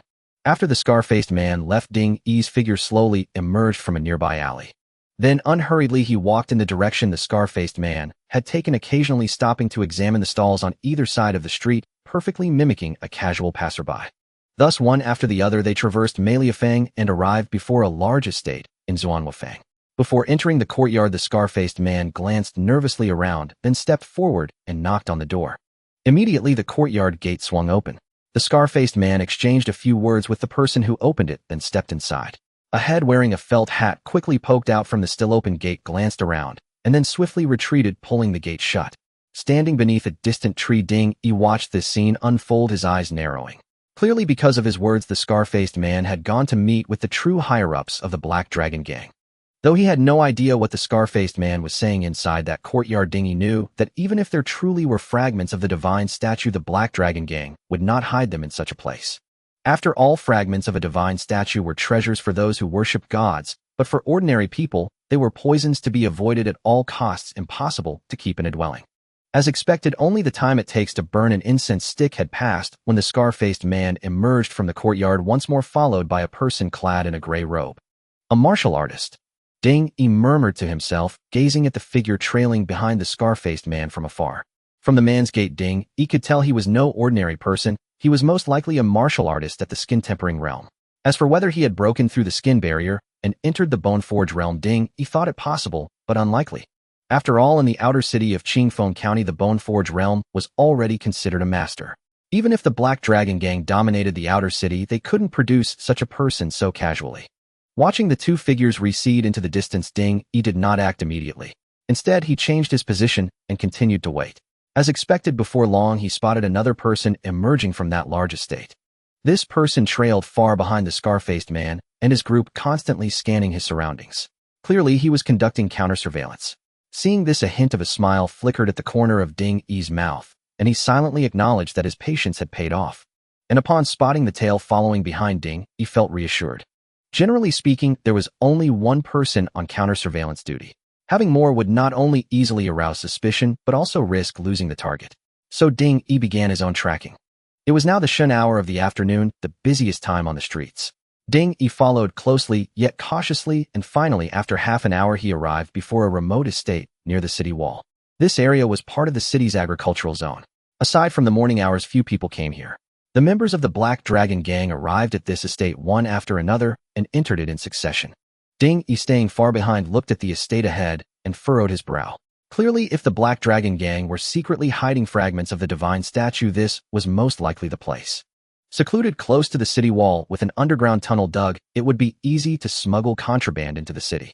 The location was indeed perfect. Meanwhile, inside the small courtyard, the scar-faced man stood in the yard speaking to an old man with a sinister expression. "What nonsense are you spouting? Can't you trust me to look after these things? I have never seen any suspicious person." The old man snorted coldly after hearing the scar-faced man's words. Yes. We trust your work, Elder Chiao, but it's better to be safe than sorry. The deputy chief ordered me to bring 2 capable men to keep you company and relieve your boredom these days. The day after tomorrow, once the new place is ready, well, take the goods and leave immediately." The scar-faced man quickly nodded and bowed obsequiously. "Have fun." Chiao Yuanhua looked at the 2 men standing behind the scar-faced man, let out a cold laugh, but said nothing more. Seeing this, the scar-faced man turned around and clasped his hands to the 2 who had followed him. "They'll leave this place to your care, brothers. They'll come to pick up the goods early the day after tomorrow." The 2 men exchanged a glance, then clasped their hands and returned to the scar-faced man without a word, but their acceptance was clear. Seeing this, the scar-faced man then looked towards the rear wing of the courtyard and asked, "Elder Chiao, any problems with those women? The higher-ups are pressing for this batch of goods." "Rest assured." Chiao Yuanhua seemed reluctant to say more, merely uttering a few words. The scar-faced man gave an awkward smile and then hastily left the small courtyard.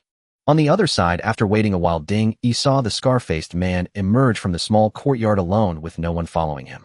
After a moment's thought, Ding Yi guessed that the 2 martial artists who had come with the scar-faced man had likely stayed behind in the courtyard. It seemed his words had taken effect. The Black Dragon Gang was reinforcing their security. "Now that I know the place will come back tomorrow, I need to prepare well tonight." Ding Yi looked at the sky, which seemed to indicate it was time to knock off work. Without hesitation, he turned and left. Half an hour later, Ding Yi arrived at the gate of his own small courtyard. Reflecting on the eventful day, he felt a wry amusement. It wouldn't be bad if there were an obedient and lovely little maid waiting for him at home. But inside wasn't a little maid, it was a demoness of the Yinyang sect, as formidable as a viscera-refining realm expert. Ding Yi sighed, then knocked on the courtyard gate. Soon a sweet voice came from behind the gate. "Is it the master who has returned?"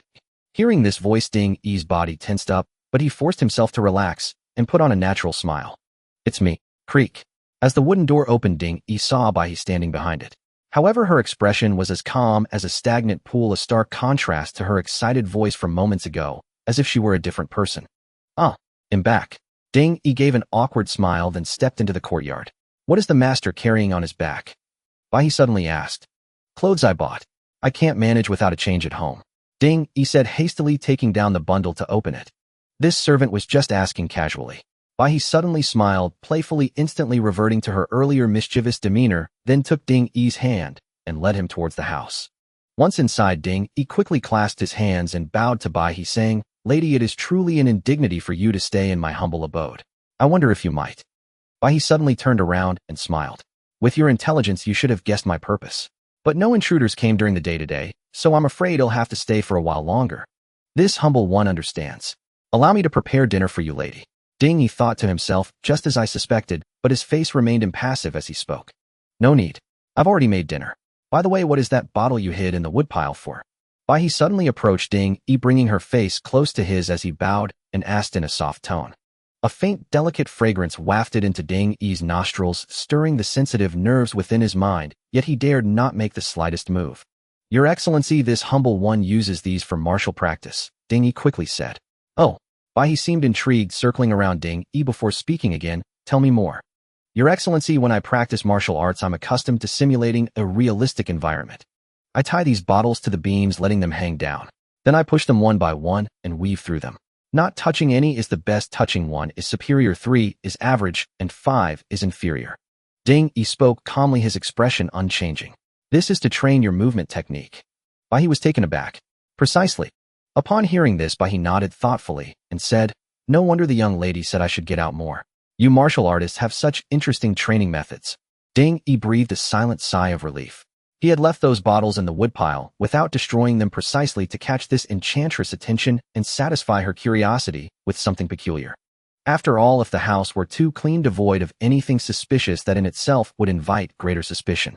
Yet this enchantress was indeed a naive novice fresh out of seclusion. She believed Ding Yi's words without demanding a live demonstration. "All right, you'll stay in the kitchen again tonight." He glanced at Ding Yi, then tossed out this remark before returning to the bedroom. Ding Yi squinted at the slightly ajar wooden door of the bedroom, finally letting out a breath of relief as he straightened up. "I wonder how long this enchantress plans to stay with me.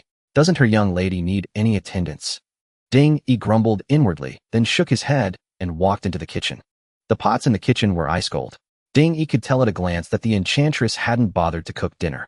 He mused that it was only natural. As a special envoy's handmaiden from the Yinyang Palace, someone even the county magistrate Wang had to treat with courtesy, why would she cook for him? Forget it'll make do with some jerky. Though Ding Yi had no idea how that enchantress managed her daily needs, he himself couldn't go hungry. He took some jerky from an earthen jar in the kitchen and washed it down with plain water. Having not eaten jerky in a long time, Ding Yi found it exceptionally unpalatable tonight. After all had been eating at street stalls these past days, and their fare was far tastier than this salty dry meat. If his lifespan were ample, he wouldn't have minded using some enhanced jerky to improve the flavor, but after his near Allen gamble last time, he had only a little over 2 years left. Adding to that, he still had to prepare for tomorrow's investigation tonight, which would cost him who knew how much more. At this moment, Ding Yi could only pray that tomorrow would yield some gains. Soon the sky gradually darkened. Watching this, Ding Yi rose and took empty bottles from the woodpile, hanging them again at the doorway with ropes. Though he had already discovered the bottles, Ding Yi could simply explain that had forgotten to take them down after training. After all, their main purpose was to serve as an alarm. Whether discovered or not, they still serve their function. Modern open schemes are truly brilliant. Ding Yi smiled and clapped his hands, looking at the dense array of bottles before the door. Finally, he leaned back against the wall and began planning tomorrow's actions. Based on his deductions, since the Black Dragon Gang had increased their manpower, the probability of the statue fragment being in the courtyard had risen to 70 or 80%. But he had to retrieve it quickly, or else given enough time, they would surely move the fragment. Using the same method to locate it again would then be impossible. As for whether taking it was illegal, that never crossed Ding Yi's mind. From those 3 brats alone, he could tell that a crooked tree produces a crooked shadow. The Black Dragon Gang was certainly no good. "I already spared those 3 young punks' lives. Taking a few things from you is only fair." Ding Yi chuckled. At this moment, only 3 approaches lay before him. First, a direct assault. Ding Yi naturally wouldn't consider that. He didn't even know the strength of the guards in the courtyard. Second, a long-range attack. This was also unsuitable.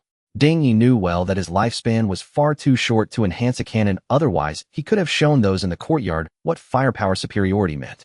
Third, only wit remained. As Ding Yi thought this, his brow furrowed slightly. Though he had thrown a stone to test the waters today, he had also disturbed the grass and startled the snake. The people in that small courtyard would surely be on high alert these next few days, making a clever approach far more difficult. After pondering by the wall for a while, an idea suddenly struck Ding Yi. His heart leaped, and the more he thought about it, the more feasible it seemed. His tightly knit brow finally relaxed. With the plan set, Ding Yi relaxed somewhat. He pulled out the 9 heavens 10 earths calamity severing art from his thigh and continued studying it under the dim lamplight. That night, Ding Yi used Yin Yang Calamity to continue tempering his skin extreme realm. Perhaps because a bit more evergreen true chi had accumulated in his acupoints tonight, he felt the progress was faster than yesterday. Overjoyed, he thought to himself that the technique, bought with 70 years of life, was truly wondrous. The next morning, Ding Yi woke early. He first packed away the bottles hanging at the door as usual, then walked to the hall and whispered toward the bedroom. "Your Excellency, are you awake?" After a long moment, a groggy voice replied, "What is it?" "Oh, it's like this, Your Excellency. While investigating the outer city yesterday, this humble official seemed to find a place that might bear traces of external calamity." No sooner had Ding Yi finished speaking than the bedroom door was yanked open. He stepped out, tying a light gauze sash around her waist, clearly just roused from sleep, a frown on her face. "What do you mean?" Ding Yi dared not look at Bai He and instead bowed. "I saw that Your Excellency was growing weary day by day, so I wished to share your burdens. Thus, during my shift yesterday, I used some means and found a place where external calamity might exist. I'm just not sure if it's what you need." Ding Yi spoke with a bowed head, but his peripheral vision kept a covert watch on Bai He's movements. After a moment, Ding Yi heard Bai He suddenly let out a charming laugh. "You sly dog, Ding Hai, always with that glib tongue. Are you plotting something again?" Ding Yi feigned panic, stepping back several paces. Your Excellency, this humble one only wishes to share your burden. If I have any selfish motives, may my lifespan be constantly shortened, leaving me with no more than 5 years. No 3 years. Hearing this, Bai He narrowed her big eyes and gave Ding Yi a serious look. Then frowning, she said, I'll trust you this once. If you're deceiving me, you know your fate. Your Excellency, allow me to change clothes. Well, set out immediately. Ding Yi's gaze was resolute, his words righteous. Just then a ray of sunlight streamed in from outside, falling upon his clean face, making him appear even more noble. Ding Yi donned his old clothes from the previous day and hastily left the small courtyard with Bai He. The two walked one after another toward the city walls, soon arriving at that expanse of open ground. Now many farmers were already tilling the soil, unlike the desolate scene of yesterday. Ding Yi pointed to one of a row of small courtyards opposite and said, "Milady, it's over there." The reason Ding Yi dared to bring Bai He here was that she was an outsider. As the largest gang in the outer city, the Black Dragon Gang surely had ties with the inner city's powerful figures. Of that Ding Yi was absolutely certain.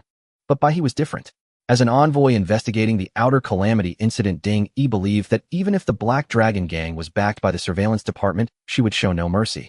Otherwise, she wouldn't have come here personally with her lady. Sure enough, Bai He gazed at the distant small courtyard, her eyes narrowing slightly, as if calculating something. "Milady, shall we summon reinforcements?" Ding Yi asked in a low voice. "No, the inner city is full of prying eyes and many are untrustworthy. Let's go." With that, Bai He strode ahead toward the distant courtyard. Ding Yi felt a surge of excitement within, but his expression remained impassive as he followed steadily behind her, showing no intention of leading the way. Both moved swiftly, soon nearing the cluster of buildings. At that moment, several figures in straw hats who had been bent over tilling the fields ahead straightened up and fixed their gazes on them. "Just as I thought, lookouts are posted." Ding Yi showed little surprise on his face, but a flicker of amusement gleamed in his eyes. A place with both internal and external surveillance was likely the real target. As the two drew nearer, the farmer-clad figures began to encircle them in a fan formation. Some carried hoes, others scythes. Though they appeared ordinary, their strides were steady and powerful, and beneath the straw hats their eyes brimmed with murderous intent. "Milady," Ding Yi warned Bai He ahead, then noticed her robes beginning to billow gently. "Is this the gang chi?" Ding Yi's brow shot up. Both martial artists who had tempered their viscera and those in the Xuanji realm of deity worship could forge gang gene from their internal organs. The former was called Yuan Gang, the latter Sha Gang. Though different in name, their power was comparable. Anyone below the viscera-tempering realm would be wounded on contact and killed upon impact. Ding Yi had once consulted by Wang Yun, whose explanation was simple. Gang gene was the first major watershed for martial artists. The reason deity worship classified skin tempering and bone forging as Taizong and viscera tempering and blood exchange as Xuanji was the vast chasm between these two realms. Now Bai He ahead quickened her pace, almost skimming over the grass. Her thin emerald silk robe fluttered in the wind, making her resemble a nimble spirit dancing among the blades. In an instant, Bai He plunged like a sharp blade into the encircling throng. Ding Yi from behind heard only a series of dull thuds, and then bursts of blood blossomed into his view. The thick stench of blood drifted into Ding Yi's nostrils on the breeze, that primal stimulation quickening the flow of qi and blood within him uncontrollably. He looked ahead again. That figure had already crossed the grass and reached the small courtyard, leaving behind only scattered limbs and broken farm tools along the path. If the viscera-tempering realm is already this formidable, how powerful must old Bai be? Witnessing this, Ding Yi felt like a frog at the bottom of a well. Though he possessed a divine technique, his start had come too late. He must remain low-key, never acting recklessly without absolute certainty of victory. Just then Bai He paused before the door, sensing briefly, then struck out with her palm, imprinting it on the wide wooden gate. A thunderous boom erupted. The thick red-lacquered door shattered into pieces that flew into the courtyard, revealing the astonished figures within. "Who are you?" Xiao Yuanhua stared at the fragments of the door, wariness flashing in his eyes as he fixed his gaze on Bai He at the entrance and barked coldly. "This is the token of the Yinyang Palace's special envoy. The token is as my presence. Kneel and obey." Bai He produced a golden token from her waist and brandished it before the group. Xiao Yuan's heart jolted in alarm. A special envoy from the Yinyang Palace. What was this? Wasn't the Black Dragon Gang backed by the surveillance department? Why had another envoy appeared? Having been stationed in this small courtyard, Xiao Yuanjin knew little of recent events in the inner city, let alone that an envoy from the Yinyang Palace had arrived in Chingfong County. Regardless of whether this woman was genuine, he knew they were in deep trouble. Harboring Outer Calamity was a capital offense. This young woman, though seemingly small, had already cultivated gang gene. likely a deity worshipper. Damn it. Qiu Yuanten's expression darkened to the extreme as he silently cursed the Black Dragon Gang as worthless. Covering his face with his sleeve, he pushed off the ground with force and leaped onto the wall, clearly intent on escape. He snorted coldly, springing up in pursuit of Qiu Yuanten. With a few bounds they vanished over the rooftops, disappearing to who knew where. Ding Yi stood behind, stunned by the spectacle, muttering to himself how close a call it had been. That old man in black robes was clearly a gang gene martial artist. If he had acted rashly without bringing by he might well have capsized in a ditch. That the Black Dragon Gang could enlist a gang gene martial artist elevated Ding Yi's estimation of them several notches. But now that he had chased after the man, the remaining mess was his to handle. With a sigh, Ding Yi looked at the two stunned men in the courtyard. Didn't you hear? The Yinyang Palace's special envoy is handling a case. Get on your knees and put your hands on your heads. Ding Yi stepped into the courtyard and barked at the pair. These were the two martial artists he had tailed yesterday, at most at the bone forging level, which was why he dared to enter. The two men exchanged a glance, reading the intent in each other's eyes, then charged at Ding Yi in unison. To hell with the Yinyang Palace's envoy. Kill the intruder and break out. The world was vast, and they could hide anywhere. Ding Yi, expressionless, tossed out an emerald green cylinder and leaped back out of the door. A blinding white light flashed across the courtyard. Even in broad daylight, Ding Yi could tell from the dramatic shift in shadows behind him how searing that moment had been. Sure enough, two agonized screams erupted from within. Despicable. My eyes. What kind of hidden weapon is that? Leaning against the wall by the gate, Ding Yi listened to the cries, muttered, "Idiots," under his breath, then drew his blade and walked back inside with an impassive face. Within the courtyard, two martial artists clad in hemp garments knelt on the ground, their eyes tightly shut, lips twitching as their hands fumbled blindly around them, uttering desperate moans. Ding Yi strode forward and with a single stroke of his blade cut them down, then delivered a finishing blow to their necks. They offered no resistance, merely letting the long blade slice across their throats before collapsing to the ground, convulsing like dying fish. Indeed, they are merely martial artists at the skin-grinding realm. Ding Yi felt the sensation of the blade cutting through flesh, yet his brow furrowed slightly. He had only been in this world for a few months. Why did killing two men now stir no reaction within him? Shaking his head, Ding Yi turned his gaze toward the side chamber ahead. After a moment's thought, Ding Yi bent down, tore a strip of cloth from the fallen martial artist's garment to cover his mouth and nose, then, with a slight exertion of strength, hoisted the burly man, weighing over 100 gene, and slowly made his way toward the side chamber. Ding Yi carried the man to the chamber door, then channeled power into his right leg. His waist twisted and released like a python coiling around a tree, his spine, driving his right arm forward in a whip-like motion, sending the burly man flying sideways several meters before he slammed violently into the wooden door of the chamber. Crack! The sound of splintering wood mingled with a dull thud as the man shattered the entire wooden door, revealing the scene inside the chamber. Inside the chamber, 3 or 4 women were tied to the pillars, their faces vacant, staring blankly ahead. Even the loud crash of the broken door failed to stir a reaction, as if they were lost in a trance. Ding Yi was taken aback. He hadn't expected to find women bound here. This was an unforeseen surprise. He waited outside the door for a dozen breaths, and when no hidden projectiles or traps emerged from the chamber, he narrowed his eyes and stepped inside. The moment Ding Yi entered the chamber, he sensed something amiss. A familiar feeling surged within him, and he abruptly turned his gaze to the women bound to the pillars, his brow furrowing. Baleful qi. Though he didn't know why such dense baleful qi filled the chamber, Ding Yi didn't hesitate. He immediately activated the baleful dissipation art, transforming the baleful qi within his body into streams of pure energy that flowed toward his skin.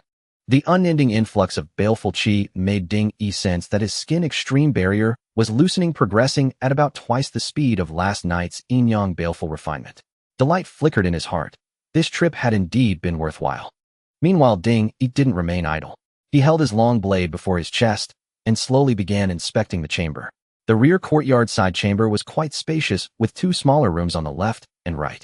Ding Yi used his blade to push open the wooden door to the left side room and found several women lying on the bed, their expressions still vacant. From the gaps in the quilt, it seemed they were unclothed. Seeing this, Ding Yi formed some suspicions, but continued to inspect the rest of the chamber. Finally, his gaze settled on the floor tiles at the far end. The reason was simple: this area had the highest concentration of baleful qi. When Ding Yi stood there, the baleful dissipation art within him accelerated noticeably. After a moment's thought, Ding Yi inserted his long blade into the gap between the floor tiles, then lightly kicked the blade, sending the tile flying up with a single motion. As the tile flew away, a square pit was revealed beneath it containing a piece of yellow cloth. The yellow cloth was bundled into a lump bulging with some unknown contents. But Dingy knew that the very thing he sought lay within that yellow cloth. Just as he was about to reach for it, he suddenly sensed something and quickly withdrew his right hand, feigning helplessness as he stood still. The next moment, a figure descended from above, landing steadily at the chamber's entrance. Clad in a greenish gauze robe, it was none other than the returning Biha. However, Bai's breath was slightly ragged, her chest rising and falling, drawing a couple of extra glances from Dingy. Upon landing, Bai's gaze was first drawn to the women tied to the pillars, then shifted to the pit at Dingy's feet. "My lord, have the villains been subdued?" Dingy asked cautiously. "Don't mention it. That fellow fled too quickly. How irritating." Biha huffed angrily, then looked at Dingy. "Though there's baleful chi here, it's not the black silk baleful. It seems we've come to the wrong place." "Not the black silk baleful?" Dingy feigned surprise. "This is the 7 absolute palaces, 7 absolute baleful, fueled by the 7 emotions and 6 desires. These women have had their 7 emotions devoured, becoming emotionless living corpses." As Biha spoke, she slowly entered the chamber. Living corpses? But what do these martial artists intend to do by using the 7 absolute baleful to create such beings, eh? Dingy asked curiously. "Oh, come now. I'm sure you've already guessed," Biha said, shooting Dingy a glance. She walked to a pillar, lifted a woman's chin, and examined her for a while, clicking her tongue. "Not a bad face, though a bit thin. Should fetch a decent price." Dingy remained silent, standing still. "You martial artists pride yourselves on being the righteous path, branding us deity worshippers as evil. Yet in our eyes you are far more despicable and vile." Dingy listened to Bai's words and couldn't help muttering, "But that doesn't justify sacrificing villagers." "Sacrificing villagers?" Biha glanced at Dingy and shook her head. "We merely pursue the path of immortality. Besides, we haven't exterminated everyone. Those martial artists in the central continent call us demons who raise humans like livestock, but if sacrifices could elevate their realms, this world would have long been a wasteland." Dingy was taken aback. Though Bai's words seemed logical, something felt off. "Enough. I've notified the patrol office to take over. Let's go." Biha glanced at Dingy again. "My lord, perhaps we shouldn't hand over this evidence to the patrol office just yet. Taking it back might prove useful," Dingy suddenly suggested. "My." Bai's brow furrowed, clearly annoyed at being interrupted multiple times that day. "It's like this, my lord. Before we came, we didn't know it was the black silk baleful. Since we didn't know others want either, why not take it back? If someone comes to investigate tonight, wouldn't it be?" Dingy clapped his hands, a knowing expression spreading across his face. Biha was stunned at first, then her expression gradually brightened. "You've got a sharp mind." Biha licked her lips excitedly and said. From the moment Dingy and the other charged into the small courtyard until the battle was resolved, it seemed like a lengthy affair, but in reality, it was only the span of a single incense stick's burn. At this moment, Dingy, holding the yellow cloth that wrapped the fragments of the deity statue, found another piece of tattered cloth in the side room and bundled it up, then prepared to leave the place. The reason he did not choose bedding or mattress padding was that at Meow Buzzan's place, he had used mattress padding to wrap the deity statue. He feared that he might see this and become suspicious of him, which would be unfavorable. Though you are already a martial artist, exposure to this baleful chi for more than the time it takes to drink a cup of tea will deplete your blood and energy. Are you certain you want to carry it like this? He watched Dingy's actions and suddenly spoke. "These are merely fragments of the deity statue. It's not a big issue," Dingy said with a smile. "No way. How could he let Bai hold it? If he couldn't get it back later, that would be a huge loss. Find a wooden box to wrap it up, especially willow wood, which can block the dissipation of baleful chi." Bai spoke. "Is that so?" Dingy was somewhat surprised. But recalling that Bai was a worshipper of the Yinyang Palace and surely knew more about deity statues than he did, he immediately searched the side room and found a food container of just the right size. He placed the bundle inside and then carried it by hand. Seeing this, Bai nodded. Then the two left the house one after the other and headed toward Dingy's small courtyard. On the way, Dingy spotted several people in flying cloud uniforms hurrying in the direction he had come from. Clearly, they had received Bai's message and were coming to handle the matter of the Black Dragon Gang. Since the two were dressed plainly and blended into the crowd, without standing out, the patrol officers did not recognize them. Returning to the small courtyard, Dingy placed the food container on the table. Then he heard Bai say again, "Today's events require me to go to the inner city and report personally to the young lady. If all goes well, I will return before sunset. But until I come back, you must not open this wooden box." "Understood, rest assured, my lady," Dingy quickly replied. Look how nervous you are. But if I find you disobeying, don't blame me." He looked at Dingy's expression and suddenly let out a tinkling laugh.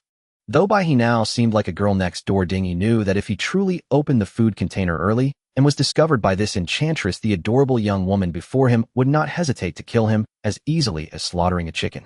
I wouldn't dare. Ding-y quickly bowed his head. Seeing this, Bai he pushed open the door and stepped out. Then with a flicker of her figure, she vanished from Ding-y's small courtyard in a few strides. Ding-y stood frozen in the inner room, not daring to move. Only after several minutes passed without Bai he returning did he finally breathe a sigh of relief and sit heavily on the stool. Finally free. Heaven knows how stifled Ding-y had felt here these past days. He dared not even urinate too loudly at night, terrified that the enchantress would use it as an excuse to fly into a rage and slaughter him. Even when cultivating the art of severing baleful chi, he had to huddle in a corner, not daring to make a sound. The feeling was no different from undergoing torture. Thinking of this, Ding-y couldn't help but stretch lazily and then spat outside. This damn Baiyun temple. It's been so long and they haven't come to check on me.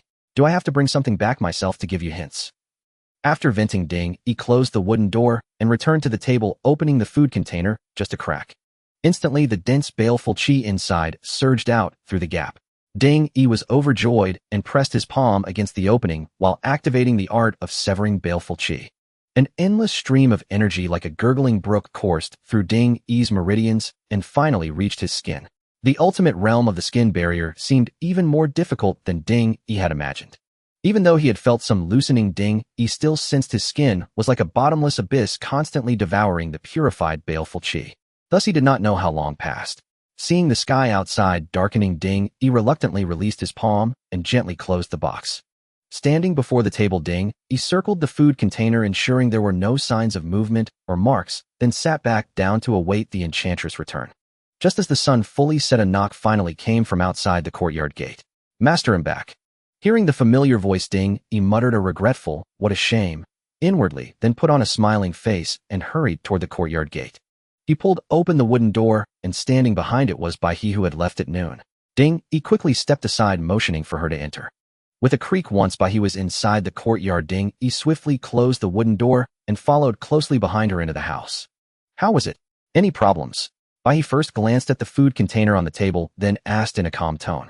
"Of course not," Ding-y replied without a flicker of emotion. "My lady, shall I open it now?" Ding-y said, reaching for the container. "What's the rush? Once you open it, any worshipper who gets close will instantly recognize it as sevenfold baleful chi," Bai he said with a frown. "Huh?" Ding-y's outstretched hand froze midair. "What does my lady mean?" Ding-y quickly asked. "I visited the young lady this time and specially brought back baleful attracting incense." Bai he said this while pulling out an item wrapped in a handkerchief from her bosom. She unfolded the cloth, revealing a piece of aloes wood seemingly freshly snapped, with fine ash still clinging to the broken edge. With this baleful attracting incense, others won't easily distinguish what kind of baleful chi this is. Bai he then took out an incense plate, placed the broken incense on it, and instructed Ding-y to light it. "My lady, since worshippers can identify the source of baleful chi, why didn't you bring a green silk deity statue earlier?" Ding-y lit the incense with a fire striker, but asked in confusion. "Do you think external baleful deity statues are so easy to obtain? To a worshipper, a deity statue is more precious than life itself. Unless an accident occurs, they will destroy it before death. I heard from the young lady that back then our palace fought a great battle with the Green Silk Temple near Mount Mang. The Green Silk Temple was defeated and destroyed all their statues, creating a baleful domain spanning 100 li." Bai he spoke while watching the curls of smoke rising from the incense, then reached out and opened the food container. "Even though our Yinyang Palace now governs Qingzhou, the palace has no more than 100 external baleful deity statues in storage, let alone this tiny Chingfong county." As Bai he spoke, her small hand gently fanned above the container, and the wisps of smoke drifted out the window, quickly dissipating into the air outside the courtyard. Meanwhile, in the room next to Ding-y's, Du Shuiqi was sitting cross-legged on the floor tiles in meditation. Suddenly, he frowned as if sensing something, and his eyes opened slightly. "Baleful chi," Du Shuiqi murmured, then his body rose eerily upright as if someone were supporting him from behind. He slowly walked out of the inner room, a flash of golden light passing through his eyes as he gazed at the sky outside the courtyard. Then his gaze followed a certain trajectory and slowly settled on the air above the adjacent small courtyard. "Yinyang baleful chi. No, it's too faint. I need to get closer to identify it. Interesting. So it's that young man next door." Umatba. Inside the room, Bai he was still fanning the soul-seducing incense, but the next moment, she suddenly furrowed her brow and murmured, "So soon?" Ding Yi, hearing this, immediately asked, "Sir, what is so soon?" Bai He did not reply. Instead, her expression turned grave as she ceased her movements and fixed her gaze on the courtyard outside the door. Seeing Bai He's demeanor, Ding Yi understood at once and instinctively stepped back a few paces. "Trouble," Bai He said while withdrawing an exquisite iron carving shaped like a butterfly from her bosom.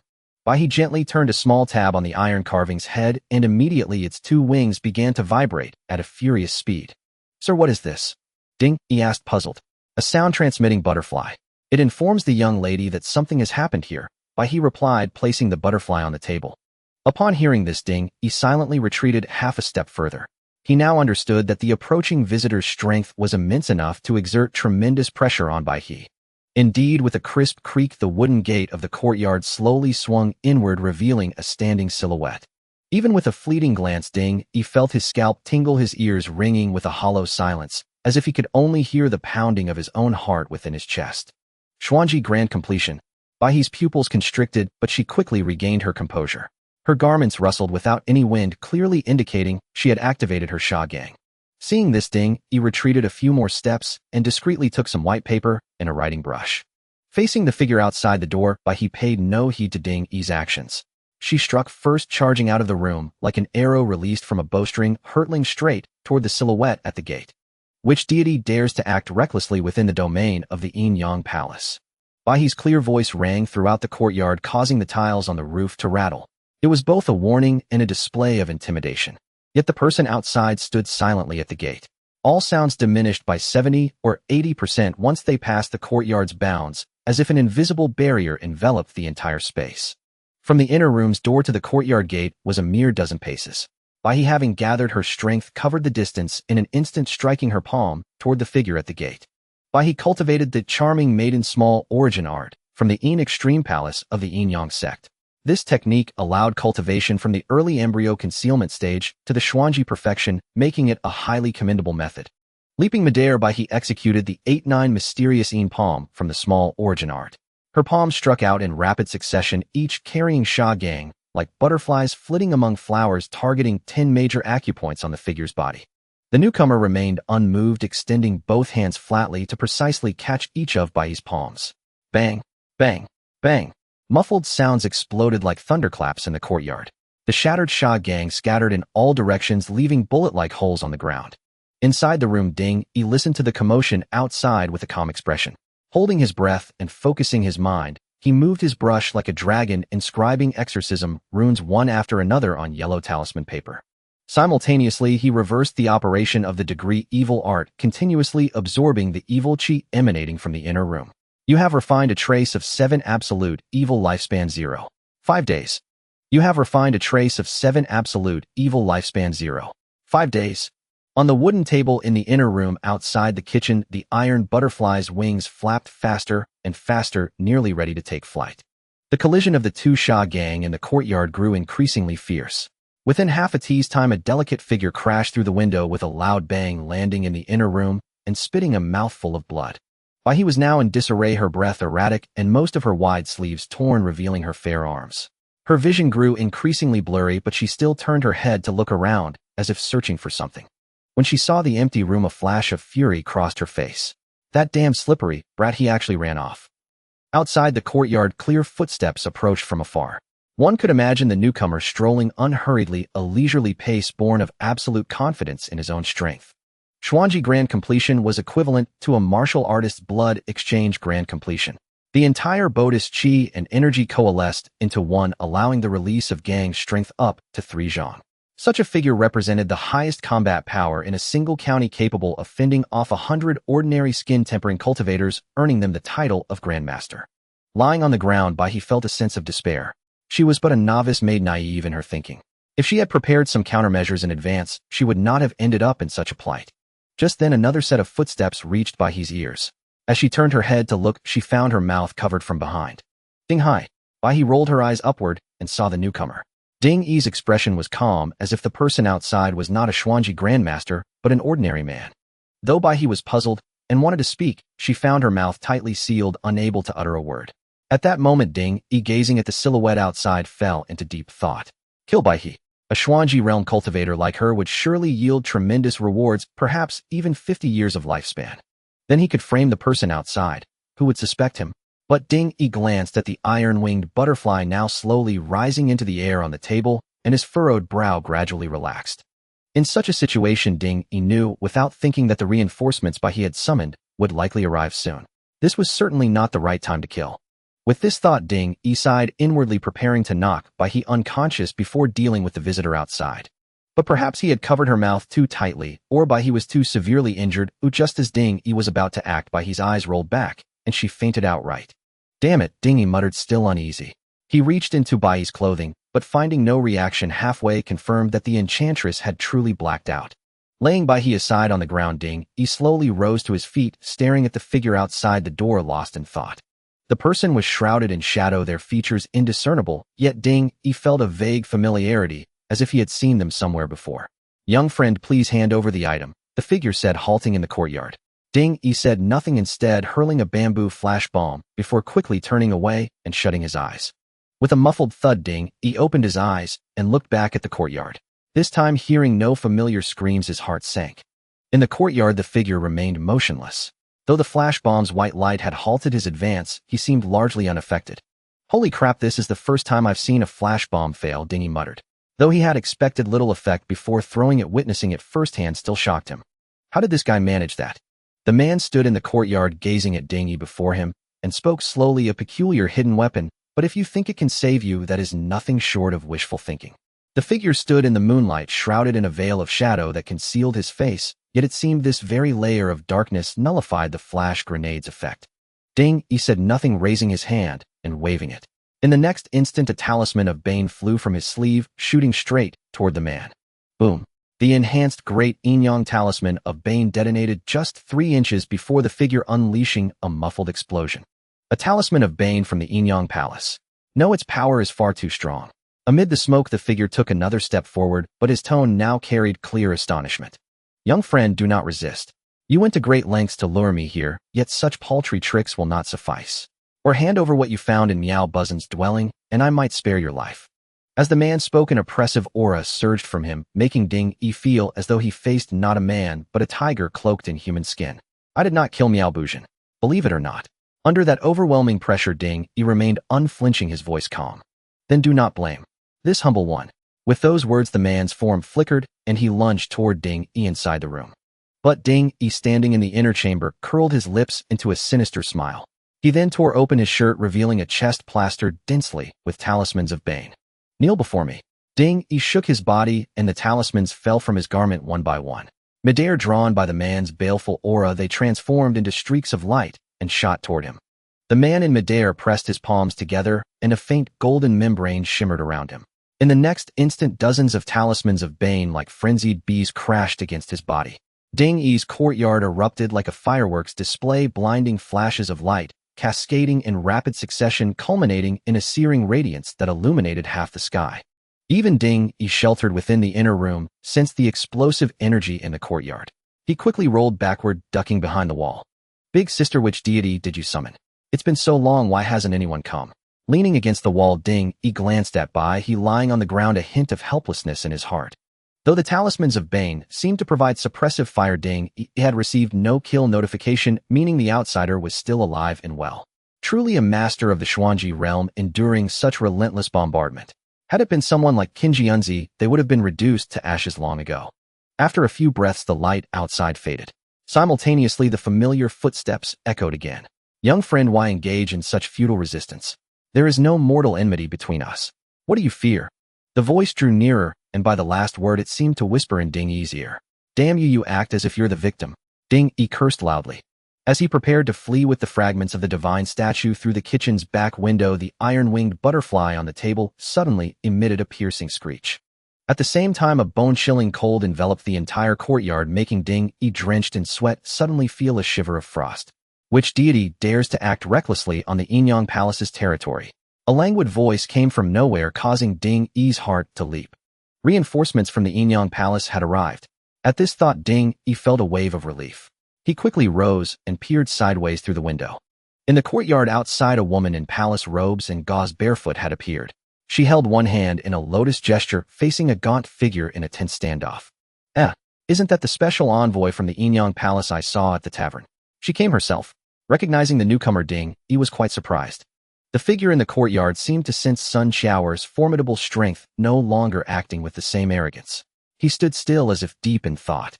From behind the window Ding, he could clearly see that the shadow before the man had thinned considerably, evidence that his barrage of talismans of Bane had taken its toll. Just then the figure turned and leaped backwards, seemingly intent on escape. But Sun Shower stepped forward expressionlessly, leaving a phantom trail in the air. When one refocused, she had appeared behind the man, as if by teleportation. Farewell. Facing Sun Shower at close range, the man uttered the words calmly.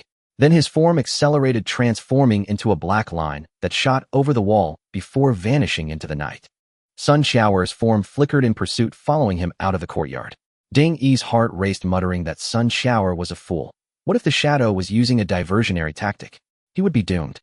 With this thought, he rushed to Bai He's side, pinching her philtrum and patting her face until he finally roused her. Ugh! The searing pain made the newly awakened Bai He gasp sharply. Seeing Ding Yi crouched beside her, she grew even more irate. Help me up, Bai He called out weakly. Ding Yi quickly assisted her to a chair, and she asked, has the young lady arrived? Exactly, the special envoy herself came and has pursued that man, Ding Yi replied hastily.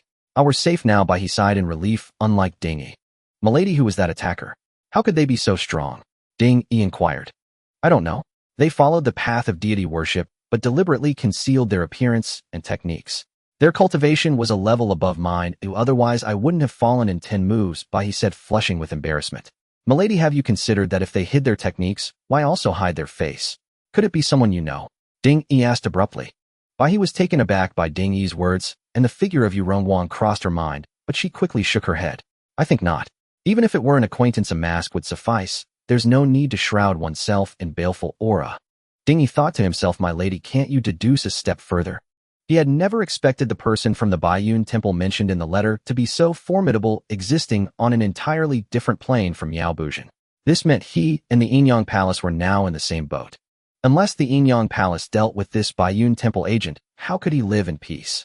With this in mind, Ding Yi continued, milady, is it possible that he wasn't hiding his appearance, but rather a trait that would instantly reveal his origin? Bai He felt her mind straining, blinking her big eyes at Ding Yi. Just then a familiar voice came from outside the courtyard. It seems you know something. Why not share it? Ding Yi turned his head at the sound, only to see Sun Shower walking into the room with a placid expression. As she drew nearer, Ding Yi finally discerned her features. Indeed, as Xue Bao and the others had claimed, all the women of the Yin Extreme Palace were of peerless beauty. The fairer their countenance, the swifter their worship of the gods. A stark contrast to the Yang Extreme Palace. Even clad in palace gauze, Sun Shower could not conceal her alluring figure. Appearing around 30, she possessed a unique charm reminiscent of a married woman. Ding Yi cast a single glance, then promptly knelt on one knee, saying, Greetings, special envoy. Sun Shower ignored him, walking straight to Bai He to examine her injuries. Miss. Seeing Sun Shower arrive, Bai He struggled to rise, but Sun Shower pressed her down with one hand while placing the other against her chest, as if probing something. You were too reckless. After a moment, Sun Shower spoke. Yes. Bai He hung her head. Ding Yi, kneeling with his head lowered nearby, caught this scene from the corner of his eye, and his heart leaped. Could those two be involved? Would he be silenced for stumbling upon this secret? At this thought, Ding Yi felt a throbbing ache in his temples, lamenting inwardly that not a single one of these worshippers seemed normal. Only then did Sun Shower turn her gaze to Ding Yi, saying, Rise and speak. Hearing this, Ding Yi quickly stood, remaining still at the side. Are you Bai Wangyan's disciple? Sun Shower suddenly asked. Indeed. Though perplexed, Ding Yi replied. You said earlier that the person in the courtyard was hiding something. Have you made a discovery? Sun Shower gazed at Ding Yi with a calm expression, a hint of a smile playing at her lips. Ding Yi knew he could no longer prevaricate. This Sun Shower was nothing like the foolish Bai He. She was a genuine special envoy, far superior in experience and insight. Your Excellency, when I attacked that person with a bane-breaking talisman, I noticed that the baleful energy below his head was as thin as glass, while a layer still remained on his head. Thus I speculated that he was desperately shielding his face, likely harboring a secret he couldn't reveal. Ding Yi said, looking at it that way indeed. Sun Shower furrowed her delicate brows slightly, as if recalling the confrontation with that person. Seized by a thought, she hurried back to Bai He's side, then glanced at Ding Yi. Understanding the cue, Ding Yi turned his back, and even plugged his ears. Seeing this, Sun Shower pulled down the garment from Bai He's shoulder, revealing a patch of snow-white skin. Yet upon that fair flesh was embedded a blackened palm print. deliberately restraining the baleful energy, striking only with pure physical force. Sun Shower scrutinized the print, then examined the bruising at its edges. Finally, she covered by his garment, evidently having reached a conclusion. You know what to say about today's events. Sun Shower lifted by he then suddenly addressed Ding Yi. This humble one understands. Ding Yi, still with his back turned, responded promptly. As the words left his mouth, Ding Yi sensed a waft of fragrance brush past him. When he came to his senses, he saw a figure flicker across the courtyard and vanish completely within moments. Ding Yi couldn't help but look back, finding the room now empty. He muttered to himself, this place is too dangerous. I must move to the martial arts hall immediately. After all, thanks to his hint, the special envoy had likely discovered something, which was why she had hastened away. This left only himself in peril. With this in mind, Ding Yi waited cautiously in the room for a while. Only after confirming that both enchantresses had truly left did he hurry to the small courtyard and push aside the stone table. Fortunately, the courtyard was now a mess from the earlier battle, pockmarked with pits the size of fingers. The spot where he had buried his items, sheltered by the stone table, remained untouched. Keeping an eye on his surroundings, Ding Yi used an iron blade to dig through the soil. Minutes later, he unearthed the buried items, refilled the hole, and hastily returned to the inner room. The urgency to retrieve these items stemmed from the map being the most crucial. From the mud-stained bundle, Ding Yi pulled out the map, took a deep breath, and spread it under the oil lamp. Yet, contrary to his expectations, the map showed no red cross remaining placid. What's going on? Could that man from Baiyun Temple have no intention of killing me? Ding Yi was stunned. Though puzzled, it was ultimately a relief. He quickly folded the map and tucked it safely into his chest. Next, Ding Yi strapped the demon-breaking spear to his person. As for the other manuals, he tore off only the visualization diagram from the first page and burned the rest with the oil lamp, letting the ashes fall to the ground. Having done all this, Ding Yi let out a long sigh of relief, then turned his gaze to the food box on the wooden table. With the two enchantresses present earlier, Ding Yi hadn't dared to cultivate. But tonight he would refine all the fragments, leaving at most one or two to hand over. If anything went wrong, it would be Baiyun Temple's doing. What had Ding Yi to do with it? With this resolve, Ding Yi opened the food box, retrieved the yellow cloth bundle, and spread it on the table. Within lay 8 fragments of varying sizes, slowly releasing baleful energy outward. Raising an eyebrow, Ding Yi selected the 2 smallest pieces, returned them to the yellow cloth, rewrapped them, and placed them back in the food box. He then took the remaining 6 into the kitchen. Truth be told, being forced by the enchantress Bai He to sleep in the kitchen these past days had revealed its virtues to Ding Yi. Not only was the space secluded, but the back window opened directly onto the outer street, making escape convenient should trouble arise. Ding Yi returned to the kitchen, sat down on a pile of firewood, and took a fragment in each hand, immediately activating the baleful dissipation art. Meanwhile, at the county office, in the side chamber, Wang Pingshan, who had been sleeping with his eyes closed, suddenly opened them. Glancing at the concubine sleeping soundly beside him, he sat up without a sound. Moving his bulky frame, he grabbed the robe hanging at the bedhead, slipped it on, and padded slowly to the door. Pushing it open, he stepped outside the chamber. At that moment, a full moon hung high in the sky, its cold light casting onto the small pond in the courtyard. A figure flickered in and out of the shadows nearby. Wang Pingshan eyed the silhouette, then ambled over. Why the sudden visit? He asked, somewhat displeased. The Yinyang Palace has intervened, the figure said slowly. What do you mean? Were you discovered? How did you handle this? Wang Pingshan's tone grew low. No, but I did uncover something interesting. Speak. The incident at Green Silk Temple wasn't the work of the Yinyang Palace. They're searching too. There must be another force in the city, perhaps they have the item. The figure added. Another force? Wang Pingshan was taken aback. He couldn't fathom what else in Chingfong County he might be unaware of. What now then? Wang Pingshan asked slowly. Pull back for now. That woman from Yinyang Palace isn't foolish. I'll wait until I reach the perfection of Xuanji before making my move. With those words, the figure pressed his palms together. Inside the inner city, at the celestial residence, Yu Rongwang was lounging in a large chair, holding a maid in each arm with another kneeling at his feet. He sat there with eyes closed, a look of utter satisfaction on his face. Within the room, a faint, elusive Yinyang miasma drifted, causing the maids' faces to flush and their eyes to glaze over in complete bewilderment. Suddenly, Yu Rongwang's expression shifted. He sat bolt upright, pushed aside the maids beside him, threw on a coat, and strode directly out of the room. Outside the door, a shadowy figure stood waiting. Seeing Yu Rongwang emerge, he immediately stepped forward and whispered something in his ear. After a long moment, Yu Rongwang finished listening, a hint of surprise flickering across his face. My junior apprentice sister left the inner city in the dead of night. Have someone look into what she was doing. Yu Rongwang pondered for a moment, then added, there was another incident at the Black Dragon Gang this morning. Send someone to smooth it over. And tell that useless Ma Dong-Yuan, if he makes me clean up his mess again, he can roll himself out of the Black Dragon Gang leader's seat. The shadow gave a slight bow, then turned and departed. Damn it, a bunch of incompetents. Once my term is over, I'll kill them all. Yu Rongguang cursed under his breath as he watched the shadow leave, then turned and re-entered the chamber. The next morning, Ding Yi carried a food box and headed to the patrol department. As soon as he stepped through the patrol department gates, the crowd gathered in the courtyard for roll call turned to look at him. Huh, isn't this Ding Hai? Finally decided to show up. The crowd jeered, clearly envious of the shortcut Ding Yi had taken. Stop teasing me, everyone. Where's the chief? Ding Yi shook his head and said, he's inside. Someone pointed to the side chamber. Someone from the Yinyang Palace arrived early this morning. The chief has been in there talking with them for half an hour. Ding Yi nodded thoughtfully upon hearing this. After a while, the door to the side chamber opened, and a woman in a maid's uniform emerged, walking straight toward the gate, without looking left or right. Seeing this, everyone stopped their chatter and quickly parted to the sides, clearing a path down the middle. After the woman had departed, they all turned their gazes to the side chamber's entrance. Sure enough, Lu Batong walked out.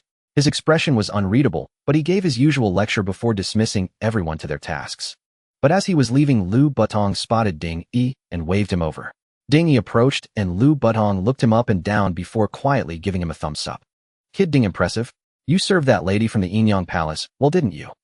Ding Yi immediately knew the man had misunderstood again and responded with an awkward smile. All right, someone from the inner city just came by. The Black Dragon Gang case is yours to investigate. That box you're carrying. It's the fragments, isn't it?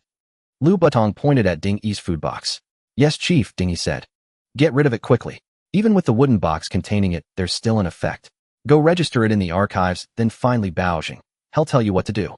Also, the scar-faced man we caught from the Black Dragon Gang is locked up in the cells. Take this and you can get in. Lu Batong pulled a token from his waist and handed it to Ding Yi. Then Lu Batong walked off on his own, leaving Ding Yi a bit stunned. Wait, these fragments. He was just supposed to handle them on his own. You don't want them. And he was supposed to interrogate the Black Dragon Gang. A double blessing, truly cause for celebration. At that moment, Ding Yi thought to himself that after so many days of bad luck, his fortune had finally turned. After Lu Batong left, Ding Yi immediately headed to the archives. The archives housed years of case files from Chingfong County. Two clerks were sorting and cataloging them. Seeing Ding Yi enter, one of them immediately came over. Sir, are you here to register? The clerk asked. Yes, I need to register the external miasma incident involving the Black Dragon Gang, Ding Yi said. Sir, registering a case requires at least 2 people and a supervisor's presence. It can't be done by one person alone, the clerk said with a smile, seeing Ding Yi arrive alone. Will this do? Ding Yi slapped the token Lu Batong had given him onto the table. The man glanced at the token, then at Ding Yi, and silently nodded. Seeing this, Ding Yi smiled and retrieved the token. Meanwhile, the man sat down and pulled out a thick registration book. Sir, you may begin. Narrate the incident in order: event, location, people involved, and outcome. The man dipped his brush in ink and spoke. Ding Yi listened, organized his thoughts briefly, and then began his account.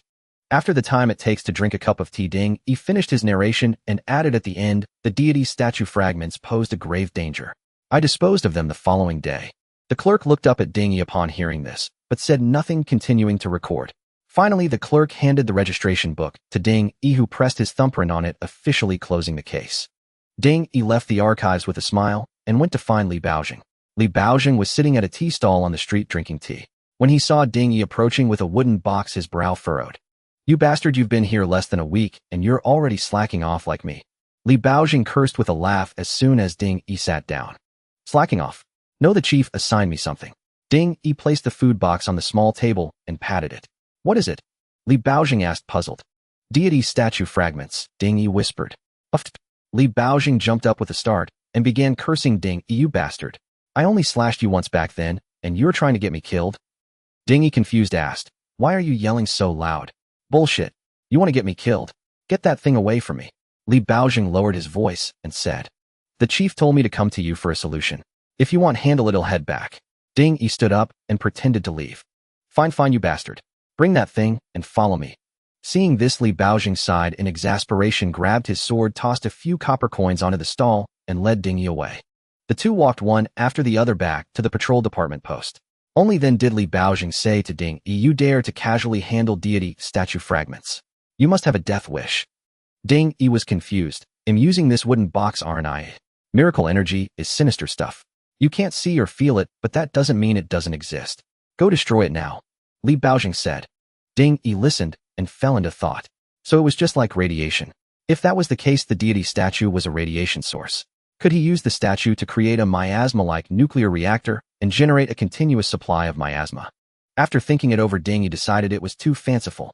The concept of uranium-235 and plutonium-239 didn't even exist in this world. Even if he could conjure them out of thin air, their lifespan would be astronomically long.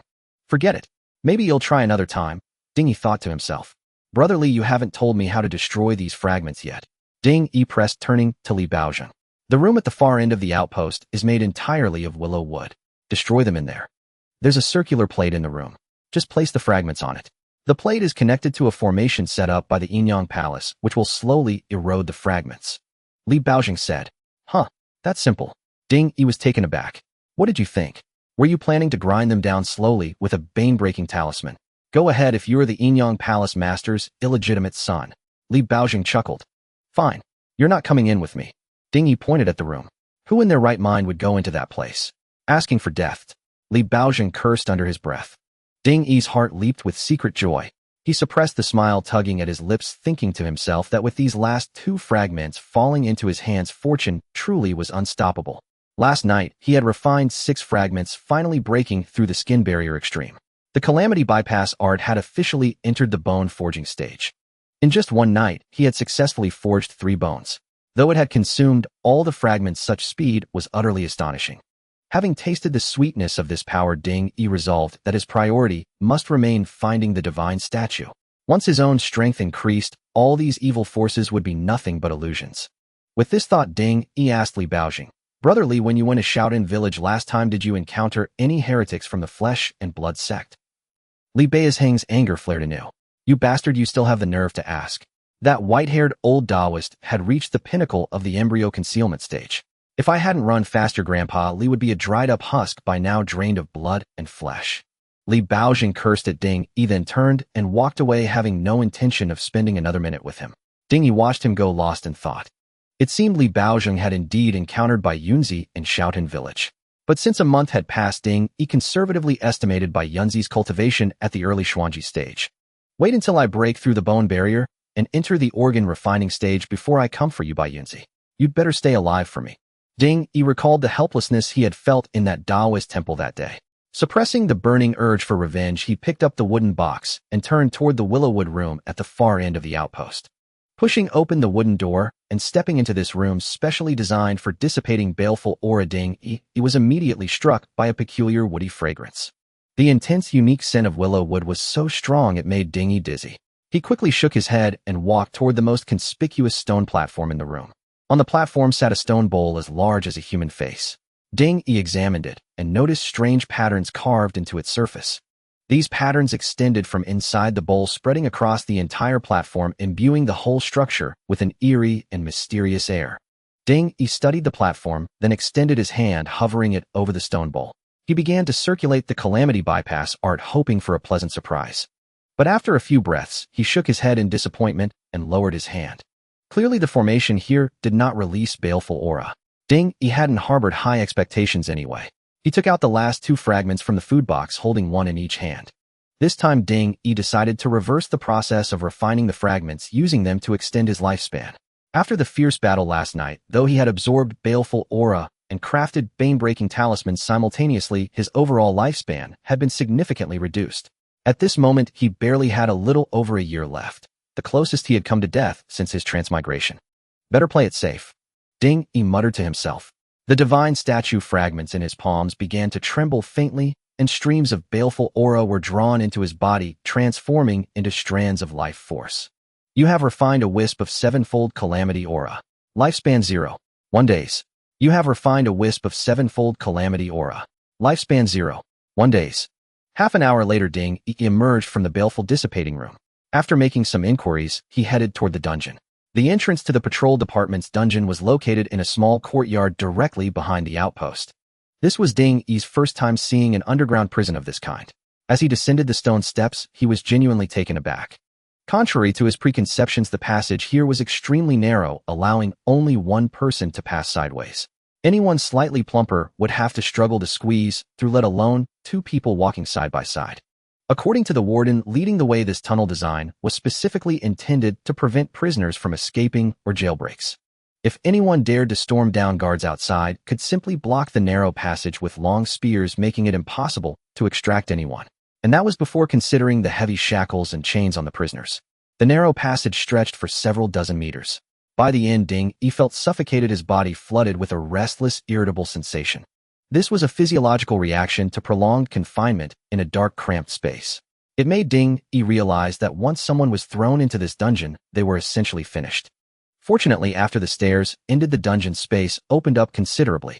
Rows of isolated stone cells stood side by side with an open area nearby for the guards on duty.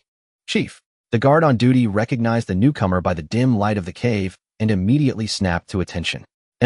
This is Ding Hai here on orders to interrogate the Black Dragon Gang's case of harboring external baleful aura.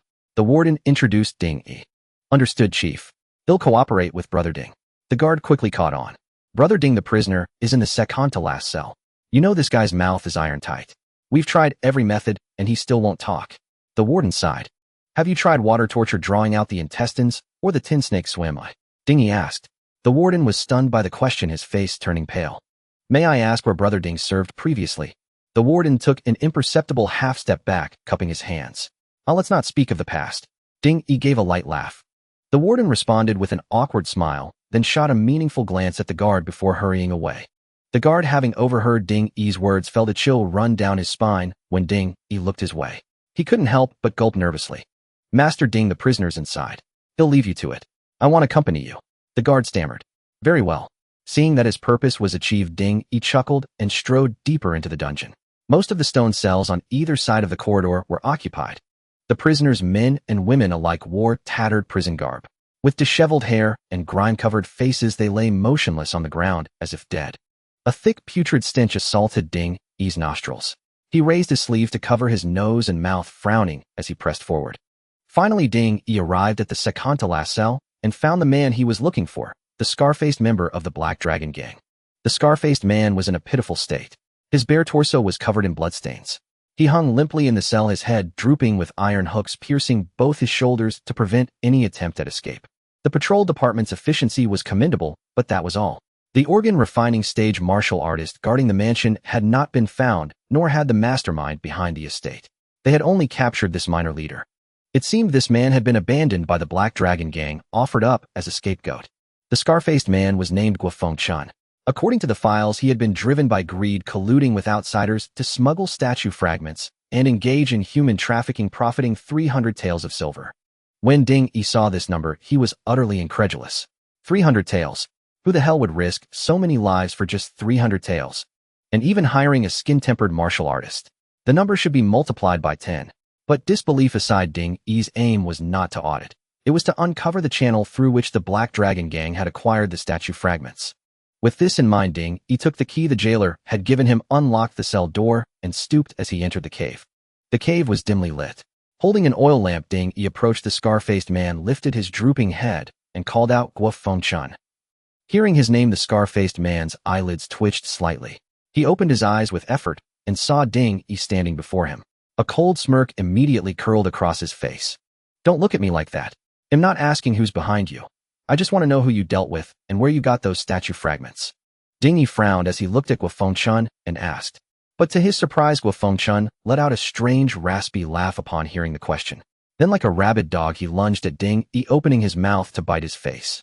Ding E showed no surprise at this. He reached out and delivered a heavy slap to Guofeng Chun's incoming face. The immense force sent the man spinning in midair. If not for the bone-piercing chains on his back, he would have flown far away. After the slap, Ding E glanced at his own palm with slight surprise, realizing that after reaching the pinnacle of the skin barrier, his strength had increased so much that even his first strike felt unfamiliar. Guofeng Chun was stunned by the slap. He knelt there staring blankly, as if questioning his own existence. Fortunately, the man was a skin-tempered martial artist, otherwise that blow would have shattered his bones and left him paralyzed. Seeing this, Ding E bent down and gently patted Guofeng Chun's face, continuing, Given all the beastly things you've done, you should have expected this day. But if you tell me the channel, I can make sure you suffer less. Guofeng Chun's pupils slowly focused again, locking onto Ding E. But then he burst into laughter. You bastards think you can fool me. Don't you know who your grandpa is? Bring on whatever you've got. If I so much as whimper am your grandson. Grandson? Ha ha ha. Ding Yi's eyes narrowed slightly at this. As things stood, this man was clearly unwilling to talk. And given the jailer's claim that torture had been useless, even if he did confess under duress, there was no guarantee it would be the truth. With this thought, Ding Yi stroked his chin. Then, noticing a bowl of water nearby, an idea struck him. Ding Yi walked to the corner of the cell, picked up the bowl of water, thought for a moment, then returned to Guofeng. Under the man's bewildered gaze, he dipped his finger in his blood and then left the cell. Stepping out of the cave, Ding Yi looked around. Seeing no one paying attention, he headed deeper inside and slipped into an empty cave. Once inside, he used his bloodied finger to write on the bowl, "Truth Serum Limited to Skin-Tempered Realm 5 minutes." Then he fixed his gaze on it. After a few breaths, a line of text appeared in Ding Yi's vision. Currently upgradable, requires 17 days of lifespan. Upgrade. 17 days, not bad, Ding Yi thought, and silently uttered yes. A faint glow passed through his hand, and he noticed the water in the bowl had become slightly cloudier. Ill tell all, a secret art from some unknown sect. After ingestion, it controls the deepest nerves of the cerebral cortex, making the subject speak without reservation, but only for 5 minutes. Remaining lifespan 2 years and 167 days. A smile flickered across Ding Yi's lips as he read the text. He then picked up the bowl and returned to Guofeng's cave. Guofeng, thinking Ding Yi was bringing water for him to drink, let out a disdainful snort. Without a word, Ding Yi walked over, pinched his mouth open, and poured the water down his throat. Goor. Gulp gulp. Guofeng stared wide-eyed at Ding Yi, but after only a few breaths his eyes began to glaze over. Seeing this, Ding Yi knew the ill-tell-all had taken effect. He tested it. Do you like your sister-in-law? At this question, a glimmer of struggle flashed in Guofeng's eyes, but he still nodded and said yes. Hearing this answer, Ding Yi fell into thoughtful silence. This guy wasn't faking it. Where did you buy the statue fragments? From a man called Old 8. Guofeng replied expressionlessly. Is Old 8 from Chingfong County? Where does he live? How do you trade? I don't know. The first time I got in touch with Old 8 through someone else. He's always traveling, but he passes through Chingfong County once a month. We meet at the tea stall in Maliafang on the 9th day of every month. Ding Yi thought for a moment and asked, besides you, who else knows about Old 8? No one. The deputy leader knows of Old 8, but not the details of the transaction. That way I can skim 10% off the top every time. Guofeng said slowly. Hearing this, Ding Yi's eyebrows shot up. He muttered to himself that this was a stroke of luck. After asking a few more details, he prepared to knock Guofeng unconscious and leave. But just then the sound of hurried footsteps echoed from the far end of the passage. Ding Yi listened carefully and deduced at least 3 or 4 people were coming down. He quickly moved forward, locked Guofeng in a rear naked choke, and within 3 breaths the man was unconscious. As for why he didn't just strike the back of the neck to render him unconscious, Ding Yi admitted he couldn't control his strength with such precision, so he chose this safer method. Just then the chaotic footsteps echoed again in the passage, rapidly approaching Ding Yi's location. Ding Yi brushed the dust off his clothes and walked out of the cell with a blank expression. He happened to see several people in flying cloud uniforms approaching. But to his surprise, he didn't recognize any of these inspection department officers. A thought instantly crossed his mind. People from the inner city inspection department. 3 officers in flying cloud white sun uniforms strode briskly up to Ding Yi. The leader looked him up and down and asked with a frown, "Are you Ding Hai?" Ding Yi quickly cupped his hands and said, "Yes. We're taking over here. You can leave now." Ding Yi calculated the time. Guofeng had ingested the truth serum less than 5 minutes ago. Frowning, he said, "Sir, what does this mean?" "I am investigating this case under orders from the special envoy of the Yinyang Palace." "Has the special envoy issued new instructions?" The lead officer snorted coldly. "You ingrate, take a look at what you're wearing. You think relying on the special envoy gives you the right to throw your weight around in Chingfong County? We are here on orders from Inspector General Yu of the Supervisory Department to take over this case. Get lost." With that, the man's eyes hardened and his right hand went to the saber at his waist. Ding Yi stood still, saying nothing, lost in silence. 1 breath, 2 breaths, 3 breaths. After waiting for a full dozen breaths, Ding Yi did not move an inch. The nearby patrol officers of the inner city assumed Ding Yi would resist, their hands already on their blades. But after waiting for a long while, they saw no movement from him. He just stood there as if in a daze. Get lost. Finally, the man grew impatient and barked again. Only then did Ding Yi lift his head to glance at him, offering a faint smile, before turning and walking out of the passage without looking back. This man. The 3 inner city patrol officers found it odd that Ding Yi had simply left but they shrugged it off and, shaking their heads, entered the cave. As soon as they stepped inside, they saw Guofeng kneeling on the ground, head drooping, his arms stretched taut by chains. One of them hurried over to check, and then called out, "He's unconscious." Hearing this, the leader sauntered over, grabbed Guofeng by the hair, and lifted his head. Frowning slightly, he said, "Did that kid really go this hard?" "What now?" someone asked. "Well, feed him the stuff and leave," the leader said, pulling an oil paper packet from his bosom. He opened it carefully, revealing a handful of white powder. The leader glanced around, then picked up the bowl Ding Yi had used. Finding it empty with traces of blood on the rim, he furrowed his brow.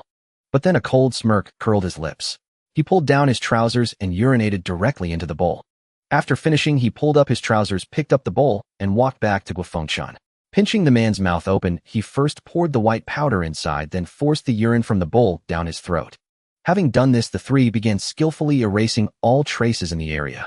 Within a dozen breaths, every mark was wiped clean, leaving nothing that even a professional investigator could detect. Finally, the leader pried open Guofeng's eyelids, saw the bloodshot scara, and knew the drug was taking effect. With a wave of his hand, he led the other two out of the room in haste.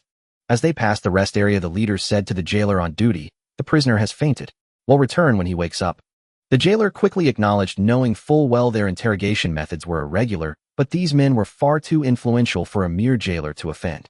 On the other side, Ding Yi, having left the dungeon, didn't know who had hired the three, but he had a rough idea of what they intended to do. Who would have thought that in this small county town, even amid such chaos, there would be so much scheming and intrigue? Truly, as long as the human heart remains unchanged, history will keep repeating itself. Sighing inwardly, Ding Yi decided to go to the martial arts school, and informed by Wang Yun of his intention to move in. As a true disciple, he would be assigned a private room at the school, spacious and with personal maids and servants. Before becoming a true disciple, Ding Yi had to share a common dormitory with his senior brothers, which was why he had chosen to commute daily. Given the current situation, living at the school might still feel somewhat constrained, but at least it was far safer. Carrying his bundle, Ding Yi arrived at the school and saw his senior brothers still practicing their punches diligently in the courtyard. It seemed Ding Yi's meteoric rise had spurred them on. Those who were once lackadaisical now wore stern expressions, which caught Ding Yi by surprise. When they saw Ding Yi enter, they all froze for a moment before calling out, "Senior brother Ding." Hearing this, Ding Yi recalled that as a true disciple he now outranked them all, and they could only address him as senior brother. That meant Shui Bao had become the youngest junior brother. "Where is senior brother Chui?" Ding Yi scanned the yard, but didn't see Chui Wanqing. "Senior brother Chui has gone to the inner city," Huang Shuyang quickly replied. "I heard he became a guest elder of the Zhao family," another added. "The Zhao family." Ding Yi nodded slightly. In the inner city of Chingfong County, there were three major clans, the Zhao, the Ma, and the Sun. Apart from the county magistrate and the supervision bureau, they held the most sway. The Zhao family controlled the salt and grain trade of the entire county. The Ma family had ties to the Yinyang Palace and monopolized the elixir business. The Sun family, backed by magistrate Wang Pingshan, dominated the ironware and garment industries. Among them, the Zhao family was the weakest, but to ordinary folk it remained a colossus. "Senior brother Ding, will you stay for lunch?" "My treat," Huang Shuyang called out again. "No, I have patrol duty this afternoon, so I'll skip lunch," Ding Yi replied with a smile, shaking his head, and then headed toward the rear courtyard. Upon reaching the back courtyard, Ding Yi found by Wang Yun sitting there drinking tea as usual. He quickly stepped forward and bowed, saying, "Master, there is something I wish to discuss." Bai Wang Yun set down his teapot, glanced at Ding Yi, and said with a smile, "You want to move back, don't you?" "Off." Ding Yi was taken aback and looked up at his master. Last night's commotion was known to every notable figure in Chingfong County. "Very well, you may stay here. He'll have Xiao Luo prepare a room for you," Bai Wang Yun said slowly. "Thank you, master." Ding Yi was inwardly astonished, realizing that a blood exchange realm martial artist not only possessed profound strength, but also had access to a network of information. He also felt fortunate that his apprenticeship had been a bargain. 40 taels for a blood exchange bodyguard was hardly a loss. Practice your fists diligently. Once you reach the organ refining stage, you will truly be reborn. Bai Wang Yun added, eyeing Ding Yi. In truth, Bai Wang Yun was somewhat resigned to Ding Yi's joining the patrol bureau. After all, he would have to patrol during the day and only had nights to train. But everyone had their own path. As a master, Bai Wang Yun could only do his best to teach his disciple. And martial arts required significant silver and rare herbs. Without a proper job, how could one afford it? Your disciple understands. Ding Yi bowed again. And so Ding Yi took up residence at the martial arts school. That night he resumed his routine of decocting medicine. Though he could now refine the yin-yang sha each night to temper his bones, it did not conflict with the effects of the enhanced blood chi powder. Using both methods simultaneously naturally accelerated his bone tempering. At the same time, he needed to elevate his mastery of the white ape coiling serpent fist. According to Bai Wangyun, the reason organ refining represented a leap for martial artists was that the skin and periosteum compressed the Buddhist blood and chi nurturing gang force within the organs. This gang force was linked to the fist technique. Whatever fist one practiced determined the nature of the force. The higher the proficiency in the technique, the faster the force could be honed, giving rise to the saying, blood travels through the 5 organs, fist force roams the body. Once a martial artist entered organ refining, they had to use fist force to suppress blood and chi into the organs. Over time, a trace of gang force would emerge. Thus, a good fist technique was crucial for organ refining. But different techniques produced different results, so among organ refining practitioners, there were distinctions of superiority based on the nature of their gang force. Consider the 108 calamity stars with their 108 major forces and over 3,000 minor ones. Combined with martial artists, the world's gang forces likely numbered in the tens of thousands. This made Ding Yi sigh in awe. The path of a martial artist to organ refining was already arduous, and it was further constrained by fist techniques, body methods, and countless other factors. No wonder those who achieved the land immortal realm through martial arts were so rare. This road was simply too difficult. That night, Ding Yi, seated in his room, downed a decoction infused with the enhanced blood chi powder, then continued forging his bones with the white ape coiling serpent fist. Inside the chamber, Ding Yi's silhouette twisted and turned under the lamplight, its shadow cast upon the window. Outside the side room, Bai Wangyun stood in the corridor, watching Ding Yi's quarters, nodding to himself in approval. He's diligent indeed. No wonder he broke through the skin barrier so swiftly. It's rare to find such a promising seedling. I truly hate to drag him into this mire. Well, I'll think about it later. Bai Wangyun muttered to himself, then shook his head and left the corridor. In the days that followed, the outer city of Chingfong County remained tranquil, as if the events of previous days had faded into the past. Ding Yi consumed the enhanced blood chi powder daily, decocted it, and combined it with the refined yin-yang sha to forge his bones. His progress was meteoric. In just half a month, he had forged over 80 bones. Within the inner city at the Heavenly Palace Mansion, Yu Rongguang sat in the main hall of the residence, toying with the jade thumb ring in his hand, not lifting his head as he spoke to the person beside him. Junior sister, I've sent men to investigate the monks and nuns you mentioned for days now. All the baldies have been rounded up. If you still can't find what you're looking for, don't blame your senior brother. Sun Shower sat on a nearby chair, eyes closed and silent. After a long pause, she opened her mouth and said, Senior brother, I believe you know the affairs of Chingfong County better than I do. If you hope to profit from the conflict, beware of capsizing in the gutter. Yu Rongguang's face twisted into a cold sneer upon hearing this. Junior sister, mind your own affairs. I hear that mate of yours recently cracked the Black Dragon Gang's major outer showcase. How impressive. Yu Rongguang said in a sinister tone. She's a step above those around you, senior brother. Sun Shower replied, her expression placid. She took a delicate sip of tea from her cup, then rose to her feet. Senior brother, I've said my piece. Farewell. With that, Sun Shower moved with graceful steps, slowly exiting the hall. After she left, Yu Rongguang finally set down the thumb ring and turned his gaze to one side. A figure swiftly approached and said to Yu Rongguang, Wang Pingshan seems to have made no moves. It appears he's halted. That bitch. She ruined my plans. Yu Rongguang's face contorted with rage. Tell our men there to keep a sharp watch. Inform me the moment Wang Pingshan stirs. As Yu Rongguang finished, the shadowy figure slowly retreated, leaving him alone in the hall. The mantis stalks the cicada, unaware of the oriole behind. Let's see how you maggots play this out. Yu Rongguang's voice was low and venomous. He clenched his hand, and the jade thumb ring in his grasp crumbled into a fine powder, sifting slowly through his fingers. On the 3rd day of the 8th month, the weather turned cool. Ding Yi sat at a tea stall, his gaze drifting as he watched the passers-by on the street, his eyes slowly losing focus.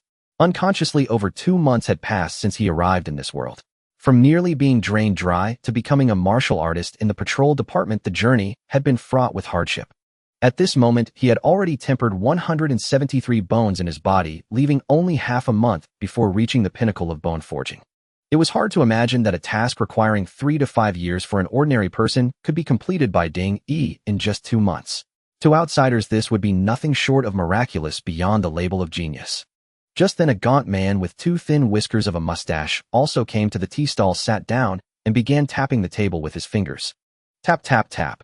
2 short taps followed by 1 long, repeated 3 times. This distinctive code immediately caught Ding Yi's attention.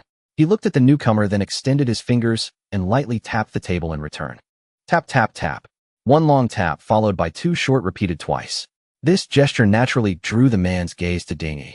After the tea was served, the man picked up his cup and approached Ding Yi sitting down opposite him.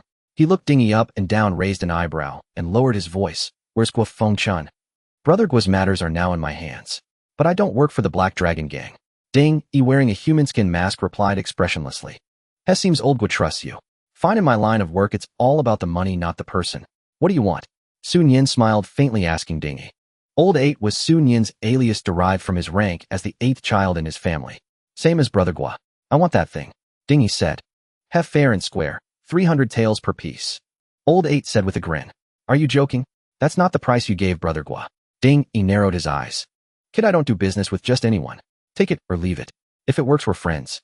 If not, I'm not forcing you. Sun Yin looked at Ding Yi, rubbing the teacup in his hand. How many do you have? Ding Yi was silent for a moment, then suddenly asked. What? Sun Yin was taken aback by Ding Yi's question. He had only been testing the waters, never expecting Ding Yi to have such an audacious tone, as if he wanted to buy out the entire stock. 4 pieces. This stuff isn't easy to come by. Maybe that's all in a month. Sun Yin held up 4 fingers. How about trading for breakshot talismans? Ding Yi asked after a brief silence. You have breakshot talismans? From which sect? Sun Yin's eyebrows shot up. In this era plagued by calamity, stars, breakshot talismans were a rock-solid hard currency. Having roamed far and wide for years, he knew their value well. For him, these talismans served both as protection and could fetch a good price elsewhere. Trading these unwanted divine statues for breakshot talismans was no loss. From the Yinyang Palace. 100 taels each. Ding Yi said. Bullshit. Sun Yin hissed. The market price is 50 taels max. Even if they're from the Yinyang Palace, the premium is at most 5 taels. I call you Old 8 out of courtesy, but do you take yourself for Lord 8? You want market price for my goods while selling yours at an exorbitant rate. Ding Yi sneered, unyielding. Sun Yin was stunned, realizing the kid had set a trap for him. All right, 4 breakshot talismans for 1 fragment. Sun Yin said after some thought. My talismans were earned with my life. 3 for 1 fragment. Ding Yi shook his head. Brother in this world who doesn't risk their life for money. You think my goods just fall from the sky? Sun Yin sneered. Ding Yi stared at Sun Yin for a long moment, then nodded. When can we trade? Sun Yin replied, same as before. They'll be in Chingfong County for 3 days each month. If you want the goods, find me at the usual place. By the way, do you have a complete divine statue? Ding Yi suddenly asked. Are you joking? How could I get my hands on that? Sun Yin was taken aback. I mean, just in case you can. They'll offer you a satisfactory price. Ding Yi said. I've been a wandering merchant for years and never once laid hands on such a thing. Even if I could, it would cost a fortune. Sun Yin shook his head, then stood up. Don't be late. Sun Yin tossed out one final remark before hurrying away from the tea stall, leaving Ding Yi alone, sitting there lost in thought. The next day, Ding Yi exchanged a talisman for breaking evil spirits for 4 statue fragments with Sun Yin in a tavern. Sun Yin was a very principled smuggler. He neither asked about the origin of the talismans nor attempted to raise the price, which left Ding Yi quite satisfied. Although Ding Yi had considered using enhanced items like soul lost water to seize the fragments from Sun Yin, he abandoned the idea, knowing this was a long-term trade, and he should not covet short-term gains. Each statue fragment could grant Ding Yi about 9 months of life, so 4 fragments would add over 3 years.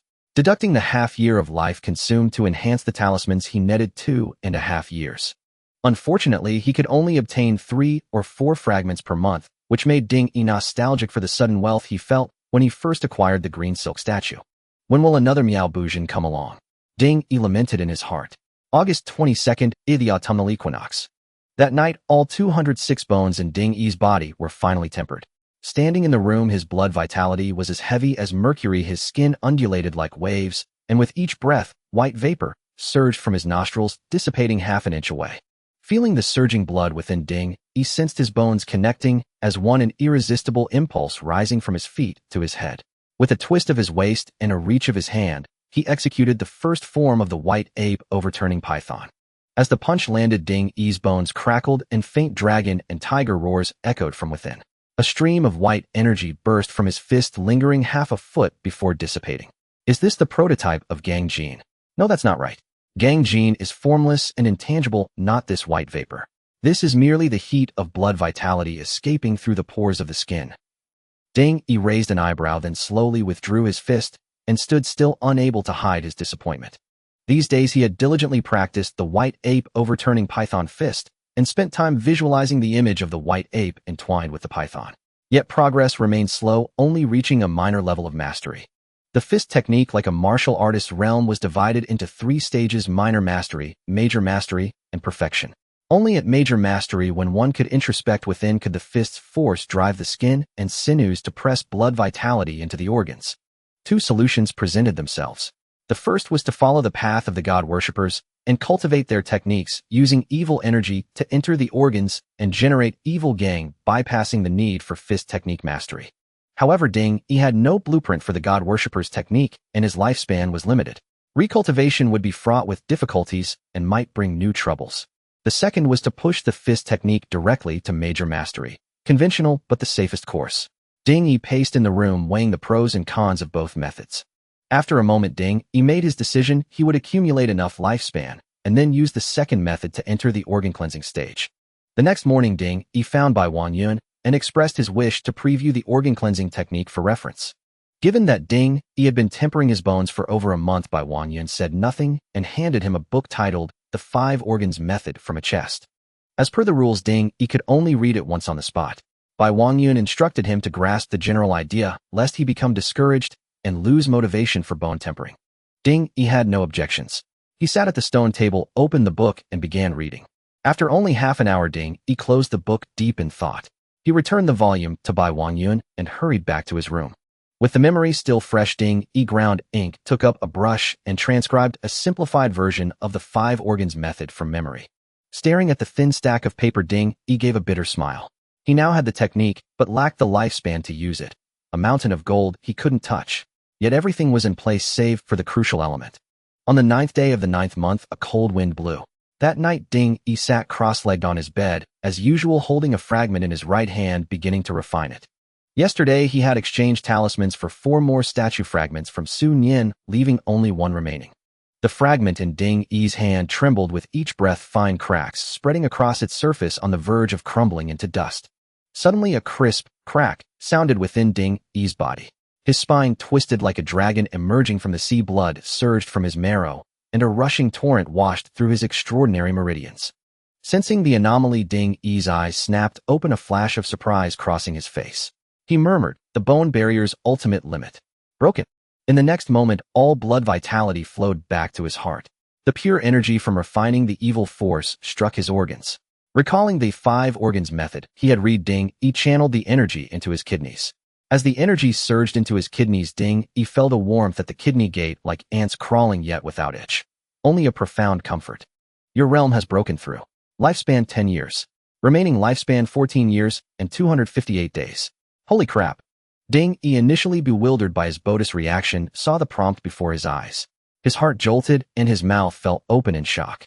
After a few breaths, he understood what had happened. His realm had broken through, granting him additional lifespan. The moment his bone barrier reached its ultimate limit, the energy from the demon refining art automatically rushed into his kidneys, taking the first step into the organ cleansing stage in the manner of the god worshippers. Yet this was only a hollow realm. Without gang gene and without the evil energy to birth evil gang, it could only be considered half an organ cleansing stage. It's said that completing blood exchange adds 30 years of life. Adding 10 years for the organ cleansing stage makes perfect sense. He recalled the rumor that martial artists gain lifespan with each breakthrough in the later stages. Overjoyed, he couldn't help but laugh aloud. With his lifespan problem resolved, tonight was the perfect time to cultivate gang gene. He quickly got up, lit the oil lamp, and began pondering how to increase his proficiency in the white ape overturning python fist. After a moment, he seemed to make a decision. He retrieved a small bottle of blood vitality pills from his bedroom, then fetched a brush and inkstone and sat at the table. He first wrote, "Generate gang gene compatible," on the bottle, then fixed his gaze on it.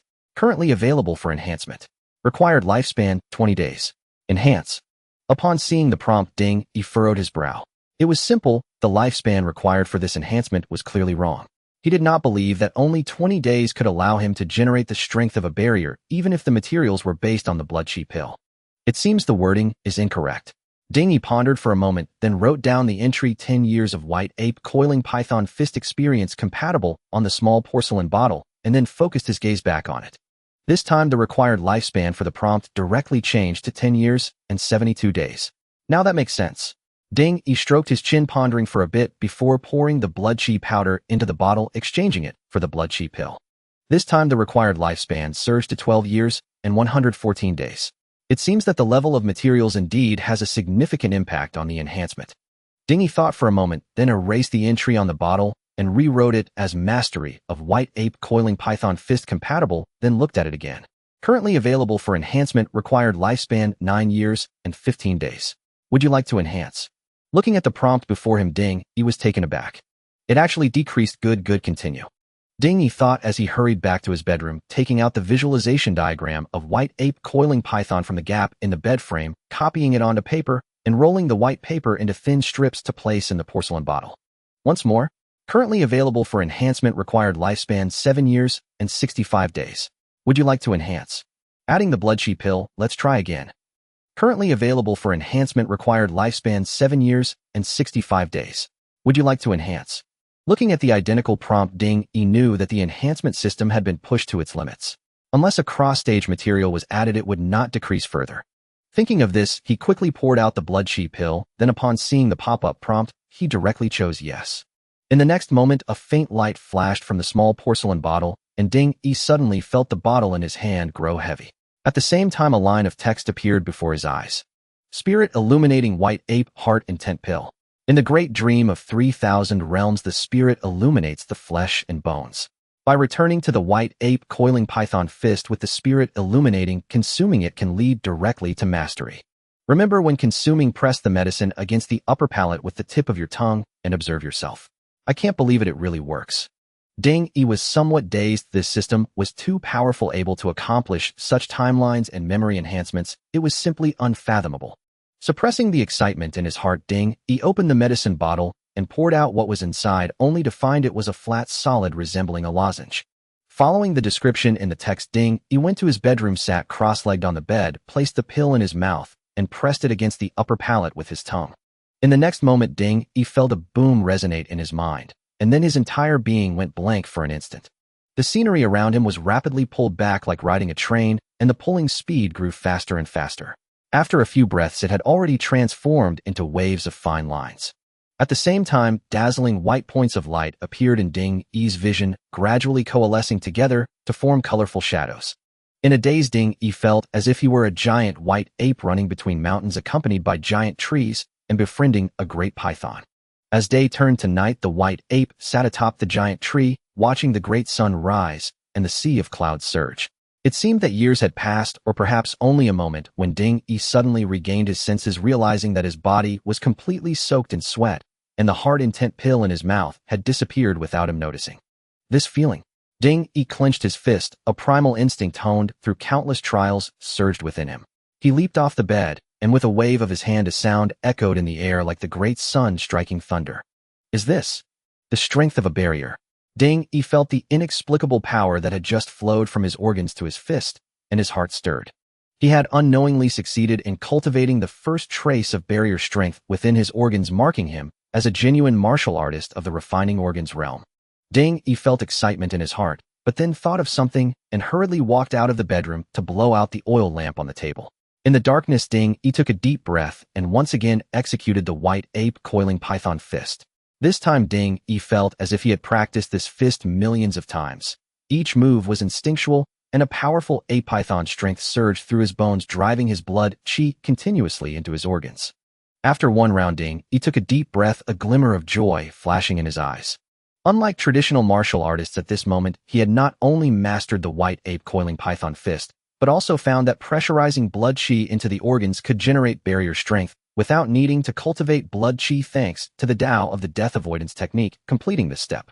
Thus, his speed of condensing barrier strength from the organs was indeed twice that of a talented martial artist, and compared to ordinary refining organs martial artists, it was a crushing speed. Not bad. It's the perfect time to cultivate tonight. Ding Yi's heart stirred slightly, then standing in the darkness, his body swayed slightly, and a surge of ape python strength rose from his feet, driving his bones and flesh, continuously pressurizing blood chi into his organs, transforming into wisps of ape python barrier strength. Early the next morning, Ding Yi dressed neatly and hurriedly left the guest room. In the outer courtyard, Huang Shuyang and others who had just come out for morning practice looked at Ding Yi getting up so early and couldn't help but feel regret. At this moment, Cui Wansheng had already gone to the inner city, and Ding Yi had become the easiest target for them to curry favor with. However, they didn't expect Ding Yi to be a workaholic, leaving earlier than they did every day. Senior brother Ding Yu are our role model. Senior brother Ding, take us along. Everyone shouted at Ding Yi's back, but all they received was a middle finger from him. Only Xue Bao looked at Ding Yi with a contemplative expression, not knowing what he was thinking. Ding Yi left the martial arts hall and went directly to the inspection office's station to report for duty.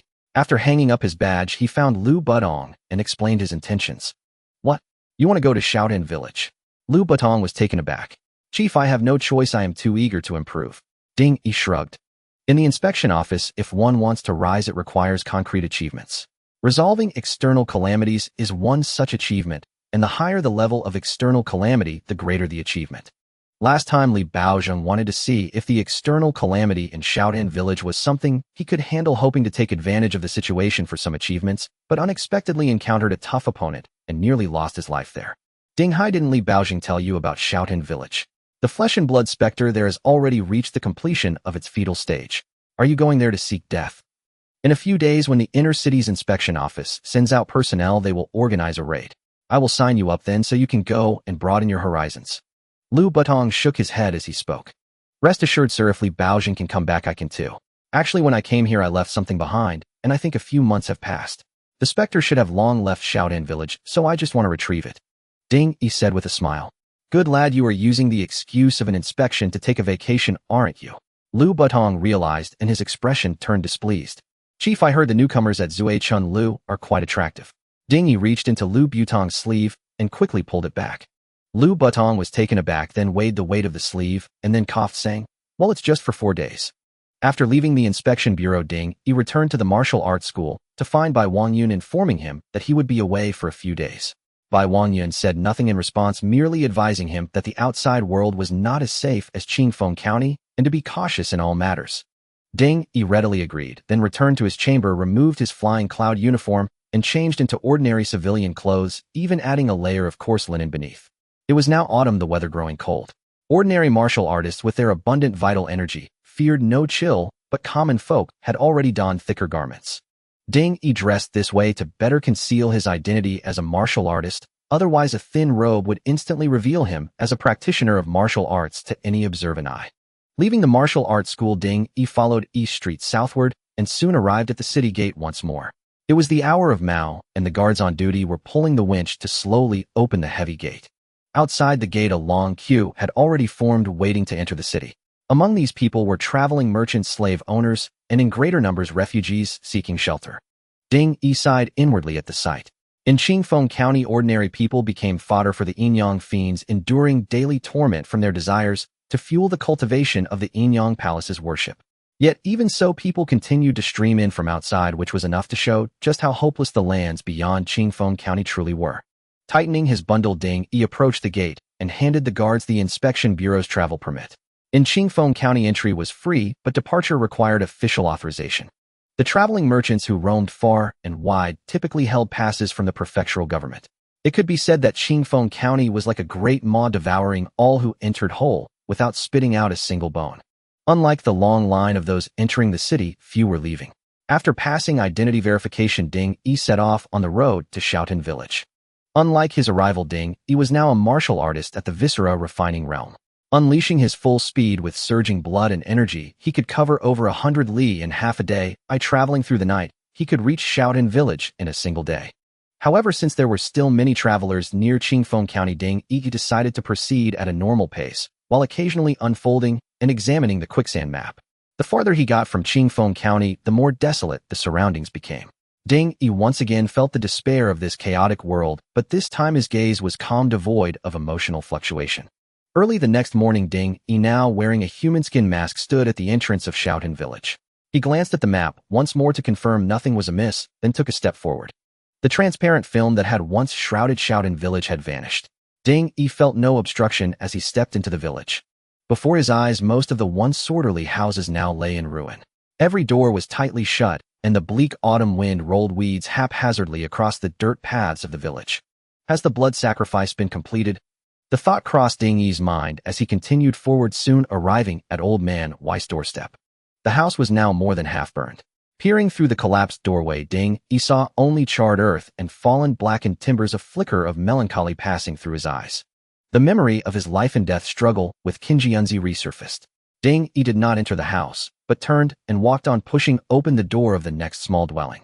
Inside, two long-dried corpses lay on the floor of the main hall. Their hands were clawed, their faces twisted in agony, suggesting they had suffered greatly before death. As if expecting this, Ding Yi did not linger and continued onward. Before long, he reached the village's far end. After inspecting the entire village, Ding Yi found no survivors. All had turned into desiccated corpses within their homes. Clearly, Bai Yunzi had successfully completed the blood sacrifice of Shaolin village and departed with the idol. Ding Yi cast one last look at the lifeless village, then followed the small path behind it forward. This was the same route he had taken with the villagers to the temple on the mountain. What had taken them half a day to reach now took Ding Yi just over an hour to arrive at the foot of the mountain where the temple stood. He took out the quicksand map, glanced at it briefly, and seeing no red cross marks, continued up the mountain. Reaching the halfway point, Ding Yi spotted the red-lacquered temple still standing among the woods. Sparse bird calls occasionally broke the silence, only adding to the eerie atmosphere.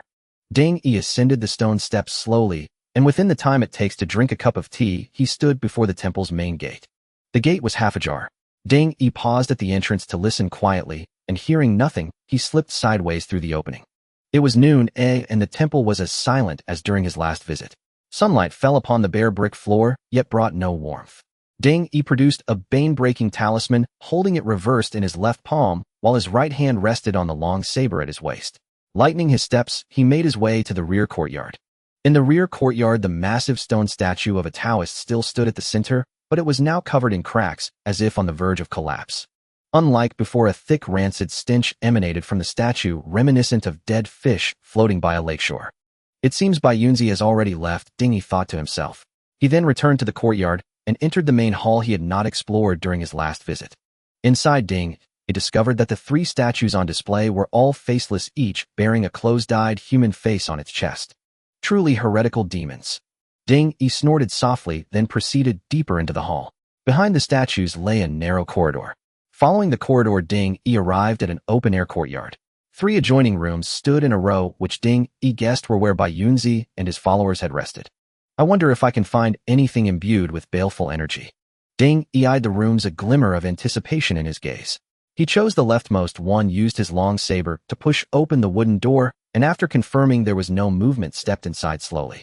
After the time it takes to drink a cup of tea, Ding Yi had searched all three rooms, but found nothing particularly useful, leaving him slightly disappointed. Yet his efforts were not entirely in vain. In his hand was a small porcelain bottle containing hair and fabric fragments he had collected from the three rooms. He then set down his pack, spread it flat on the ground, and took out brush and ink. Moments later, Ding Yi dipped the brush in ink and wrote, "Bai Yunzi's trail," on the bottle, then fixed his gaze upon it. Currently strengthenable. Strengthening requires 4 months and 15 days of lifespan. Proceed with strengthening. Yes. As Ding Yi silently chanted, the porcelain bottle in his hand suddenly trembled before instantly calming. White Cloud's ribbon. A single thread binds fate across 10 miles. Wearing this on your wrist allows you to sense White Cloud's presence within a 50-li radius and provides guidance. What kind of trick is this? By now, Ding Yi was no longer surprised by the system's enhancements. He opened the bottle and poured out its contents, only to find a slender red string inside. Fine. So this is the thread that binds fate. Ding Yi's face darkened, but recalling the immense allure of White Cloud, he couldn't help licking his lips before tying the red string around his wrist. The next moment, the red string on Ding Yi's wrist seemed to sense something. One end of the thread suddenly stood upright, pointing directly in a certain direction. Ding Yi stared at the scene speechless, but quickly packed his belongings, left the temple, and hurried down the mountain in the direction the red string indicated. Since it could sense within a 50-li radius, it meant that after the blood sacrifice in Shaolin village, White Cloud hadn't fled, but chose to linger nearby. It had to be said the audacity of this demonic priest was beyond comprehension. Ding Yi raced along the path, guided by the red string, passing one village after another, some reduced to rubble, others still home to a sparse dozen households. Finally, Ding Yi arrived at a slightly larger village. At that moment, the red string on his wrist, which had been still, began to shift directions continuously. Glancing at the red string on his wrist, Ding Yi knew he was very close to his target, otherwise the string wouldn't sway so precisely. It seems it's in the village ahead. Ding Yi sneered inwardly, then opened the quicksand map for another look before stepping into the village before him. This village appeared slightly better off than Shaolin village. As the sun was about to set, many villagers were still moving about, though they hurried indoors with quick steps. The sudden arrival of a stranger like Ding Yi drew the villagers' attention. They watched him walk slowly into the village, their faces filled with wariness. The men secretly brandished pitchforks and clubs while the women pulled their playing children inside and peered at Ding Yi through the windows. Seeing this, Ding Yi actually felt relieved. These reactions showed the villagers were still normal. If corrupted by blood aura, they would, like the residents of Shaolin village, gradually lose their sanity and become mindless husks. "Young man, where do you come from, and where are you headed?" Just then an old man stepped out from behind the crowd, looking at Ding Yi with a cold expression. "Elder, I come from another prefecture, and am heading to Chingfong County. As dusk falls and I saw smoke rising here, I hope to stay the night and leave at dawn." Ding Yi quickly explained to the old man, "We don't welcome you here. Seek lodging elsewhere." The old man didn't relax his guard at Ding Yi's words, but instead spoke coldly. At the old man's words, the men behind him instantly wore fierce expressions, stepping forward with weapons subtly aimed at Ding Yi. Ding Yi's expression remained unchanged.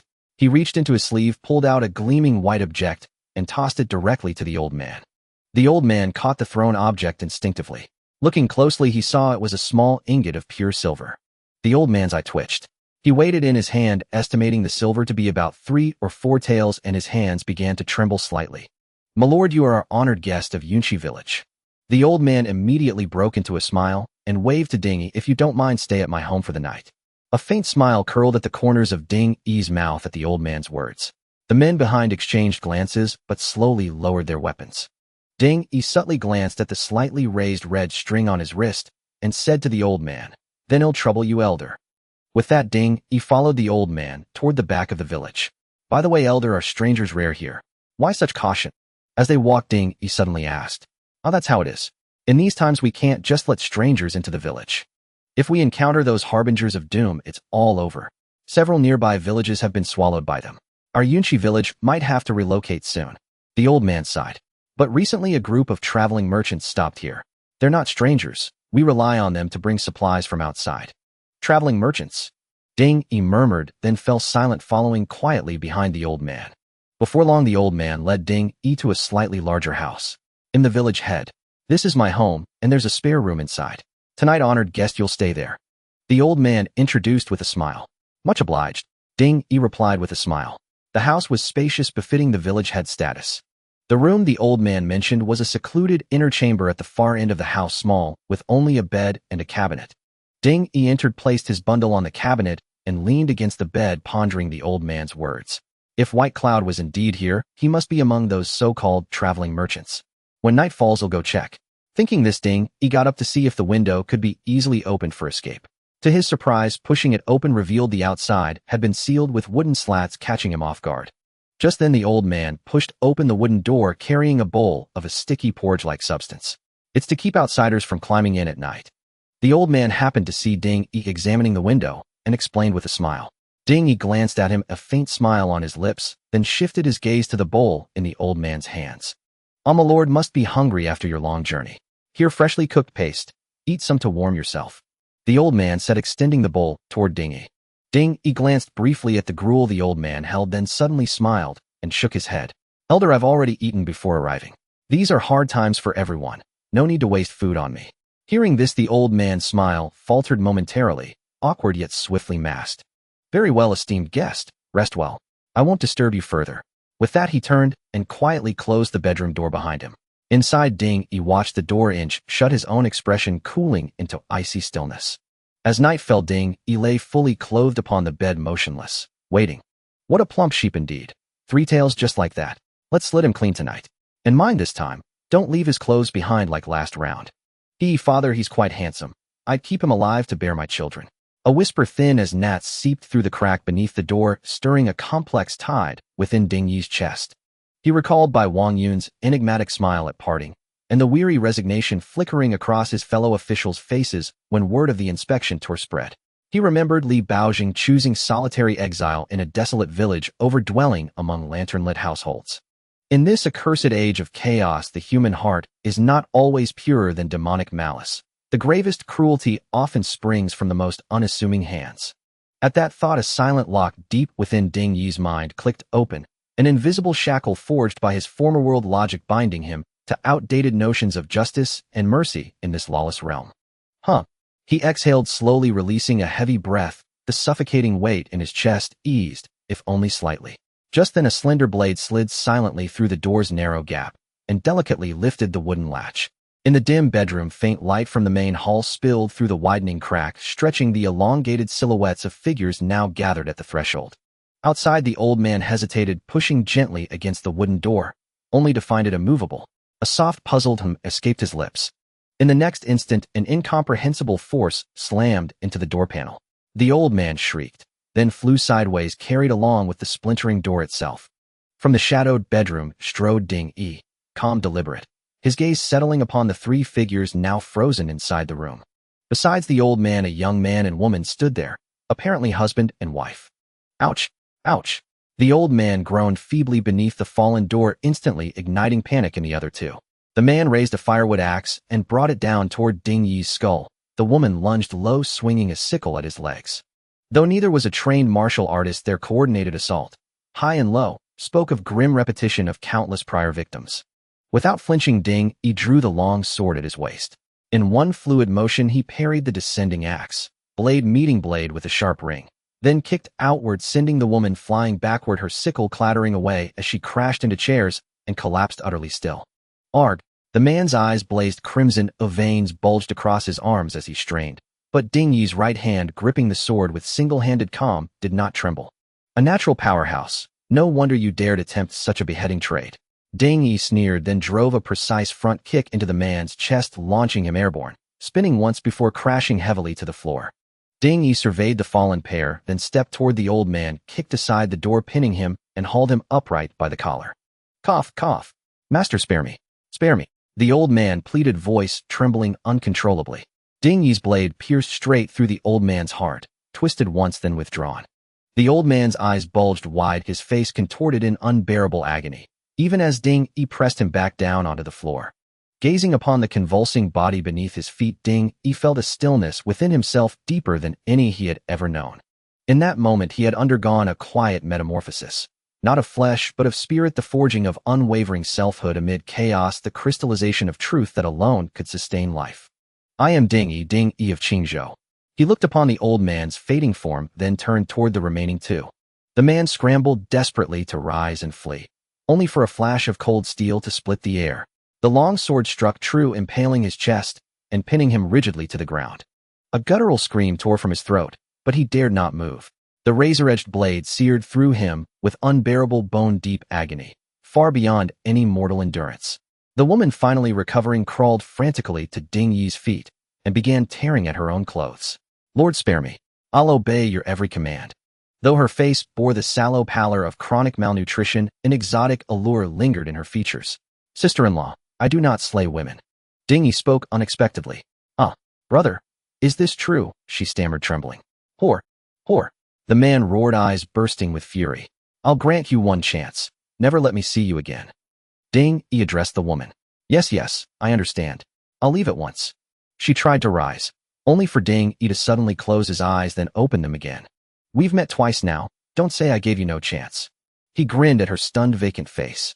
You're a demon? She shrieked wildly, scrambling for the fallen axe, just as Ding Yi snapped his finger against her forehead. Thud! A crisp, hollow sound echoed from her skull. Her entire body jolted, then her eyes dulled, losing all light. Thin streams of blood welled from her nose, ears, eyes, and mouth. With a dull thump, she collapsed to her knees, then crumpled forward, limbs slackening into silence. The man watched, horror freezing his features. Impaled and immobile, he could only stare, helpless, as fate unfolded before him. Ding Yi ignored him, for now, and instead returned to the old man, lifted the heavy wooden door, and carried it back toward the bedroom. He repositioned the door upright against its frame, then fetched a length of rope and bound the old man's corpse tightly to the woman's. The man watched, bewildered, unable to fathom Ding Yi's intent, yet sensing with primal certainty that every action this seemingly youthful man took served a ruthless, immutable purpose. Soon Ding Yi scrubbed away the bloodstains, circled the room once more, and finally turned his gaze upon the man. Almost forgot about you. He approached, knelt beside the man despite the raw terror in his eyes, and snapped his finger against the man's forehead. Ding Yi's body was tempered like iron and steel. A mere fingertip strike could pierce solid oak, let alone a human skull. The man's forehead caved inward instantly. Only then did Ding Yi withdraw the sword, wipe its blade clean on the man's tunic, and sheath it with quiet finality. Returning to the inner chamber, Ding Yi retrieved his travel pack and withdrew several tattered fragments of Taoist robes. These scraps had been taken from a mountain temple, whether belonging to Bai Yunzi or Qing Yunzi, he couldn't say. So long as they weren't his own, it mattered not. He tossed the robe fragments into a corner of the room, wiped the blood pooling beneath the man's body, then lifted the three corpses, carrying them all out the door without hesitation.